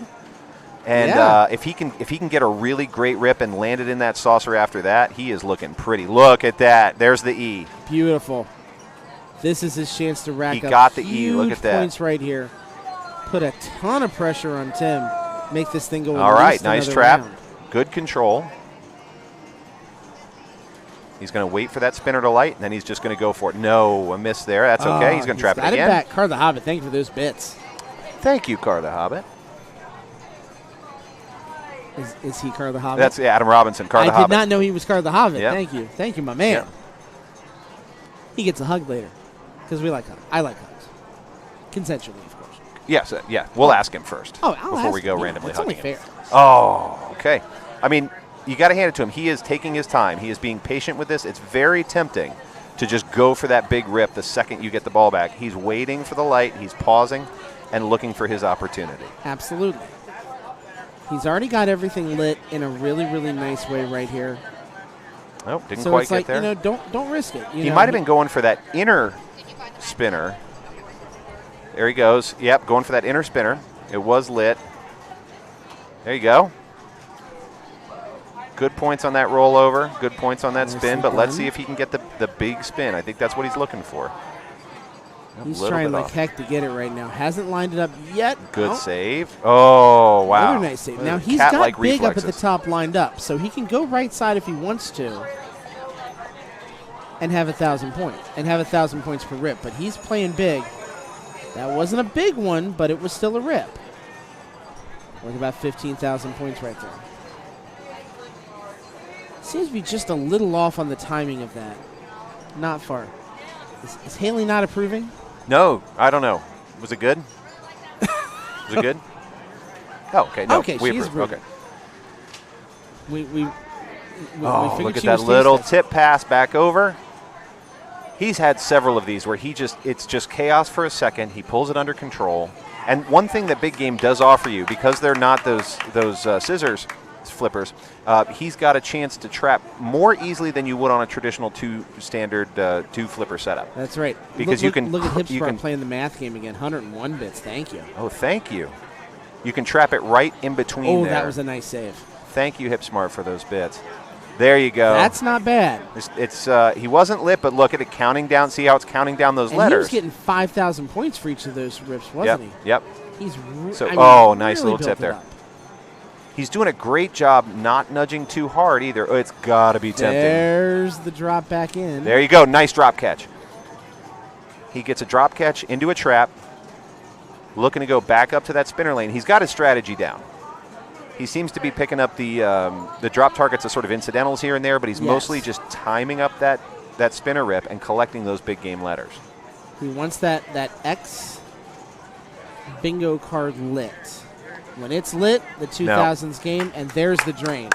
Nicely done by him. Really solid showing. I mean, he showed up big on that ball 3. He had to. That was his tournament on the line right then, and he made a great show right there. That was grace under pressure right there. That was grace under pressure. So here comes Tim. He's got all the buffer in the world, but I'm sure he doesn't want to use it. And now he needs about 440,000 points. Very makeable. Yep. Interesting. To bring this thing back.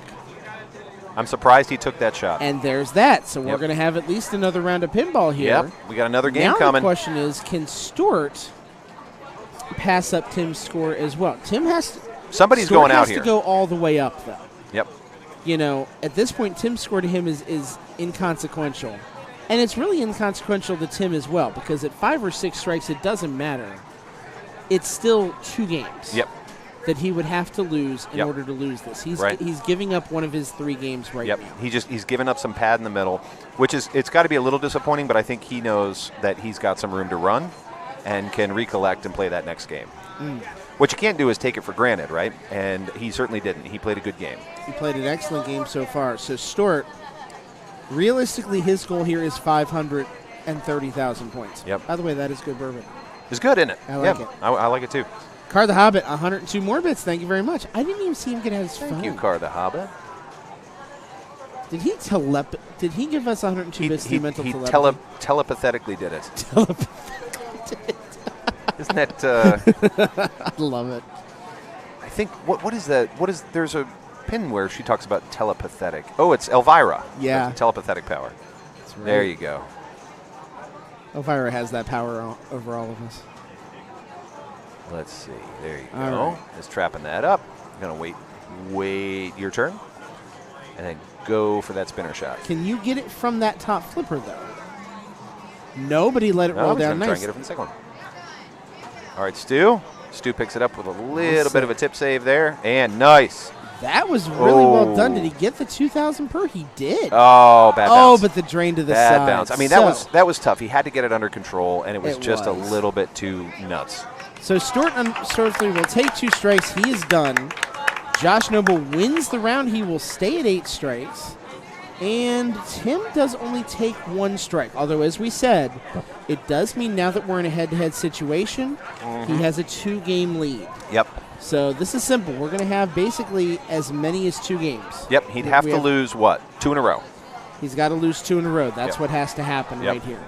Can we look at the women's standings? I can't yet. I don't have an updated page for it or browser settings. I can tell you each round that they're doing of match play it looks like 3 games. So the women are all going to get to I see just 1 round here. Single elimination or double, do you know? It's match play right now. I'm looking at the numbers I guess right here. If it's qualifying. Yeah, this is strictly qualifying right here. So I'm just trying to do my best to keep an eye on standings. I can tell you right now, based on what we see, that it's Big Indian for the next game. Nice. What a great choice. I love when we see an EM, especially kind of a slow EM in the finals. I appreciate what the random number generator is doing for us right now. Very much so. Hey, Loderbrett's in on this. 102 bits for him. Thank you very much for those, man. Thank you so much. Thank you. Thank you for those bits.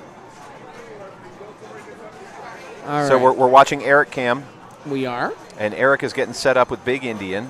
Big Indian has been a little bit of a showstopper tonight in that we've seen a couple of really, really strong players struggle with Big Indian. And we've seen a couple of players who aren't necessarily top ranked who really have done well on Big Indian. Yes. And I think that's just a function of moving to an older EM like this. It really is a playfield leveler. The big question on Big Indian is, are they going to use that varied target on the left? Because if you knock that target all the way to the back, you can get a 5,000 point boost. Yes. But notice how that very target is set up. It's going to want to send it straight down the middle if you come out of it at the wrong angle. So Josh Noble is taking his inaugural flip here on what may be the final game of this tournament. It is. And Big Indian is a 5-ball game, correct?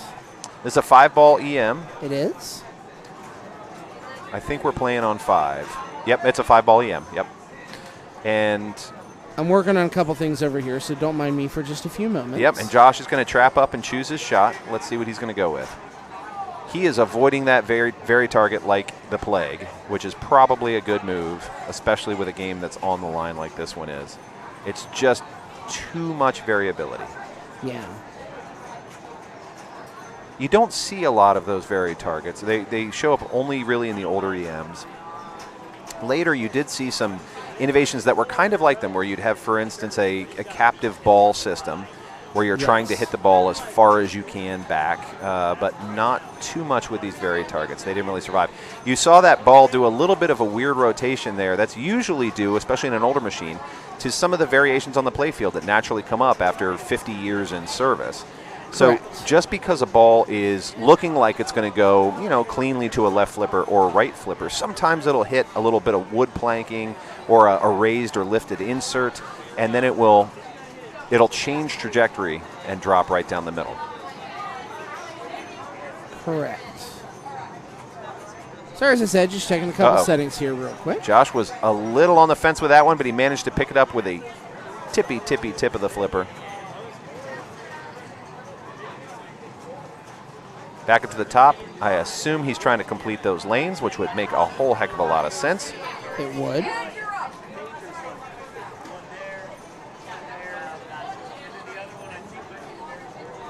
He's having a nice long ball time here. He has had a couple of really great saves. Going to trap up, keep it safe, while he chooses his strategy. Now, off the right flipper, he's been going mostly drop targets, and it looks like he's going to continue going for those drop targets. And off the left flipper, he's been aiming for rollovers that take him up to those upper lanes. That's nice dead flip there. Great choice. Would have been tempting to flip at that. Tip pass. And back up and around. Let's see if he can complete these lanes. All right, one letter left to go. He's got 2 bumpers lit. Each of those lit bumpers worth 100 points. When you hit them, that adds up to big points in Big Indian. Yes. Let's see. He's going to try and clear these drop targets, I bet you. He's only got 1 left to get up there. He got it. Did he? No, he missed it. Looked like he got it, but he missed it. Mm-hmm. And that's a drain, unfortunately, but he had a really nice start. So he's looking at what, 19,000 points or so? 19,000 is correct, yes. Not a bad first ball for Josh Noble. Noble. Big Indian in there, unfortunately. There's no one in there. No, keep looking. It's not going to be there. Thank you. Don't get freaked out. So here comes Tim. Ball number 1 for him here. Oh, is he taking a very target shot? I don't think so. And he houseballed it. I think he was probably trying to pick up those drop targets and just accidentally whiffed a little bit to the left. Yes. All right. Nap Arcade with 100 more bits. God, you guys are having way too much fun with the Bit Nap Wars, Arcade. and I am going to encourage you to never stop. Ever stop. Yep, keep those Bit Wars going. Absolutely. Oh, there he goes. Completes the B, and we got 1 bumper lit. That's part of the beauty of completing those letters up top is you do get the bumpers lit as you go, which is pretty great because those bumpers are worth 100 points every hit. Oh, that's disappointing for Josh, especially after such a big first ball. It is. All right, it's not ready yet. but I'm going to put this in here. We have a spreadsheet that we're going to be using to keep track of the Amazing Race portion of this. Tim Sexton back up on ball 2 of Big Indian. That wasn't it. Crap. Why didn't it copy like I wanted it to? Oh, right over the top. That's a bummer. Huh? We're switching over in a minute. Right now it's qualifying. Yeah, it's not. You're not on there yet. It's qualifying is the first. All right, try that link, Evan. Yeah, we are talking Amazing Race. I'm working on getting everything shared right now and matches and everything sorted out for you as best we can. The link that I just posted, that 81K12, that one you can follow right now while we look at this finals right now. I'm going to try and nudge into the Use that and follow the standings for the qualifying right now for the Amazing Race. There are 35 players, and it is top 17 that are moving on. All right. Because as IFPA standings work, you have to take, under the top half. Yep. So we're going to do that the easiest way possible, which is to cut it in half and round under. So is that to say that after qualifying, 17 players will drop out, or that's after the first round of Amazing Race? Half the players that is out? After qualifying. After qualifying. We'll have some dropouts. It's a good problem to have. We have that many players. Yeah. Yeah. Isn't that great? It's amazing. Up to 36 by the time it started, so I would imagine then top half would be 18 players. Yeah. And we'll have 18 people running the Amazing Race. I mean, that's math I can do, so that's a good sign. I can do that. And that one I can do. We like IFPA happy math around here. We want the IFPA people to be happy and give us lots of WAPR points, and that's the way to do it. In and out of those top lanes. Boy, after even some of the EMs that we've seen the last couple rounds, this has that slow motion feel to it. Yeah, it's got that floaty feel. We can assure you it's not. That's just how this game plays. Nice drop catch. I love when you see somebody drop catch and it just looks like almost a dead stop like that. Yes. And this is a great machine for trapping up. You don't have to worry about springing out of that in lane. Generally, you can, if you have it coming in at a decent angle, you can get a drop catch and just hold on to it. Thought he might ramp past that, did not.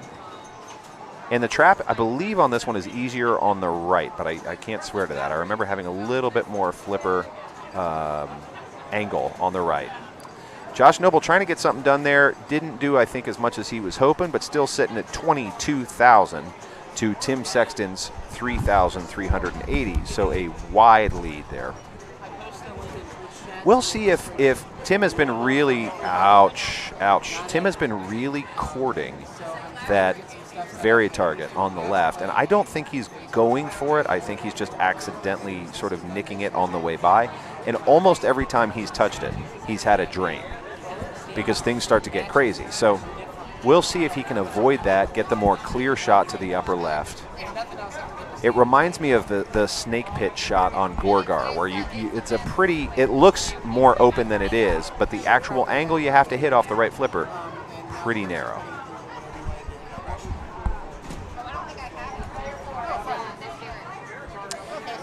Now, I believe on Big Indian that they are playing extra balls, but I won't swear to it, so let's see what they do. I believe they're playing extra balls on this one. Typically in a tournament, you would turn off the extra ball function, but on EMs, you don't have the opportunity to do that. So you either play or plunge them. I believe they're playing extra balls on this one, but we'll see. We'll see. All right. He's got the I checked off. Let's see if we can get the B and the G.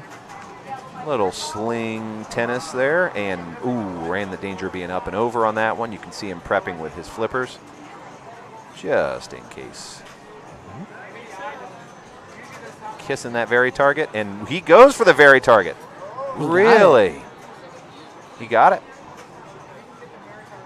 Risky play, but he made the most of it. Yeah, I don't think it went all the way back. I don't think he got the full value of it, but he is really going for it. He wants it. You know, I think this is wow. This is kind of genius in its own right. He's got an extra ball, or I thought he had an extra ball, didn't he? Let's make sure he's not. Is that game over? It's flashing game over. I thought he had an extra ball working. But I didn't think that was ball 5. He took a bold move there by playing the very target, and I think it was the right choice. I mean, you can get a lot of points there. Okay, I'm going to have to bug Eric about something. What happened? It only gave 1 strike. I'm going to have to bug Eric. Yep. I don't think that's correct based on the rules I read. And so this would be it. And I don't think the way this is set up, this would be it. I'm going to need to bug Eric about that. Hang on just a second. Go bug Eric. In the meantime, watch an Eric cam. We'll switch over to that so that you don't throw up at home. Nope. Looks like we're just going to have to throw up at home.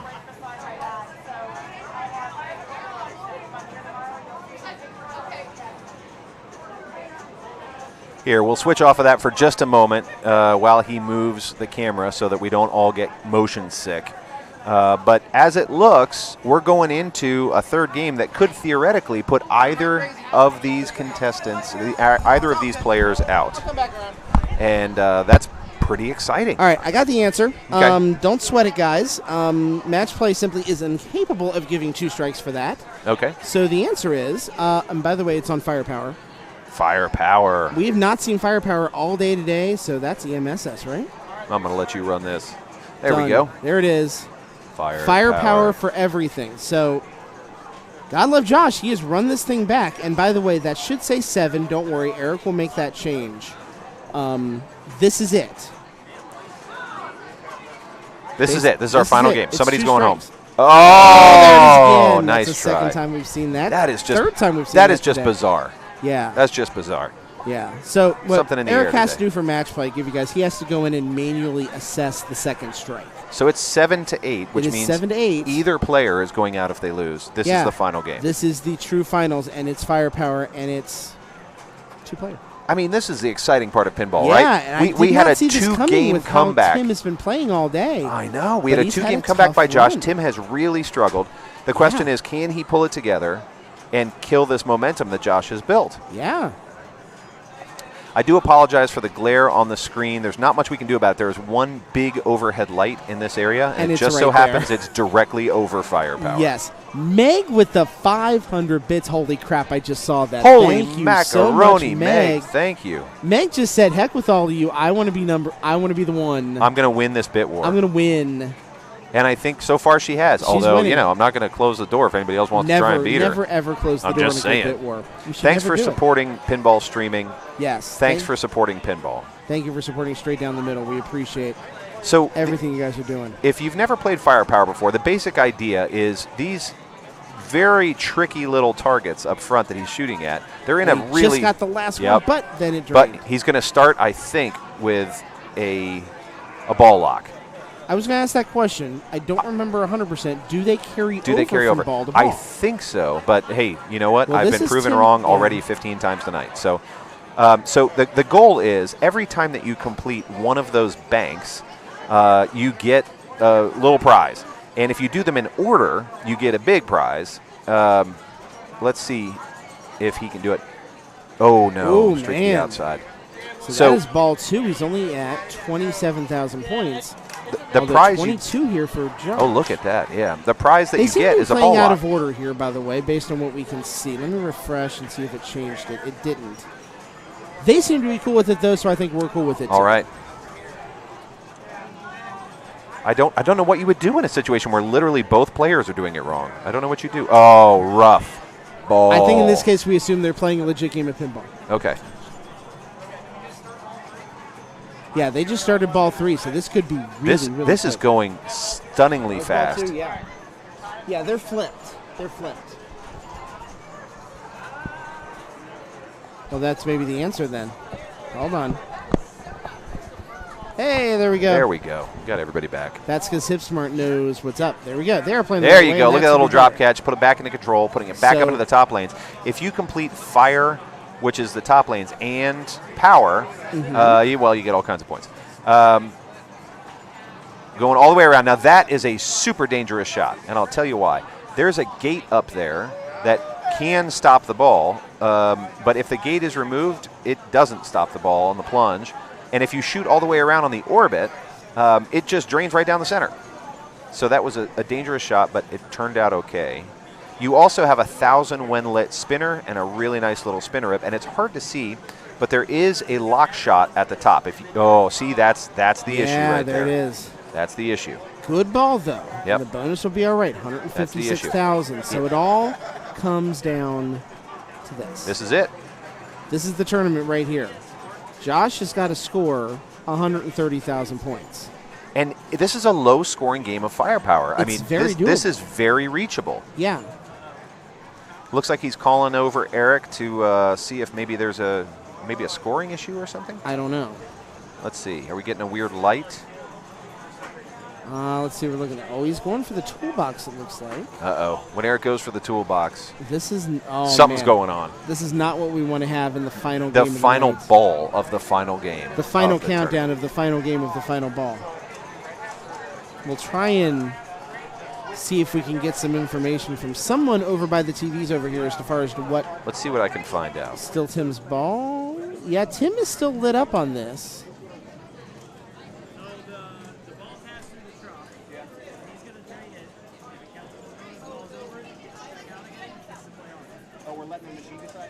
All right, what do we got? Give me a ruling here. So on that one, the ball passed through the trough but did not register. Okay. So the way that you decide this, according to Eric, and I'm assuming rules, is you let the ball pass the trough again. Okay. And if it kicks it back out, you get another ball. If it registers and your ball's over, then you're done. And it registered and the ball is over. Okay, so that gives him the bonus that he earned. That's the bonus he earned. But it did not give him initially. He didn't get that ball back. Right. But if it had kicked out, then it would have been his ball to play. Okay. And I think safe to say, based on what we saw there's no reason to think that it wasn't going to do that. Right, yeah. It's not like he was plunging and hadn't hit a switch or anything. Exactly. So essentially the machine made the right choice. Yeah. But we were leaving it up to the machine. So now that changes our number. That changes his number. That new number is about 100 and probably 100. It's 150,000. Yeah, 150,000 to estimate it. Again, I think still not quite as doable as 130, but pretty dang close. Ooh. It's a makeable amount of points in firepower. All right, let's see this ball, and we are on ball 3. Josh makes this up. He wins. He does it. Tim has it. There he goes. He completed the fire lanes up top. Good bounce. Nice drop or a nice dead flip, and good stop. So that's the moment that you want to flip at it, and he didn't. He's going to try and get a lock on the left, I'm guessing, because 2 balls is better than 1. He did not. He went for the center shot. He got it on the first try, which is good. Now, one of the things that makes Firepower multi-ball a little bit different than most modern multi-balls is that it doesn't give you, and that is it. That's game. So Tim is the winner of the tournament. Congratulations to Tim Sexton. Just a great run through this thing.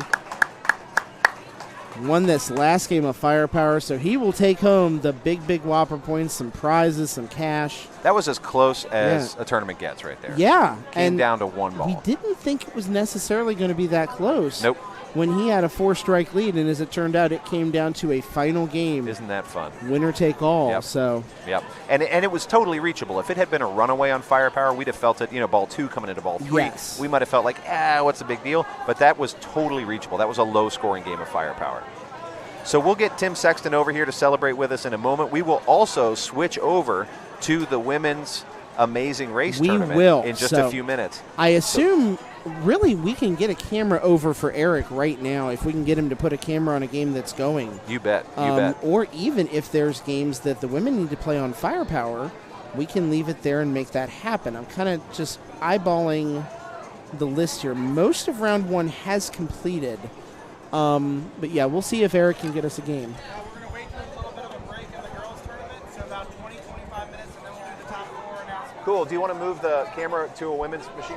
Yep. Yeah, just give us a game. Yeah. All right, he's going to move a camera over to the women's machine. We are going to wait a few minutes to do the announcement until there's a break in the women's tournament because we don't want to disrupt the women's tournament with the announcement of this tournament. Correct. So it'll still give us a chance to talk to Tim in a minute or so. We can certainly do that. In fact, let me grab him. Josh as well whenever they want to. Let me grab Tim so you can chat with him a bit. The women's qualifying format is 3 rounds of qualifying. It looks like each round is 3 games, although, and then we'll do the Amazing Race from there. If you follow that match play link I posted just a minute ago, I'm in fact going to grab it one more time. And I'm going to work on putting some standings up right now. In fact, I'm going to switch over this right here. I'm going to make the change in our standings here and pray to God this works.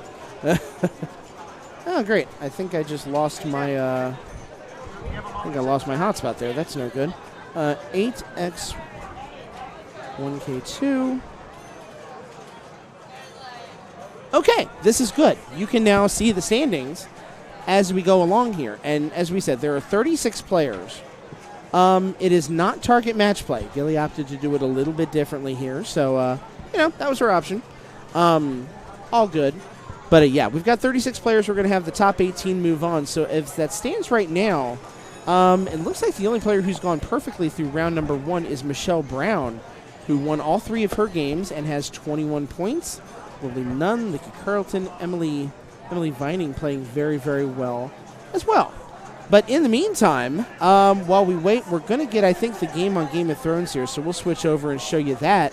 In the meantime, we will show you the fine face of Mr. Tim Sexton right here. How's it going? The winner of our Friday night Progressive Strike Tournament. Congratulations, man. Yeah, thank you. I made it off the wait list like 3 days ago, which was good. Yeah, I didn't even know I was coming to this show until this week because I was like, if I'm in the tournaments, then I got off the wait list for Friday and Saturday this past week and came down. And, it's cool to come down here. I've never been to the city of Cincinnati or welcome, man. Or nearby hotels in the greater Cincinnati area either. Gotcha. So I'm taking in all the sights.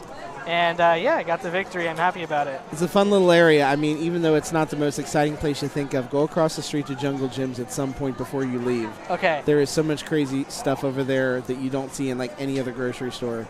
It's weird to suggest a place like that, but it's a neat And that's a environment. local It's thing? like right across on Route 32 from here. Okay. 1/10 of a mile at the most. All right. Yeah. I'll head over there. Head over there. Yeah, you got to try the Skyline. You got to try the chili, too. I've seen the whole way coming into town. There's Skyline chili at every single exit off the Cincinnati highway. has Skyline the same way that every other city has a Wendy's and McDonald's. We have those too, Right. but that's Do us. they just serve chili? They serve chili. They serve like chili cheese burritos. Oh, okay. They put chili on.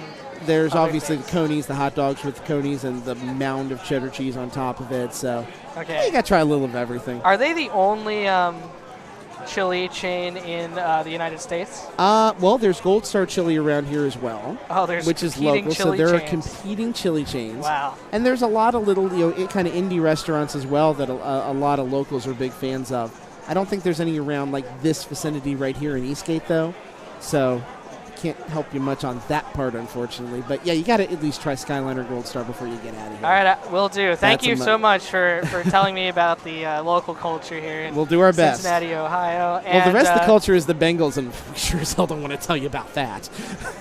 Well, so I want to talk about the tournament a little Let's bit. talk about it, man. Congratulations. You had a heck of a run then. 4 strikes going into the final matches. I mean, you won, I think, 8 of the 10 games that you played coming into that. So talk about how you were feeling coming into those finals. I wasn't feeling good after the first game because I came in third by like a little bit, and then it just kept working out that I was able to kind of like grab the points I needed. Oh, look at Anna hooking you up there. Oh, man. I've got a victory beverage here. You have a victory White Claw over here. This is my first White Claw ever. Really? Yes. I'm starting the night off with the White Claw. Enjoy it. But, yeah, so I went in, and then, and I got a couple wins, and then I got another third, and then I just sort of, like, had a really nice run.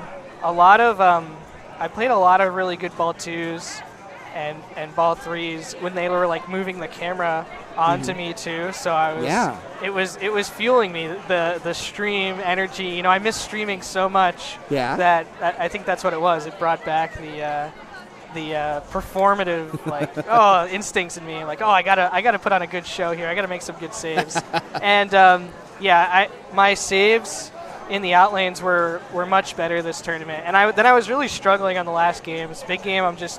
I just haven't played a good game, a big game in my life yet. And then the big Indy, and I was just going into it like, if I can get that Vera target, that's 10,000 points, and there's like no other way to get 10,000 points except the ball one that Josh had. Yes. And so then, he had that ball one, and I got like 18, and he wound up with like 28 or something. But I just kept shooting early on that very target because it was so floaty, and I knew like you have to flip like as late as possible, and I thought the flipper had enough power to do it, and I just never flipped late enough. Gotcha. That whole game, and that's always like people miss shots early way more often than they miss them late. So makes sense. Yeah, and I recognize all the names in the chat, of course. Like yeah. Everyone. I was reading the board and reading Eric and stuff. Oh. Yeah, we haven't done the trophy ceremony yet, but I took a picture of this trophy because it looked so cool. Oh, yeah. I don't know what it is, but it's going to look great. Like, I don't know. It looks like it's something I want to light up. Does it have, like, it's just, I don't know if it does or not, but it looks amazing. It's like this really cool piece of glasswork, and I can't hold it yet because we haven't done the ceremony, but we'll probably cut over the camera. Yeah, you can hold it. All right. Let me not break it here. All right. Oh, God, this thing's heavy. This is the trophy that he has taken home right here, the Strikeout Grand Champion Trophy. So I won't hand it to you as quickly. It has this like crazy blown glass look to it, you know? Oh, and the Cincinnati logo put into the glass right there. It is a beautiful, beautiful work of art. And now it goes on your mantle at home along with all of the good Whopper points that come with it. We were estimating that to be about 35 points tonight. So I was trying to avoid the microphone, and I spilled some White Claw on me by accident. But it's White Claw. I think we'll be okay. Yeah, I think it's fine. There's like $3. So. Yeah, it's not bourbon. If we spilled the bourbon, I would feel really, really bad about that for myself and for the microphone. I don't want the microphone to have that.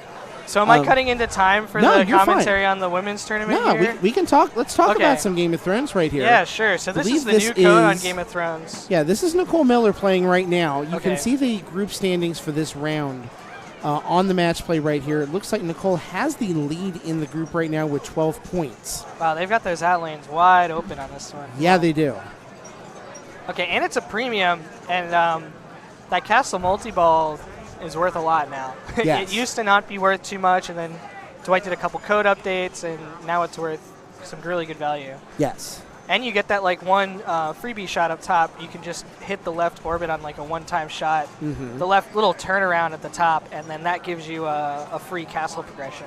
Correct. So here it's lit. Here it's lit. Oh, just missed. With those code changes, No, it got it in the grace period. With those code changes, is that now your kind of preferred meta as far as playing it to go for that multi-ball? When you see a premium, yeah. I mean, there's a lot of extra stuff on the premium now that you want to, it puts the castle, the upper playfield into play more than it did on the previous code. So yeah, I mean you already get the good stuff of like the time extended in the modes and the mode progress up there. But yeah, that multi-ball is like a key multi-ball to go to. I would like to go for it before I get wall even usually. And look at these power outlanes. They're like, you blink and the ball's gone. Yeah, those outlanes mean business, and we haven't seen anybody combo in this round quite to the degree that everybody else has yet. Let's see who's stepping up to play right now over there. It is Rita Stevenson. See, with Gilly running this tournament, she's a Columbus native. We've got a good Columbus turnout for this particular event, but lots of people from Cincinnati, from Piqua, from all over the place. Around here. 36 women playing is a sensational turnout. So super happy with what Gilly's been able to do with this and adding in the amazing race format that we've tended to enjoy doing in town as well makes it a lot of fun. Yeah, Ohio's been doing a lot of amazing race yeah, we have. Events. You can thank that guy right there, Mr. Evan. Oh, yeah. That is his Mr. baby. Narcissist. Yeah, the pinball narcissist. Yeah. That's right. They're fun to follow along with on the software as well. They are. We got to get it in match play somehow too. Right. Right now, kind of, we have to do everything kind of through spreadsheets, which is a little bit challenging. I thought Carl had a way he could put it in as an Everdrain software. For target match play, the target match play that Evan did, he has that in there. But I don't think we have like the low score tracking for the actual race in there just yet. Unless Evan knows something that I don't, in which case, why didn't you get Carl to hook us up? So yeah, we've got a Baratheon mode here. Baratheon mode is one of the modes where you can build up the score like really high. Oh, nice save from the outlane. And like keep building. Then you catch it out. And I usually see people kind of like finish it right away. But if you have a really juicy left spinner, you can build the score up to tremendous value before you hit your big cash out on the drop targets. Yeah, Rita is not stopping for anything right here. Absolutely no trapping whatsoever. And Jason's right. Yeah, she just finished 5th in our Pins for Pin tournament that we had in Columbus. Got a great bunch of Whopper points for that one. So her game has really improved. Her health's improved a lot over the past few months, and the game has come right along with it. So, we're happy to see Rita healthy right now, and the game has followed along, as you might imagine. So what's next for you? You've got the tournament tomorrow. I'm going to do the Gauntlet Sunday. Gauntlet should be a lot of fun. I'm looking forward to it. This, of course, first time down here, so this is your first chance to run it. Is that a format you've ever run before or tried before?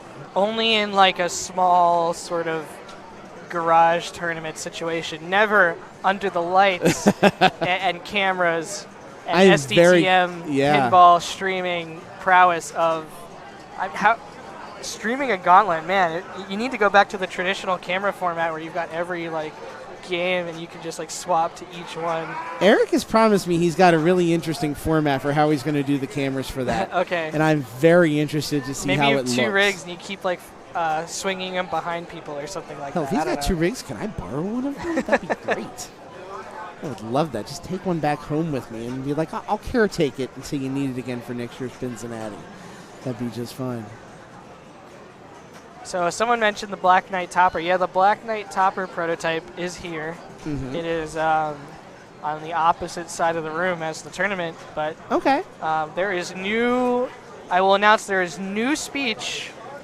In it. It's a code that hasn't been released yet, but there's new speech, and it's some on of the that new machine speech over is there in the right game now. for everyone when the code comes out. Okay. Some of the new speech is Topper-only speech.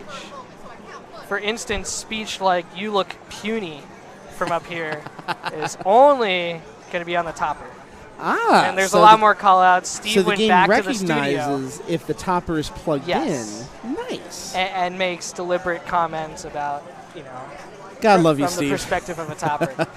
I love it. Yeah. Love that level of customization. I can sense so much the graphic quality, kind of the ability to do those fun things. You can see how much it improves from game to game to game to game.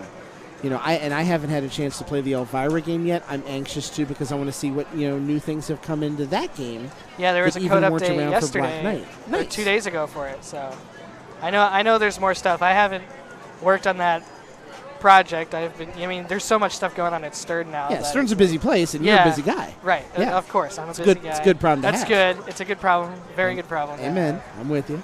And we keep getting, really great people in there to, improve the quality on everything we're doing at Stern. And I think, I get a lot of great feedback at shows about, just the games people are buying and enjoying, or just playing on their locations. Lots of cities now have, multiple locations where you can play pinball, which is great. That wasn't the case a couple years ago. Agreed.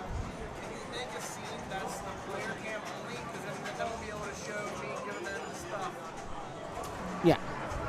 Mm-hmm. So I do apologize for ignoring the game, but we've got a lock lit up the middle here. Yeah, this is Lexi. Are locks set to hard? Because that's...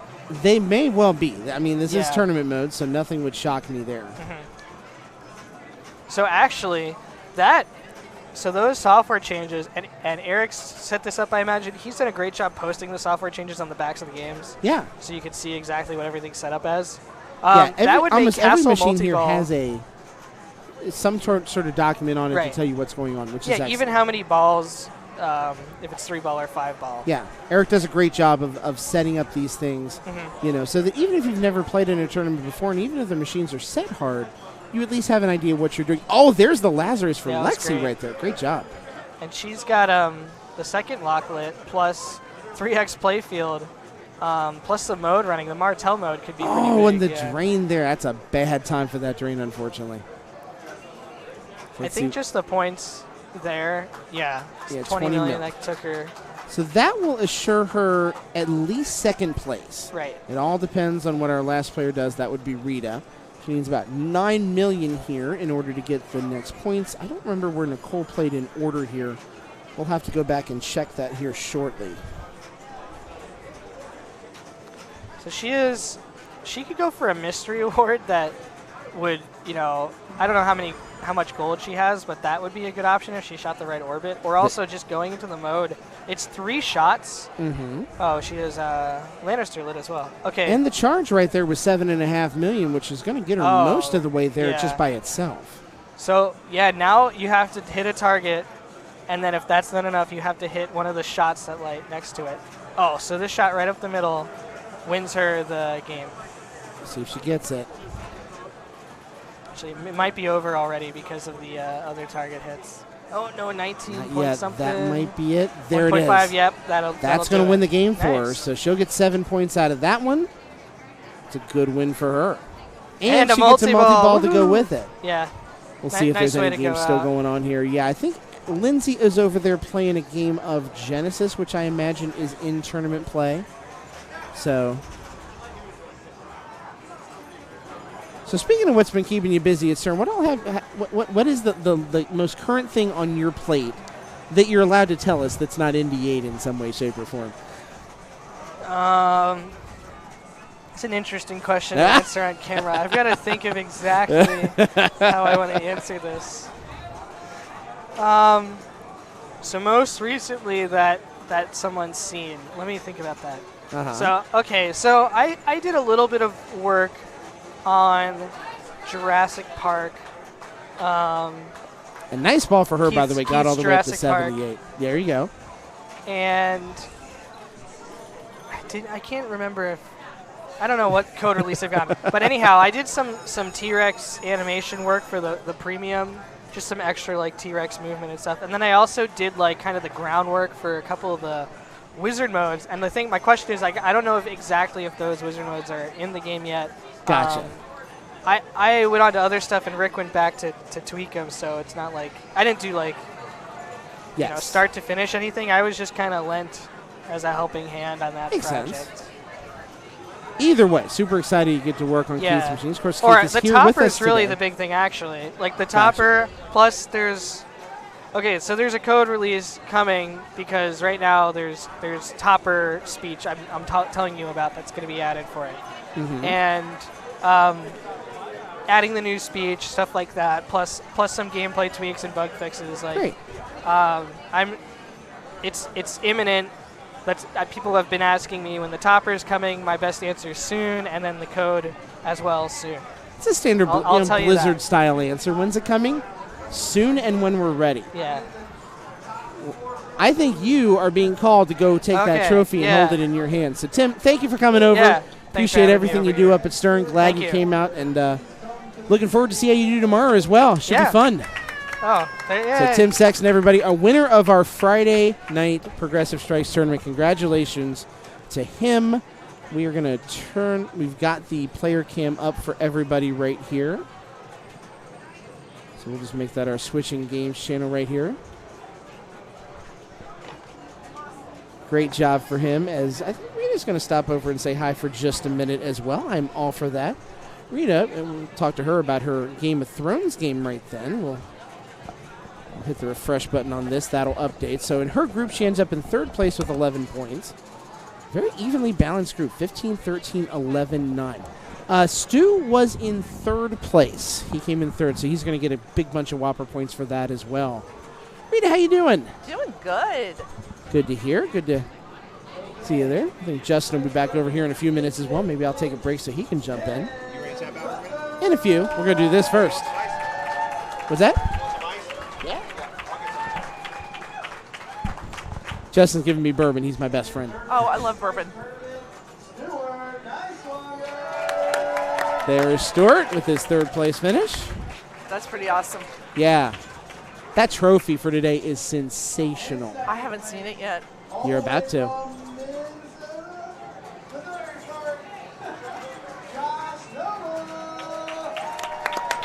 That's real far to be here. He came from New York, right? I thought he said Minnesota. It might be, yeah. That would be Stern's own Tim Sexton. Congratulations. Yeah, there it is. That's awesome. And a nice big hunk of cash to go with it with all of those tournament entries as well. That's great. Can't beat that. You gotta love that. Oh, we're up again. Yes, I believe the next round has been called. Let me check the standings here. We'll make sure this is all up to date for you. Our group was the last one in, so. Nice. Yeah, you had to move it right when I was playing on it. Yeah, but you know what you just did? Oh, wait a minute. I have no clue what I We have just to did. remember, now it's once again, it's Eric Cam. See, we'd like to show off it's Eric Cam. That so, yeah, cam you're is back. really cool. I love it. I love this whole setup. Oh, he just realized he was putting it in backwards.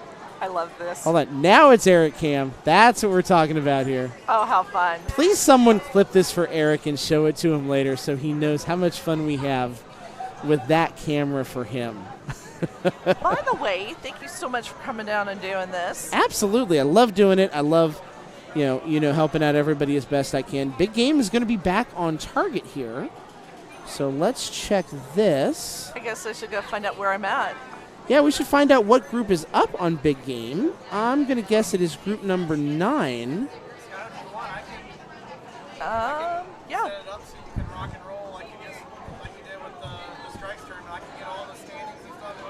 I've already got the standings done. The matches are totally different, so you can see what I'm... Yeah, you can see what I'm having to do with that just because of the nature of how it's set up. It's working, so I'm not going to mess with it. The spreadsheet, I'm just going to put text on there as I go and a link to it so people can follow in chat. And we'll make it work. Yeah, we're not going to reinvent the wheel too much. All right, can you tell me where I'm playing? You are playing... Yeah, I can tell you who you're playing with. Hold on.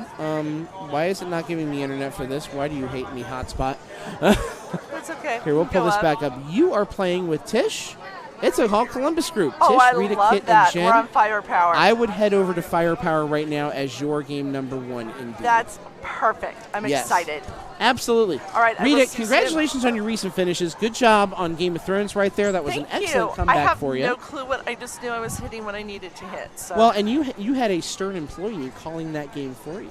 Wow. Tim was over here calling it right with you, and so you can go back and watch that. So I did things right? Yes, you did. Cool. He was very happy with your play. I think you should be proud. Well, I had fun, so that's what counts. That is all that matters. All Rita, right, thank I'm you so gonna much. hop off. That is Rita Stevenson. For those of you who don't know, she was the MC for our Pins for Pin tournament up in Columbus that I was helping with at level 1. And finished 5th in that tournament, too. So she had a sensational finish in that event, not only running it and helping with all the charity work for it, but also doing a heck of a good job with actual pinball playing, which is not easy to manage all those things at once. Lord knows you and me, we have a hard enough time streaming. Oh, yeah. Just this one job. Streaming. Yeah. Like, we want to be on the Twitter account, you had one job, because we have one job, and sometimes that job is really complicated. I only have half a job because I don't control any of the streaming stuff. You do all the pointy-clicky, and I just keep leaving. Like, I was gone for like an hour. Were you really? I don't think you were gone for an hour. Mark put 2 new coils in. You got 2 brand new coils in there. Did you just change out 2 coils on a pinball machine tonight? Yeah, Mark did. Mark Combs. Wow, look at that. So yeah, I think we're awaiting the group to be up on Big Game. That group, as we saw here, is Haley Masterson, Josie Jones. I know her. Yeah, I think you guys have met. We share a last name. You do. How does that work? I don't know, man. What are the odds? What are the odds? You done well. She's awesome. Thank you. I'm really excited to see her play tonight. I'm really excited to get to stream her game. And I'm going to be honest, I think I'm supposed to be impartial as a commentator. I am not impartial. I really want her to kick some ass. She's your wonderful wife. You should never be impartial. Wife. I am not impartial. I want her to win. With Root all respect to the other great players in her group, I want her to win. Hey, I don't know who to root for in that group that Rita was in because it's all Columbus players that I know and appreciate. Oh, yeah, you can't win. You just have to root for everybody. I have to root for like a 11, 11, 11, 11 or something. However, an evening of all the scores would look. Root for a 4-way tie. Root for a 4-way tie. Yeah. Let's show you guys the standings real quick while we're waiting for everybody to come over here for this. We can do that here, that winning standings. Yeah, Michelle was the only player who went perfect that round. How do you like that? And in fact, this is kind of using the Swiss standing setup as well. So, all 4 of these players had a little bit of a tough time first time around. Haley with 7 points, Josie and Therese with 5, and Danielle with 3. So this is a perfect opportunity for all these players to begin their comeback to get into the top 18. As it stands right now, one of the 3 rounds in, it would be Tanya, Tish, Jen, and Rita who would be tied for that position. They would probably play a one-ball or they'd have a one-ball playoff. Yep. Playoff for that spot. That would be my guess. Would be a one-ball playoff, but we'll see. Eric is deciding the rules. Yeah, we'll see how that all shakes out here as we go. Sorry about that. So we'll switch back over here. We're waiting for the players to come up. I remember a few years ago when I first started getting interested in pinball, and they had a women's tournament, and I remember thinking, why a separate tournament for women? Why is that important? Yeah. And without judgment, I was just curious. Sure. And I started talking to some women who were in the tournament, and it became so clear to me that pinball had long been sort of dominated by men's experiences, right? It was all very men's themed. And I really grew to love and appreciate that we have women's leagues like Bells and Chimes, that we have women's tournaments. And I'm so glad to see that we have a place where women, of course, are playing in the other tournaments, but there's a place that is solely a women's tournament where they can showcase their talent and their pinball expertise. And we get to be party to some of that tonight. Absolutely. And I am so proud of people like Gilly, people like Kim Martinez, Jen Rupert, Megan Brown up in Cleveland. Ohio really has, as far as states go, a really, really strong women's presence. Yep. Not only in people playing, but in people organizing both women's and open tournaments. Good save, Haley. In order to kind of grow that base of people playing and make sure for all of the people that play or involved, it is a good, safe environment, that they can learn the game, they can become more comfortable with it. And then if they want to, they can keep playing women's tournaments, and the more the better. Yep. But also, become involved in some of the open tournaments too. Oh, rough bounce. That was there. That looked like it had a chance to come back. It might have been a Lazarus ball. I think she was just a little late flipping on it. So one of the things that you'll notice when you watch Haley play is that she doesn't waste any time. She likes to, she'll trap for a half a second. Yeah. She'll drop catch and immediately release. She likes to play really active pinball, and I think you'll see that when she steps up. Definitely. So next up is Josie, I believe. I believe Josie will be playing next as this shakes out here. But yeah, I mean, and we have so many other people who don't do the the organization side of it that are quality players. Amy Kesting, Holly Koskinen, Leah Gosaju from Cleveland as well. Here in town, you look at the women that are playing as well.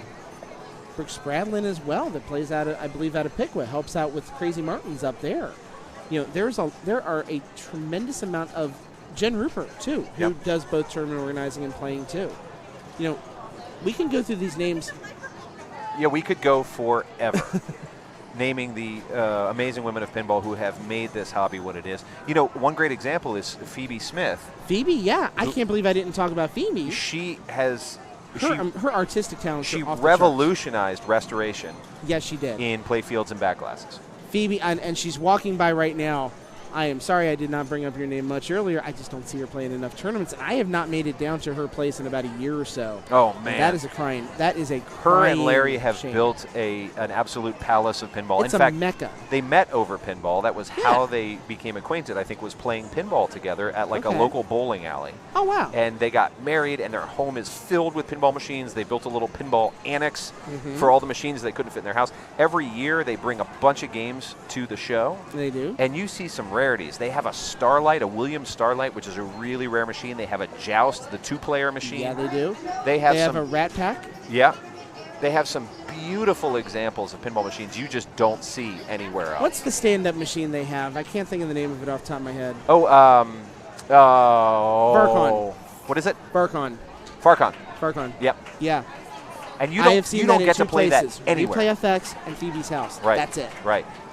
And they have been so inviting and so opening. And Phoebe is at the center of Cincinnati's pinball culture. She helped to create the culture that we have in this town. And if it weren't for Phoebe and Larry, I don't think I would know pinball. I wouldn't know nearly as many people in Cincinnati that play as I do. I mean, the reason I know as many people as I do is Larry, for one. But, not only that, it's Phoebe and Larry and just the exposure to so many other people that play. Yep. And if you ever get a chance, and it's fun talking about her because she is about 3 feet to my left. Yeah, if she you ever has get a no chance, clue we're talking about. No, she doesn't know.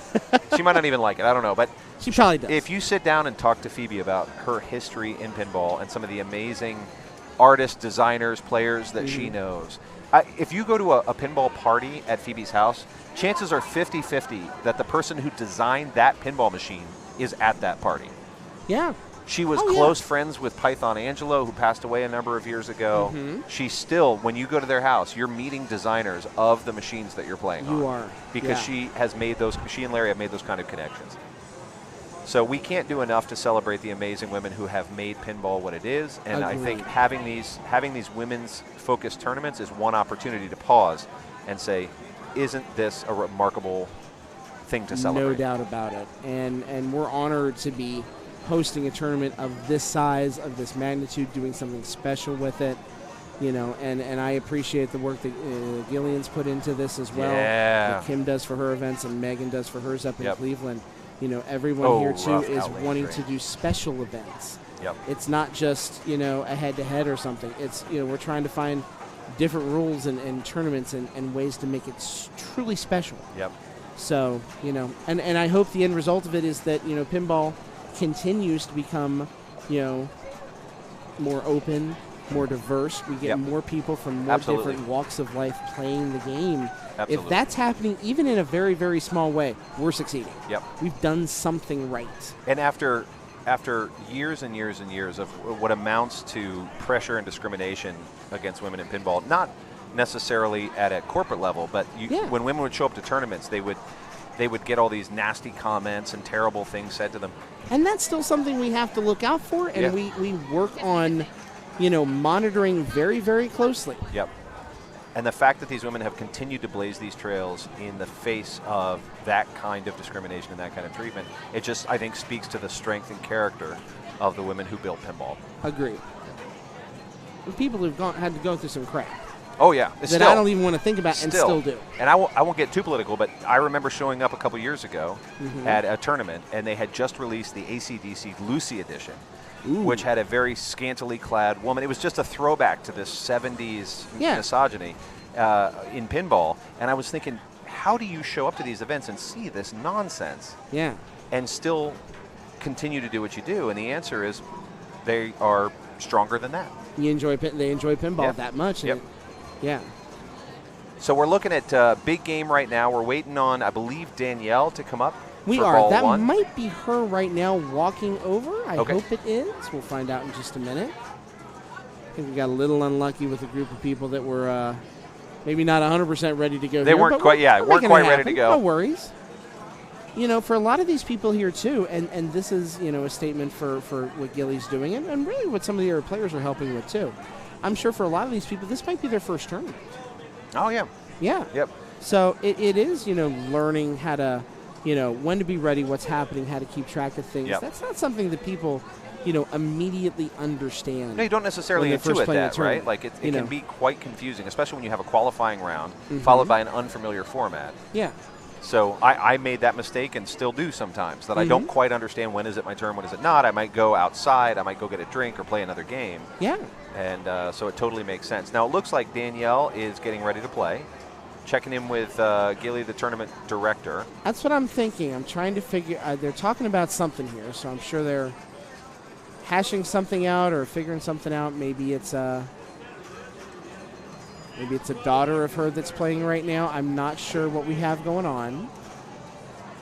Trying to watch it from a distance right here to give you guys an idea, a feel for what's happening here. In the meantime, I'll just remind our viewers that you're watching Cincinnati's Pinball Exposition. We're in our second year this year of Cincinnati. We have 120-ish machines, all set to free play.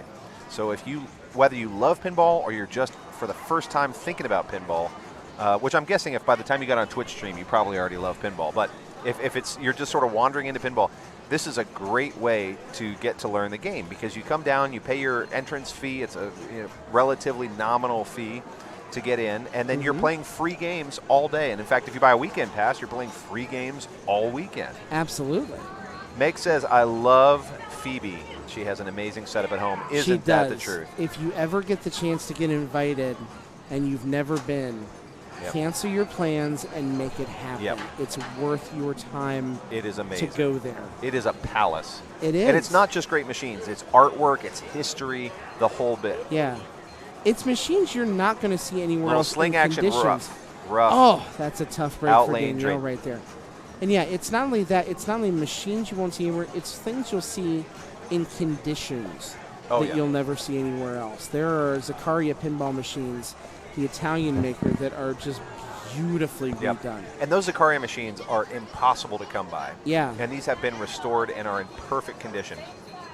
Some of them look like better than new in box. You know what I mean? Like they've been improved somehow. Haley's getting a lot of action off of those bumpers and slings, a lot of energy on the ball. She's going to try and trap up and calm down for a second. And I think I mentioned, but she doesn't tend to trap for long. No, it sounds like that little tiny trap is about the most you're going to get. Yeah, she doesn't tend to trap. She'll pause for a second and shoot right back off. And there are wow, nice look at that tip. Nice job, Haley. Yeah, that was rough. If you half ramp that one, or half lane, I guess, it's going to try to come down the middle. And she got one little tip of a flipper. It just wasn't enough to save it. But she did collect some of those spins, which is great. And she got some big game letters up there, which is great. Not bad at all. So here is Josie. We won't take a look at the stage yet. And here's Gilly doing a heck of a job. I think we are looking at some newer players here in Josie, Teresa, and Danielle. So she's doing a yeoman's work right now, making sure that they're in place, know what they're doing, and in a comfortable place to play. Good so tip. Shout out to Gilly for that, and that was a great save right there. Now look at that little tap. Oh, that was a tough break. Look, there was no saving that ball. No. That one was headed for the drain, and you weren't going to stop it. At the speed it was going at, I don't think she could have nudged and had it made any sort of appreciable difference. No. That one was just destined. That was a drain train, and it was going straight down. All right, you're now looking at Teresa Roth, who's stepping up for, I believe it's ball 2. Does that sound right? Yep, ball 2. That is correct. She's also playing it hot, so she's not going to trap up, and unfortunately did not end up working out. Did not pay off for her. I'm trying to remember who is it. They're one of the sort of top 10 people that's over and over. Always plays hot, never traps, and I'm trying to remember who it is. If somebody on the stream knows who I'm talking about, it's a guy, an American guy, and I cannot think. You're not thinking of Raymond, are you? Raymond Davidson? I don't think it's Raymond Davidson. It's definitely not Keith. Keith traps up as much as anybody. Keith. If anybody knows who I'm talking about, please let me know, because I can't remember who it is. But I watched him play a dozen times, and every time I think, why aren't you trapping? It might be Andre. It might be Andre. Okay. And conventional wisdom says always trap. And I'll tell you what, this guy has won more tournaments not trapping, not stopping. It might be Andre Masenkoff. If you've got the flow down to play, go for it, man. Yep. Give me more clues. Hip Smart, I think you got there. I think it was Andre Masenkoff. Well, Hip Smart is our resident statistician, so if anybody's going to know, it would either be him or Evan. But Evan said he needs more clues, so obviously Evan doesn't know. West Coast feller. You are looking at Haley Masterson playing her ball 3 on Big Game. And as I said, I'm biased because we share a last name and a home. Yeah. But I love watching her play. She is far more talented at pinball than I am. She spends less time playing and consistently beats me, which means she just has more natural talent at this.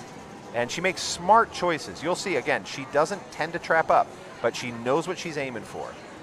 And, 8 times out of 10, she nails it. Yes. Unfortunately, those slings, when you hit a center a sling like that, it's going to the out lane. It is. She found it.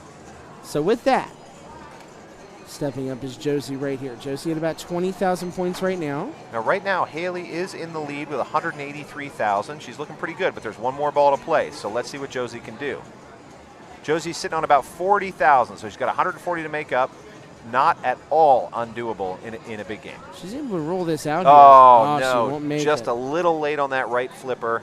So she'll be at 45,000? 49, I think. 49. So Yeah, she's in can third finish place at right 49. now. So here comes She's Teresa. just going to try and hold on to third, but I'm unfortunately in big game, that's a that's a house ball. That is a super tough break. Teresa Roth. She is in second place right now, though. So if she's able to do that, it's worth 5 points. Yep. That would, I believe, that would double Teresa's take from her first round. Oh, nice. Haley had 7 points, so if she gets the 7 points right here, she will double her output from round 1 as well. Yep. So Haley's hoping that that Danielle can't get 130,000 points on this one, which is a big ask. I mean, 130,000 points in one ball of big game is a big ask. It is. Let's start see with, though, what with that 4,000. Get the 4,000 unique, get the third, there then you get go. second. Nice just trap. take it one spot at a time. That upper, is a great upper trap. flipper traps are always a little bit of a dangerous gamble, but she got it. All right, there you go. She might have been going for the spinner rip there. And she is taking oh, third. Good save. I thought that was going Great center save. drain. I thought that was gone. You can see the skill in her game right here. I think she's still working on building the confidence on it. But you can see the flipper skills are there. Oh, yeah. Yep, look at that little tap pass. Perfect. She's going up and down the rollovers, so she'll get double credit for those. Meg, we know you as Meg McCoy. We love Bo, but you're in person too. We love you. Oh, nice save. Not able to save that. She had it for a moment. She and did get to second unfortunately place lost it. on the bonus. It was not a big bonus, only 4,000. It's not going to be enough to get her but there. It was. It's enough for second. She got to 69,000. Yes, she got to 69, so she cleared so barely that in was a a second. 4-point ball for her in the terms of this tournament. How do you like that bonus? That's what put her right over the edge. Yeah. Nothing like a bonus win, even if it's for second place. That's a lot of points. Yeah, you bet. And you said it's a 4-point second place victory? It's a 4-point difference. 4-point difference. 1 to 5. Wow. Just with those points. So she might be frustrated with how it ended, but she's not going to be frustrated when she sees the standing update. Nope. That's well done. And there it is right there. There's Haley with the 7. And Eric is moving the camera, so let's see where he's bringing this bad boy to now. I love switching games, Cam. Oh, it's a tracking shot. These are pricey. Eric Cam. Can't wait for him to go back and watch this and say, I can't believe you did that. Eric Cam is going over to Grand Prix. We're going to be watching Grand Prix. All this right, is a wonderful. 4-player EM. 5-ball. 5-ball. We're going to stick with this group, I think. I think we're going to go, So we'll see this shake out here. I'm going to step away for just a second myself. I could use a quick momentary respite. You bet. You bet. Enjoy. And a small drink of bourbon. And a small nip. So we're on to Williams Grand Prix. Oh, my God. That needs to be renamed right now. Chuckovision. Chuckovision. I love it. From here on out, that's Chuckovision. Hold on. Studio mode.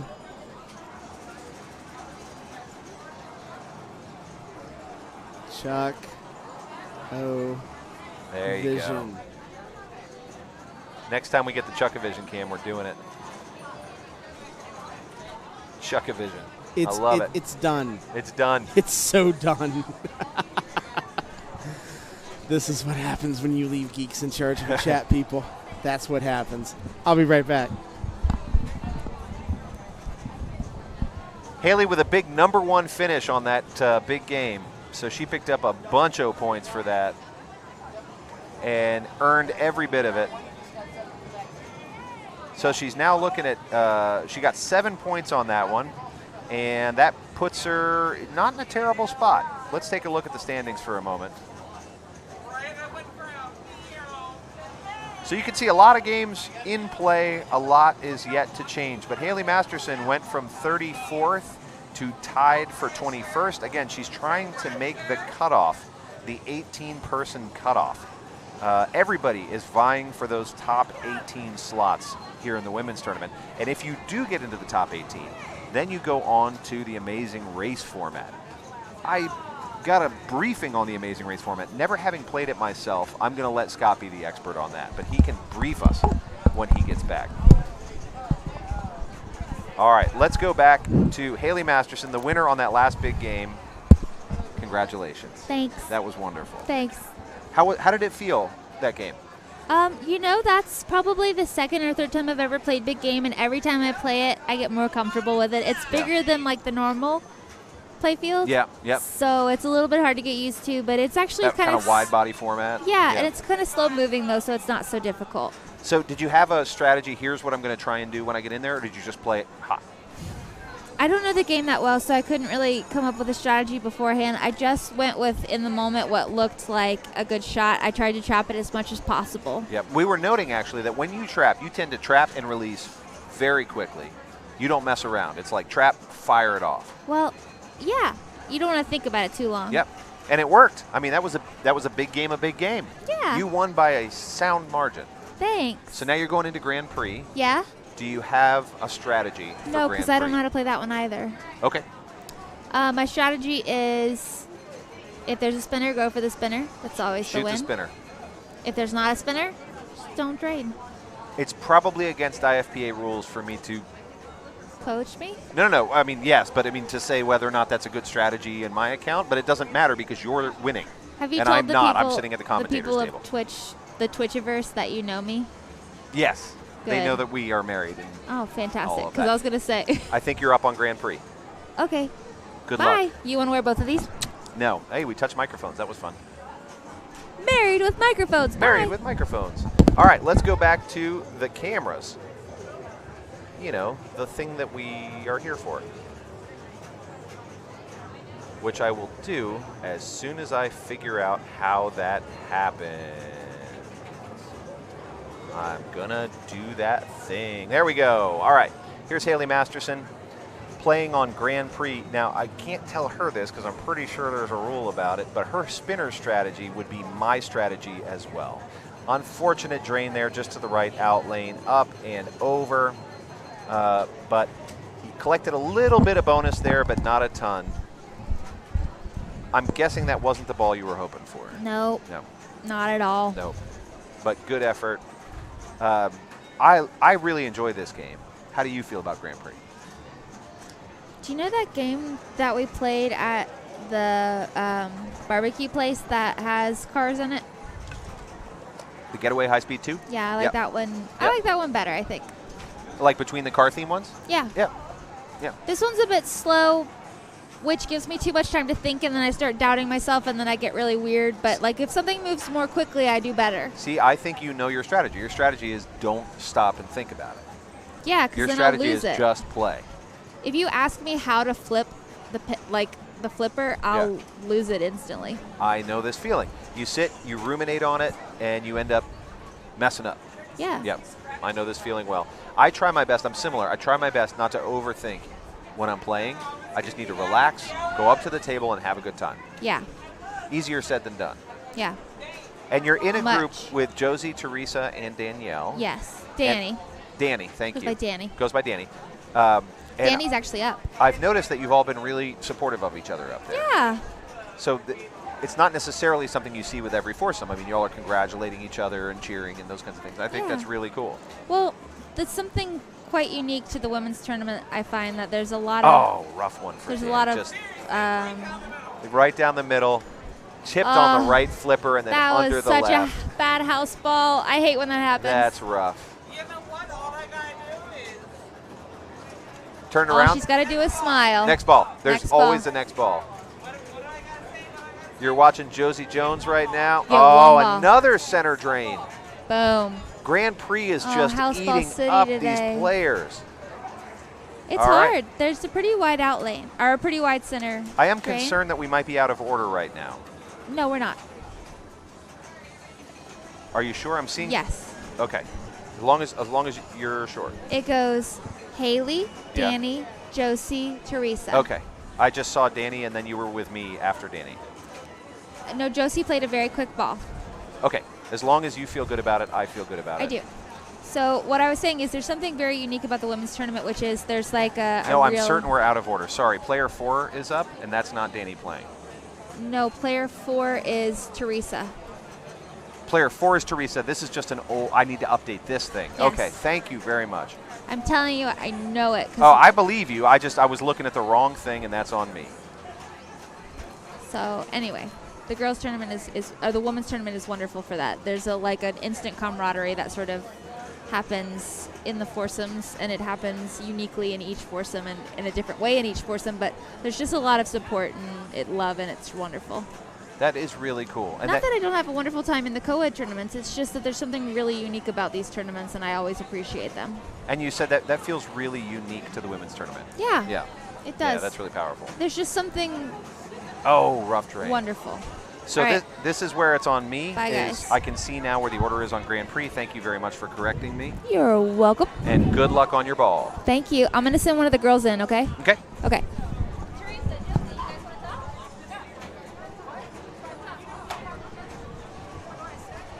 So Haley's going to step up to the machine, and Teresa Roth is going to join me. Oh my gosh, I'm sorry. I'm stepping on. No, here you go.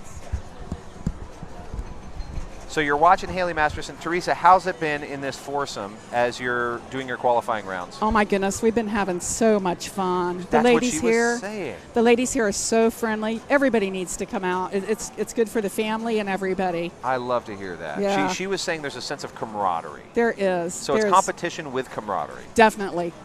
Everybody's pretty well friendly. Little tip right off. There's a lot of people that are pretty serious. You know, they want to keep their titles and all. Yep. I like to just have fun and meet some more players. I'm just excited to see that there's so many more women players than there used to be. Yeah. So I wasn't in the pinball scene more than a couple of years. What did it used to be like with regards to women players? Okay, so I started going, well, I've been playing pinball pretty heavy since 1978. Nice. With my husband, and we've been going up to the Pinball Expo in Chicago since probably about 1990 or that's a big event. 93. Yeah. It's been a long time. Over 35 years, maybe. Wow, that's so great. Yeah. So I was doing really good in the tournament, and at the time I was in the women's division. But one of my friends had pointed out that I was doing really good in the tournament, and I was beating Rick Stetta at the time.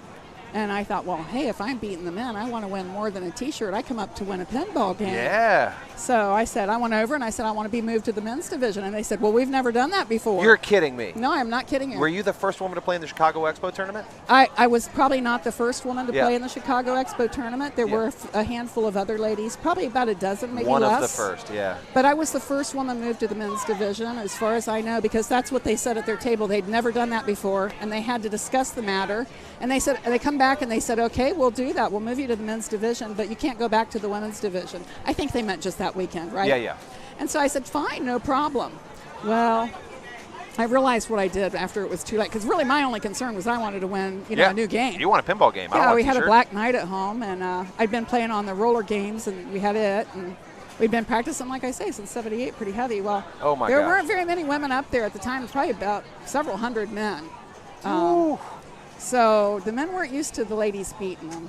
And then I realized, because I had men coming up and saying, hey, what's the secret here? And, I didn't really know what the secret was. Yeah. So I tell them, well, the secret is, there's some flippers down here. Some of them called me sandbaggers and got mad and whatever. And I'm like, my secret is you just have fun, right? Well, some of them didn't like that answer either. But right.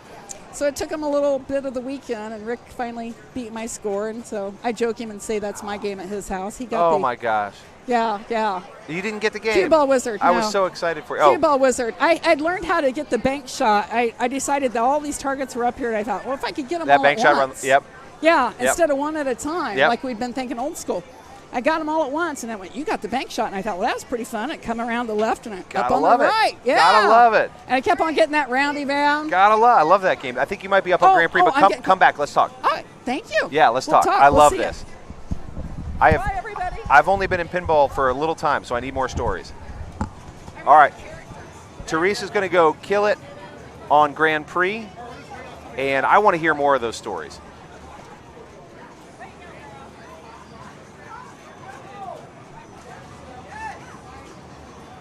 So I learned something just 10 minutes ago from Haley, that you can see the order right here, right at where it says Grand Prix and underneath.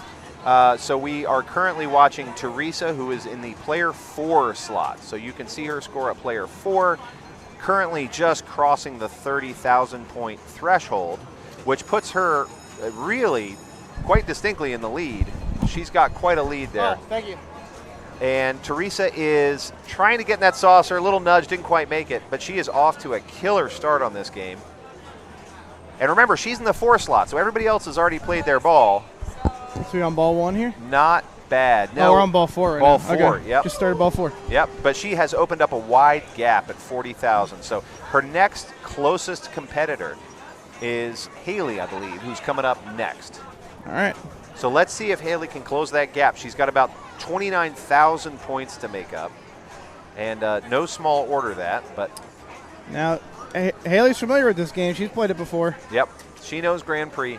I asked her about her strategy. She said, I'm just going to nail the spinners. That's a very good plan. I thought so, too. Oh. So let's see where Haley went. Oh, she's right over there. They're going to have to flag her. All right, hang on one second.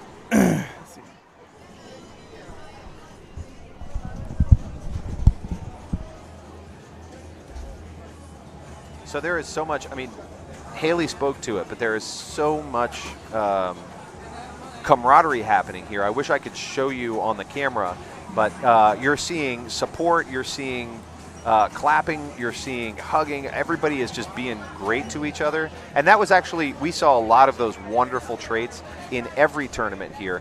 But as Haley said, there seems to be a little bit of an extra dose in the women's tournament. And we love to see that support. Pinball is such a friendly, fun game, I think, and of course there's an intense element of competition, but if you can blend that competition and support, I think it makes for a much more interesting game.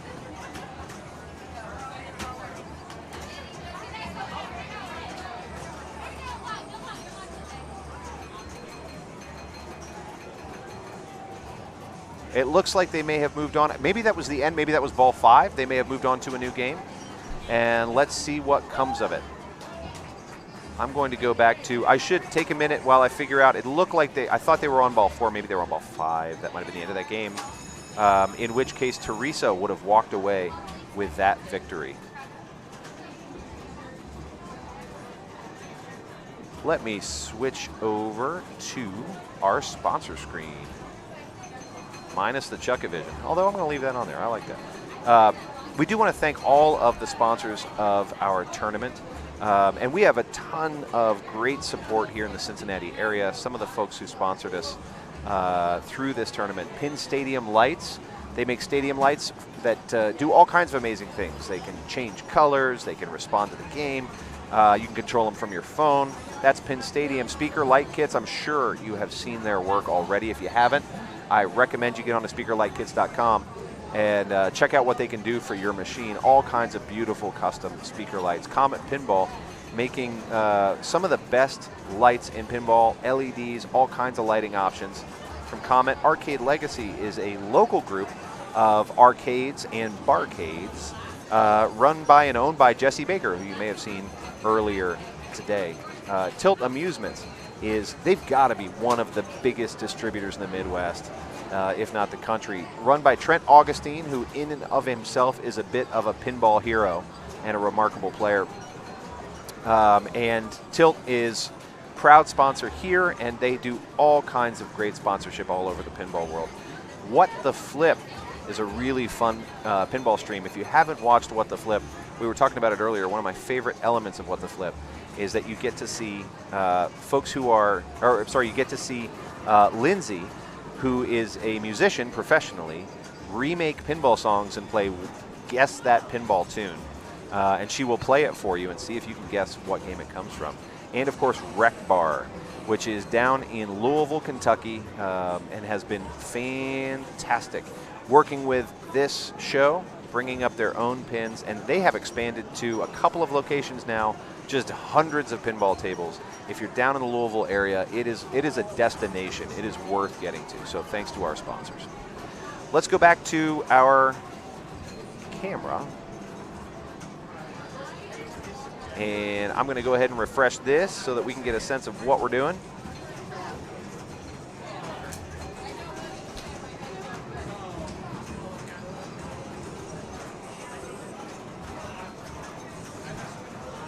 You are watching Grand Prix right there.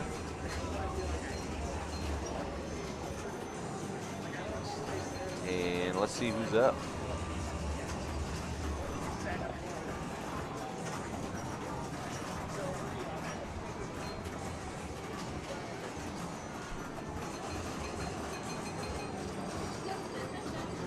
I think it's probably about as close to the middle as I'm going to get. This is Emily Vining up on Grand Prix.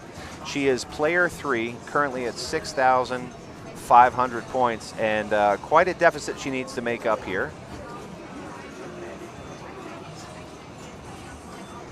See if she can pick up that spinner. No, she was looking for that spinner on the right, and oh, unfortunately, a little tip and right under the left flipper. So Emily stops at 13. A little bit hard to read on the score, but we're looking at 41,000 here on our 4th player, Maja. Oh, Maja picks up a tough save there. Gets it in the saucer to collect that bonus that's adding up on the right side.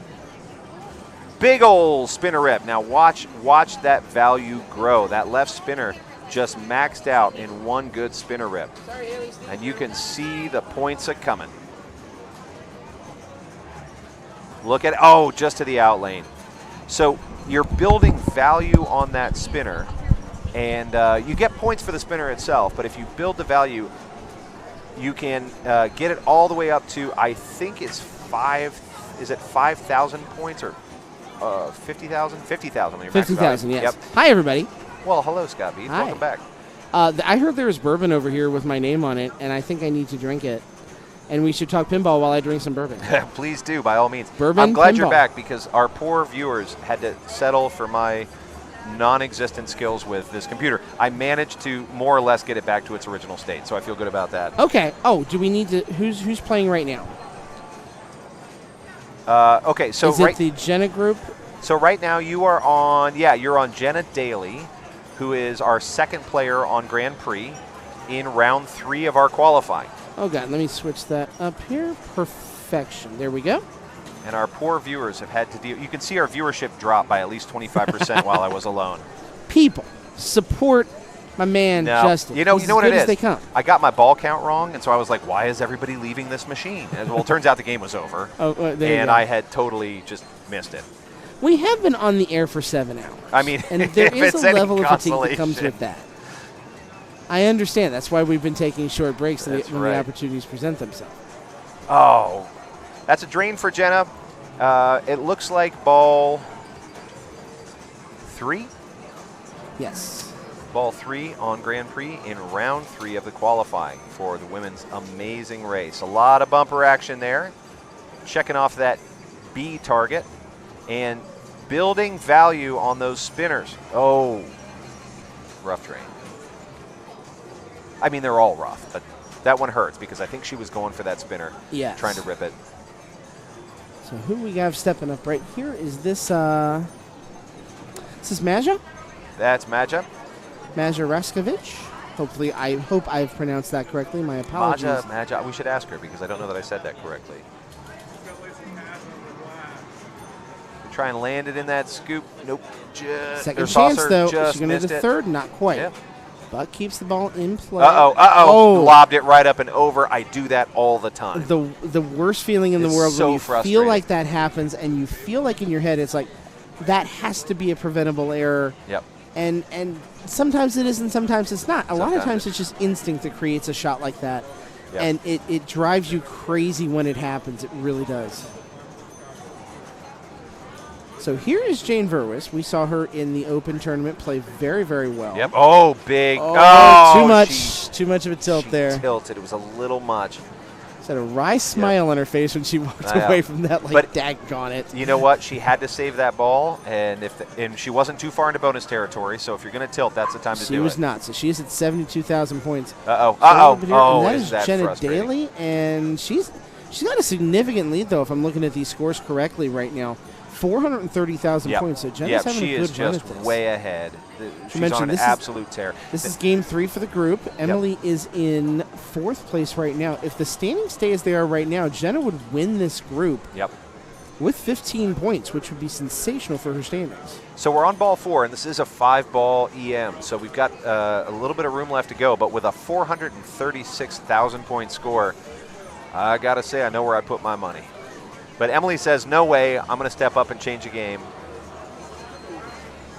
And Emily has a win. She won Sweethearts. Nice grab. So, we know she's capable of winning Yep. these EM machines, comfortable playing them. I mean, anytime you beat, Jane is one of the better players, I think, here out of the 36. Going for that spinner shot, almost had it.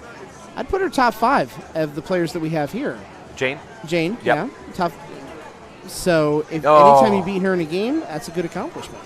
That was one of those sling grazes there where you didn't get a full actuation of the sling, but it was just enough to push it right down the center. Or it might have just been a little rubber bounce, pushed it right down the center. Yes. Either way, it's frustrating because your brain goes, okay, it's going to fire off of that sling to my right flipper. I present you their dinner tonight. Crab legs for days. Oh, that's fun. Yeah, I know. That's fun. All right, Maja's back up. But I trying told to her, make up a significant gap on told her we have bourbon. Ball 4. Yeah, we don't need food. We'll say that in a bit. She's got that. Oh, no, that's a tough break for bounce. Maja right there. See, the look on her face says it all right there. Just frustration of feeling like you're doing everything right, and then you just don't get the right bounce at the right time. It's just the worst. Tough break for her. And when you're lit like that, it is so tempting to take those pot shots at those spinners. She had the spinner lit, and it was like if I could just nail that, it would really add up. Yeah. And it's very tempting, but unfortunately, sometimes it doesn't go your way. And when you feel like you need the amount of points that you think you need to make the comeback, there you go. You're always tempted to think you need to do it in one shot. You want to hit the proverbial 5-run homer. Exactly. Which is not easy to do. That is a nice spin. So Jane really widening, or Jane really closing that gap with a spinner rep, but it's going to take a little bit more than that. Now look, that saucer collected all of those accumulated points. How do you like that? Huge benefit that right was there for her. She needed them bad. Uh-oh. Good nice save. Good save. Not as much on the mark there, but still a nice recovery. So she'd already collected it, but really great recovery, and why not get a few points at the same time? So she's trying to gain control of the ball back again. Oh, and it drains. Ooh, she is not happy with that machine right there. Nope. That was not a happy I mean, look. she was on the comeback trail. What a competitor. She was leaning into being that far behind and absolutely closed the gap by almost 50%. As of now, that's going to put her in third place. Emily still has a lot to play for here. This is match play, group, so no one's no handing over anything just yet. Oh, probably a somewhat preventable house ball right there, but if you're going to do it, do it when you're winning. Yep. Don't do it when you're trailing. Do it when you're winning. They happen. Far enough ahead, we'll take that. Exactly. Love her hair, by the way. Random comment. Super cool hair. Cool hair, cool hat to go with it. I like the look. Emily did not want to see that. Emily did not want to see that. She will be at 120,000 right here. So all that's left to determine, can Maja run this back? Let's see. I thought it was okay to say. I'm sorry? I thought it was okay to say. Get there. Oh. Yeah. So she's not going to close the gap with that, but she is going to end up in second place. It looks like Jenna's taking this one. Yeah, so Jenna will have 15 points in the group. Let's see if they have updated the standings yet. They have Jenna, not. Maja, Jane, Emily on this one. Yes. I say that, by the way, considering I have none. Oh, I would love to have hair. Yeah. I would love to have any hair at all. Would be great. We're horrible sometimes. Apologies to everybody. So let's see what's up next. I mean, this was our qualifier, right? Three-round qualifier. 3 rounds, and we're going to cut off the bottom 18, bottom Correct. 17. Yep. So let's take a look at the standings as they are right now. Michelle Brown is still winning and has games to play. Wow. 33 points right now. Looks like Brooks Bradlin is at 29 with games to play as well. Of people that have finished round number 2, Nikki Carlson at 32 and Neil at 28. So looking at this based on what we're seeing right here, there's going to be some additions in points here, so probably 24 points is going to be the safe number that maybe puts you in some sort of tiebreaker as it stands right now. Yep. And that is a very, very talented group of players that is up in that top area at the moment, and really a solid group of players that's on the borderline right now. And even looking down this list right here, Diane Spackman at 15 points, Holly Koskinen at 17, Rita at 17. Those are really good players that, I'm surprised are a little bit further down and need to have some success at the end of round 2 and into round 3 in order to ensure themselves a shot at being in the top 18. Not a given for them, and I think in my mind it would be surprising for some of them not to make it. Into that top 18. You see a player like Lindsay Rogers that I just sort of expect will end up in the top 18. Absolutely. But again, we've said it 100 times tonight. We'll say it again. That's pinball. Don't expect anything. Yeah, don't expect anything. No one expected the Spanish Inquisition, and no one expects the Spanish Inquisition. No. So let's see how these other games shake out. We're going to move the camera here in a little bit, and we'll see what else we can watch. Yeah, I think we're just going to wait on Eric. He's coming back over to do a camera move as we speak. The Eric cam. Yes. Chuckovision. I've been waiting for a camera move so that I could flash that on the screen. The Chuckovision sign. I did mention when I was walking by, I said, hey, do you know what we did with the player cam? He said no. I said, I'm not telling you. He's moving it. All right, everybody. Flash it with us. Chucko Vision. Chucko Vision. There he goes. Ooh, it's oh, come on. What's he going to pick? Don't fail me now. What's he going to pick? I was hoping maybe he'd go stars. He's not going stars.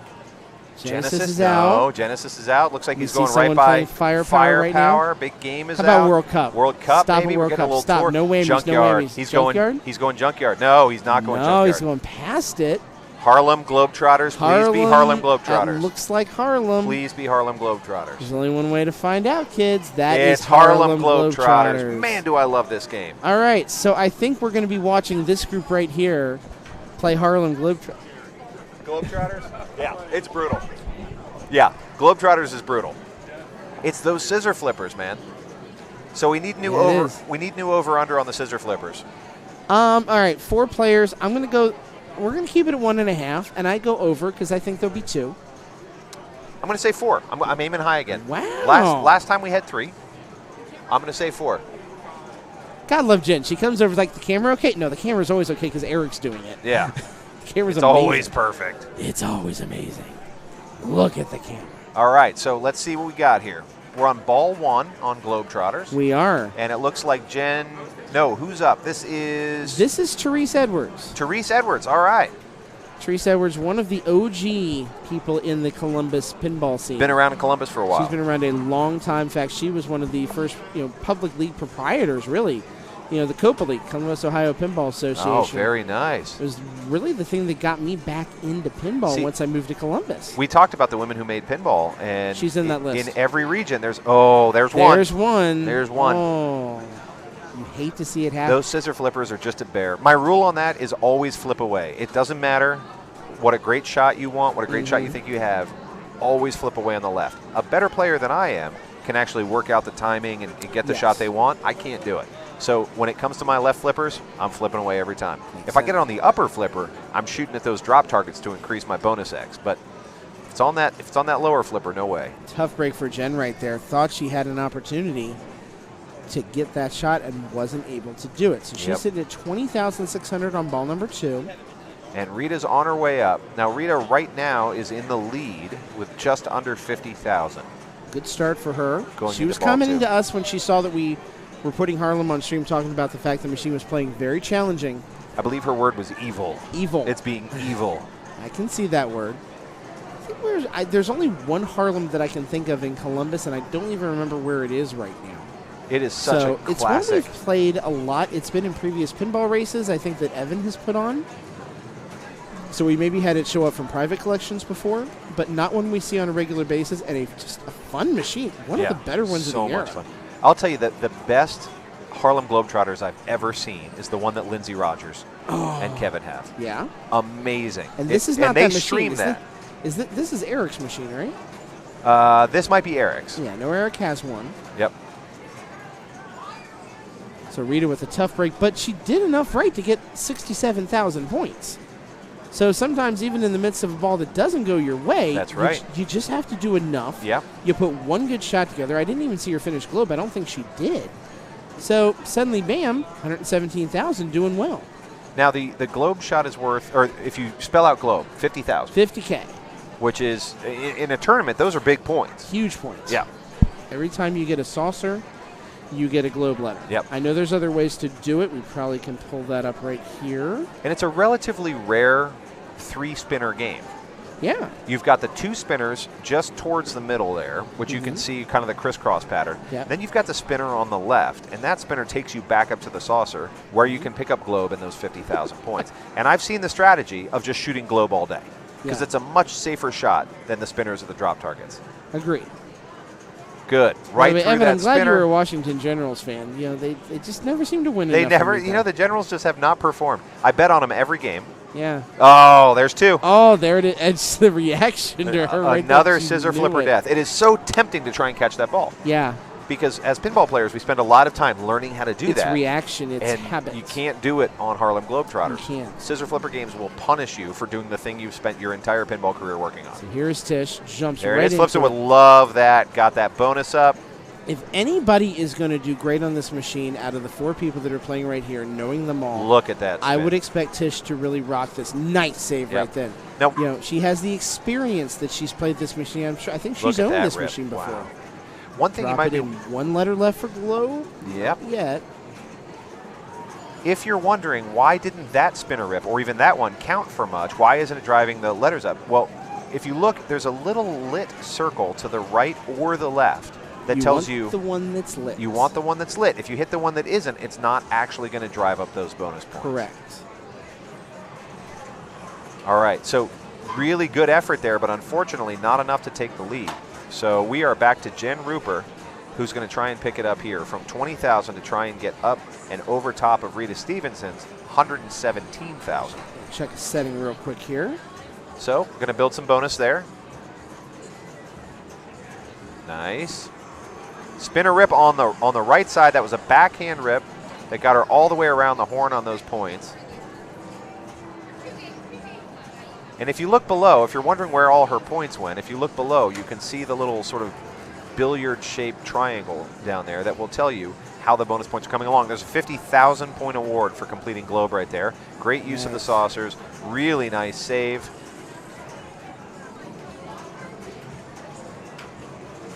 She might have been going for another backhand there, which is really smart. Starting Globe all over again. Now lit on the left for the spinner. Let's see if she can get the rip. Oh, just a little bit left on that rip. Did pick up the bonus X, though.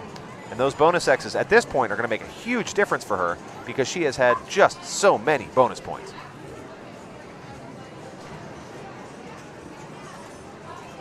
Oh, took a big shot there, not quite. Got that spinner rip, but it wasn't the lit one, so it doesn't do much. Almost. Oh, that was a dangerous one. Good. She got a little bit more added to her bonus. And so that switches over back to the good. Right side. Look at that dead flip. She did not fall for it. Little save tap there. Just like that, she's 2 letters away from Globe again. If she can get it, that bonus would be very significant at this part of the game. And really, her job now is don't tilt and try and build that bonus X because she has done a tremendous job collecting. Look at that. Tremendous job collecting bonus. This is going to be an absolute monster bonus. All she has to do is not tilt, which she did. I was going to really say, great would this ball. be a time that you start to shoot for that shot on the top right side? Watch it go. She is going to collect 270. Worlds of bonus there. Great ball by Jen right then. So 270, all of a sudden the tides have turned.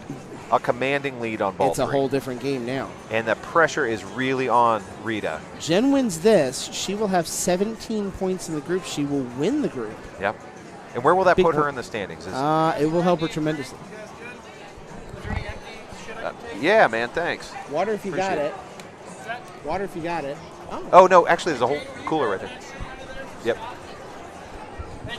All right, let's see what she can do. Look at that. She's building bonus on the spinner. See if she can. Oh, she took a shot at it, didn't quite make it. Not up and over the sling, which is good. See if she can trap it. Nope. No trap. Little tap. So she's playing hot too. She's not trapping much. Oh, she needed that really badly in order to take that first place shot. But so will Rita be able to hold out for second place? Let's see if she can keep that second place. Second place is a 5-point award, so not bad. It helps you. You get second place every single time, all the way through this. You're going to end up with 45 points in your qualifying, and you're going to make the amazing race. Yeah. The goal here in qualifying is just to make it on. Yeah. Consistency is your key. If you have a great game, if you blow a machine up, you're happy about it. You use that confidence. You use it to your advantage. Yep. But the key is, avoid the bad game, play consistently, good things will come. Now, if we get a little pause after this part, we need to ask Jen about that ball, because that was a big ball. That was a big ball. I would be for that. Let's see if we get a little pause here. She is focused on this broadcast right now. She's watching feverishly at TV. Nice save. Oh, there it is. I think she's wanting Kit to do well just as much as Kit's wanting Kit to do well. I love this. I love that Jen is cheering for Kit here. She said something else that we can definitely I cannot repeat that on the air. No. We can say that she thought the game was colorful. Yes. And vibrant and all right, Therese. Special. I'm trying my best not to swear on the air. Fuck. Oh, no. Oh, what a draw for Tish. It is enough that it gets her into second place, though. So that's 5 points for her. That means she will end up at 13 points. Jen will end up at 17 in the group. How do you like that? So that's a great job for Jen. Big-time point scoring right there. I'm going to see if I can grab Jen and see if she's willing to chat for a second about that that'd ball. be great, yeah. Because I thought that was just a giant. You guys should chat about that. You looked at more of that game than I did. So I'll take my mic off and let you guys chat for a minute. While we wait, let's look at the standings real quick as they stand. Their game notwithstanding. Jen's going to move up to 28 points there. Oh, dear, what did I just do? We're going to move that back. All right, there's Jen. Here. You take this. Okay. Are they moving? They're not moving yet, so I'm just going to switch it there. And I'm going to get out of the way for Jen. All right. I'm going to welcome. The game is about to get better. Stop it. Stop it, Scott. It's going to get worse when you're leaving. No, it's not. It's getting better. The stream improves exponentially every time one of us leaves. That's been our experience. Stop it, Scott. So, Jen. Yes. First place finish on that game. Yes. Going into ball 3, you were up against some pretty stiff competition. Yes. You were down by what, 80,000 or something? A lot. Yeah. And you were up against, I think, like 110, 120,000. I think it was like 110, yes. Yeah. And you finished that ball 170,000 up? Yeah, I had 270 on the end of that ball. 160,000 yeah. up. Yeah. What happened? Well, first of all, I was really mad because I had 2 house balls.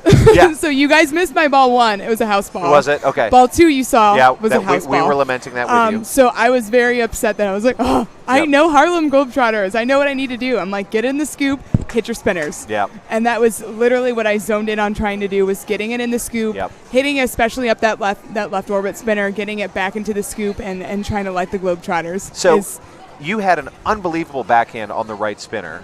Totally on accident. I was going to ask, was that on purpose? Okay, that was incredible. I mean, it was this massive spinner rip on the fly from the right hand flipper. Yeah, that was totally on accident. Okay. Yes, okay. that one. You gotta love those. I do. Yeah. I really, especially, I think the best one that I really liked was I hit the left spinner and then it came back down and hit the right spinner. And both of those were ripping at the same time. I was like, this is what I want. You gotta love that. Please do this. So so it was spinners all day. Definitely is what I was trying to go for. Especially that left one, trying to go up in there, the left spinner, getting in the scoop, lighting the Globetrotters. Yep.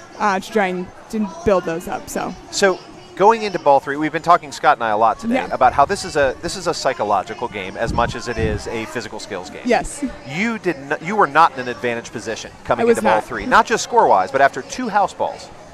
What did you do to turn the tide psychologically so that you could turn that game around so profoundly? So I took I'm sure you probably saw me. I took a deep breath, and I'm like, you know what? I know this game. Like, I know Harlem Globetrotters. I've played it before. I know I can do better than this. You know what you have to do, and really just kind of zone in. And I think about it in a way of, I'm not playing anybody else. I'm playing myself against the table now, and I'm just going to play like I'm having fun. And so I turned up my jams, zoned in, and was like, this is what you need to do, Jen, and just go for it. So you were like a little self-confidence talk, like, I know what I'm doing. Yeah, I did. You know, the what do they call those daily affirmations, yeah, right? Like an affirmation, yeah, I had a little right? daily enough, affirmation, like, enough, you know what, Jen, you know this game. You're better than this. You can do it. I know you can do it. So that's definitely what I did. So. And it worked. It did. Yes. And I got to know, what's on your headphones in that? I listened to Lindsey Sterling. I was listening to Lindsey Sterling. The violin player? Yes. Oh, that's so great. The hip-hop violinist, yes. That is so great. Yep. Well, you got to congrats online as well. Pinball Thank Narcissist. You. Jen Rupert, Stormtrooper. Yeah, that's Evan. Thank you, Evan. Which Evan? Do I know Evan? I think that's Evan Bingham. Oh, nice, Evan. Yeah. We were actually bragging about Evan earlier today. Yeah. It's fantastic. Thanks, Evan. It would look pretty good if you put it on. So I switched it to maiden. All right, we're switching over. But try the EM solid state. Yeah, it looks pretty good. I zoomed in, so you might be able to see the score better. That looks really good. Cool. Jen, congratulations. Awesome. Thank you. Yep. Way to go. I'm gonna now the stream's gonna get better because Scott's coming back. So. What an exemplary third ball. Really brilliant. Thank you. So that was Jen Rupert, who just won first place on round 3 of the qualifying round for the women's tournament on that magnificent Harlem Globetrotters ball 3. I mean, just fantastic. And that's the kind of thing that, like, I could tune in for that day after day after day. When you see somebody pull a comeback like that is intentional and thoughtful and strategic, she calmed herself down. She said she was, like, doing some affirmations, and then I'm just going to go in there, play my strategy, and follow it through. And she did. I love to see that. Jen is one of the more thoughtful, energetic players that we have. If you watch her play, you will see her entire body, her entire self get into the act of playing pinball. It's just a full body. It's fun. Activity. It's a full body experience. It's awesome to see it because you can see just the joy and the happiness in how she plays. Yep. You know, and the enthusiasm, and she channels it in a great way too. So a moment like that gives me hope in my own playing because I don't have the skill Jen has of calm down, self-talk, and play. Again, we talked about this earlier, but I tend to get antsy. I get in my head a little bit. Yeah. So I like to hope that I can get to a spot, have the strength that she does to go, okay, I'm good. I'm just going to step up and play. Yeah. All right, we are now looking at Iron Maiden, and this should be Group 9. I believe that it is Danielle Bell, Jesse Gavril, Diane Spackman, and Josie Jones. And we've got all the credits in. We'll take a quick peek at the standings while we're waiting here. See where everybody is. Right now, the tie would be at 24 points, and we'd have 4 people playing. Look at those names, too. Therese Edwards, Jane Verwis, Phoebe Smith, and Nicole Miller with very good players. What a fun showdown just that's going to be. What a fun showdown. That's going to be amazing. By the way, Brooks Bradley, great job for her. She is alone in first place right now with 36 points. That is averaging 18. She doesn't have a last name on here. Is it like the Cher thing? Maybe she just maybe goes by she's going into professional wrestling, you know, and you go single name there. Yep. She's just Brooke now. I know it's Brooks Bradley. I think she helps a Crazy Martin, so we know who she is. But it's more fun to say that she's going into professional wrestling and she's just Brooke. Just Brooke. Cue the entrance music. So, is this group in a one-ball playoff? No. No, okay. No, this is round 3, so they're going to play 3 more games. Share.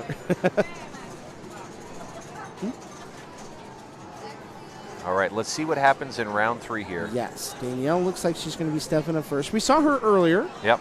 You know, started to see some of those flipper skills really start to come through there. Ended up walking by at one point and complimented her on getting second place in that group. And, you know, she seemed happy about it, but a little nervous thinking about the fact, I was on stream? Yeah, you're kind of on stream. The camera's there. That part is off-putting. Bit of a giveaway. That part's off-putting, yeah. It takes getting used to. Every time I step up and the camera rig's there, I get like a little bit more like don't mess this up. And it is interesting. Some people, I mean, you saw Tim Sexton.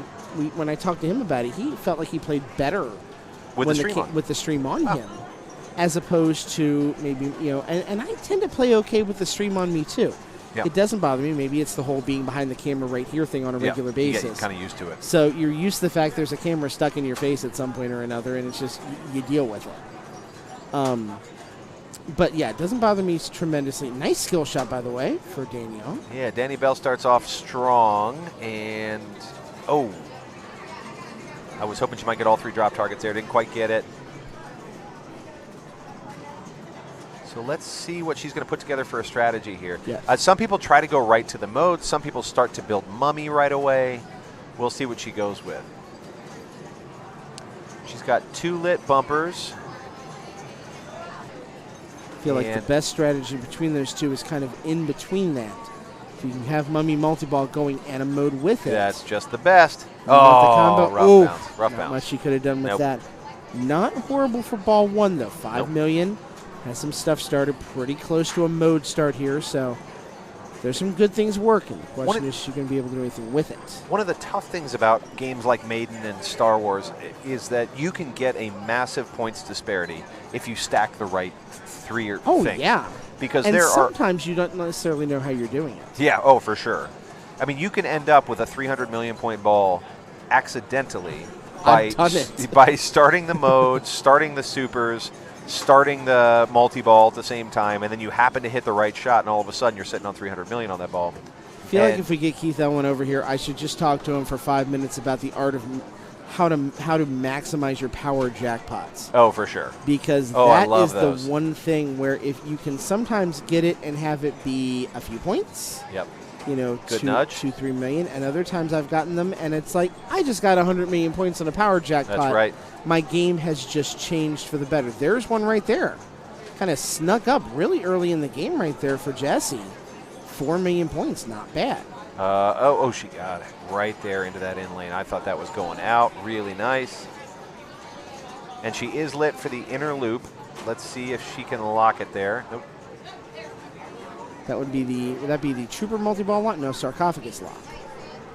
All right. Well, not a bad first ball. Not too shabby. Nope. Tom just walked by and saw me yawning. I think he feels sorry for me. His timing was absolutely impeccable. Tom Edwards, that would be Teresa's husband.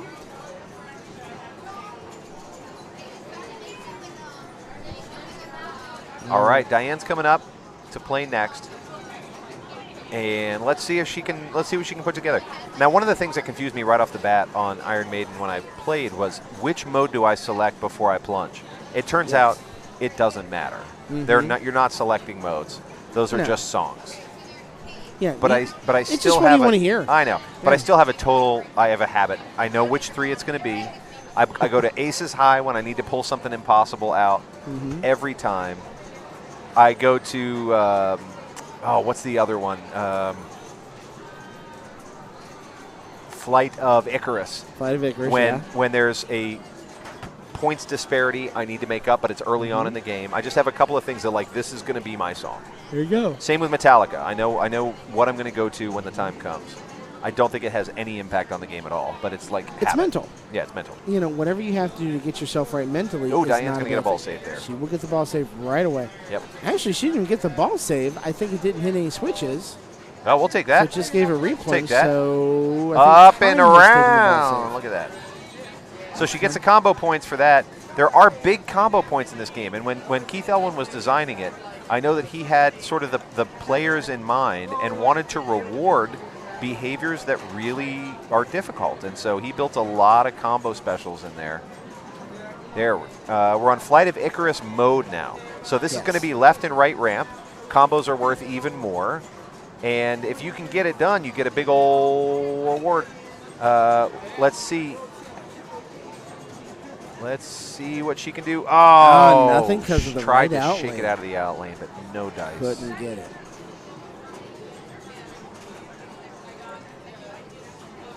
Good effort by Diane. It did not get the points, but again, we talked about this at the beginning of this game. This game has everything to do with what's lit and what's not, what modes are stacked and what aren't. And so even really good play might only get you 3 or 4 million if it's not the right, really good play at the right time. But you stack a playfield multiplier with it, get that stack back. a mode with it, you're in great shape. Yep. All right, so. Oh, whoa. Oh, wait a minute. What did we have going? I think we had something. Early. Yeah, that was a walk Walked away too early. In fact, I think Danielle was starting to walk up to play it. She was. Yep. Yeah, did I she think actually Josie start thought that to play was it? done. Yeah, that was a little confusing right then. Well, so in her defense, the ball save light had turned off. Yes. And it had been off for a second or two. And that is the Stern ball save thing. You get a second or two after you get a little think grace you're done period. with your second or two. And the rule I had to learn the hard way about a dozen times is wait until you see your bonus. If you don't see your bonus, your ball's not over. It's absolutely correct. Oh! Everyone learns it the hard way. I even learn it the hard way to this day. Yep. That I still find myself doing that or getting frustrated. All the time. I did or it having yesterday. someone say, ball save. Yep. I even do it sometimes from here. I have had players when we're playing in casual games who will save my ball for me and be like, dude, and like hold the flip. Dude, really? Your ball's not over. Looks like perhaps calling for a TD. Are we? Nope. Just waiting. No, just waiting. Okay. Looked like going for that skill shot. Did not that get was it. a tough play but on that, also but didn't hit much, so got that ball back. Yeah, we can't. I believe the ball saver light is just underneath our viewpoint. So we don't have a good view of how much ball save time is left. Oh, is it? I thought it was right there in the center. Okay. It might be down there. I haven't seen it very much. I'll look next time. I haven't seen it. Yeah, we'll have to pay attention. Plunge. All right. Trying to trap up. Got it there. Going for a center shot. Yeah. Not a bad choice. And we talked about this earlier, but you can hit that mummy shot on the upper loop, which is exactly what she did 2 times in a row. I think it's actually because that mummy shot it's dangerous. It deadens the ball and drops it down the center. So if you can get it off the upper loop, it's not so scary. Agreed. Looked like a center shot there, not sure. Oh, nice try to save. Didn't quite work. She will maintain her first place position at 16 million Not points. so bad. Not bad at all. Mind you, everybody, you are watching qualifying for the Women's Amazing Pinball Race at Cincinnati in Cincinnati, Ohio. The show is going on tonight until midnight, maybe a little longer if we have takes some as long as it tournament games takes. to play. Maybe we'll close out the place and just leave it for the Nice. tournament players. That wouldn't be the worst thing ever.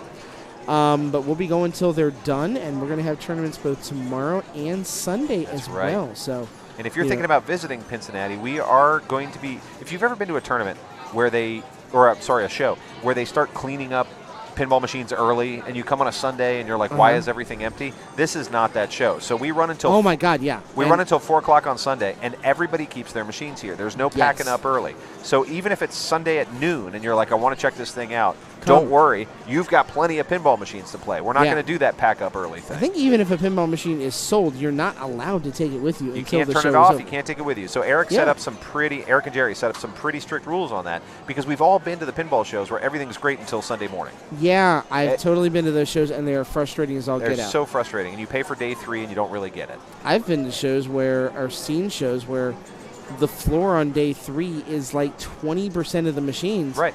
Because they've all been sold. It was a swap meet, and that's okay to have a swap meet at a pinball show. That's part of the joy and the allure of it. I sold a machine today. Is maybe you can take a machine with you. And look at that. What a good comeback at 14 million. But yeah, it's important to give the people, a good quality show and show them what pinball is all about. And that means you got to have stuff on the floor. That's right. And Eric does Eric, Jerry, Jeff, everybody does an amazing job with that. I'm appreciative of that tremendously. I'll tell you what, as somebody who has paid money for a Sunday I didn't enjoy at other pinball shows, this means the world to me. And I'm a guy who brings pinball machines to this show. So it is an inconvenience to wait until 4 o'clock to clean them up. And I am so grateful that that's the rules that they make. I will say that from a retro game show perspective, too. Yep. The pack-ups tend to happen very, very early on a Sunday, or if it's a one-day show. I know it's tempting. They happen early because people go for early bird deals. People come to, buy and collect, and I'm sure I've even been guilty of it a couple of occasions, myself. Sure. But, I enjoy the fact that any show, be it retro game or pinball, and that says, keep your stuff here so we have a full show for everyone. That's right. And even today. So one of the reasons that people take their games home early is if they've sold them, they don't want anybody to break them. Right. Because it's sold now. Yeah. And I sold a machine last night, and I left it open today, and we burned out a flipper coil. Yeah. But you know what? That's pinball. And so we replaced the flipper coil. Very tough break for Josie right that there. Was Still rough. sitting under 1 million that points on ball number 3. Sorry, I've totally distracted us. That's okay. We can talk about all kinds of things. I just am proud of this pinball show because you don't have any of that take it home early, close up shop kind of mentality. I am too. And we're even getting such a great group of hardcore players here too, which is especially good because pinball people do travel. They travel quite a bit. Oh, yeah. And there are 2 other shows. There's an OBX show in North Carolina. There's Free Play Florida down there.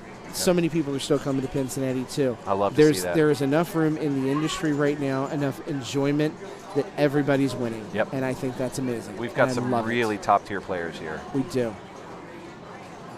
All right, Keith so we're Elwin watching. Came to this show. Yeah, that's right. What does that say? Keith Elwin came to this show. Need I say more? I love it.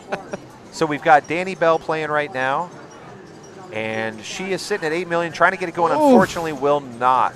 A little frustration there, understandably so, on that. So she will end up no better, unfortunately, than 3rd place. So she will either have 1 or 3 points. Yep.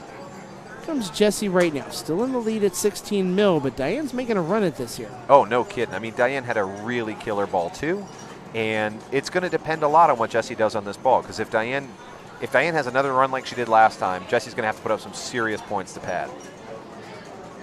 Good center shot. Question that we can certainly ask about these players, based on familiarity with the machine, is how many of them know about all the super secret skill shots. Right. And just about guarantee you that Diane does. I haven't seen many people shooting at it, but Diane has been shooting at it. Yeah, I know Diane knows this game well. 2X playfield. We're at 2X playfield. This is big. She locks Mummy and drops it. Oh, so close on the shots, just maybe 2 shots away That hurt. From doing some big-time stuff and not able to cash it in. She started to spell mummy and couldn't quite convert it. That's why, if you can, I try and pick up that mummy ball on that inner loop, because if you hit it dead on like that, the ball dies and then drops right down the center. Yeah. That is very true. So here's Diane. Needs about 4 million. It's a very makeable number. I'll tell you what, if I'm Jesse, I am biting my nails right now to see how this goes. I would be too. A lot of bumper action, which I guess it's good for points, but it's pretty nerve-wracking. And she's 2 got mummy 19, shots right so there. Mummy multi-ball lit. Yep, now we're is a playing, chance for Diane to play some We're playing multi-ball. We do have the ball saver light. I was wrong about that. Okay, we can see the ball saver. Okay, great. Yes. So ball save is on. So that's not going to count. It's not going to matter. She gets the jackpot on the mummy ball. That's the captive ball up top. And she's still got a ball save. She takes another shot at that mummy. She may have struck it. I'm not sure. She's trying to. She's got some power jackpots. Oh, I think that might have been it. Oh, no, she gets that ball back. Nice. Oh, bad and stern bounce. Ball save. Bad bounce. Yeah, you got to love the stern ball save. Unfortunately, that ended up being a house ball back. Couldn't do anything with it. But boy, and the power to cash in right at the end there. That is look huge. at that. Look at that. 16 million for that. Great. She has great job. Got to be thrilled. So how did she pick up that 16 million? What was that? I did not see which power jackpot that was. Yeah, I didn't see it either. I was too busy watching the ball and not the screen. This is one of those games. The only thing I feel like that's hard to read is your progress on the power jackpots over on the left side. I think after a while you just kind of learn which one's which. Yep. Yeah, unfortunately, if we could zoom in, we would. But on the left side of the screen, you can see all the different types of power jackpots there are. Yes, and one of the beautiful sort of levels of depth behind this game is that there are so many different power jackpots. There are. Every single type of shot has something. Loops, ramps, pop bumper, switches, has a power jackpot to it. And if you light them at the right time and get them at the right time like she just did, that's really, really good. So Josie does get the skill shot there. She was aiming for the regular 1 mil one. She picked up the regular skill shot. Nice. Nicely done. So now it's the road back. Got to get to, I think, 10 million to get out of last place here. Every one of those is 2 very valuable points in the standings. I'll tell you what, it is so tempting to go for that orb right there, and she was wise to avoid it. Ouch. Even though it was wide to avoid it, that's a bad, bad break to not get the result you want out of taking what I think, is the safe play. Yep. She took the safe play. It just got a little bit out of control, and there was no winning it back on the out lane there. Agreed. Here's so that Diane will get the win in that machine. And we're starting to see some results come up here. So we'll see if Eric opts to move the machine somewhere else. I would think that's a possibility. We got a tip here from Loader Breath. Can I say that? Loader Breath, is that right? Loader Breath, yeah. Does that sound right? I'm going to go with it. Okay, best thing I learned on Maiden was which of the 5 modes are multi-balls and which are single ball modes. Agreed. The single ball modes can be stacked with Trooper multi-ball and Mummy multi-ball. The others cannot. Rhyme of the Ancient Mariner, once you hit the shot, yep, and ace is high. Yep. Are the ones, and those stunt your progress on other things. They can be valuable in the right space. If you need a multi for something, it's great. Yeah. But if you want to stack modes, you got to go to the single ball. Yeah. Yep. And stacking on a game like this, we talked about it, but the rules are complex. Stacking on a game like this is where you get big points. If you can stack your power jackpots, your multi-ball, and your modes, and a bonus X, or a playfield X rather, you are all of a sudden, that's where you start getting to those 300 million point shots. It's the beauty of what Keith Elwin did with this game. He made it accessible to people who don't normally play pinball. Yep. It's a fun theme. It's got cool music to it. You know, it's eye-catching. It catches your interest. Yep. But it's got more than enough that a hardcore player, someone who, a rules honk, if you will, maybe a Steve Ritchie machine fan, is going to appreciate it, and there's enough depth in that to make that happen. We were talking earlier about Adam Robinson. I know he had the first pinball machine he's ever owned is an Iron Maiden. He put it in at his place. Yeah. And he has been playing that thing for 2 months solid and still feels like he's getting depth out of that machine. Wow. Because there's so much to do.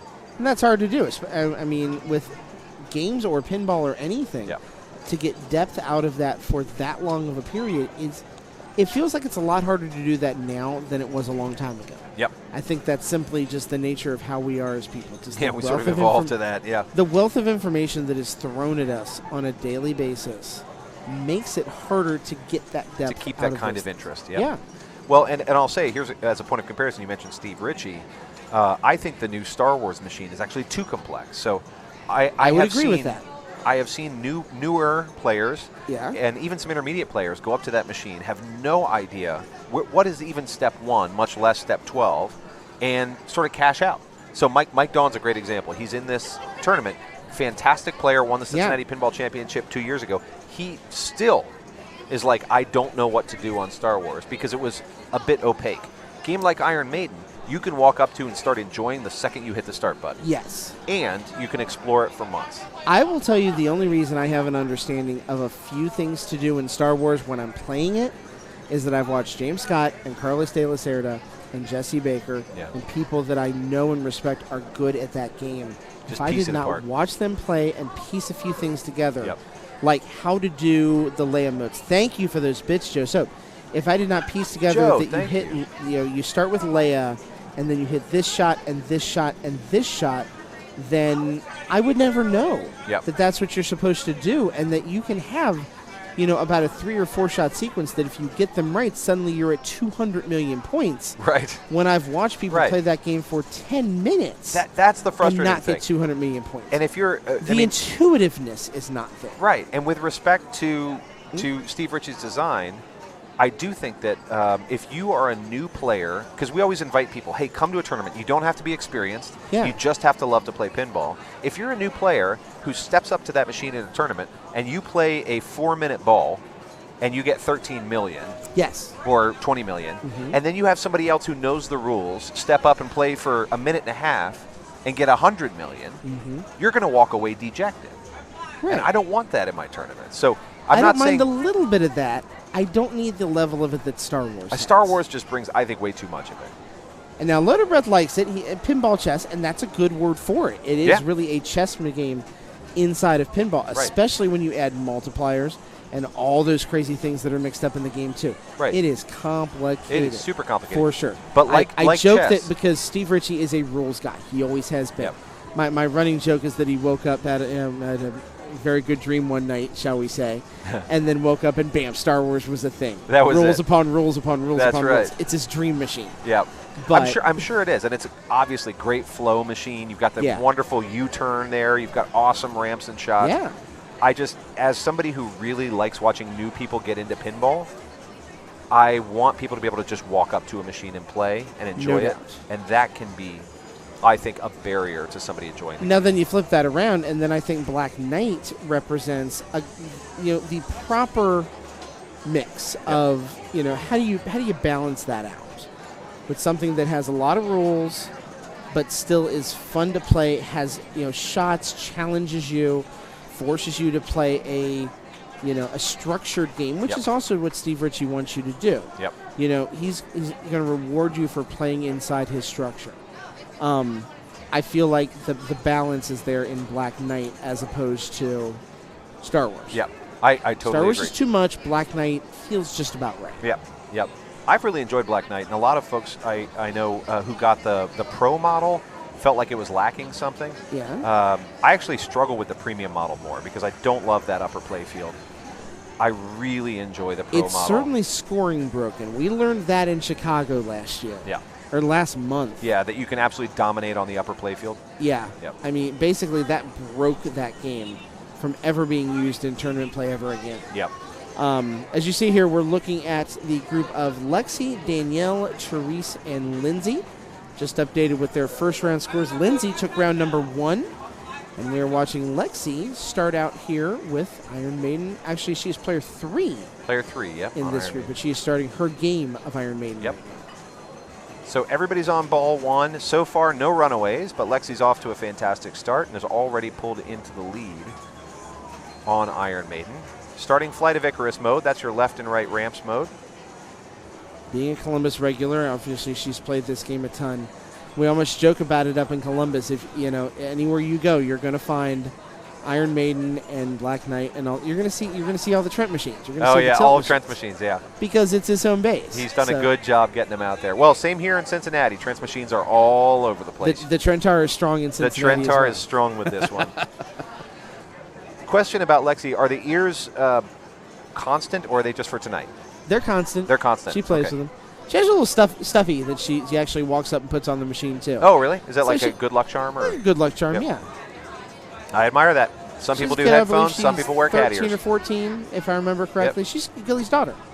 I didn't know that. Cool girl. I probably should have put that together. Yeah, but I mean, she's probably been playing in pinball tournaments with Gilly for 2.5 years now. So I've known her for quite a while. How fun is that to be able to play with your own? Yeah, I love it. The family atmosphere of that is really, really cool. I love that. That's another wonderful thing. Oh man, watched her grow up. When she first started playing, she was about 6 inches shorter than me, and now she's like 4 inches taller than me.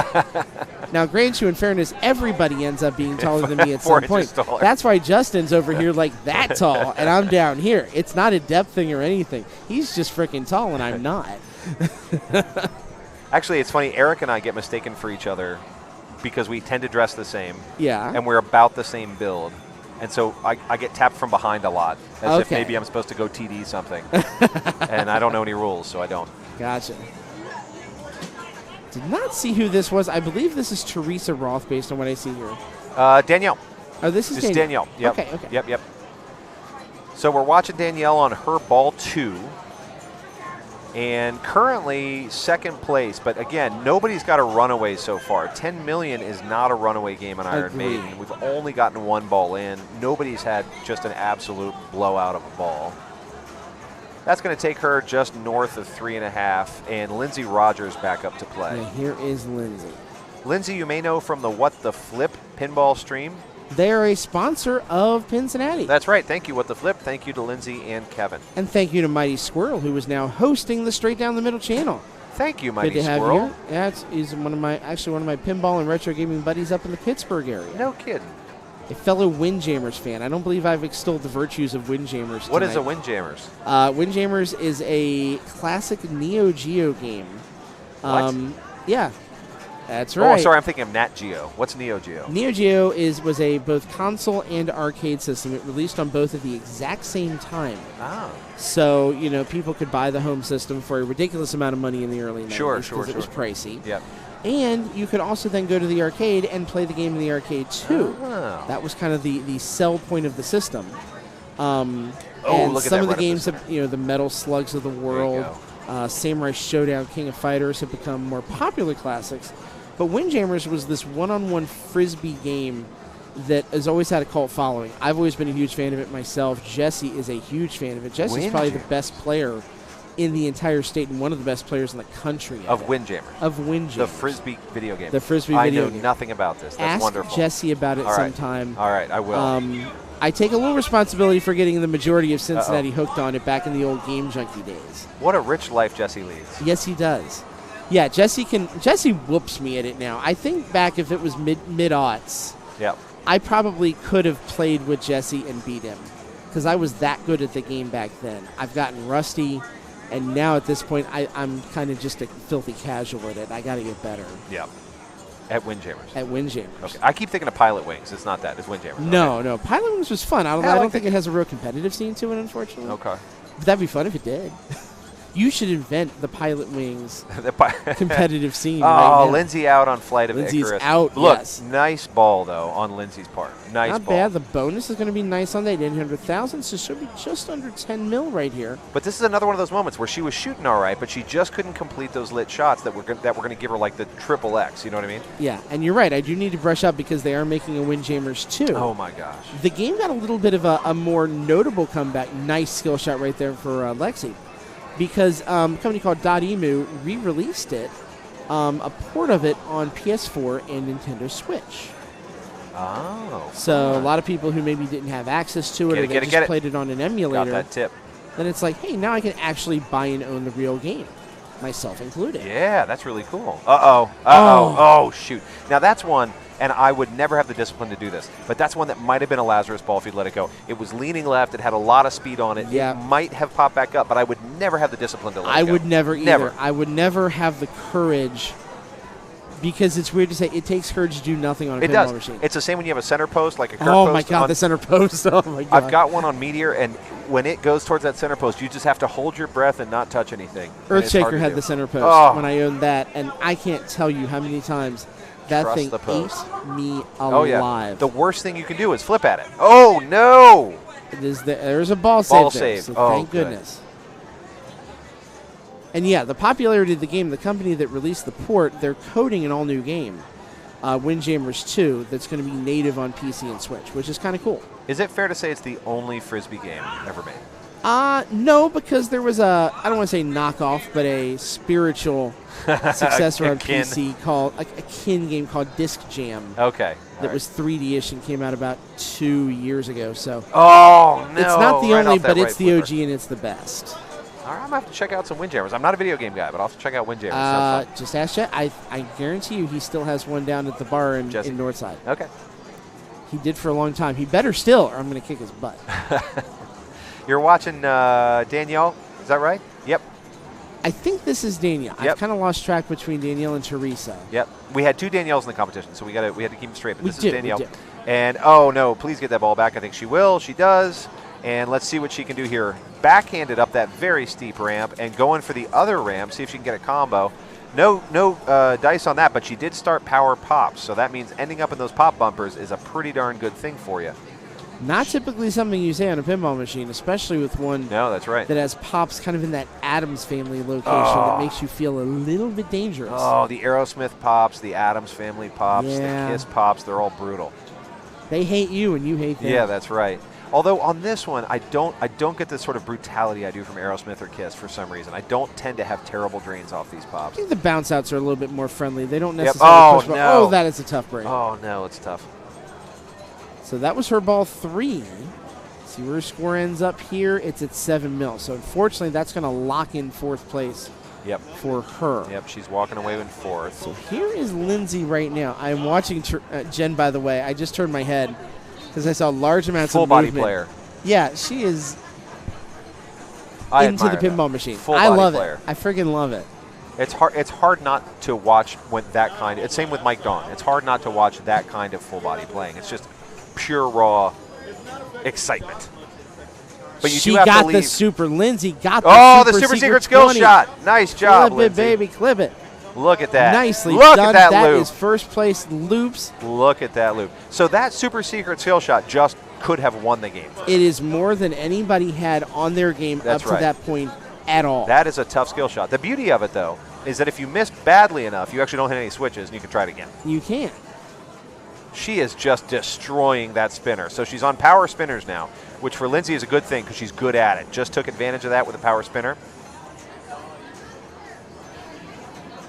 See if she can, okay, she's going mummy. I think what Lindsay was trying to do there is get back up to that upper flipper because she is so good at that loop shot. And with power spinners on and that loop, it's pretty tempting. She's going for mummy, maybe. Mummy would be a smart play right here. Maybe she's just going for mummy. Maybe that's all this is. For power targets lit as well. Look, she's so close. 2 more letters. That was dangerous. Now loop jackpots. Can't get more that. Of them, okay, though. she got. That was the smart way to do mummy. 1 more letter on mummy. See if she can pick it up from. Those loop jackpots, by the way. You put them together. She picks it up from the left. Got it, and another loop jackpot. So well done. So she starts the mummy multi-ball now. And now she's racking up loop jackpots like crazy. Loop jackpots. Crazy. 54 million. That's what you've come to expect from that particular type of shot when you put it together. Look at her. Oh, almost got that mummy jackpot there. Good save. Oh, that was a great save. Actually used the fact that 2 balls were in play to her advantage. Oh, yeah. Yeah, sometimes they call it an air defense, where you hit a ball with another ball just to keep them both alive. That one almost, she used the fact that 2 balls were in play to completely block the center drain. It basically went flipper, ball, ball, flipper, and kept both balls in. Oh, I love that. She bridged the center gap. That's clever. Yeah. We'll have to ask her if it was on purpose. 2 power I assume jackpots it was. in a row right there. Up to 80 million just like that. This might be the dagger. And another one lit. This could be big, big points right here if she's able to get it. And I'll tell you, Lindsay is a smart, conscientious, intentional player. So there's very little that she does that she didn't mean to do. Yeah. And so when she all of a sudden starts this mummy multi-ball after getting power spinners, etc., I think she knew what she was doing. And yeah, Loaded Breath is right. You can't retry it. It knows. It does know when you've left Oh, really? Yeah, I think it does. That is right. I could have sworn I did it. I guess I didn't. I've noticed that because sometimes I would try and push the flipper, push the plunger to make that happen. Yeah. That's a method you used to see on like Twilight Zone quite a bit. You push the plunger to try and get it to the right spot so you're not putting too much momentum on it. Yep. Yeah, but I've noticed when I do that on a lot of Iron Maiden machines, just the act of pushing the plunge is enough to cause an actuator to go off and me lose the ability to go after the skill shot. Thank you, Loader Breath, for that. To the point where I don't even try and do it that method anymore on Iron Maiden. Just look at her. That is huge. 30 million for that. And lock ball 3 for a Trooper multi-ball. She is lighting this thing up right now. Now watch the playfield light up on Trooper. So every shot's a good shot in Trooper multi-ball. Every shot. Yeah. If you can complete a shot, you're getting a jackpot. There's one for $1 million, and those jackpots are going to get more and more and more valuable. Let's see if she can get all of the different shots you can get in the Trooper. I believe 2X, I think Evan's right. 2X is still lit. Another jackpot lit. This is where the power jackpots get really, really lucrative. There you go. There's a 740,000 point jackpot. That's 6.2, not bad. Another cannon 3X shot award. Yeah. That was worth $2.3 million. That's probably out of ball, I would think. Now we're looking at what, 4 in play or 5? There are 4 in play right now. Pharaoh awards, extra balls are lit. Everything is lit. Look at that trap on the left. Oh, you hate to see that splash. Oh, no. That's all right. She's going to recover, and let's see what she can do. Hey, Chuck stopped in. Yay. Not only is he tournament directing, he's also chatting. Oh, what up, Chuck Wirt? Hi, Chuck Wirt. Whoever that Chuck Wirt guy is. Can I just reiterate, when he says thanks for watching all day, I'm going to say the same thing. Thank you for watching all day. Absolutely. Freaking another 21 million on that. 167. This is what we've come to expect from Lindsay playing this game. Lindsay goes on an absolute tear. She is a loop champion. Look at that. Do you see how fast that loop went? And she had no trouble with it. See if she can pick up this mummy. She has even survived the one thing that I've tended to see happen with her game. And I've seen it happen in NKY Open at level 1. When there are drains in her game on multi-ball, they tend to be multiples. Yep. Like it's I don't know if it's bad luck or whatever, but it tends to just hit in bunches. She's overcome it. She's still getting big-time power jackpots, and now is lining up for another multi-ball, hopefully very, very soon. Mummy is getting ready to go again. Yep, she's ready to do it again. There's sarcophagus lock right there. Yes. The award values, by the way, taps Mummy on the way by. That's the way to do that. Yep. Uh-oh. Nice. There's those free taps on the way. Might as well get them. Yep. Uh-oh. She is seriously approaching. Just needs one shot. I don't think she's even trying for the mode shots, even though they're fairly lucrative right now. Watching Lindsay in her zone is just such a treat because when she gets dialed in, she just locks on, makes choices, and then executes perfectly on them. And I love to see that. Again, she's not a player who's just playing on the fly. She is making very intentional choices. She is calculated. And I've seen her, level of composure grow more and more and more, having watched her play tournaments the past couple of years. 16 million on the bonus hits, 211 million. The best score we have seen this evening. That's correct. On Iron Maiden. In both tournaments. Job. Wonderful. Across both, yeah. I would love, I don't know if anybody can, but I'd love to know what the ball time was on that. It was substantial. She Felt was awarded like 6-7 minutes. Yeah, she was awarded an extra ball, which just gave her points. That was essentially one ball. That is a super tough break for Lexi. She will end up in 3rd place in the group, so that'll be worth 3 points for her. Giving her 8 points total. Lindsay is prepping to go 7-7 again. You gotta love that. Which would give her 14 points, put her in a very good position. Try and make a run here at getting in the top 18. I want to talk to Lindsay. I want somebody to talk to Lindsay. If I get her, will you ask her about that amazing ball? I will absolutely ask her about that. I would love it. Yeah, go get her right now. She does have a game 3 to play, so we probably can't keep her that long. It'll only just be a second. Yeah, that's fine. So battle is lit right here for our last player. I think this is Danielle. I know we get it mixed up. And not able to do anything. She will end up, that 14 million is good enough for 2nd place, though. So it might be trailing by 200 million. But, hey, that's enough to get a 2nd place finish, and that's 5 points. You take those 5 points every single time. You don't care how you got there. You're just glad you did. So, yeah, sensational game right there for Lindsay. She needed it. As we look at where the standings right now stand, that is going to put Lindsay, she needs these points. That's going to put her up to 32. She probably needs another good result, at least a second-place finish in this last game right here to get into the top 18. You know, this is her run back into it. If she's able to make this happen after a couple of really tough rounds early on, she's able to make this comeback, that would be absolutely sensational to do. So we're waiting to see if Eric's going to move the machine here. I don't think we have another game. I'm checking the list here.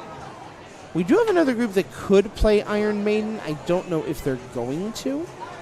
Maybe we'll see if we can get a switch up from Eric. I think he is going to move the unit right now. We'll see where it's headed. I think we should put it on the switching games can. Uh-oh, that's not good. We've got a little bit of a range. We've had some range errors with the player cam today. So I'm going to assume the machine's going to be moving in just a minute, and once it does, we're going to see where it's headed. Waiting for him to make his way over there.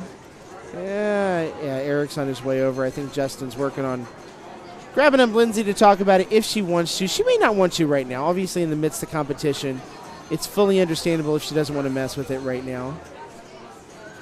We get it. And yep, camera is on the move. So while we're waiting for that, I'm going to see if I can deactivate and reactivate that camera. Nothing yet. This is Chuck-A-Vision, so we'll get it up in just a moment here. I'm going to try that activate, reactivate one more time. Still being a bit of a pain in the butt. So we'll see what happens here in just a moment once he gets it moved here. We can show you the other cameras here and where it's headed. And we can tell you it is headed to Stars. So the group that is playing Stars is going to be the same group we just saw. Lexi, Danielle, Teresa, and Lindsay. And we're going to see if we can't get the player cam. We're going to reset that thing one more time. There we go. Now it's back in play. Our HDMI link is back up and running. I assume Lindsay wanted to wait? She wanted to wait. She is, as true to form, highly focused. All good. Highly I figured focused. that might be. I thought that might be the case when you were talking to her. There's nothing wrong with that whatsoever. No. We appreciate when players want to come over and talk. But we understand it. Competitive nature is what it is. Yep, and you got to play your game. Never a requirement. She is dialed in. I couldn't even get a smile out of Lindsay. She is that focused. She was just like on to the next one. Yeah. We're not going to stop and look backward. So actually, speaking of the next one, it's Stars. Stars. So we're going to get to see her play again. We are. In fact, we get to see Lexi, Danielle, Teresa, and Lindsay play again. We do. We just pulled up the standings. Lindsay's, and this is the important thing, she has 14 points in this round right here. Let's update those standings. That moves Lindsay into the tie for 18th right now. Wow. If she wins this next round, she's probably in. Yep, this to could the not be amazing more race. important. A second place, it's going to be interesting, might be a tiebreaker. Yep. So I'm sure she's looked at these standings. She knows what's going on with it.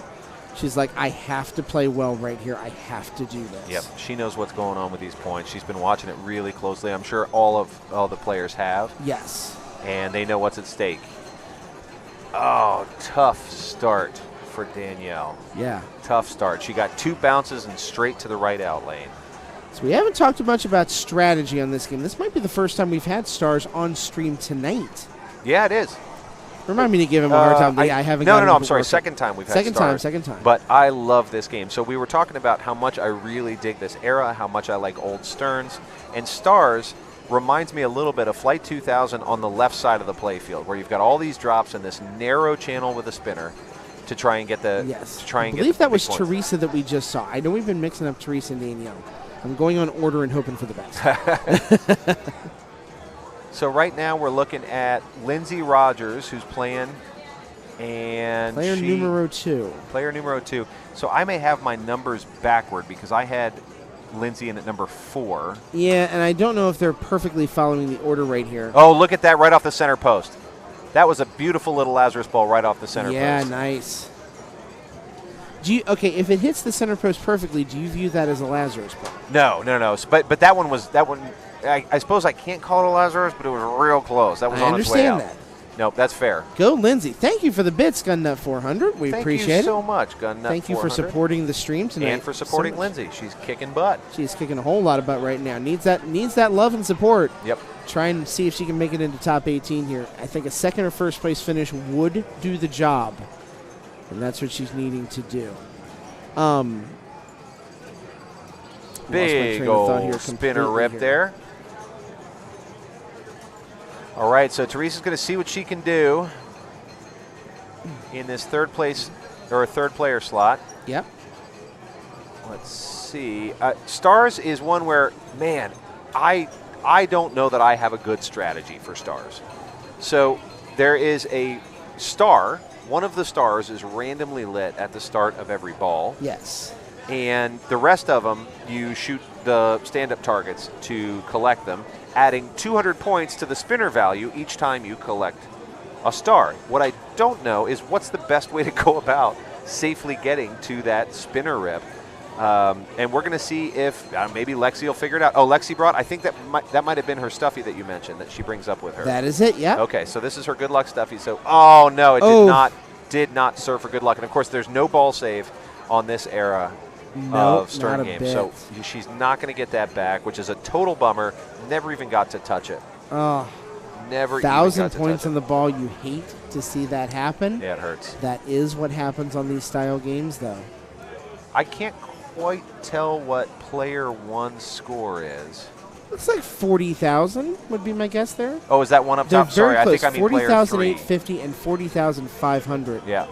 So it is super close. Although, does it go upwards? Is it 1, 2, 3, 4? Well, let's see. We are watching. I think it is. Yeah. So yeah. 23,000 so for player 1. Okay. So Danielle is at 23,000.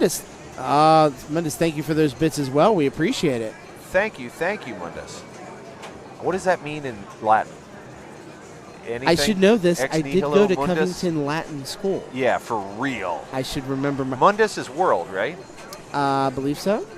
I'm going to say it stands for Exhale World. That's probably not true. I would like to apologize to my Latin teacher right now for my freshman and sophomore years. You can only apologize, but in Latin. Mea culpa, mea maxima culpa. There you go. Out of nothing, the world. Oh, good one. There we go. Hey, that's really cool. Yeah. All right, Lindsay Rogers now. Ooh, right off the top of that sling. So Look at that tip. There we go. Look at that beautiful little tip. I love that. So thanks to my Catholic upbringing, I can't apologize in Latin. Mea culpa. Mea culpa. Oh, look at this wonderful little stuck ball. What? I love those. Oh. There you go. There's somebody who knows exactly how that leaf switch feels, right? Like just the smallest little tap to get that back on the ball. Well done. Oh, she is going to be mad about that one because that is one that she has probably done 1,000 times exactly right. And 999 of them go well. They go well. That's the one that didn't. Still in first place, though, at 71,100 points. All right, Teresa's back up. Yeah. Spinner rip not worth a ton just yet, but if we can get those stars. Oh, look at that. That was close. Way to go, physics. Smart play for her. She tilted. Nope. Oh, nope, she man. tilted it out. That was just wild, man. Oh, I mean, you could see it happening. And the save was amazing. Yep. The recovery on what could have been potential disaster. It's just a shame the tilt came with it. Nice save by Lexi right there. I want to see Lexi do well here because she's had a couple of real bummer balls where there wasn't much she was going to do. It just didn't work out.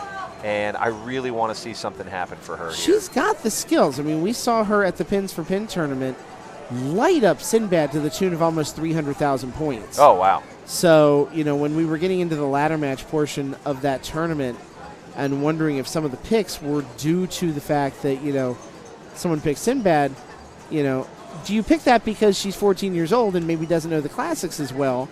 Well, yeah, no, but she rocked it earlier in the day to the tune of that. So oh, look at that. I think that rules that argument out tremendously. I think so, too. And we just saw some really strategic thought there, right? Like she decided to do a really quick little drop versus flipping away. Like that's not just reaction. Agreed. That's intelligence. That's something you have to think about doing. You can't just do it out of nowhere.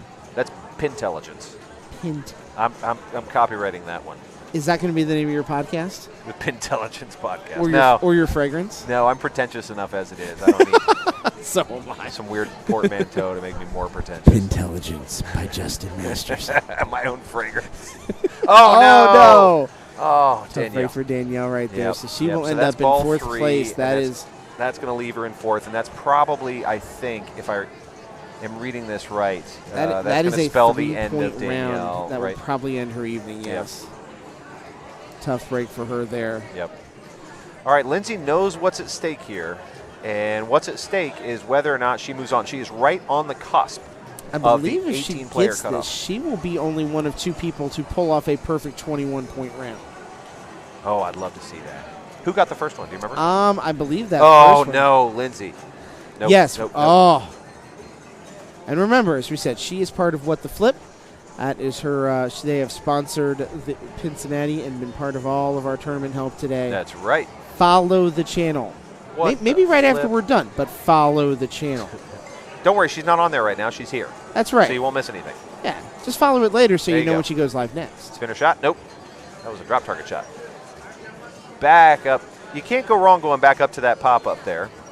There's still some rollovers. There's still some value to be had up there, so it doesn't hurt you. You just got to hope that it comes out of the pop relatively clean. That's a good spin Look right there. at that. And she had that spinner. Oh, I love the post. Love it.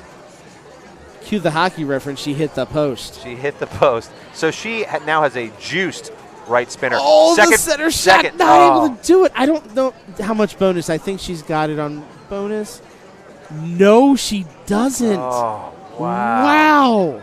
She is short by under 400 That points is just brutal. on the bonus, and that means I think Lexi, I don't know if she saw what was happening there.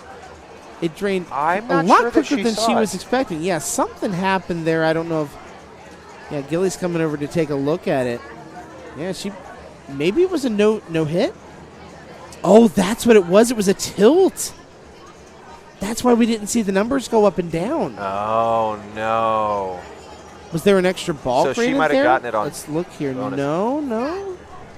Did the playfield get qualified or not? I didn't see a switch get is hit. saying that player 3 tilted the bonus away. So we're thinking we can't tell if the playfield got qualified or not. I couldn't tell right off. We were so busy. Player 3 tilted. Okay. Yeah. Not a tilt through. I don't believe there was a tilt through. Wow. So the tilt costs the win. That gives really Lindsay hurts. the win. That will give her That really hurts. the perfect 21 all the way around there. And that might be close to the last game. There's an Iron Maiden Grand Prix and ACDC game Congrats still going. to Lindsay on that. Wow. Now the What a question is, it's 11:21 in the evening now, yeah? And we're about to start And the we're about to amazing- start the tournament. Are they going to play all the rounds of the tournament, They or are they better. going to break this into 2 parts? I don't see how we could have this go from today to tomorrow. I'm sure some of the people are here just for tonight. Man. I think if Eric's good with it, we'll keep Hey, going, man. You know, Sanctum does a 24-hour tournament. This might be And our, Loader Brett said another you one. cannot tilt through on Classic Stern, so there's our answer. No Okay. tilt through possibility there. Okay. It Wow, ended to up not tilt that mattering in the result of the game for Lexi. For Lexi, it did not matter. She took a second ball. It wouldn't have mattered anyway, but Gilly was right to ask the TD question there. Yes.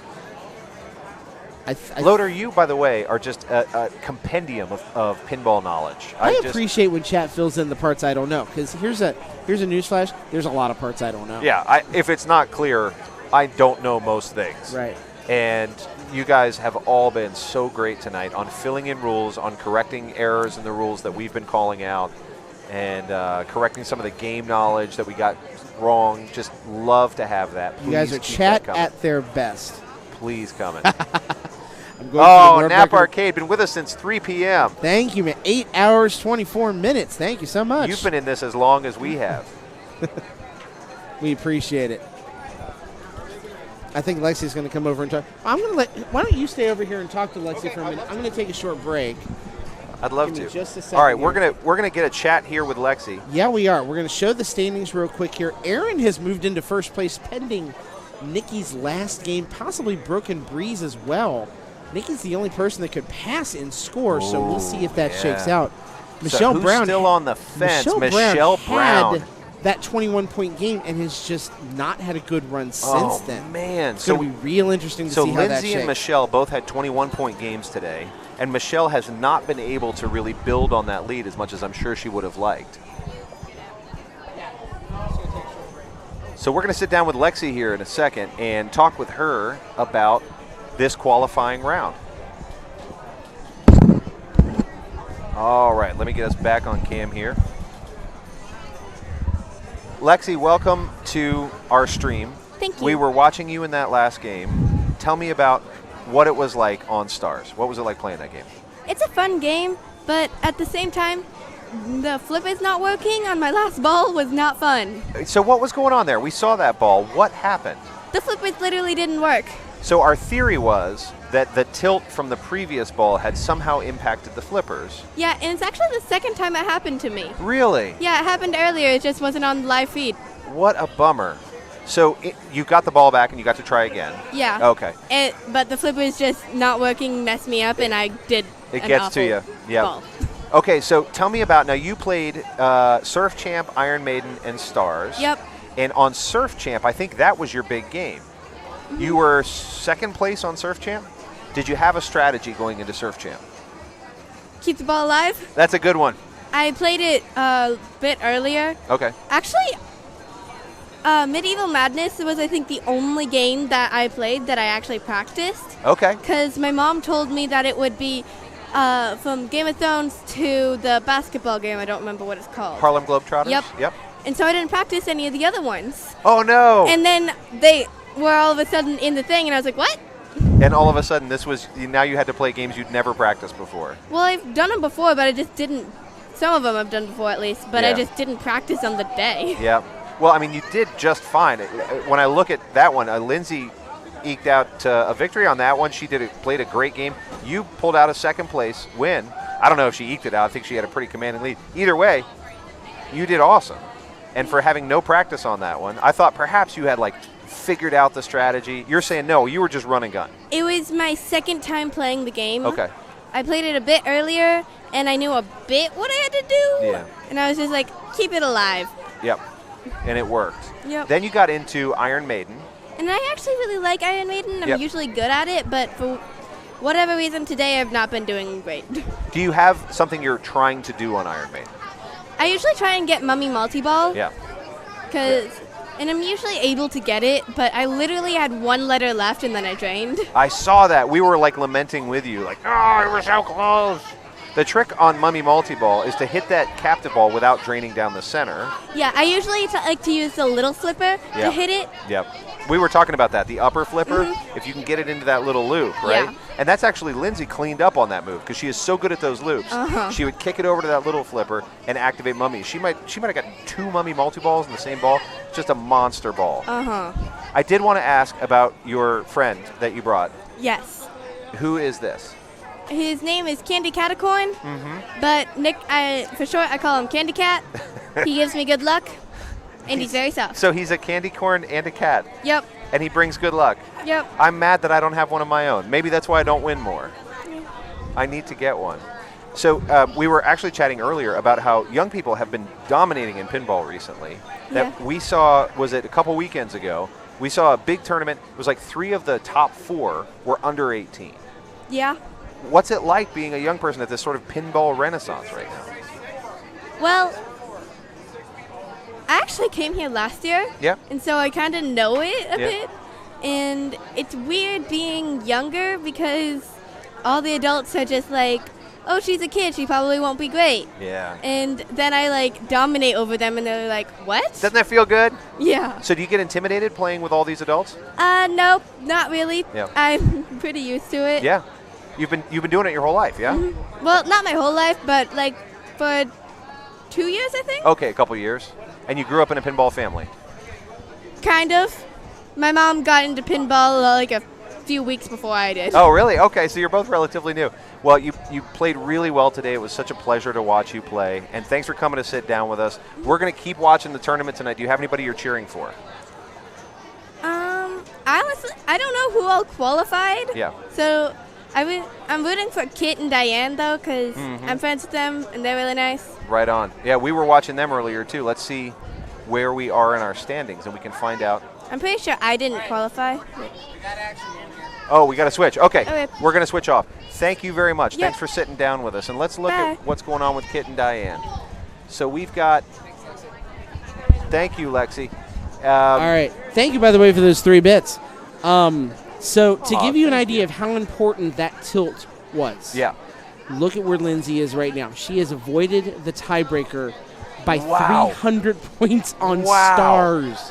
Thanks to that tilt. It is amazing to me how every single tournament that we do, there is something like that where someone has avoided potential disaster or tiebreaker or qualified by the slimmest of possible margins. Man, it just is such a great reminder that it is. Sometimes pinball comes down to one moment, one choice. It's amazing. It's amazing how it does. And so Lindsay's now moving on to the top 18. She's moving on for sure. Holly made a hell of a comeback, too, to get into 9th place. Great job for her to make that happen.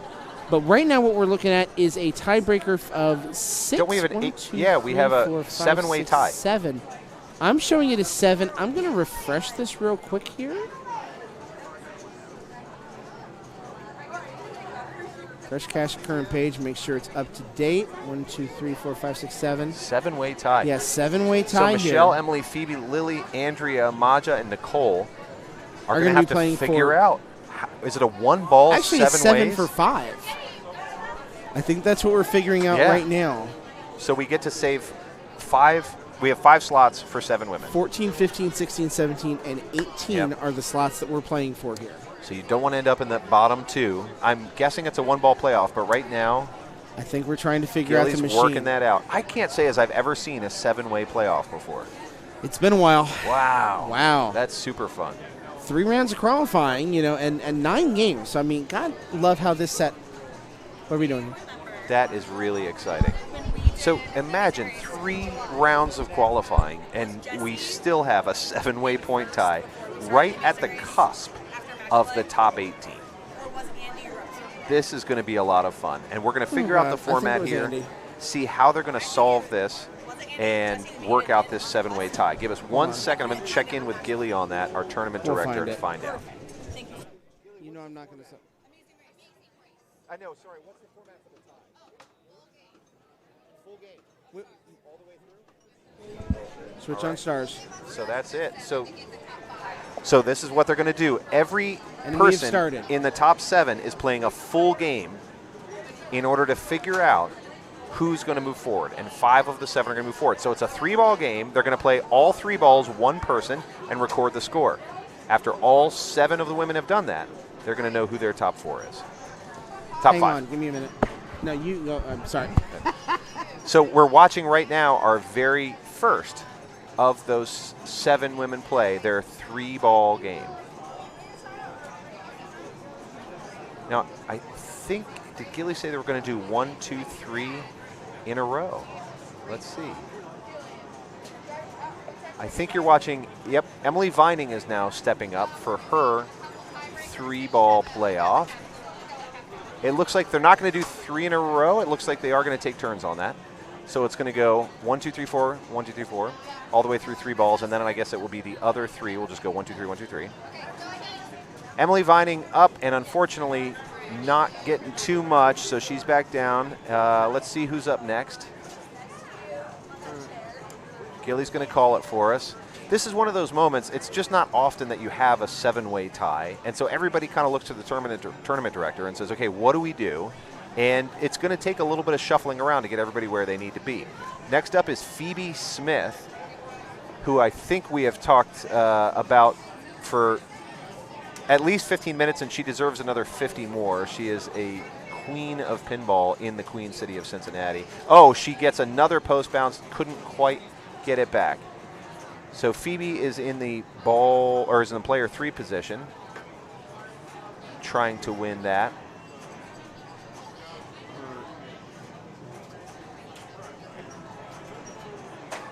Oh, I see. So Scott's putting up a score to qualify so that we can say, hey, here's what you gotta beat if you're gonna stay in. Love it.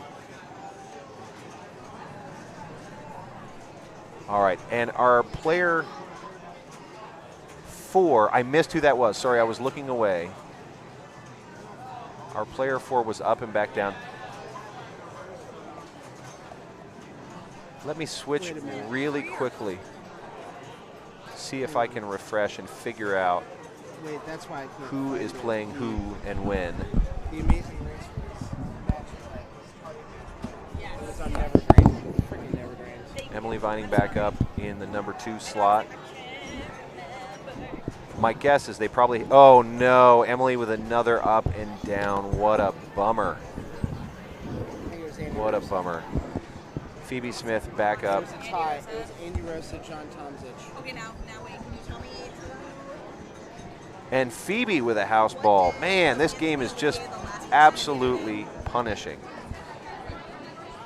Let me get some names up so I can tell you who all is playing. Give me just a second, and I will be right back with you.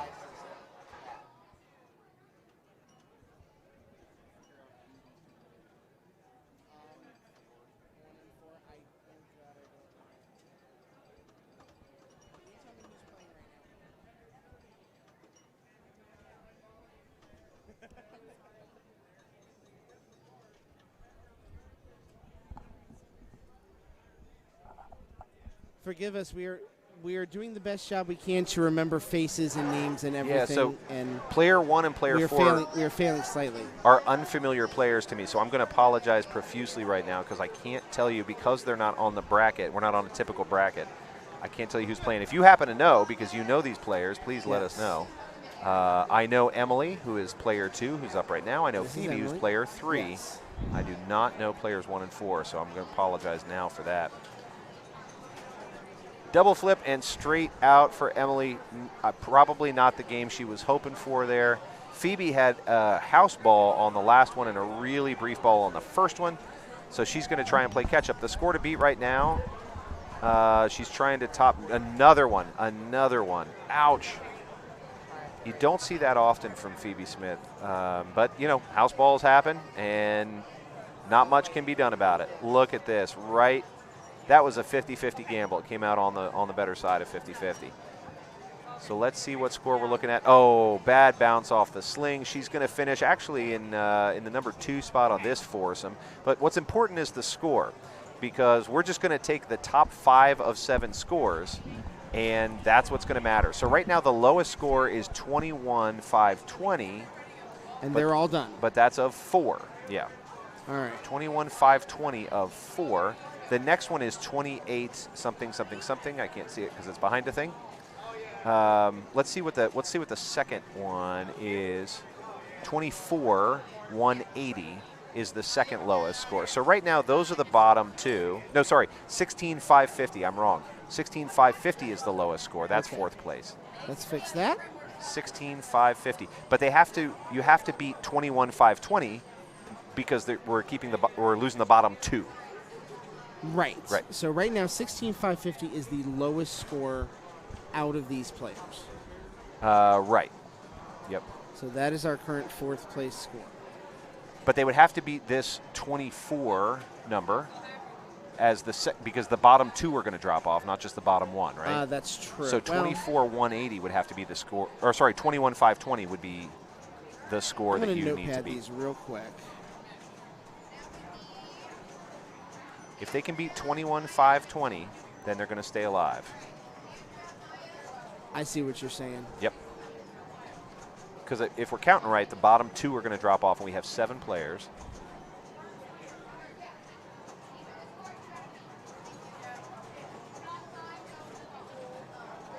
I see your math there, 21,520.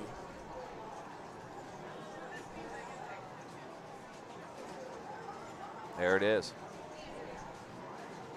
I see your math. I get it. All yes, right. Meg, that is the update. We have 7 players vying for 5 spots. All right. Let's see. So we're doing a full game tiebreaker on stars. Yep. And based on what we've seen here, if you pass 21,520, you will beat 2 players. And by beating 2 players, you are guaranteed at least 5th place. Yep. And by being guaranteed 5th place, yeah, I think we're still going. We have had no one tell us we're stopping. So we may not even get to the tournament until midnight. We may not. And we're going to keep playing. I love it. You ready for this? I love it. I'm in. I'm in. I'm sold. And we're doing this again tomorrow at noon. Woo. What is sleep? All right. What is food? I never ate dinner. Oh, man. Is that Andrea who's up right now? That may be Andrea. Looks like Andrea. Let's look at our really quick. I'm just going to look at our standings and make sure I know who all's playing here. Yes. So that's Andrea Nunn who's up there right now. I believe we're going to – I did not see Nicole before, and I did not see Maja. Now, I did not necessarily see everybody, so we'll see how and this I shifts. think Lily was the player 1 before, or player 4. Yeah, I have seen no one say don't play, and the advantage of this is, you know, Eric's running the facility here. That's you right. know, if anybody's going to say stop, it's him, and I don't think he's stopping. He's got a room here. He hasn't called it yet. He hasn't called it. I don't think he's going to. All right, so she's up, Andrea's up, and down. Oh, and well, she may not have qualified a switch. She did not. Did she? No, I think she might have. Did she qualify a switch? I'm looking. I didn't see if it went to player 2. I'm trying to look at the machine directly to tell you. Yeah. No, one up. One is still up. Where did Andrea go? Andrea. Let's see. Andrea.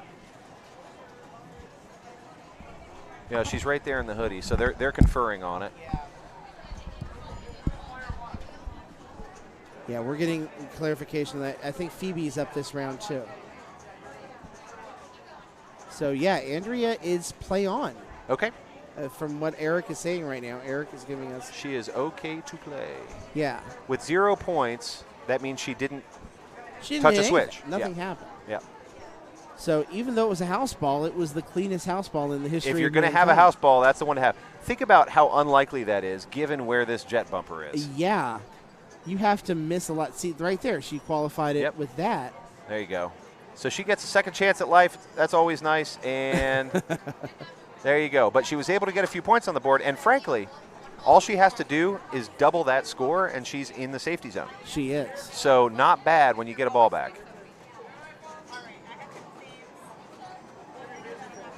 Justin, I want to make sure you know I appreciate all of your hard work tonight, man. Thank you. You've done Likewise, a hell of a job. Scott. Likewise. It's been really fun to do without this. you. If I was doing this solo this entire time, I think I'd have lost my mind. Oh, bummer. Okay, let's see what she ends up with. 84, so not Maja much of a bonus. 84. I thought she might get a little bit of a bonus there. And here comes, is Phoebe number 3 here? No, this is No, Nikki. Phoebe's done. This is Nicole Miller. Yep. I think Phoebe may have been that 16 number, so she may, if somebody would have to score pretty darn low for Phoebe to stay in. All right, so this is Nikki. She's going to get up and do her thing and try and beat this 21-5-20 score. Easier said than done. Agreed.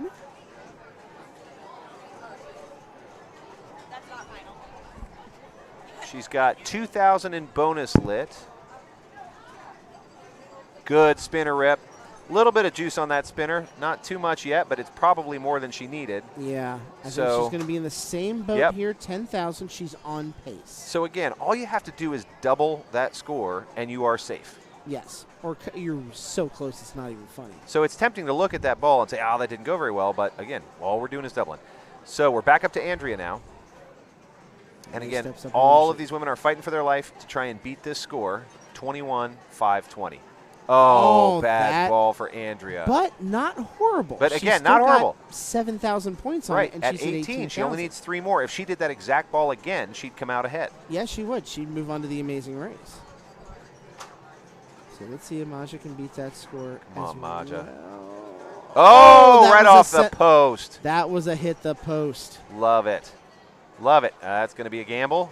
Back out. Love the way that went. And to the out lane. But look, she collected on the way out. And those lit out lanes are so helpful when you're in a position like this. They are. 15,000 for her. So she is. Man, everybody is leaving us in suspense here. Yeah, this is going to be super, super tight the way this is going. So the lower number to beat is 16,550, which means if somebody comes up short of 16,550, then that actually moves the brackets down and the 21 stays in. It's right. Yeah, 21.5 is the guaranteed number.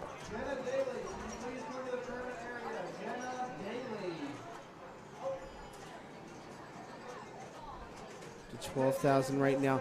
Look at that. Look at that advance the bonus. That could be the thing that makes it happen right there. I think she's got it on bonus. She at 6,000. She's at 6,000. So provided she doesn't tilt, I think she's clear. But as we've seen, does she know that? Right. She may not. Well, okay, she's gonna she drain. should be in a pretty good place there. Yeah. Now, why didn't now give her that bonus? Did she? I don't. She think might have tilted it. Maybe she did. I mean, that's all I got. Because she was sitting on a decent bonus. Yeah, it looked like it was 6,000. Uh-oh. Come on, Andrea. Oh, that was close. Oh, no, no, she tilted too. Oh, she did not clear. Is she feeling like maybe she did not that clear. was not a tilt? I mean, the other guy said you cannot tilt through on these stern machines. Yep. But did she not give it enough time? I think we might be looking at a tilt. To calm down. No, I think that was legit. She nudged that. I saw the screen shake. It was a nudge. So I think we might be looking at a legit tilt there. But you see what I'm saying right there? Yep. She didn't give enough time. It didn't tilt through. It wasn't going to tilt before she plunged. But she didn't give the machine a lot of time to calm down. Oh, my God. Bree, come over here and talk about this. Okay, play your tiebreaker, then we'll talk about it. All right. All right. Hi, friends. So the most all right. crazy thing just happened. Yeah.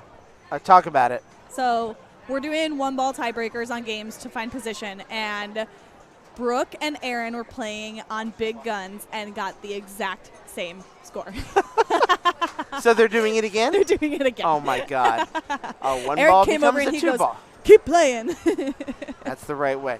Yeah, loaded breath. That's what I'm saying. I don't think she waited for the tilt bob to settle. So, I mean, I think that, unfortunately, is on Andrea as opposed to being on the person before that, because the machine didn't tilt through, but Andrea did not give the machine time. So her nudge was legit, and, oh, God. Oh, no. Two of the players move on. I believe player one. I believe that tilt costs Andrea the spot. So our 21,520 player from before moves on, and it looks like Maja and Nicole move on as well. So wow, for Andrea's tournament to end like that is a super, super tough blow right there.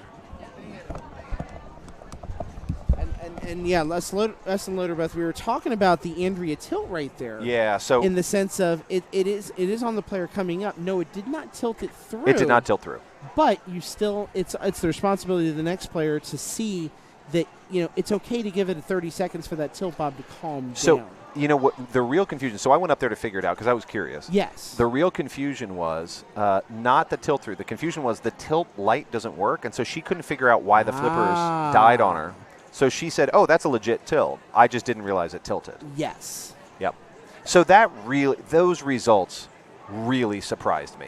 Yeah. I was sure. That's another time, the second game in a row of stars where tilts have decided the game. I was sure. So Andrea and Phoebe are the two that are going to drop out. Is that right? I think you're right. Is it Andrea and Phoebe that dropped out? Andrea did not make it, and if Phoebe had the 16,000, she's the only which person. Which puts Emily back in the competition. We were sure at 21,520 Emily was out. She's not out.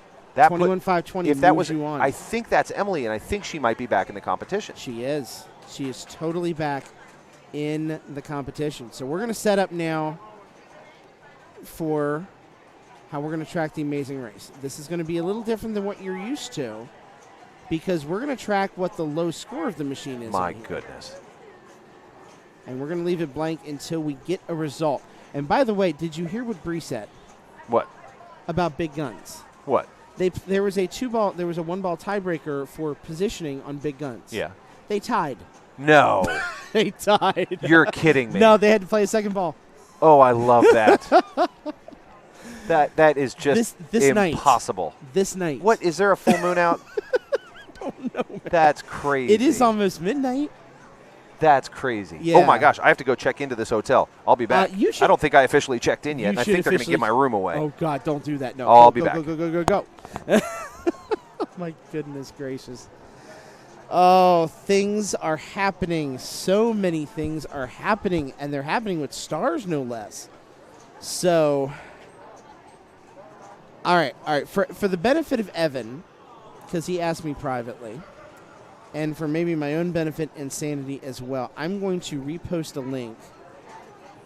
Oh, don't tell me I lost it. No, I did not lose it. That's what I want to see.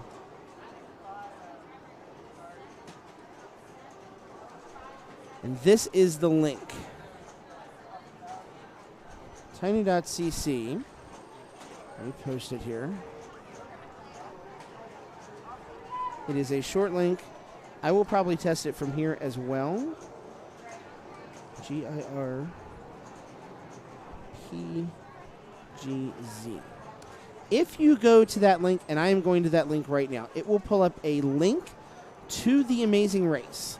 The fine staff of that right now is working on the setup. And I think the setup is going to be very similar to what we have done in the past with the amazing race, which is the top 8 seeds. And those 8 seeds appear to be locked in. Jane Verwis, which is starting at Nikki Carlson, Brooke Spradlin, Erin Mailsup, Bree Reynolds, Sophie Looney, Jen Rupert, Tonya Kennedy, and Jane Verwis will all get buys into that last 8 group. The other 10 players will play this out and see who is going to join them. So basically what we're going to have, those 10 players who remain are going to play this out. 7 of them are going to get eliminated. So we're going to have 11 people go into the final section of the amazing race here. 3 from this group of 10, and then that final 8. If anything, Bree Reynolds is right next to me. If anything I am saying is incorrect, please by all means let me know. But I believe we've got this all right. We're going to show you here on our screen is the low score on the machine. And so we're going to move this over to the DMD view right here. We're going to take temporarily off the matchups here. We're going to move that over. Let's move that down to here. This is always a fun format to call. It is kind of crazy in how it all comes together sometimes, but we're ready to go with this here. See Holly and Brooke sharing a moment over there and high-fiving. But Game of Thrones will be game number 1, so we're going to show, I think, everybody play the game of Game of Thrones here. Enjoy that as I'm waving and saying hi. Hey.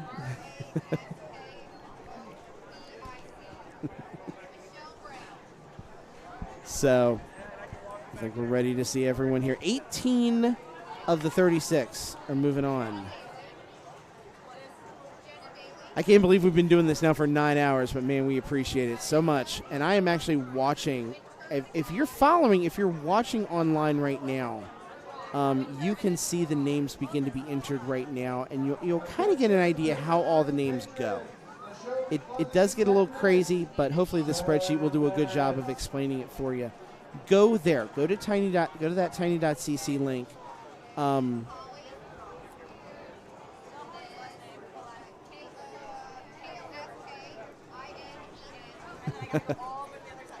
So that's a good question. Low score predictions for Game of Thrones. We saw some fairly low scores in regular play. I'm going to guess 4 million is going to be my number. I think there's going to be some scores where people just aren't able to put combos together, aren't able to make it happen. So my guess is going to be 4 million points, which seems brutal, but we were seeing lower scores than that in qualifying rounds and even in open rounds. Loader is saying 11 million, so he's a little bit more confident than I am. I appreciate that confidence. I will have a little bourbon in honor of that confidence. I'm glad I've had this over about 3.5 hours, which, I do have to drive to Kentucky later. I think I'll be okay after I have some food. Oh, my God. And I drank that little of it, so there you go. God, it's good.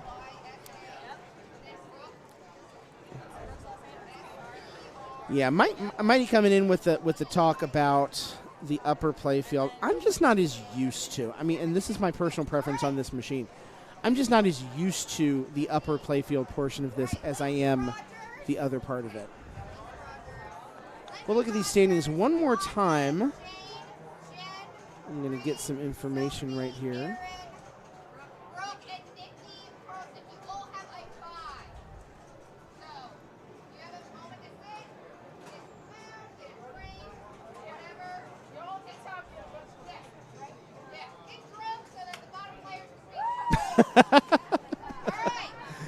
I hear Gilly talking over there, creating some fun.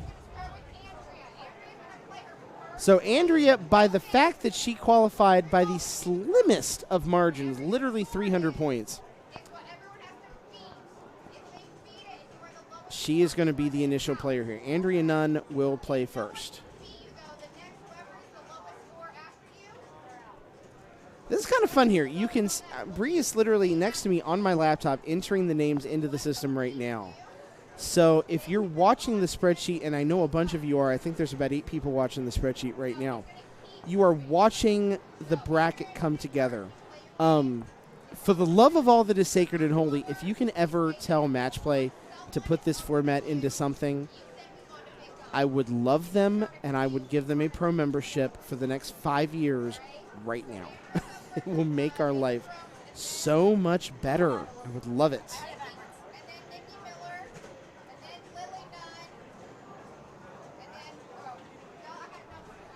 All right, but there we go. She is entering all the names as we speak. Andrea will be player 1 on Game of Thrones. That is the part that you need to know right now.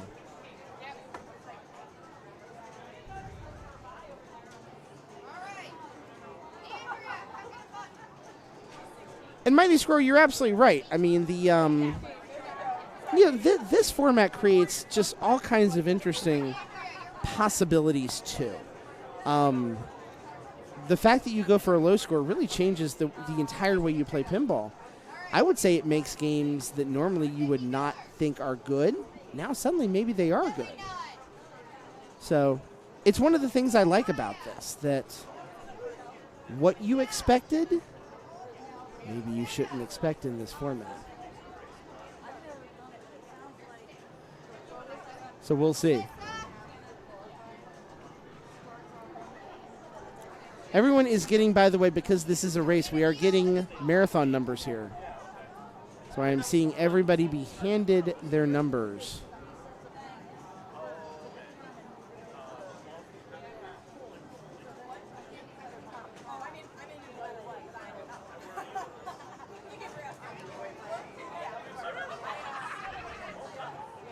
All right, and like I said, I am doing my own level-headed best to follow everything here.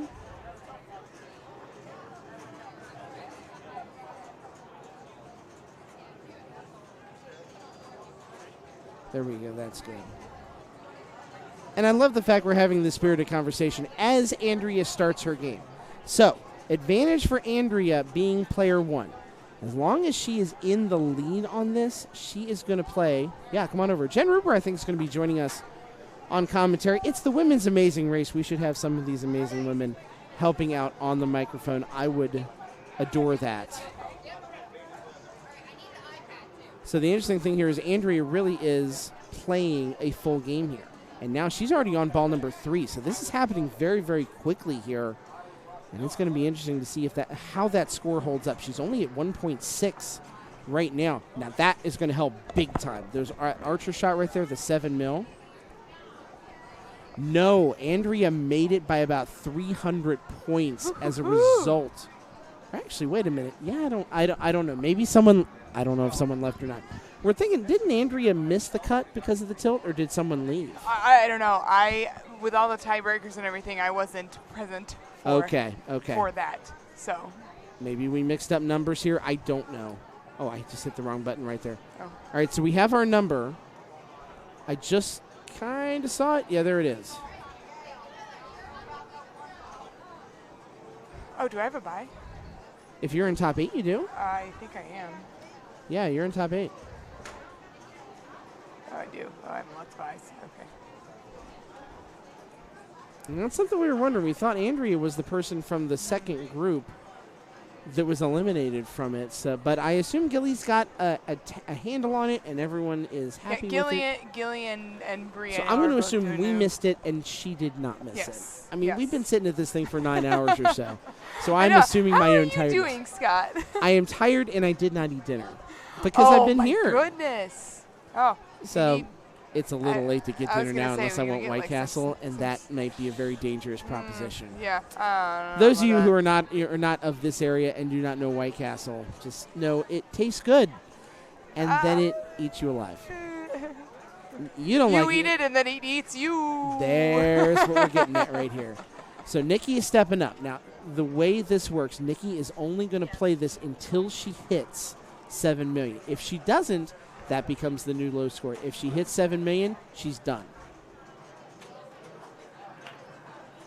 So now the question becomes, what's her strategy to make it happen? Now we have a number, and now we can start to think about the path to get there. Oh, and this is a premium. I see that now. I don't have one for that, unfortunately. It's okay. Sorry. Well, you know what? Luckily for you, I somewhat know how to play this game. Thank goodness. I know how to play some. With the new code, though, it's definitely a different strategy, right? Yes. That it is. It's definitely a different strategy. But, I'm a fan of the pro versus the premium. I've seen a lot of people say that, for sure. Look at you getting those messages. What? Oh, yeah, no, right. There you go. Can't double buy a triple buy.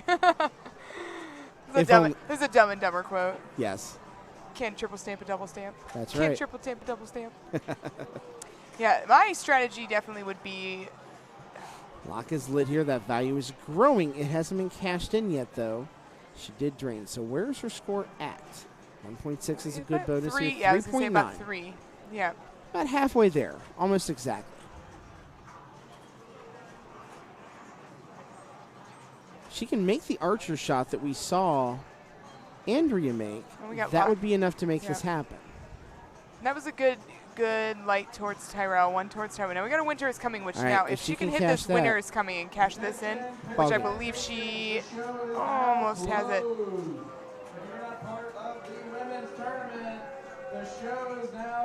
There's your answer. Yes. 10 a.m. tomorrow. We'll see everybody then. This is going to become very exclusive company in a few minutes right here. It is going to be a very intimate setting. But I like that. We had that for Cleepin, and I loved it. Yes. Everyone was there rooting each other on, kind of some hooting and hollering, some fun going on. It was a good time. So is she going to get it? No, she's not. So this is now, I think, officially a little bit at risk. So my take the houses now. I was going to say exactly. Start your battles now. Don't need a lot of points. Yeah, don't turn on too many lights, guys. At least not over here. That's going to be good. Yep, keep doing that. Okay, that might be saving her. That's it. No, No, she's 400,000 away. With her bonus, though, I think she might get it. But still, I wouldn't be dead set on my bonus. Anything can happen right now. Agreed. But there it is. That's the shot to do it. Though. So. Yep. She's got the number. Yep. Gilly is giving the word to say she's good, and she can step away from the machine right there. We can do a nice clap. Good job. We get in that mode. I don't know if everybody's in that mode yet, but I'm sure we will as this clears out, and whoever is left, which is basically the players and us and Justin, maybe a couple other people. Yep, a couple of other people hanging out. Matriculate their way over this way. To be able to watch, the women's That's right. tournament as it's going on. Here, we'll post the link one more time. The tiny.cc link right there.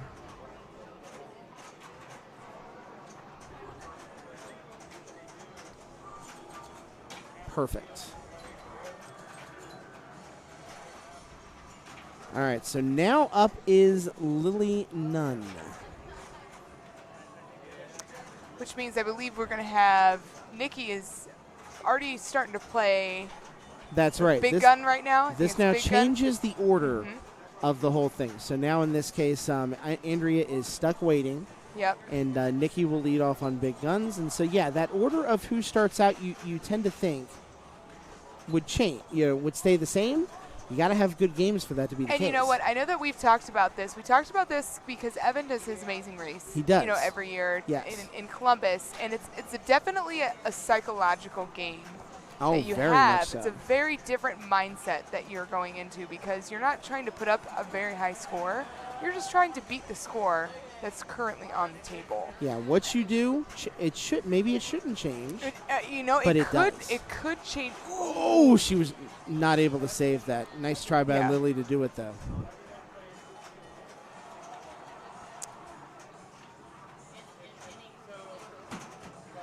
There's a new episode of The Mandalorian, Meg. That means you can watch it whenever you want. You don't have to watch it right now. Right. This is happening right now versus The Mandalorian. Who's going to be talking about The Mandalorian at midnight on a Friday? I'm sure someone will, but Somebody not us will, because but not I us. don't have Disney Plus. Oh, you can borrow mine. Oh, thanks. I appreciate it. Yes. It's a good show. I've I've watched the heard first many 2 things episodes. about It's it. pretty good. Lily's struggling did there have on to ball number have- 2. Where's she at? 4.8 on ball 3. Which is this is a very similar situation This is where that Nikki Nikki was going into this ball. So Is that Archers? That's Archers. There it is. yeah, okay. So that was the path that Andrea used to get it. Collusion. So yeah, Lily is good. Someone tell Lily she's good. I don't know if she knows I think she's she good. did. Yep. All right, there She's it is. good. So All right. she's moving right over. So we'll see. We have a score, by the way, on Big Guns. It appears to be 187,070 points. So now stepping up is Maja. Am I pronouncing that right? Maja? I'm going to say Maja. Maja. I would say Maja. Yes. Maja Rozkovic is saying up. Starts with a Castle Award. That's a great way to start that, getting basically almost half the points you need right off the bat. And it looks like she's going for the strategy of she's Lannister, which is, with this new code, a very much different strategy, but trying to get Greyjoy and bring that in at the same time. Yes. Which means she's going to probably try and go for her Tyrell locks, go for that classic Blackwater multi-ball, and bring all of that in at the same time with your Greyjoy shots, having your shot multipliers going with the gold that you're collecting from Lannister, and then obviously your Greyjoy. Agreed. At the same time. Nice shot right there for 1.4. Which So is going to pass. she's Yep, which is passing. exactly what I would do. I would pass right now because I'm trying to build up some other houses at the same time, because the shots Agreed. for Greyjoy and Lannister are not, they're similar but not exactly the same. So There's no doubt she's playing this normal game style, which for her is totally working. Yep. I think the only reason I would change it up would be because, and I think she's going to have this on with this bonus, I think she's going to be okay. She does. 8.8, Yeah. she's got the number. Yeah. So she's good. Yeah, the only reason I think I would have taken the houses right then is for that exact reason. If Yes. you only need a couple million points, Then you might as well take the houses now and just get them. Yeah.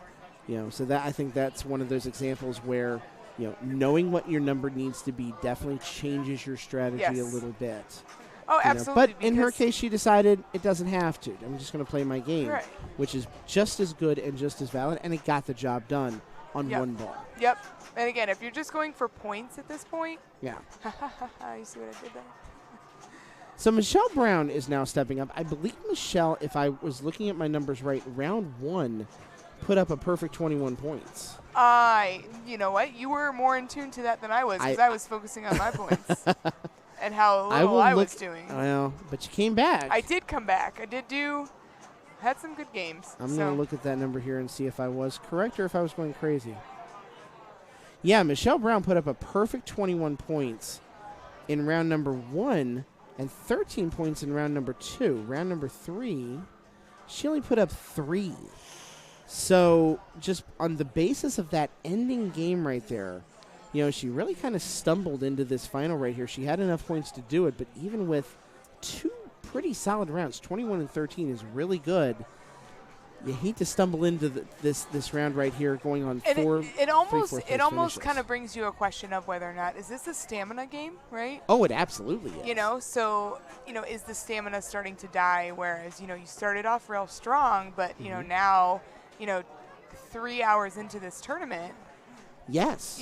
No doubt. Are you starting to feel a little tired? Because I'll be honest, Scott. I'm tired too.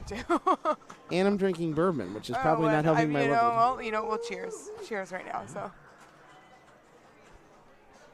I have 1 sip of watered down bourbon left, and we'll call that for the night. Then I drink water. Yes.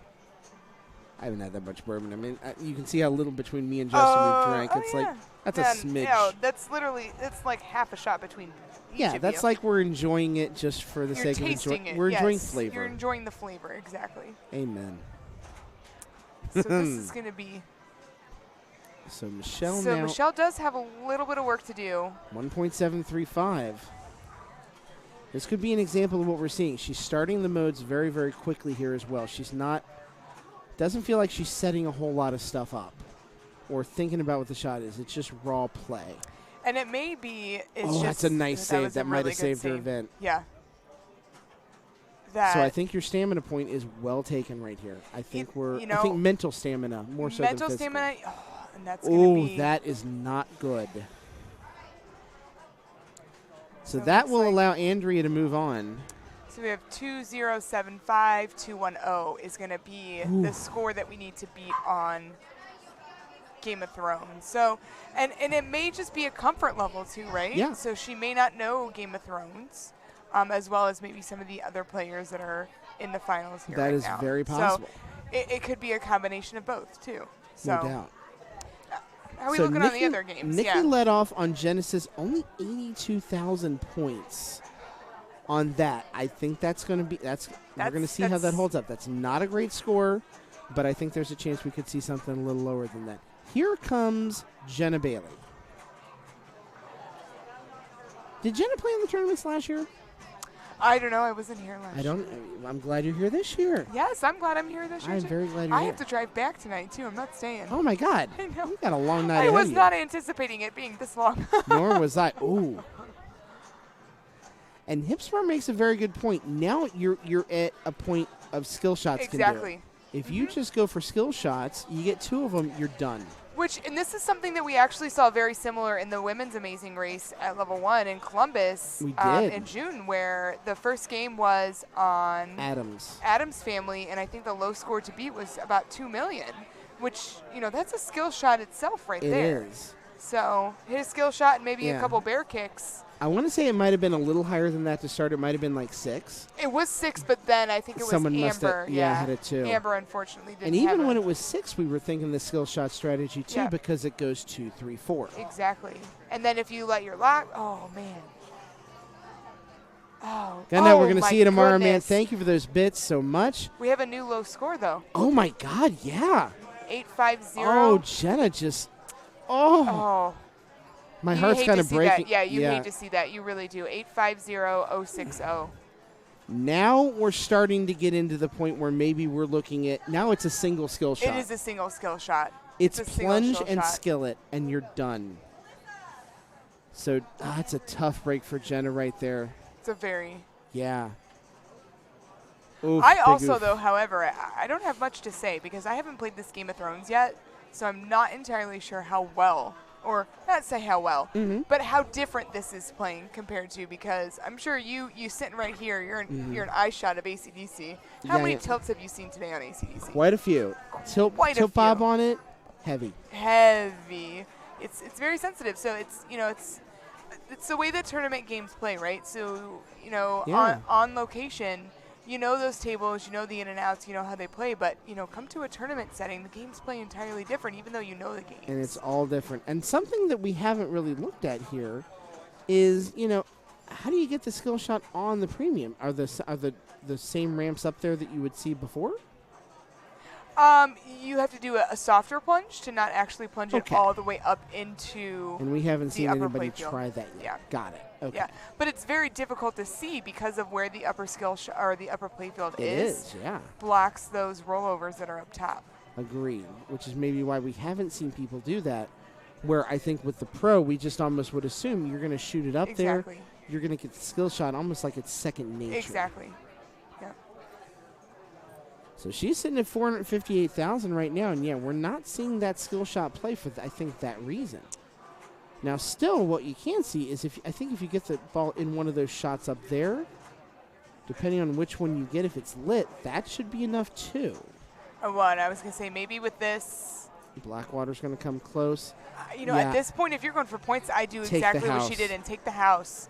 Take the house, go for your shots, get some points. Top left of upper, there you go. Yeah, so there's almost like a horseshoe on the top left of it to go over to get a skill shot. Gotcha. Versus doing those arrows that are lit right at the top there. Yeah. Make progress towards houses and. She's about 100,000 away. The base bonus is going to do it, Yeah. So she will move on here, and we are starting to run out of people to play this. That was Melissa who put that up. Anna Neal will be next, and Holly Koskinen will be after that, and that's it. So I think now we can officially say Jenna is in big, big trouble. You know what, though? I know how I absolutely know how she's feeling right now. Yeah, it's a bad feeling to have to watch, and this is a tough part of it. So the first, we'll do a little. Are you ready for some? Let's do some story time. Okay, story time with Jen. Story time, and then we'll pass the mic off. I'll probably pass it off to him and let you stick around, but you got to get ready to play soon. That's a good point. I got to use the bathroom too. So story time real quick. So the first amazing race I ever played in, I drew the short straw, and I got to play first on Guardians. Oh. Put up 10 million on Guardians. 10 million on Guardians. For those of you out there who know Guardians, 10 million. Not a very great score. Not a ton, but we've usually seen the score end up being And low. I had to sit and watch everybody play and just Anna beat my is score. already fine. We blink, Yeah. and she's got the points. And it's a very psychological type of tournament where, you do have a score like this, and you're trying so hard to be. Also, too, when you're in a tournament like this it's a women's tournament, and we're all so supportive of each other. Yeah. And you're like, oh, I want you to be the score, but at the same time, I'm like, oh, don't do it because I want, it's so hard because we want everybody to win. You want to be supportive. I want everybody you still to win. kind of want to win, though, too. I do. But at the same time, though, I want to be supportive, like doing my, I got good balls, Yeah. You don't want to see anybody go through what Jen is going through right now, where you have just the bad game. Yeah. Where it becomes like this, where it's not competitive. And this is this can happen in the race. It just takes one bad game, and then suddenly everyone has. And we all have those. Everybody has Everybody those does. Games. Everybody has those games. This format brings them out. It does. Yeah. It does bring it out because, again, going into that psychological aspect where, oh, I only need to make that score. You think it's easy, but then you go up to play and not so much. So. Agreed. So. Agreed. All right, Scott. So Holly is it. I will see you playing here in just a few minutes. Oh, maybe a little bit. I don't know if they're going to stick on Game of Thrones, but we'll see. So. No, we may not stick on Game of Thrones, but we'll see you when the top 8 comes around, because you're in the top 8, right? Yes, I am. There you go. So we'll see you playing. Yep. Thank you. All right. That is Jen Rupert, everybody. We appreciate her being on the mic here for just a few minutes. And we'll see what we have coming up next here. In fact, we may even after this round, we're definitely going to have a switch over. Maybe we'll have him switch it over to World Cup. I would love to see World Cup. See if we can get Eric ready to switch to World Cup soccer. See if I can get that game on there. I would like to. It looks like now, big game-wise, Maya. I think I should be saying it Maya. They're pronouncing it as Maya here in the spreadsheet now. Holly is good. So that means Jenna's night is over. She will end up in 18th place. Still not a bad finish with the quality of competition that we're looking at right here. So with that in mind, the rig is on the move. We're going to show you that switching games cam one more time and remind you that Chucko Vision is very, very, very real. It's happening right now. As he is running through around everybody here, he is putting it in place for World Cup. That is pretty much on the money right then. Yeah, Chucko Vision is wonderful. That is the best idea Nap Arcade has had all night. So I think we're good. We don't have it. I think we're going to have someone playing World Cup here in just a moment or so. And I think that person is going to be, it's going to be Andrea. The low score right now on Big Game is 160,700, which is not a horrible score on that game. To give you guys updates, I know a bunch of you are watching the spreadsheet here. Lily Nunn, Big Guns 44,000, and Holly has beat that score. So Lily is now done for the night. She will end up in 17th place. That's BRI. That's Bree. Good for her putting up $3 billion on that machine. I don't know when she did that. That's a sensational effort. Only one person waiting to play Genesis. That is Holly as well. So Holly, as a result of finishing in 9th place, at least around this first bend, she is the person who is the finisher on all of these machines. She's trying to do that to Nikki right here at 82,150 points. Firepower is all the way down to 28,400 by Michelle Brown.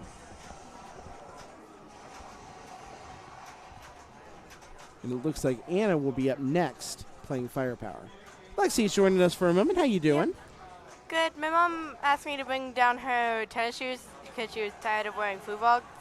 I don't blame her. As much as you're on basically carpet over concrete right here, it would get old real fast. Yeah. I understand that. Thought about making Mighty Swergon. I thought about making a moving rig like that for when we do our strike tournament at Helicon. I just haven't built it all yet.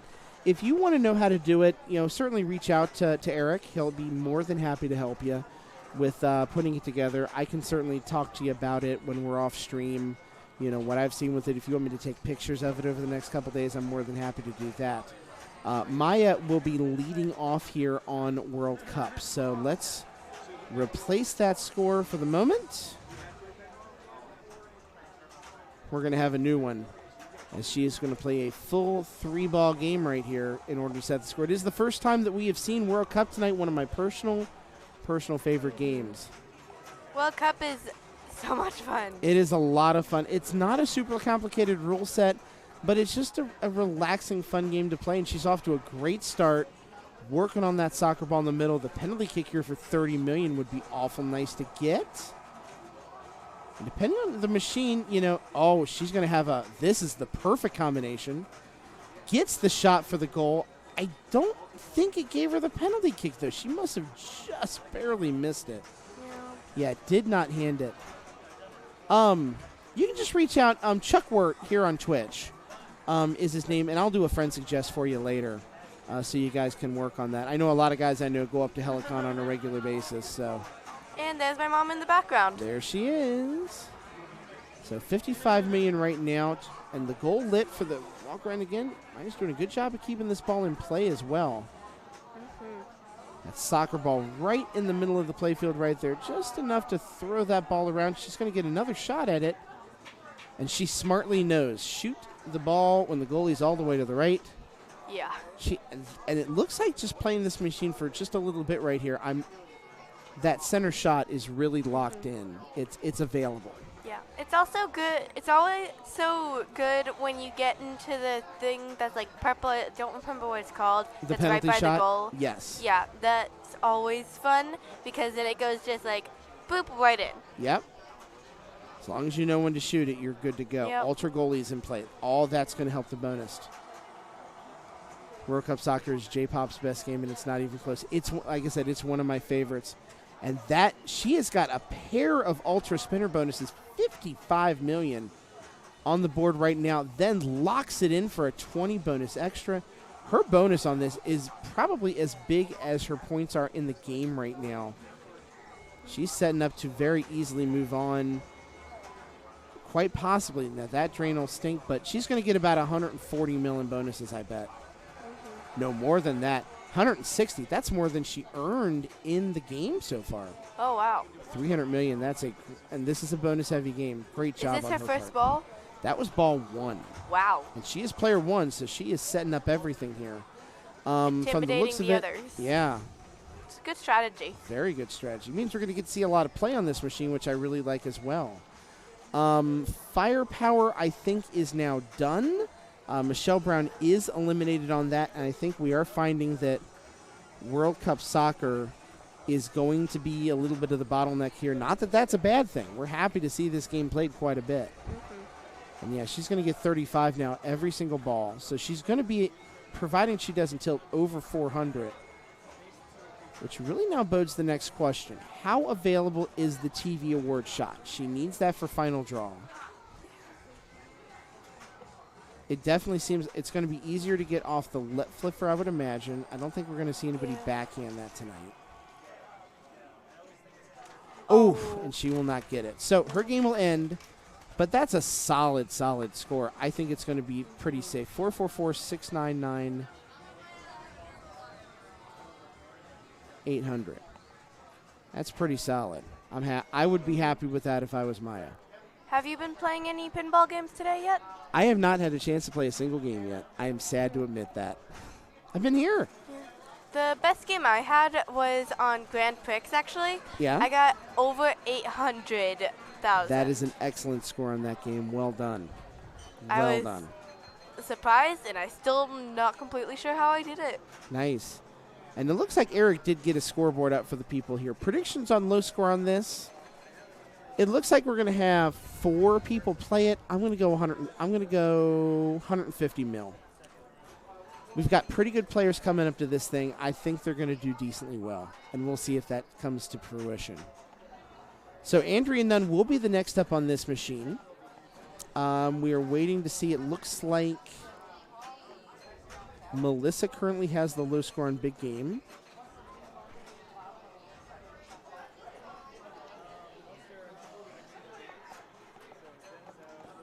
There. I will put it on writing. Oh, I was trying to find the live stream earlier on my phone, and I could not find it. Yep, that's where it is.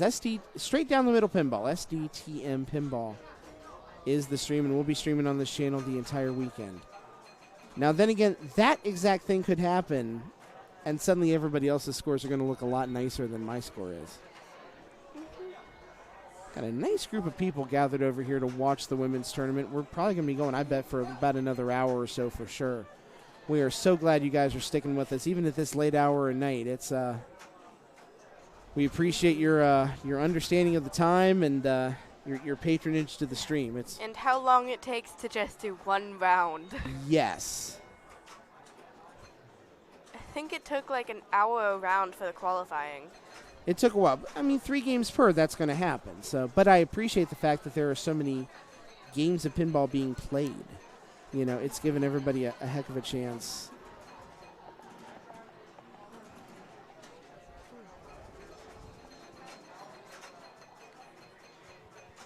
So, have you had dinner yet? Nope, I have not. Me either. Hey, Bernie Byrne. Appreciate you being in chat as well, dropping a little bit of dead flip love in there. And I think Anna has now moved on. Nikki is going to be eliminated on big game, 47,740. I got to send that link over. And okay, so maybe my score ends up being fairly close here. 137,224. Trying to follow a few things at once here. So you're trying to get a really bad score on this?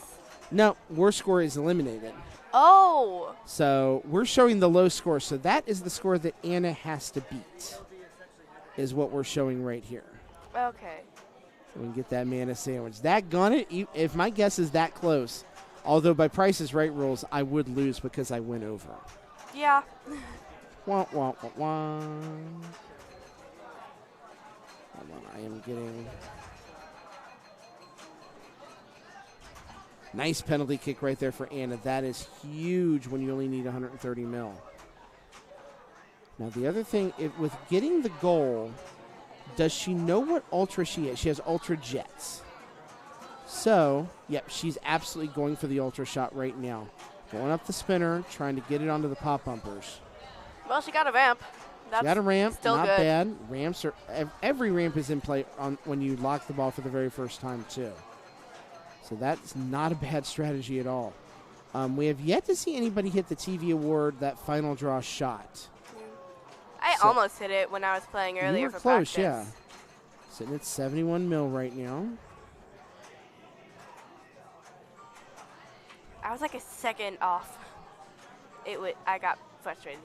Yes, and now she got big go around. So she got the TV award shot, but is not going to be able to cash it. She only needs 25 mil here. And she drained. She will not have it, but as long as she gets one of the two there, that's another 10 mil on skill.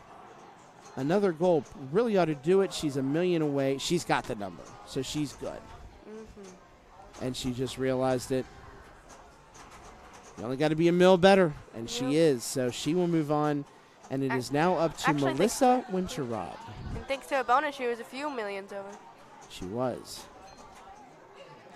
So, Melissa will be the last player of the machine here. After this, we've got Junkyard, Argosy, and then we are doubling back around. We will have 2 people, I believe, a couple people playing Game of Thrones to see who moves on to the finals with the other 8 players. The Game of Thrones with the mini playfield up there is really fun. It is. It's definitely a different experience than what we're used to with the pros. I think John Geiger has a has a premium machine, as Melissa is now leading off right now. $8 million to start. Gets the goal. Well done. So as we said, that goal bumps your bonus up by $5 million and opens up an ultra. I don't think there's any rhyme or reason to which ultra it gives you. Goldie in this case, maybe not the greatest one. That is a great penalty kick goal shot for her. Also should add another goal to her total. Oh, perfectly done. That's 3 of them.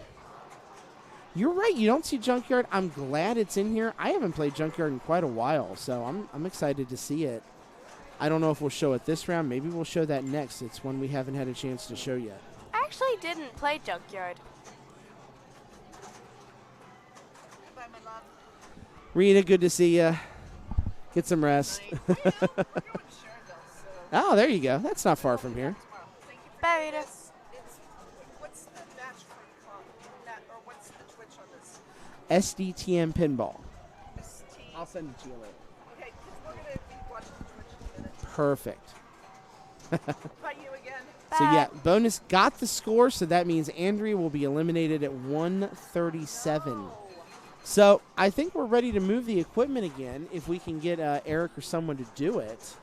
Do we want to move it to Junk? I think, trying to see. Maya is still playing Junkyard right now. So I think we're going to move it. Do you want to move it to Argosy? If you can, if Eric's cool with that. Okay. So we are done for the moment on World Cup Soccer. Eric is going to do the move. So as Gilly is entering scores right here. Yep, that's your mom. Yep. It's always fun to see my mom on camera. Yes. So she is entering scores, I believe, putting some stuff on the iPad, which means we're back to Check-O-Vision. Mm-hmm. This is now my favorite thing. It's the silly things in life that make us happy sometimes. Fun fact, my mom actually forgot her iPad at our house. I know she did, And which is why she's using mine. Yep. She's using mine too. Yep.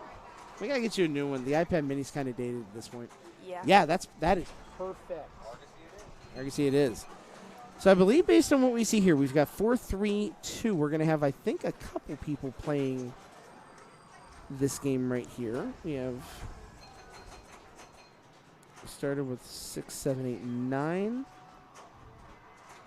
All right, so here we go.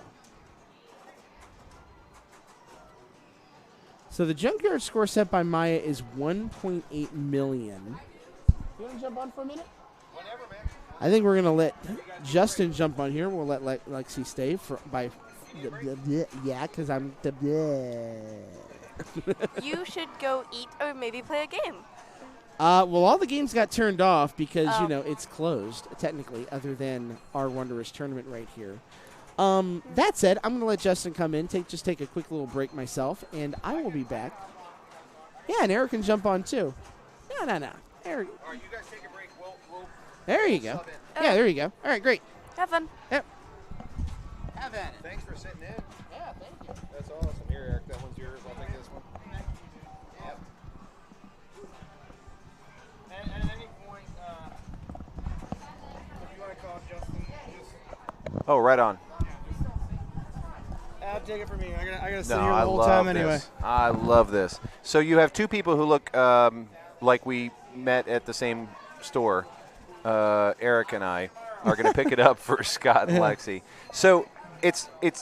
I don't know what time it is where you are, our 30 loyal viewers, but let me just say thank you. Oh yeah, for sticking it out. I feel like it's been like 30 plus strong all day. It has, and it's been the same amazing folks who've been with us for 9-10 hours. It's wild. So thank you so much. Yes, thank you so much. And keep knocking on wood that the stream stays solid the rest of the weekend. But yeah, we've been really lucky. They got good internet here and haven't had too many. I feel like most of the games, the glare isn't too bad. No, everything's been pretty good. Sweet. That one overhead light caused a little bit of problems on firepower. That was about it. Cool. That was the only one we really had. Yeah, like the games that are around that big, like chandelier-looking light. Yep. That one, that was problematic because I can't really turn that off because that helps light the games up. But so we've been mostly following along via this Excel sheet down here. So are we about to have a string of people come through Argosy? We're about to have everybody go through Argosy who's left. So you can see who I think has been disqualified on the right. Yeah? Correct. Well, those are the buys. So they had a buy here. They're going to start round 2. Okay. Yep. So we lost. Yeah, so those purple ones are the current low score, but the people with X's still have yet to play the game. So if you see see purple and then X below them, that means the X's still need to play that game. They still need to play. So Melissa would have to get a lower score than Anna here on Junkyard. Yes. Okay, great. Yep. This tournament format is so fun. It's cool. I really like my friend Evan Bingham, I think, was the first one to do it up in the Columbus area. So I think that's where Gilly got the idea from. I've played in it before. The one that he runs it there, it's tons of fun. It's great fun. So if you're, let's say, Nikki Miller. Okay, I'm just making sure my mic was on. Oh, yeah. Yeah, it is. If you're Nikki Miller and you were out on big game, does that mean that you're just out for the rest of the night? Yep. So okay. So we started on Game of Thrones. Yep. Jenna got out on that. Lily got out on Big Guns. Holly was out on Genesis. Yep. Michelle was out on Firepower. Nikki was out on Big Game. So you can see there's one less person. One less person each time. Yep. And then our buys. And then we'll be down to 1, and then the 8 buys get added to that one person that survived the first day. That is so, and they kind of start over. Yep, and you just keep going around the loop until there's only one left. That is so fantastic. I love this. Now, when we get down to the final 9, they're just going to go through the bank again, and then it'll be over. Okay. See what I'm saying? Because there's 9 in the bank. Yep. So, at least I thought, okay, maybe there's only 8. So regardless of what machine they're on, they're going to start the bank again. Yes, there's 8 in the bank, so they're going to play. Uh-oh. They'll probably play Game of good Thrones save. one last time. Okay. So we're watching Maja now. Wow. Big old spinner rip there on a lit spinner. Anna's the low score with 834 on this right now. That's insane. Not bad. That's Junkyard. Sorry, I was thinking of Argosy. I was like, that's getting that late in the night. Oh, yeah. Hey, Loader Breath, you've been with us from the beginning tonight. Thank you, and I'm glad to hear the stream is going well. Chris, Warren, good friend. Thank you, sir. You watch streams like a champ, dude. Really, really great. Thanks for tuning in. People have been contributing bits. They've been giving us encouragement along the way. That's They've awesome. been telling us. I know some of the guys in here, Nap Arcade. Yeah.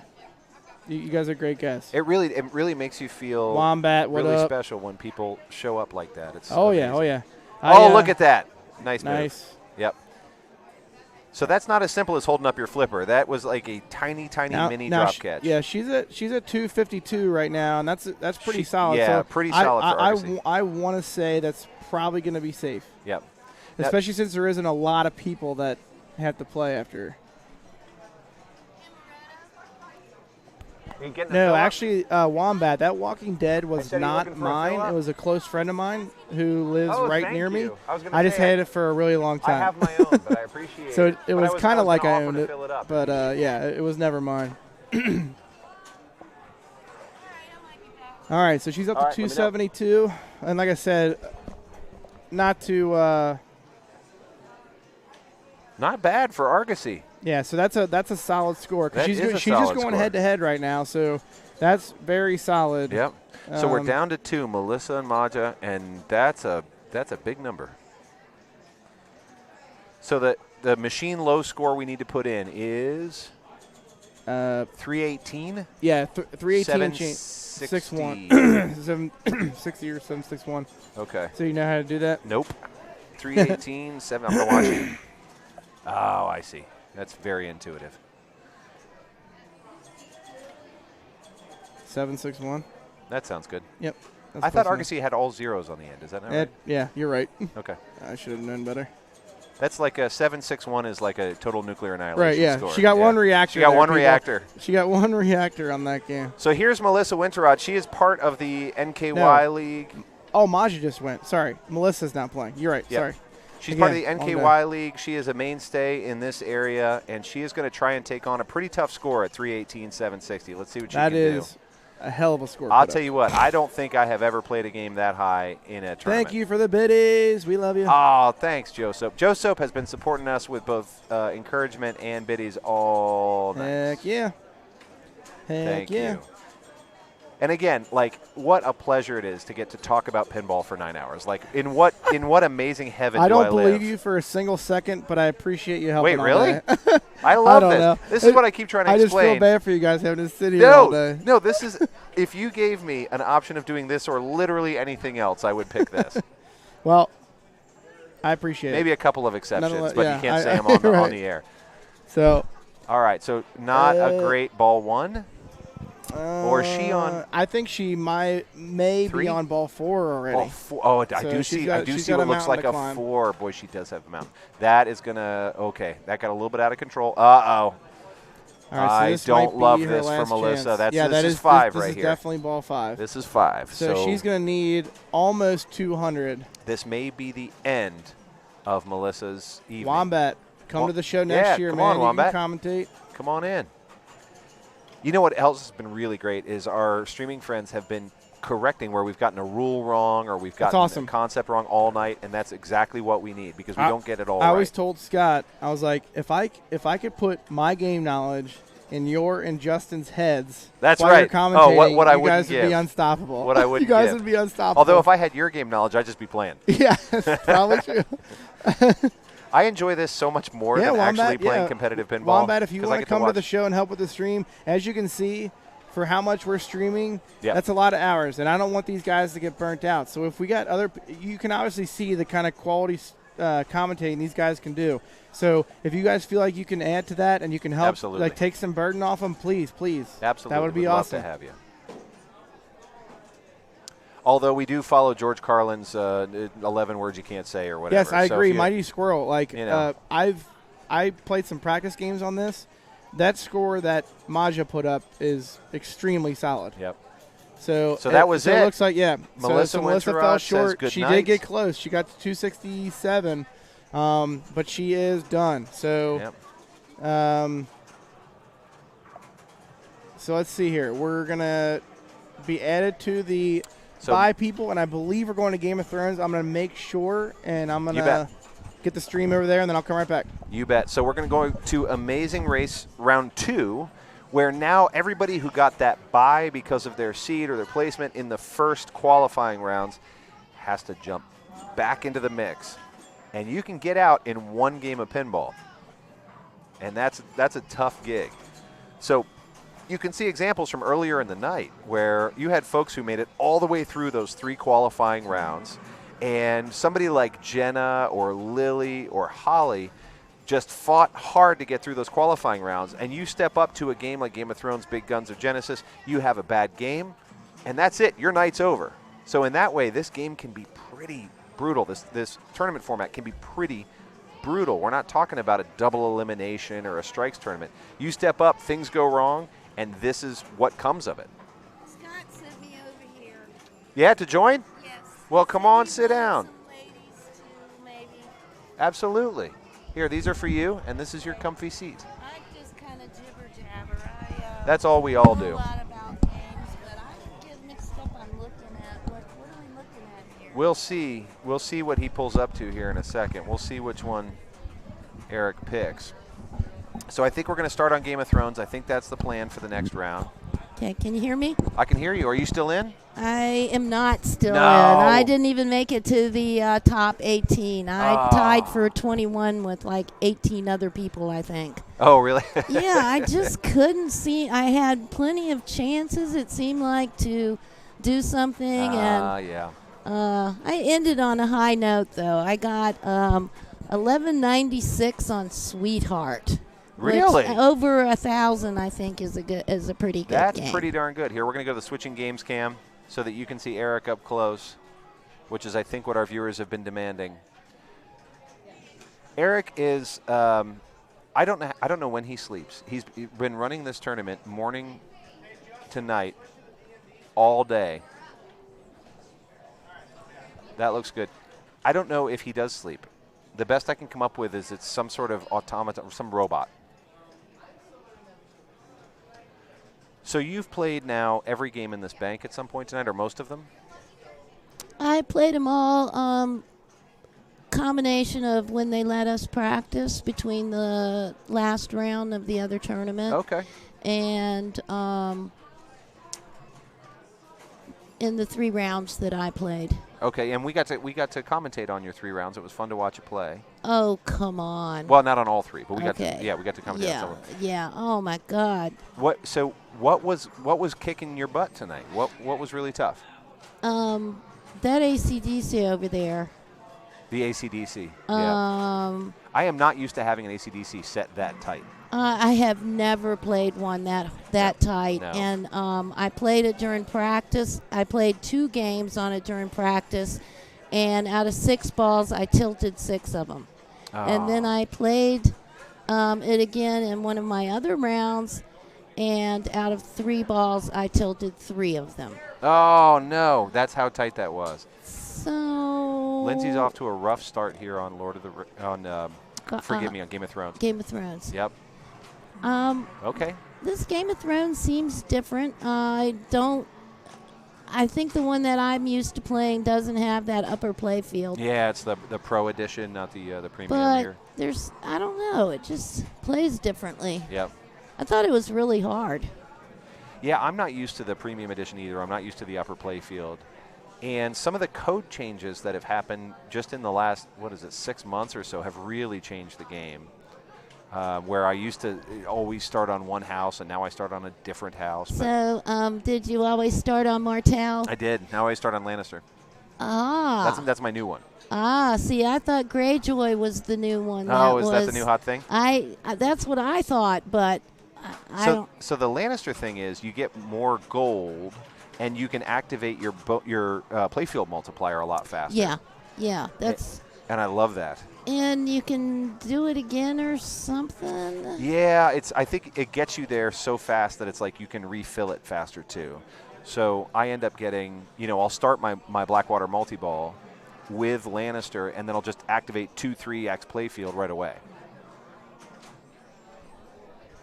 Yeah, I think this game is. I think they call it got deep rules to it. Yep. And for a flow player like me, it's a little bit intimidating. But I do really like the lock shot, and then the one just to the left of it that shoots the ball back in your face. That kickback, yeah. Yes, I love that. Oh, you like that? I do. Oh man, I just find that sober. That's like the dragon shot on the Pro. The reason I like that is because the game doesn't seem to. You don't just. Oh, Lindsay pulls off a great nudge there. What a save! Boy, she's a good player. She really is. I don't think she's been playing but a couple years that I've seen her. Whew. Well, she had just burst onto the scene there. The thing, and we were talking about this earlier, the thing that I really admire about Lindsay's playing is her focus.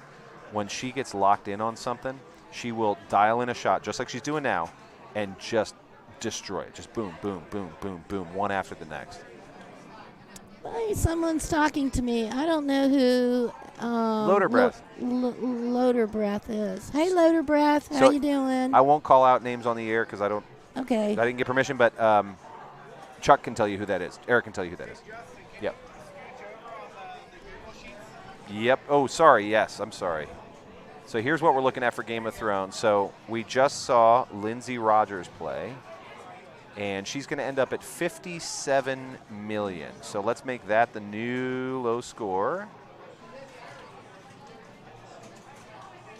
57. What is the total there? Oh, I missed it. Did anybody in chat get that one?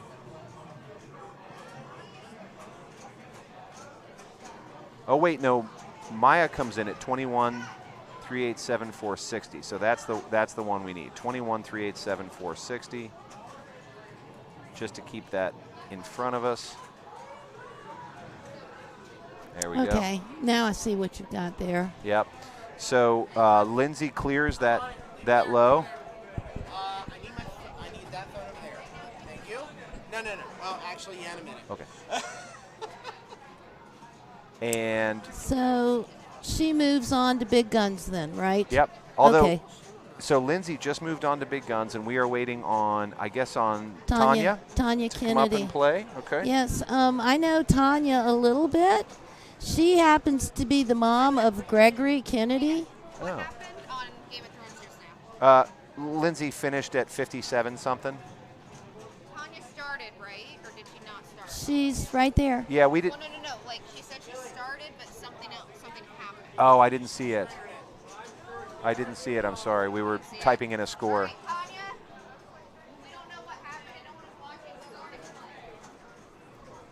So it looks like there was something that started, and it is unclear to them why or how. So our tournament director, Gilly, is going to make a choice on this.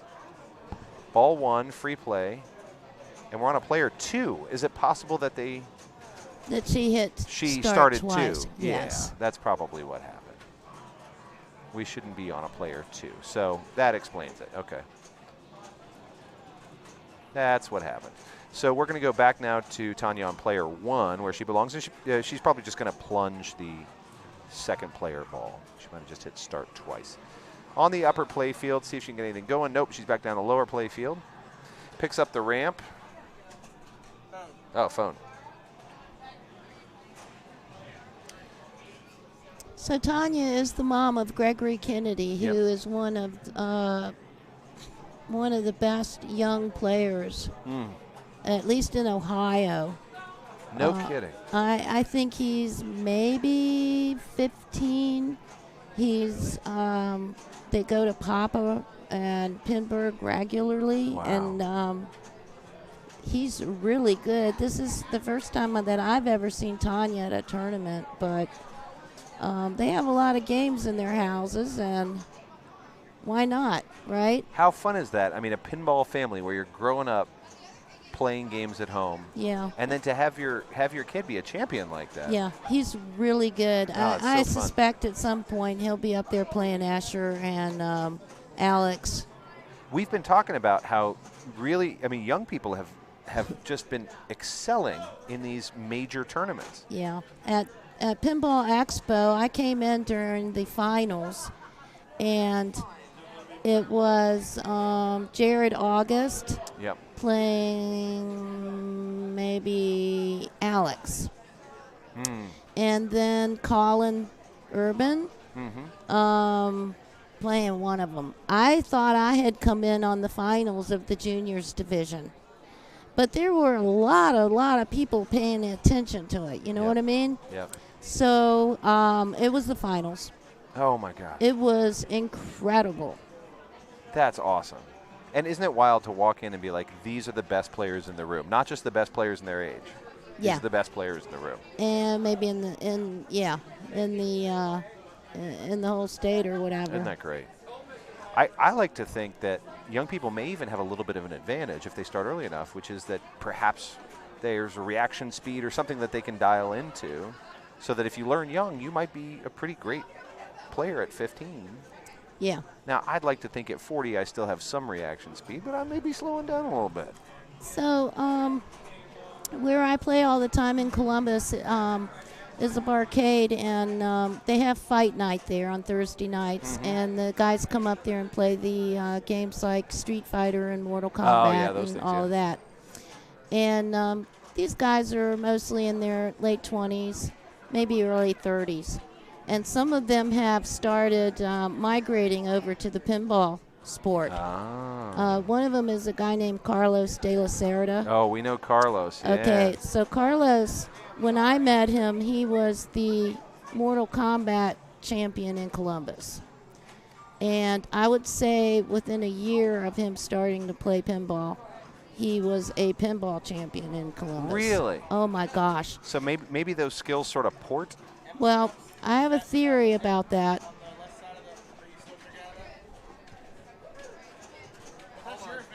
What do you think? The theory is that they understand rule sets with these fighting games. They also, their physical skills are so much, I don't know, they're just really good because they're constantly pushing buttons without even looking. Yeah.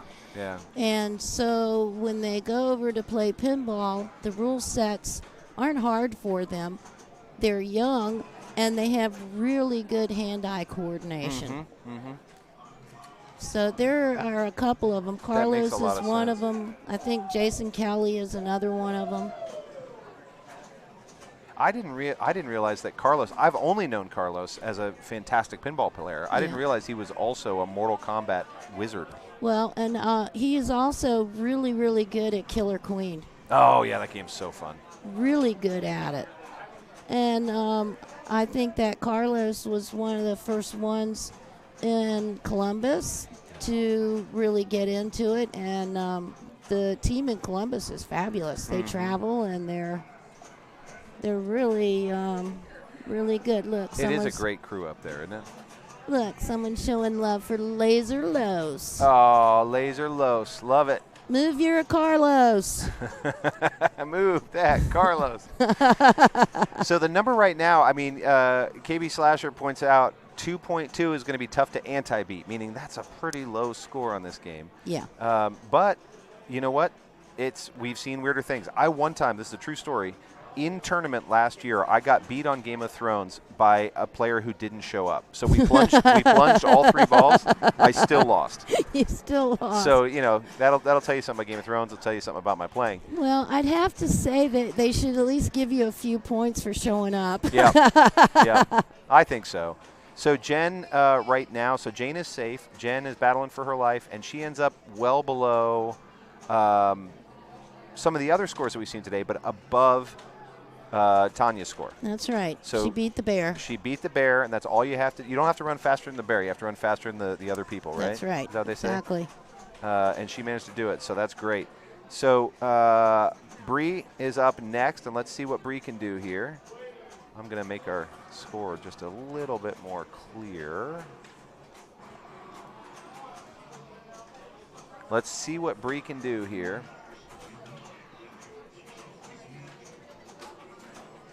She's trying to maybe qualify Martel.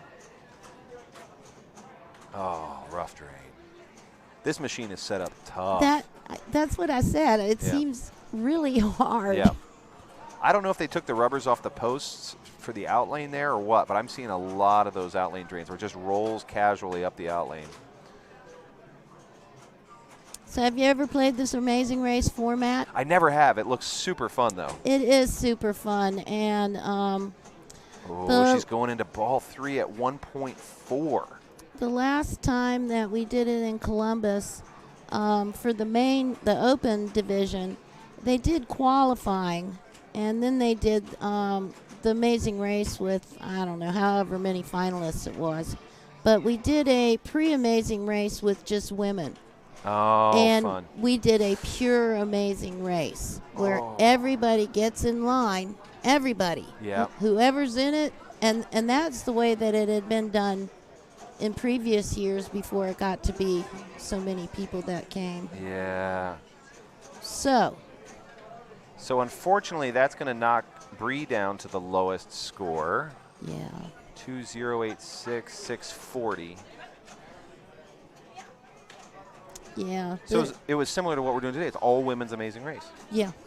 Yeah. That's awesome. Yeah, only it was no qualifying. You showed up. Oh, that was it. However many people we had, I don't know, maybe 20 ladies that night. So 20 people start on the first game. Yep. And you just keep doing what we're doing right here. Yep. And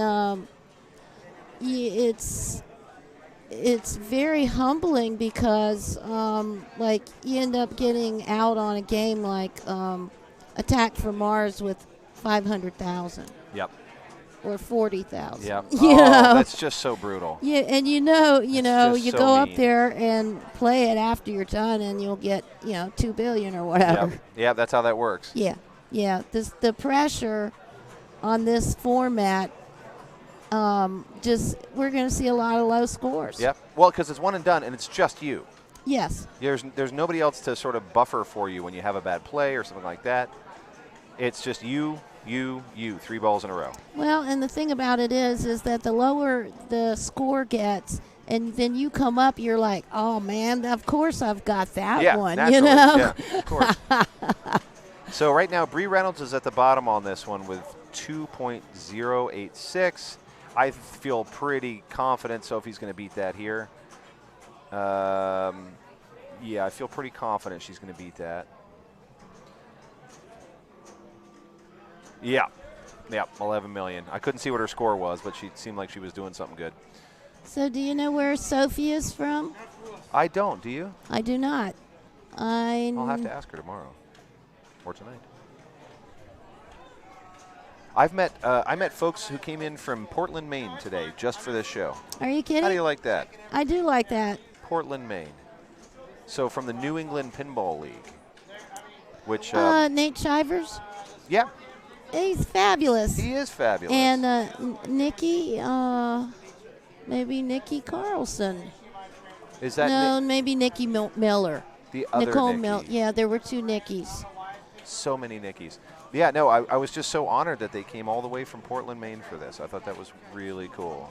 I don't think there's a link for the standing because we're using a database to do it, right? Yeah, so the closest thing that you get is you get this thing down here, this spreadsheet. And the spreadsheet will tell you who's dropping out as we go and who's left. So you can see, for instance, on Big Guns that we had everybody there on Big Guns. And I think Jane looks like had the lowest score so far. So if Jane continues to have the lowest score, she'll drop off. So Portland, Maine is, Bangor, Maine is like the most northeastern city in the United States, I think. I think so. And many, many years ago, Amazon used to do auctions. And I bought a game on Amazon. I bought a Dodge Viper. Oh, fun. And I got it for really reasonable price. Yeah. Only it was being shipped from Bangor, Maine. It ended up costing me as much to ship the game as it did to pay for the game. Oh, no. Yeah, the guy was super nice. Have you ever played that game? Viper? Uh-huh. I played it years ago at a ice cream place. Yeah. It was a fun game. Yeah. 1 million right now. 1 million going into ball 3.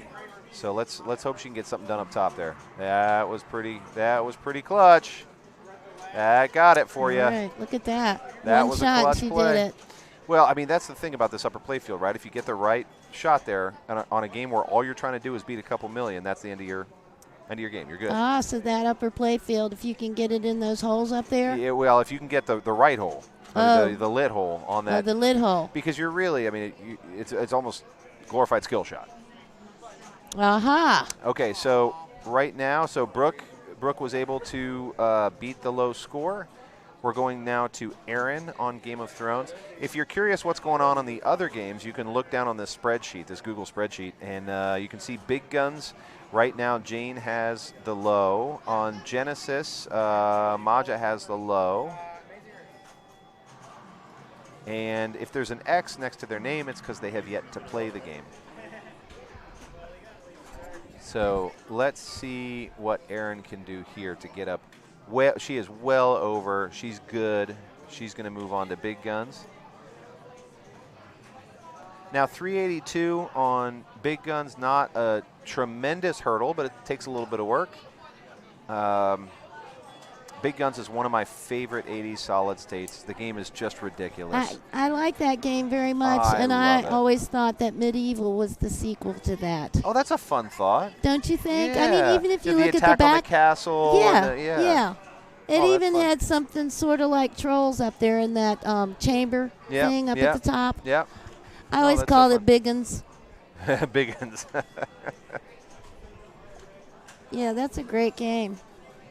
So this is last up on Game of Thrones. Nikki from Portland, Maine is going to step up. Nikki Carlson is going to step up. Yep. Yeah, that's Nikki from. She's going to step up and see what she can do on this one. So they're from the New England. New England Pinball League. Yep.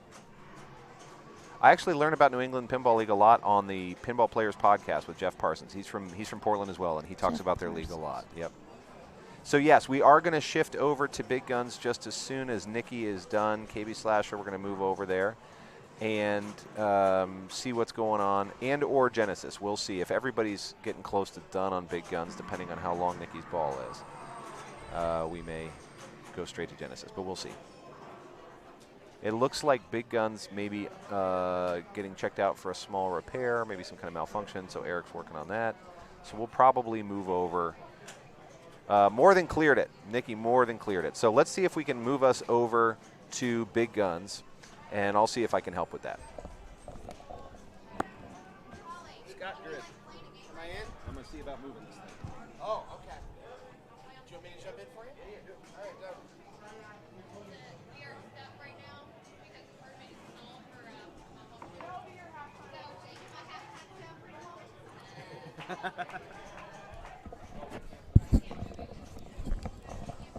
Hey Tish, how you doing?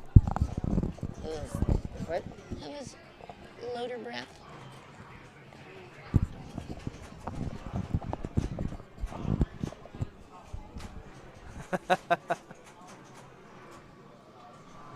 So what have I missed? I think that, what are we doing right now here? So Okay, so we've made all the way through Game of Thrones, and Bree had the lowest score on that.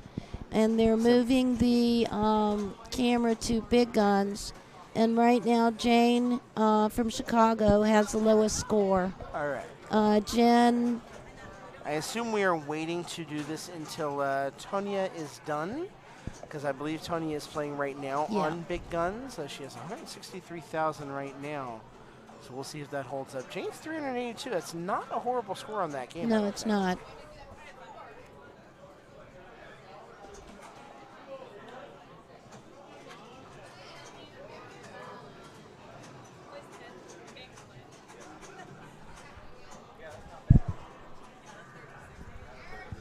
I bet Evan would be so proud to see this.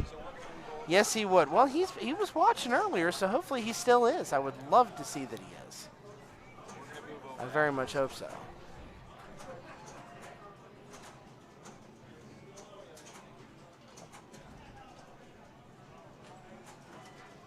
Yeah, I still like the totally pure Amazing Race format. The one where it's just they lob everybody together and it's a random seeding as opposed to the qualifying? Yep. Because in the end, it doesn't really make any difference. Can we fix Sophie's name on the spreadsheet? Okay, tell me what is. Well, it says SOHPIE. Let me see if I can fix that here. Hang on. Let me see what I can do from my phone. It should be PH. And they keep copying it, so that's why. Please hold.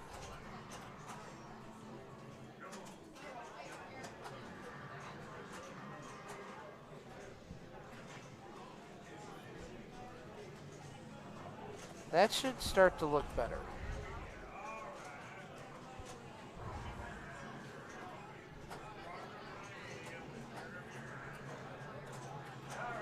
All right, that should be better. When they copy it next time, it'll look right. So they're asking about what other tournaments are going on out here this weekend. We can answer that question for you. I believe we have a match play tournament going on tomorrow. Not all yours were capes. No, they just have iPhones. We have a match play tournament going on tomorrow starting at noon, so it's going to be a pretty quick turnaround for all of us to be right back up here doing this tomorrow at noontime. I'll probably be here about 11 o'clock starting to get ready for that.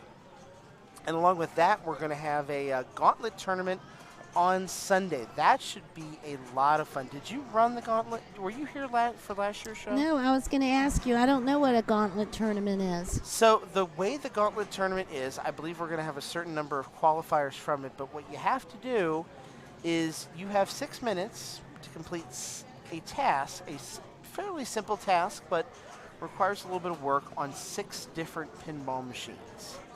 You can do them in any order you want. You can play them in any order you want. It's like pin golf? I think pin golf on a very large set of steroids. Yeah. Because you got to go fast. You got to go fast. There is no order. You can play multiple machines at the same time. You can do pretty much whatever you want within reason of death saving the machine. No death saves. That's kind of off limits no matter what.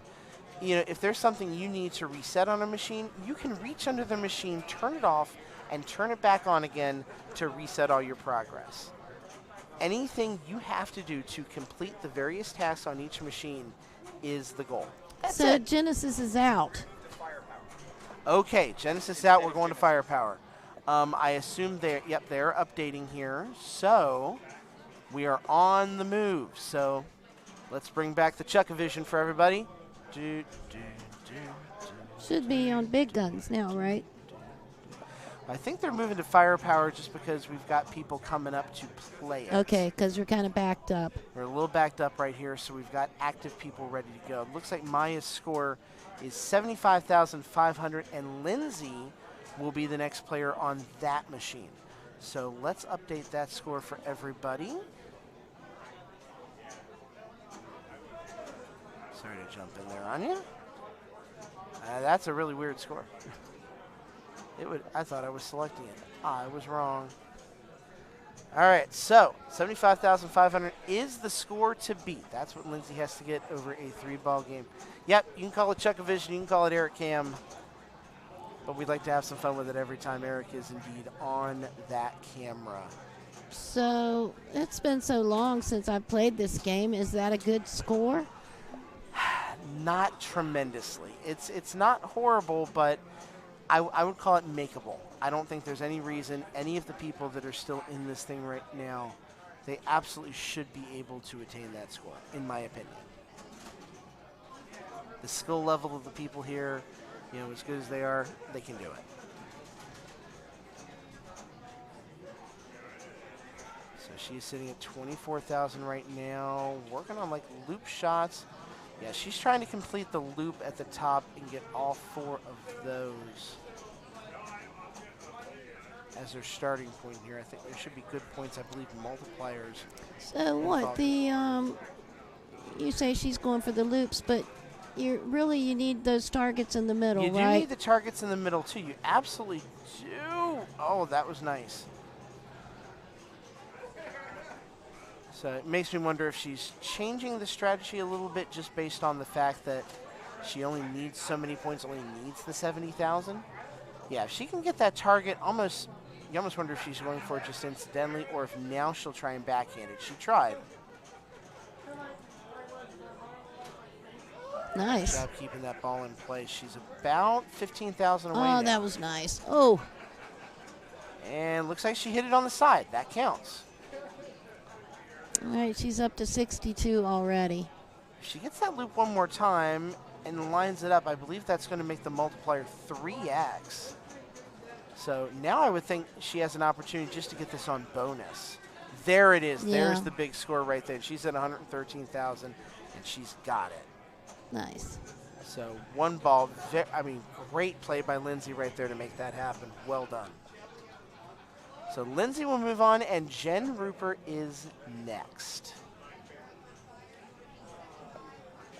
Looks like looking at the scores so far, it looks like Jane has been bailed out on big guns, by the way. Sophie Looney, 313,000. Oh, you're right.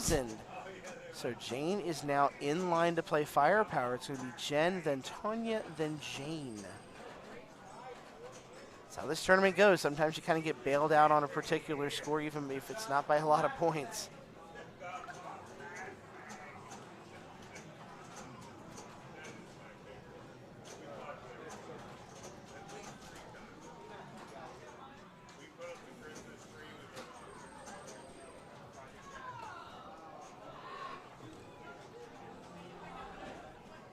So let's see what Jen opts to. Oh, nice shot up to the center right there.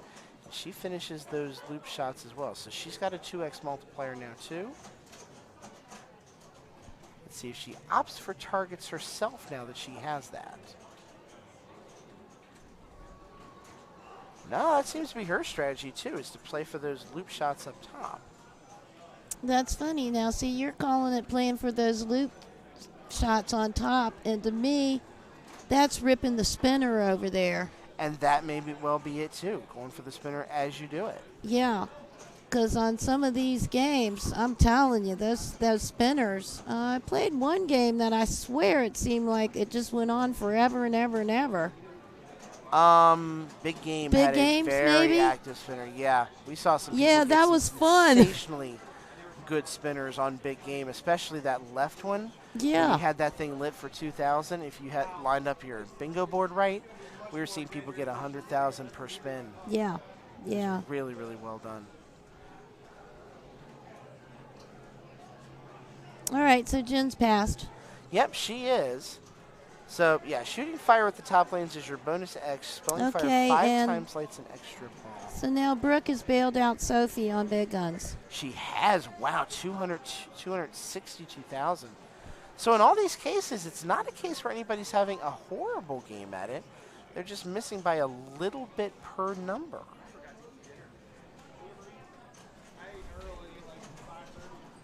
So 2 left to play. Aaron and Nikki are the last players to play big guns. We'll see what they can do. And now it is Tanya's time to play. Oh, that's a tough drain on ball 1. A little bit of bonus. Puts her up to 15,000.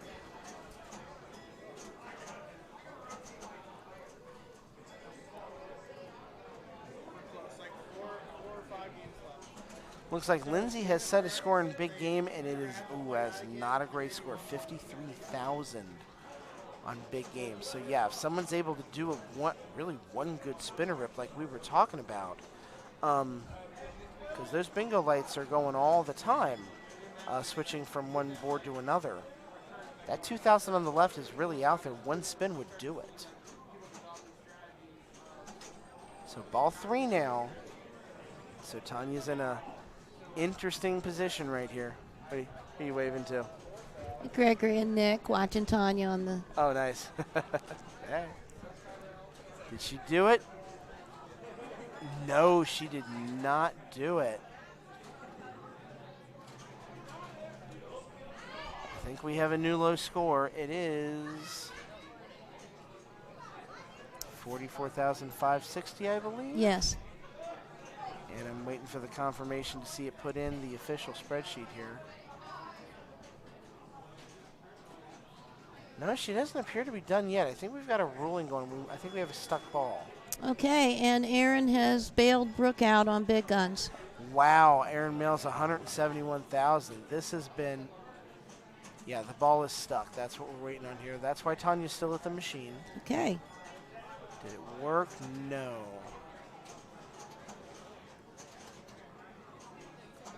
So yeah, Eric's going to take this out here. We're going to get it unstuck, probably put it on either a flipper or a plunge, depending on where it is. I don't see it. Is that it on the right? We're going to find out in just a minute. Yes, we are. Yep, okay. Right there. All right, she's still so rolling. The drop will indeed be into the plunge, because that'll put it back approximately where it was before. And she will continue ball number 3 right about now. So yeah, Nikki Carlson has to beat 171,000. Let's see if she's able to do it. And she did. So I believe that is the end of the tournament for our number 2 seed, Aaron Malza, at 171,000. Okay.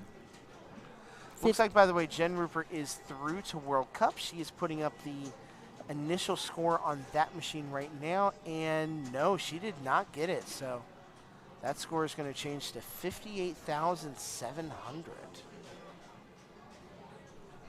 As the race to the bottoms continues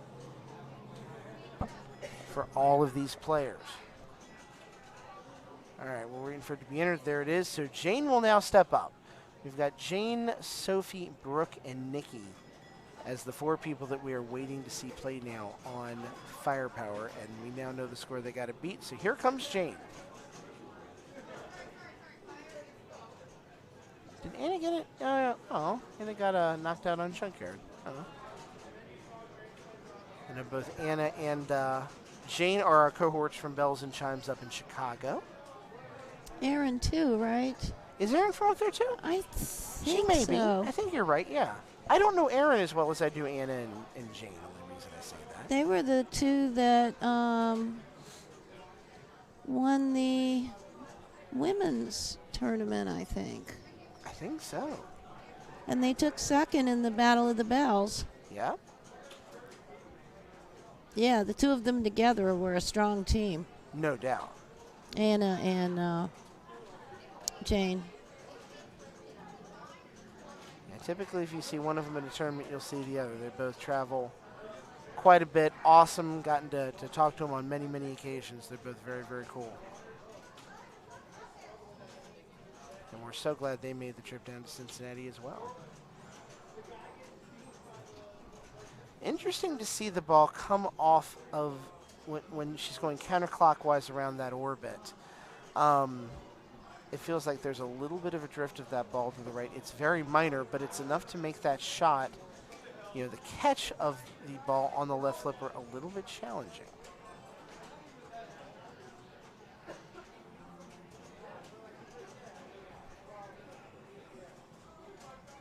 Oh, nice. Very nice job right then. So she's trapping up. 24,000 right now. She's got 2 targets down. Yeah, she's playing targets right now. Oh, and maybe that's the reason they're going for the orbits as well, just the danger of those center targets and the possibility of the drain on them. Yeah, and I'm telling you, trying to make that shot up the middle between those pop bumpers is tough. We've seen people do it, but man, it's not easy. Not even a little bit. So 40,000. She's 18,000 points away. 3 out of the 4 lit. Oh. Oh, and she's got a little work to do here. Was that ball 3? She stepped away like it was. I think it was. 52. Yeah, that was. So she is going to be. Oh, she's right under Tanya. Oh, man, that was close. So Jane will be under the gun again here. As we're going to add her score once it's added to the official spreadsheet. 52,400 points. With 3 players to play, Sophie is stepping up to the machine here in just a moment. Sophie with the PH. Yep. It's all fixed now. We got it right. So we'll see when Sophie is ready to go here. I think once Gilly has written down a few additional scores. Jen, I think. Now, Jen is still going on World Cup, so she may be putting up a really, really nice score on that machine. Very similar to what we saw on it the first time around when we saw 400 million as the initial score on it.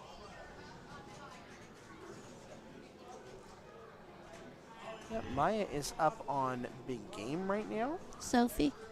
And there's Sophie. Oh, a Big Game. I see. I love the glasses that Sophie's wearing, by the way. She's adorable. Yeah.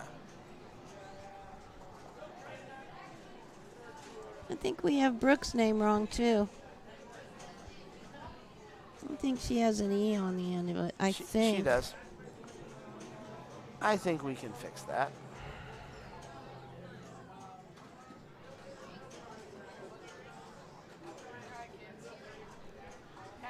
I think Holly is leaving us for the night. She has hit 121 in the morning and said, no mas. No mas. But she will be here tomorrow. And she's saying other things too, which, we can.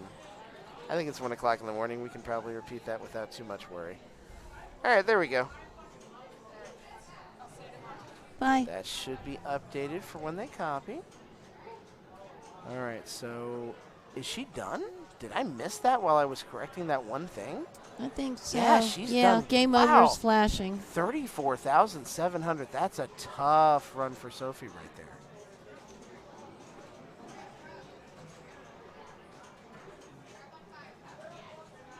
So just like that, now suddenly Brooke and Nikki have a much more enviable score to go after than they had just a minute ago. It's been dropped almost in half from where it was maybe 2 to 3 players ago as Brooke steps up. Brooke, for those of you who don't know, runs a lot of the tournaments up at Crazy Martin's in Piqua, Ohio.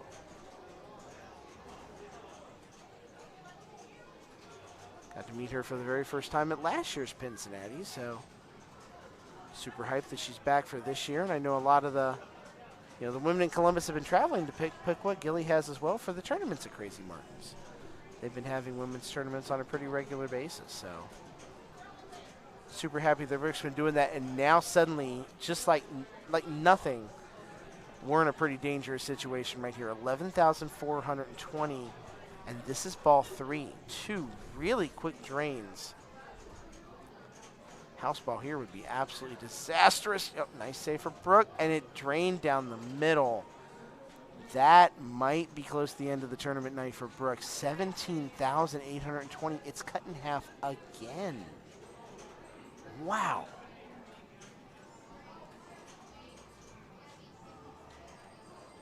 So we'll enter that new score, and that is what Nikki has to beat. So Sophie is bailed out. We've seen the score go down about 5 rounds in a row now on firepower. No one wants to beat the score. Weird dynamic that we're seeing with that. No, I'm telling you, I think what happens is you come up and you look at that low score and you go, oh, I got no problem beating that. And you don't. I mean, let's face it, that score right there is a good bonus. It is. All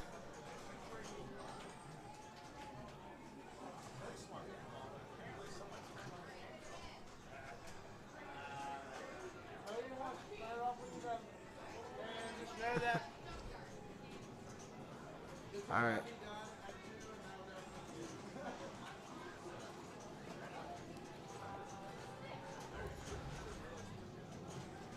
So everybody's in now. There weren't any more buys, right?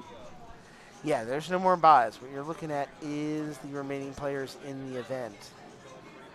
Nikki is about, and she's got it. There's the score. So that, unfortunately, will be the end of the tournament for Brooke Spradlin tonight.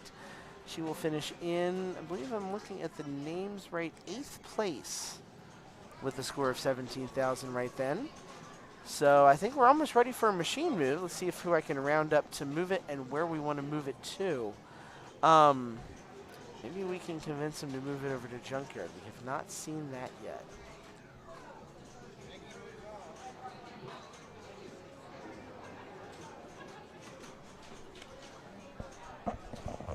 Shall we switch to Junkyard when Jen's done? Junkyard when Jen's done?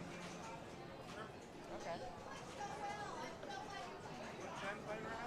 Yeah, Jen's playing right now when she's done. I think that's our plan. We're going to switch over to Junkyard. The World Cup score, this is Maya's second round at it. 199 million is not bad. So good run for her on that front. There's a couple people that still have to qualify for that, but I think there's a good chance it ends up making it through. Jane is through on Big Game. The score has not survived there. There you go. Chuck-A-Vision is back. So we've only got 2 people left on Big Game to help Lindsay. Yeah. All right, so we'll let you know what the new score is here as soon as the machine is able to be put into place. We're waiting on this one here for just a couple minutes. Give you a clear slate to work with here as... Actually, we'll switch back to the game can right here, show you a little bit more.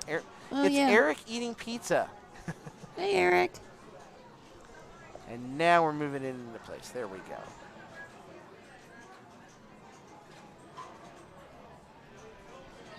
And wow, that scored 992,000. We can actually update this as well. Interesting thing about that is a low enough score that 1 crane jackpot would be enough to fix it.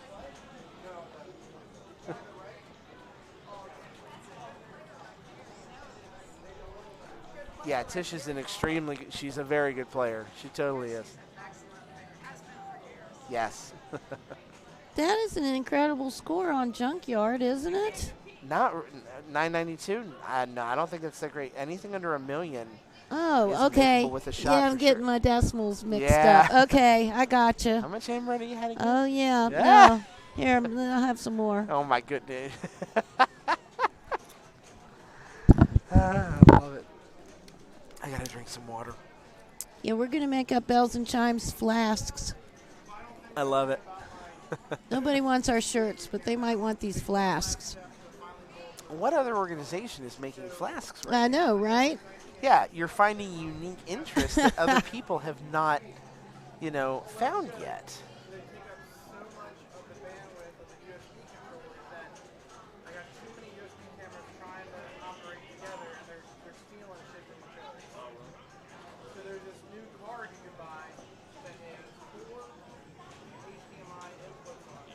Yeah, that's a tough score on Junkyard, I think.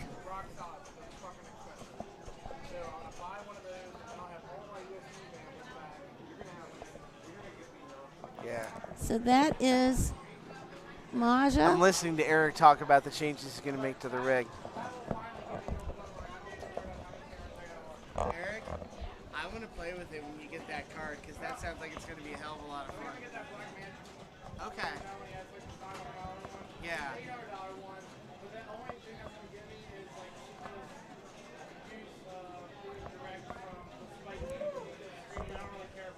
Right. Right.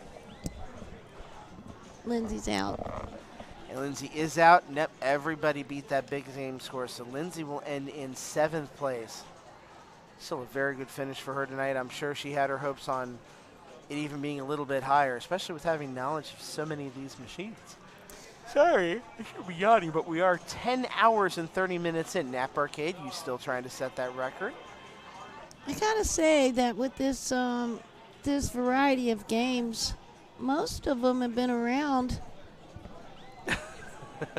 long enough that most people kind of know them a bit, I think, Yeah, rules I don't think are an issue whatsoever. Yeah, at this point, it's just nerves. It's nerves, it's knowledge, and for some people, maybe it's they just haven't played a particular machine as much as other people have. But I think, rule not, being able to go get the rule set is certainly not Most of these women seem really good. They're excellent. This is a great group of players. And even in the open Amazing Race, we saw some ridiculously low scores from some ridiculously good people. Mm-hmm. I think this is fun. I love it. It's a humbling format in that sense too, because everyone believes they're amazing at pinball, and we you have to think that in order to do really well in tournament play, and then you come up with this and like, what the heck happened to me? How could I miss that bad? I think another reason that I like it too is because everybody has to play their game, and then the next person plays, and then the next person plays. It's individual games. And there's not a lot of lag time between people playing their balls, and it's just there's really not. People aren't stepping away from the machine. Exactly. And I think Maya's score is going to be a little under this. It's going to be close. No, she's got it on bonus. Yes, 1.1 mil. Okay, so the bonus win. On. Yeah. Well, now they're putting it in there. They were putting it in there as Maya for a couple rounds. So I think Maya. I was saying Maja as well. Maya. We're gonna go with Maya. Please correct me if I'm wrong. I trust she will or someone will, and I will accept all responsibility for my actions. So Jane is now stepping up. The score is still 992,190. So basically, break 1 million and you're golden is the moral of the story here.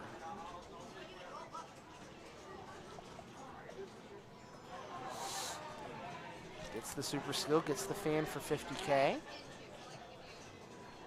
So let's see what she ends up going for. Is she going to go for... Yeah, she's going for the crane shot too. Nice sneaking right there. 3 letters for that, so suddenly 4 of your 9 letters are done. Not to mention that 100,000 for the sneak in itself is pretty valuable right now. It's dangerous because of what you just saw right there. There's the possibility that you see in so many of the Williams machines of the era of the center drain because of nice catch. Momentum. That's a great catch. 3 letters left to go.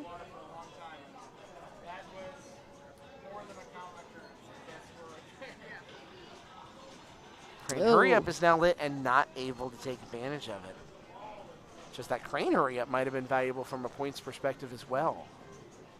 Okay, and Tanya's been saved by Sophie on World Cup now. She has. That one has been going down slowly but surely, too, from 400 all the way down now to 75.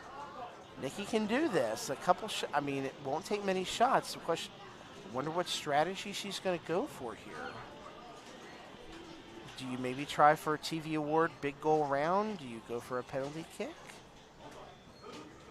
Or do you just maybe more smartly just try and get a good ultra jackpot early on?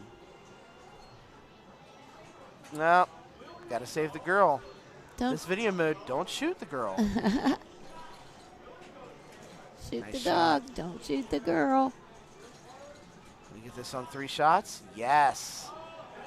100,000 for the win, 500,000 for that. That might be enough right there. Combination of everything was worth. There it is. Yep. She's over $1 million, and she is on to the next one and steps away just like that. And that's another reason why this is a good format. The games don't have to stretch out. They don't. You're right. Yeah, you get the score, you're done. You can move right on down the line. So Jen's junkyard score is still 992. No one has... Sorry for the yawning, everybody. It does happen when you're 11 hours into streaming. So I have so much respect for people that do streaming for a living and they're online 11, 12, 13 hours a day. Even when you're taking breaks, it's exhausting. And a lot of times they're playing a computer game or a video game at the same time that they're streaming and producing the content. You know, we're kind of just commenting on the content that's being produced in front of us. Stuff's a lot of work. No one should ever think otherwise. So Tanya is up, does get the ball saved. Good timing on that. Already up to about 200,000. And Nikki passes, I think. Yep, she's walked away. I think she has. Okay, so that means Sophie's out. So recycle is lit. Oh, tough. And yeah, that is the end of the day for Sophie, but a good 6th place finish for her. Nothing to feel ashamed about right then. It's the first time we've seen Sophie play in any tournament, so excited that she came out for this event. I wonder if she's local to Cincinnati or maybe from one of the other various scenes around town. We'll have to scope that out. Well, I'm super excited for Tanya. Yeah, I don't know if I've met Tanya before. So, Tanya is Gregory Kennedy's mom. Oh, wow, okay. And Nick Kennedy's wife. Gotcha. So, and I've never seen her play in a tournament, but they have lots of games, I think, at their house. And there you go. Sophie's from Lexington, so there you go. And we've got a few tournaments happening down in Lexington as well. I think there's a place that's holding a bunch of events, so we're hyped about that. Be good to create a 3rd scene. Oh, look, she's close. She's very close. Oh, she could have got the 500,000 on the shot. That would have done it right there. 3x multiplier, though, is not bad. Oh. And depending, we might find out just how valuable that is. No, she's got a ball save. She got a pity ball. I think she's now has it. That would be amazing if she won. Oh, my gosh. She could. She very well could here. And she's going to get the chance to lock this up on multi-ball. First one of these we've seen in a little bit. Yeah, it'd be nice to have a burgeoning scene down in Lexington to go with the one that's in Louisville and the one that's in Northern Kentucky as well. Jackpot, and she did it. On a jackpot. Well played for Tanya.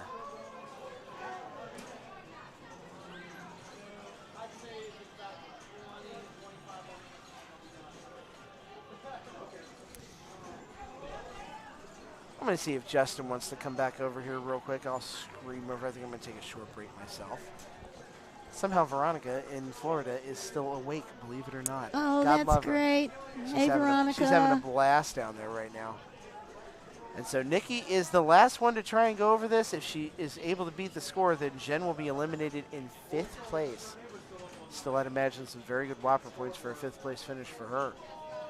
Let me get Justin here. Hey, Justin. We're going to swap him out here. Let's see if, and maybe we'll get Jen over here too. If if she's eliminated this round. I'd love to get some women commentating the rest of this here, so we'll bring some additional help over for you too. Just need to take a short break. Maybe some of the other women that are eliminated will get some more people. Yeah, for sure. Oh, excuse me. You got to play my ball on fast draw though. Okay. All right. Yeah, somebody's got to. All right, so we're on Argosy. 297 on Argosy is the number to beat, and 992 on Junkyard. Is that right? And when I think while y'all were switching, I think Jen went out. Oh, okay. On Junkyard, so that puts her. Well, Nikki's still playing on Junkyard. Oh, she's still yep, playing. She's still playing. Okay. So that's ball 2. So Nikki, the number to beat 992. Let's see what she's got. The number to anti-beat, as we said before. Anti-beat, yeah, yes. The anti-beat number. Let's see a score. 645. So this is she's on ball 3. This could go very, very wrong. Yes, it could go very, very wrong. I hope not. I mean, all the women in this tournament have been playing now for. Oh wow, that was tricky. There you go. I think she's in the clear now. I think she just started a multi-ball, and that's going to probably put her over the top. Even just with the ball save on this, you're going to accidentally hit enough switches to clear, would be my guess. Yeah, I think so too. 891, 901. And the jackpot puts her over. I was going to That's say, it. it would take some really bad simultaneous drainage right there. Yep, that would stink. All right, so we need to move this over to probably to Game of Thrones. We'll probably have to bypass Argosy and move to Game of Thrones, only because the Argosy crew is getting pretty close to done. So let me go arrange for that. Hang on 1 second. I'll be right back. All right.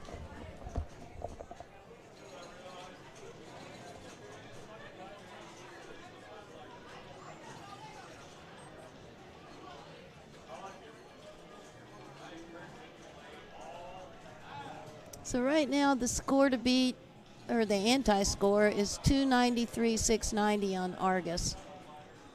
And that's Jane, and she's got 2 people behind her. Ooh, we're getting close.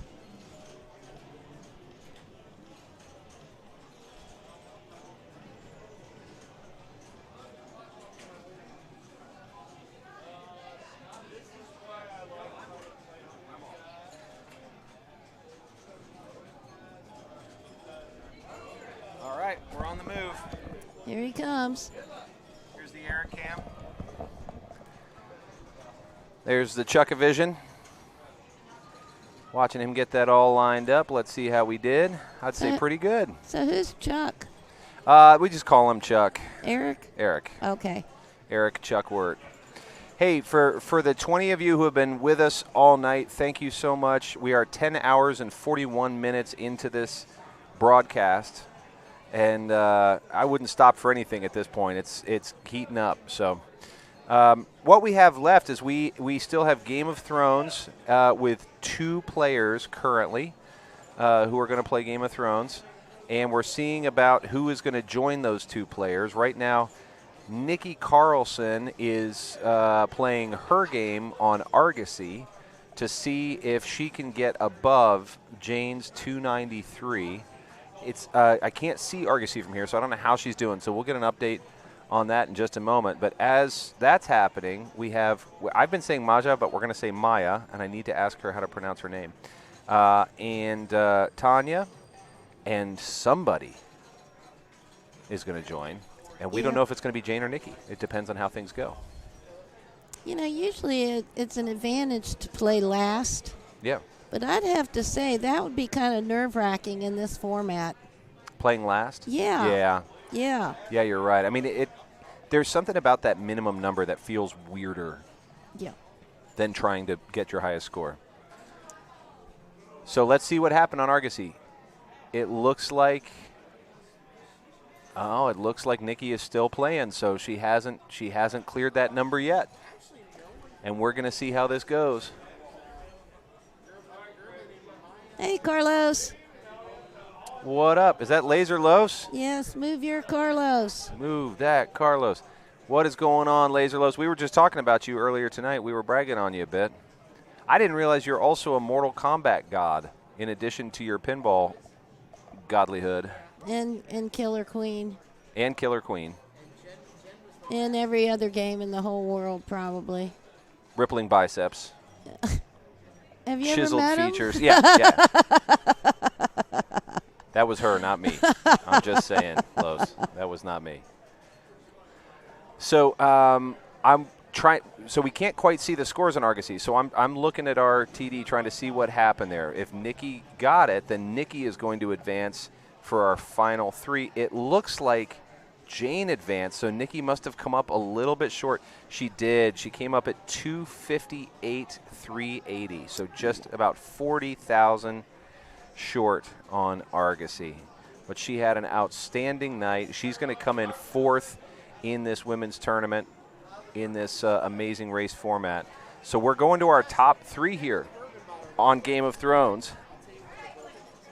And we've got Maya, Tanya, and Jane playing it out for the top 3. They're going to play on Game of Thrones, and 2 will move on to Big Guns for the final game. I've got to say I'm pulling for Tanya only because she's from Columbus, Ohio. Yeah, I've heard of that place. I love Columbus, Ohio, and there's great pinball in Columbus, Ohio. There's a bunch of places to play great pinball in Columbus, Ohio. She's going to be protected by that. Oh, nope. Thought she had a ball safe flash, and she did not. That was a house.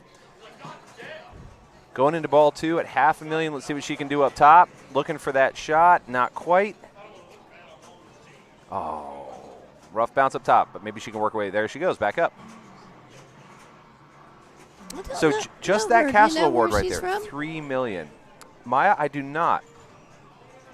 In fact, I need to ask her after this entire evening of streaming if I'm saying her name right, because I was saying Maja, now it's Maya, so I need to get that right. Yeah, I bet we ripped on her last name too, probably. Yep, I haven't wanted to interrupt her during the tournament, but I will ask her as soon as she's done. So let's see what we got. She, as the first player, it's really her job to set the tone for everybody. And the first player is the one who plays all 3 balls all the way, no matter what happens, because they're setting their sort of lowest possible score. But their high score will become the new low. Of course, if it's high enough, it won't take long for a new low to show up. And I'll tell you, $12 million, not bad for a lowest score game. But you have to remember that every round, when you have fewer players, that lowest score tends to sneak up, right? Because there's fewer people who could possibly get a lower score than you. So you can expect that we're going to see those scores significantly higher on this round of Game of Thrones than on the last round. One more to complete. There it goes. Now for the center. Sitting at 25 and counting on ball 3. Look at that. Nice. That was a big score. So he just 7.5 straight up right there and worked all the way through that upper playfield mode. She's going to do a 2-mode battle. No multi going yet, I don't think. Why is that upper playfield flashing like that? It looks like it's involved in one of the 2 houses. So I don't have the premium or the LE myself, so I'm not sure, but it looks like it may be involved in the houses. Oh, nice time to get multi-ball started, too. Did she get that multi-ball at the same time? Yeah. Nice. Nice. Boy, that's the way to do it, because when you're playing 2 houses at the same time, you just have that many more shots, which are qualified jackpots. Now, the real beauty would be if she could also get a playfield multiplier going. Then she would be sitting really pretty. Let's see. Is she going to get either of those back? She is. She's going to get both of them back. So she's in 4-ball mode with the out-of-ball. Playing Martell and, is that Lannister they're running? And she's playing top and bottom really, really beautifully. I mean, again, I'm not a betting man, but I'd say I'd put some money on her moving forward with this kind of score on ball 3. Really making good use of that ball 3. Little juggling in the middle there. Got an unfortunate collision and drain, but made great use of that multi-ball. $21 million on the multi-ball alone. So she's sitting at about 45 if I'm counting right. thought she had more than that.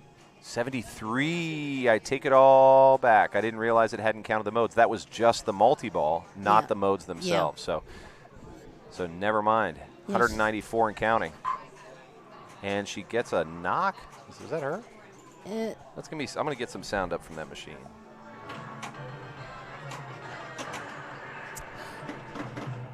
There we go. I probably should have had that on the whole time. I didn't know I'm not you a very could good. do that. I'm not a That's very good streamer. Cool. Yeah. I just remembered that was a thing I could do. Ooh, Look, that's a thing. It's 2 in the morning. Leave me alone. That's All a right. cool thing. That is a cool thing. The downside is you can hear people curse, so we turned it down for a while. Yeah. But you know, it's all right.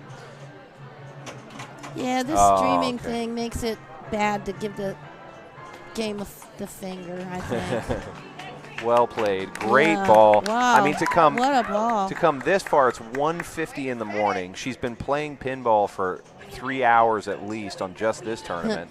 So the score to beat is 220, 796. Yo, I got to put that blah, in blah. there. Yeah, I'm putting that in there. That's fantastic. 220, something, something, something. Let's see if we can see it again.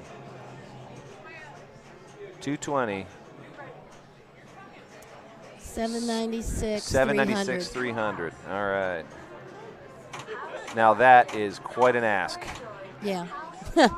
That is quite an ask. Here, I'll put some commas in there. Look at so many numbers, it doesn't fit right. Yeah. Very cool. It's the lowest. Yeah, that's solid. That's the lowest score so far, though, Eric. I know, just joking. The lowest score, 220. Yep, I feel pretty solid about her chances with that one. I'm going to go ahead and not on a limb here. I don't want to risk my reputation, but I feel pretty solid about that.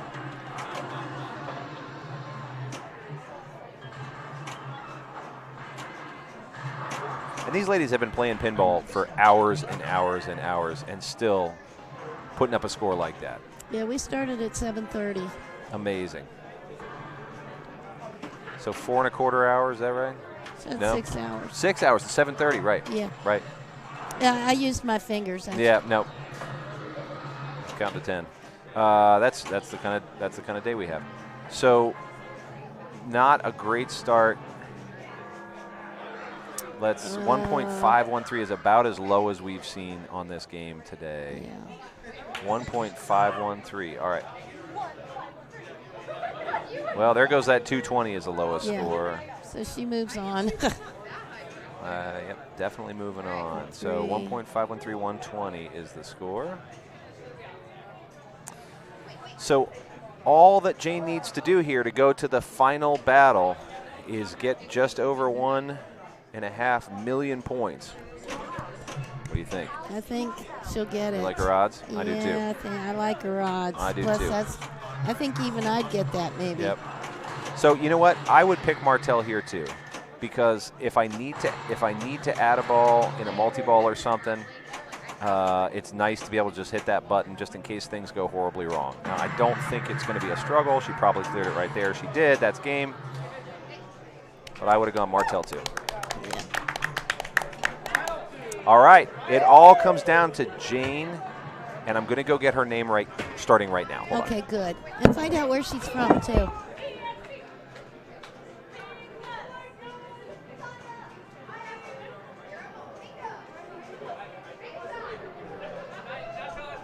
All right, the final game is going to be on Big Guns.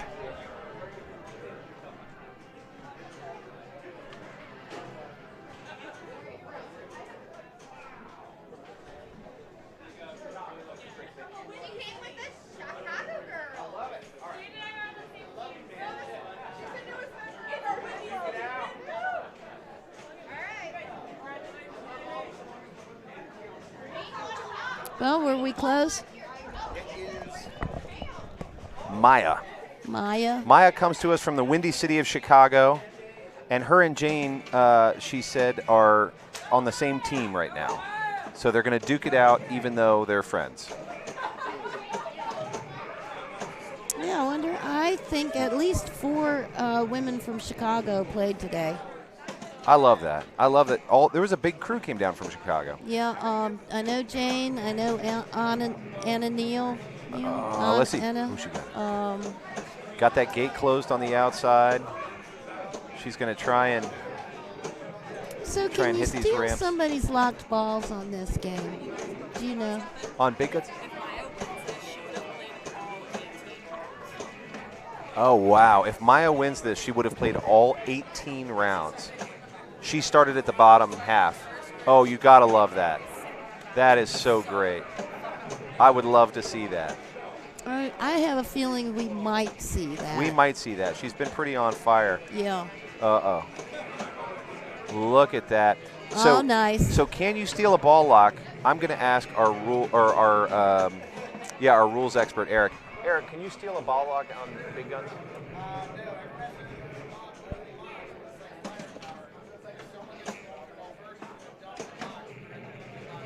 Okay, so you can't steal a lock, but if somebody activates a multi-ball after your lock, it's going to dump your locks and you have to get it back in. Okay, that's that. It's not exactly stealing, but it is ruining. But it is ruining. Yeah. I love this. She started at the bottom, played 18 rounds to get to this point. I love it. 350.090 is the number to beat. Let's see if she can hold on. Now, I'm not cheering for anybody in particular, so I want however this ends is going to be awesome. 350.090 is the number to beat. All right. Come on, Jane. All right. Jane is up now. Looking to beat 350.090. Again, when you start on an Amazing Race format like this, there's so many people to play that you really can go in pretty confident if you have a half-decent ball. But when there's just two of you, this is just a best score game. Oh, I brought my own, but thank you. But my cup went missing. Oh, look, she's more than halfway there. She's more than halfway there. Let's see if she can do it. Friends, this is the dramatic conclusion of hours and hours of pinball. 7 hours, what'd you say it was? Well, 6 hours of the women's. 6 hours of women's. Okay, that was a surprise.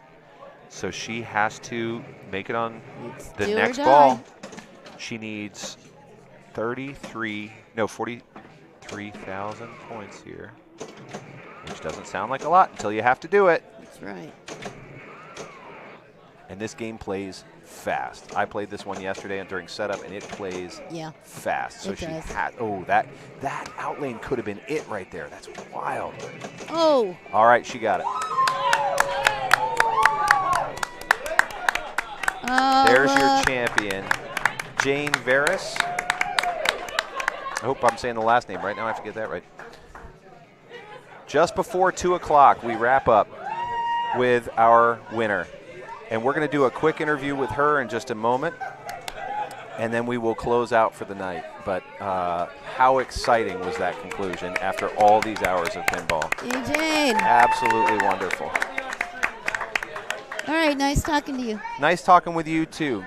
Thank you for joining us for this stream, and we're going to see if we can get Jane to stop in and chat with us, and then we'll close up for the night. What an exciting night.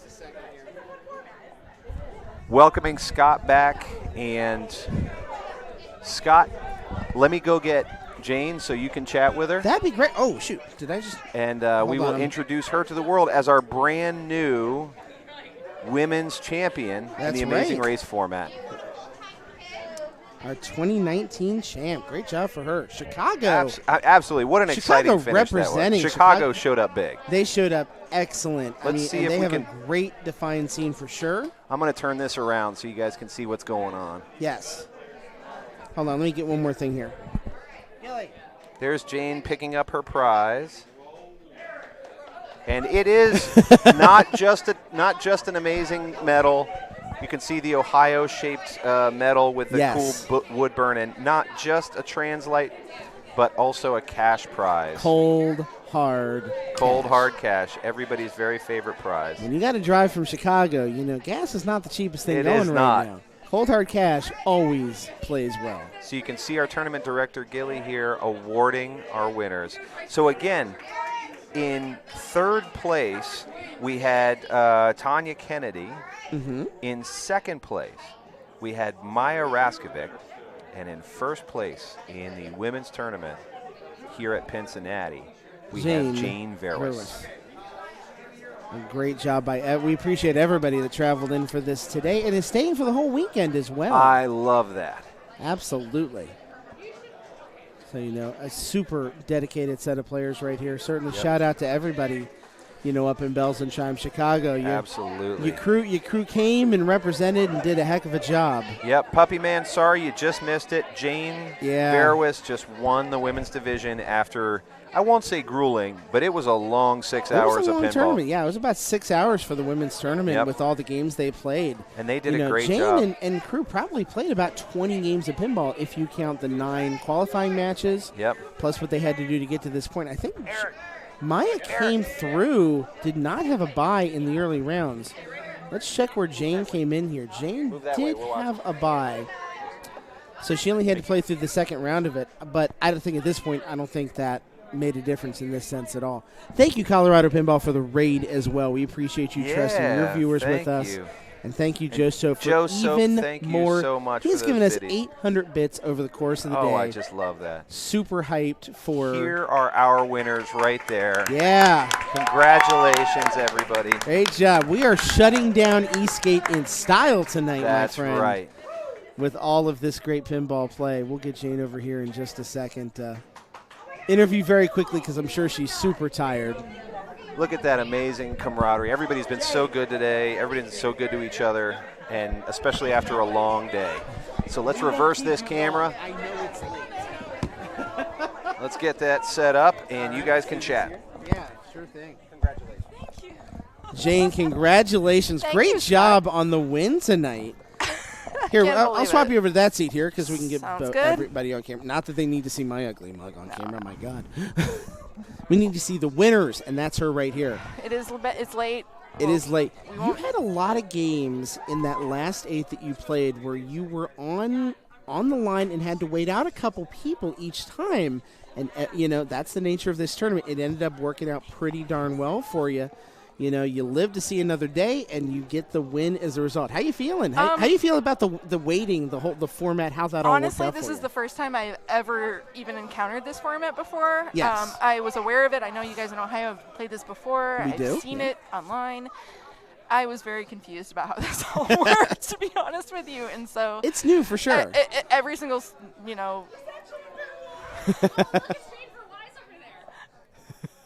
I had those are my teammates heckling me now. As good teammates should. Of course. Heck yeah. So no, I really had no idea what was going on for most of this, and I just kind of felt like it was just like, just don't lose. A blur. Like yeah, exactly. And that's basically it right there. Just don't be last. Felt lucky. I mean, you don't want pinball to feel lucky, but it did. Anyway, I can't believe it. 2 years in a row. 2 wins crazy. in a row. That's right. 2 years of Cincinnati. Completely different formats. I want to do this one again. I'm excited about it. I'm excited now that I understand how it works. I think it is a very interesting format. And Anna said she's never been to Columbus, so you got to come to Columbus for when we do the pinball race there in June too. Right. Like I remember seeing it, but yeah. Yeah. So absolutely. All the games today, you've had a chance to play now a lot of these machines for a good amount of time. Which one have you enjoyed the most, and which one's driving you the most crazy? Oh, good question. Yeah. Oh, my goodness. I'm excited to play Junkyard again because that has been missing from our local region in Chicago for at least a year. Okay. And it was one of the first ones that I fell in love with. And so I've only got to put a little bit of time on it, but I'm looking forward to playing that one again for sure. Awesome. Yeah. So that one, any machine that you're looking at tomorrow, like if I don't play that, it won't break my heart. Oh, yeah, for sure. Let's see. Well, okay, Royal Rumble I'm a little frightened of because I have never played that one before. Okay. So if I don't play that, I won't break my heart because I don't even know what I'm missing. Fair enough. Yeah. Cool. I'm excited about Stars a little bit because I know it's playing like really fast, but I kind We've of think had it's some exciting. amazingly close games on Stars today, too. The tiebreakers came down to 300 points. I never played in competition on that, but I did warm up on it, and I think it's. Well, you're in the open tournament. You're in the match play tournament tomorrow, right? Yes. There you go. It's you might so have your late, opportunity. Scott. It's 2 a.m. Thank you for playing. Thank you for winning. Congratulations on getting some cold hard cash and translates and all.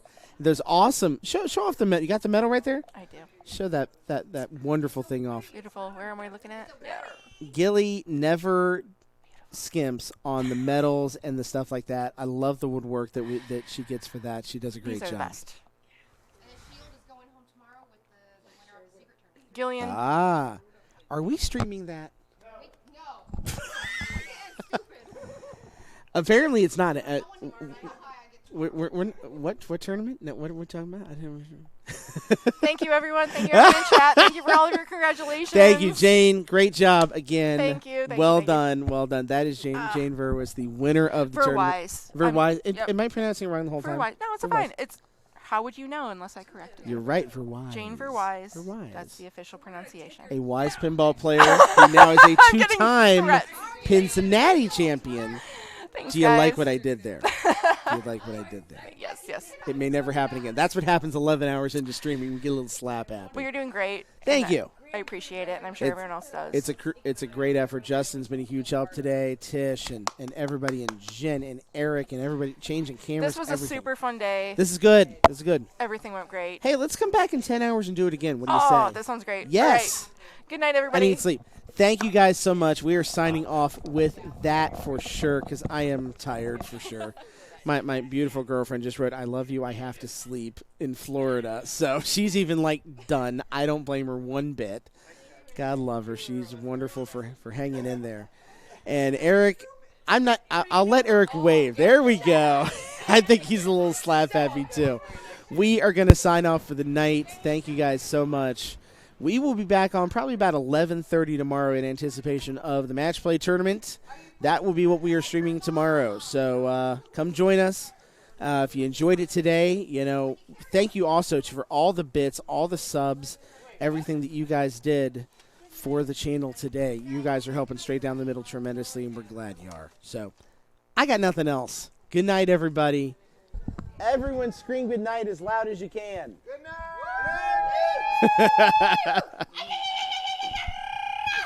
Wow, that is impressive. Kid just impressed me there. That's pretty good. Good night, everybody. See you later today.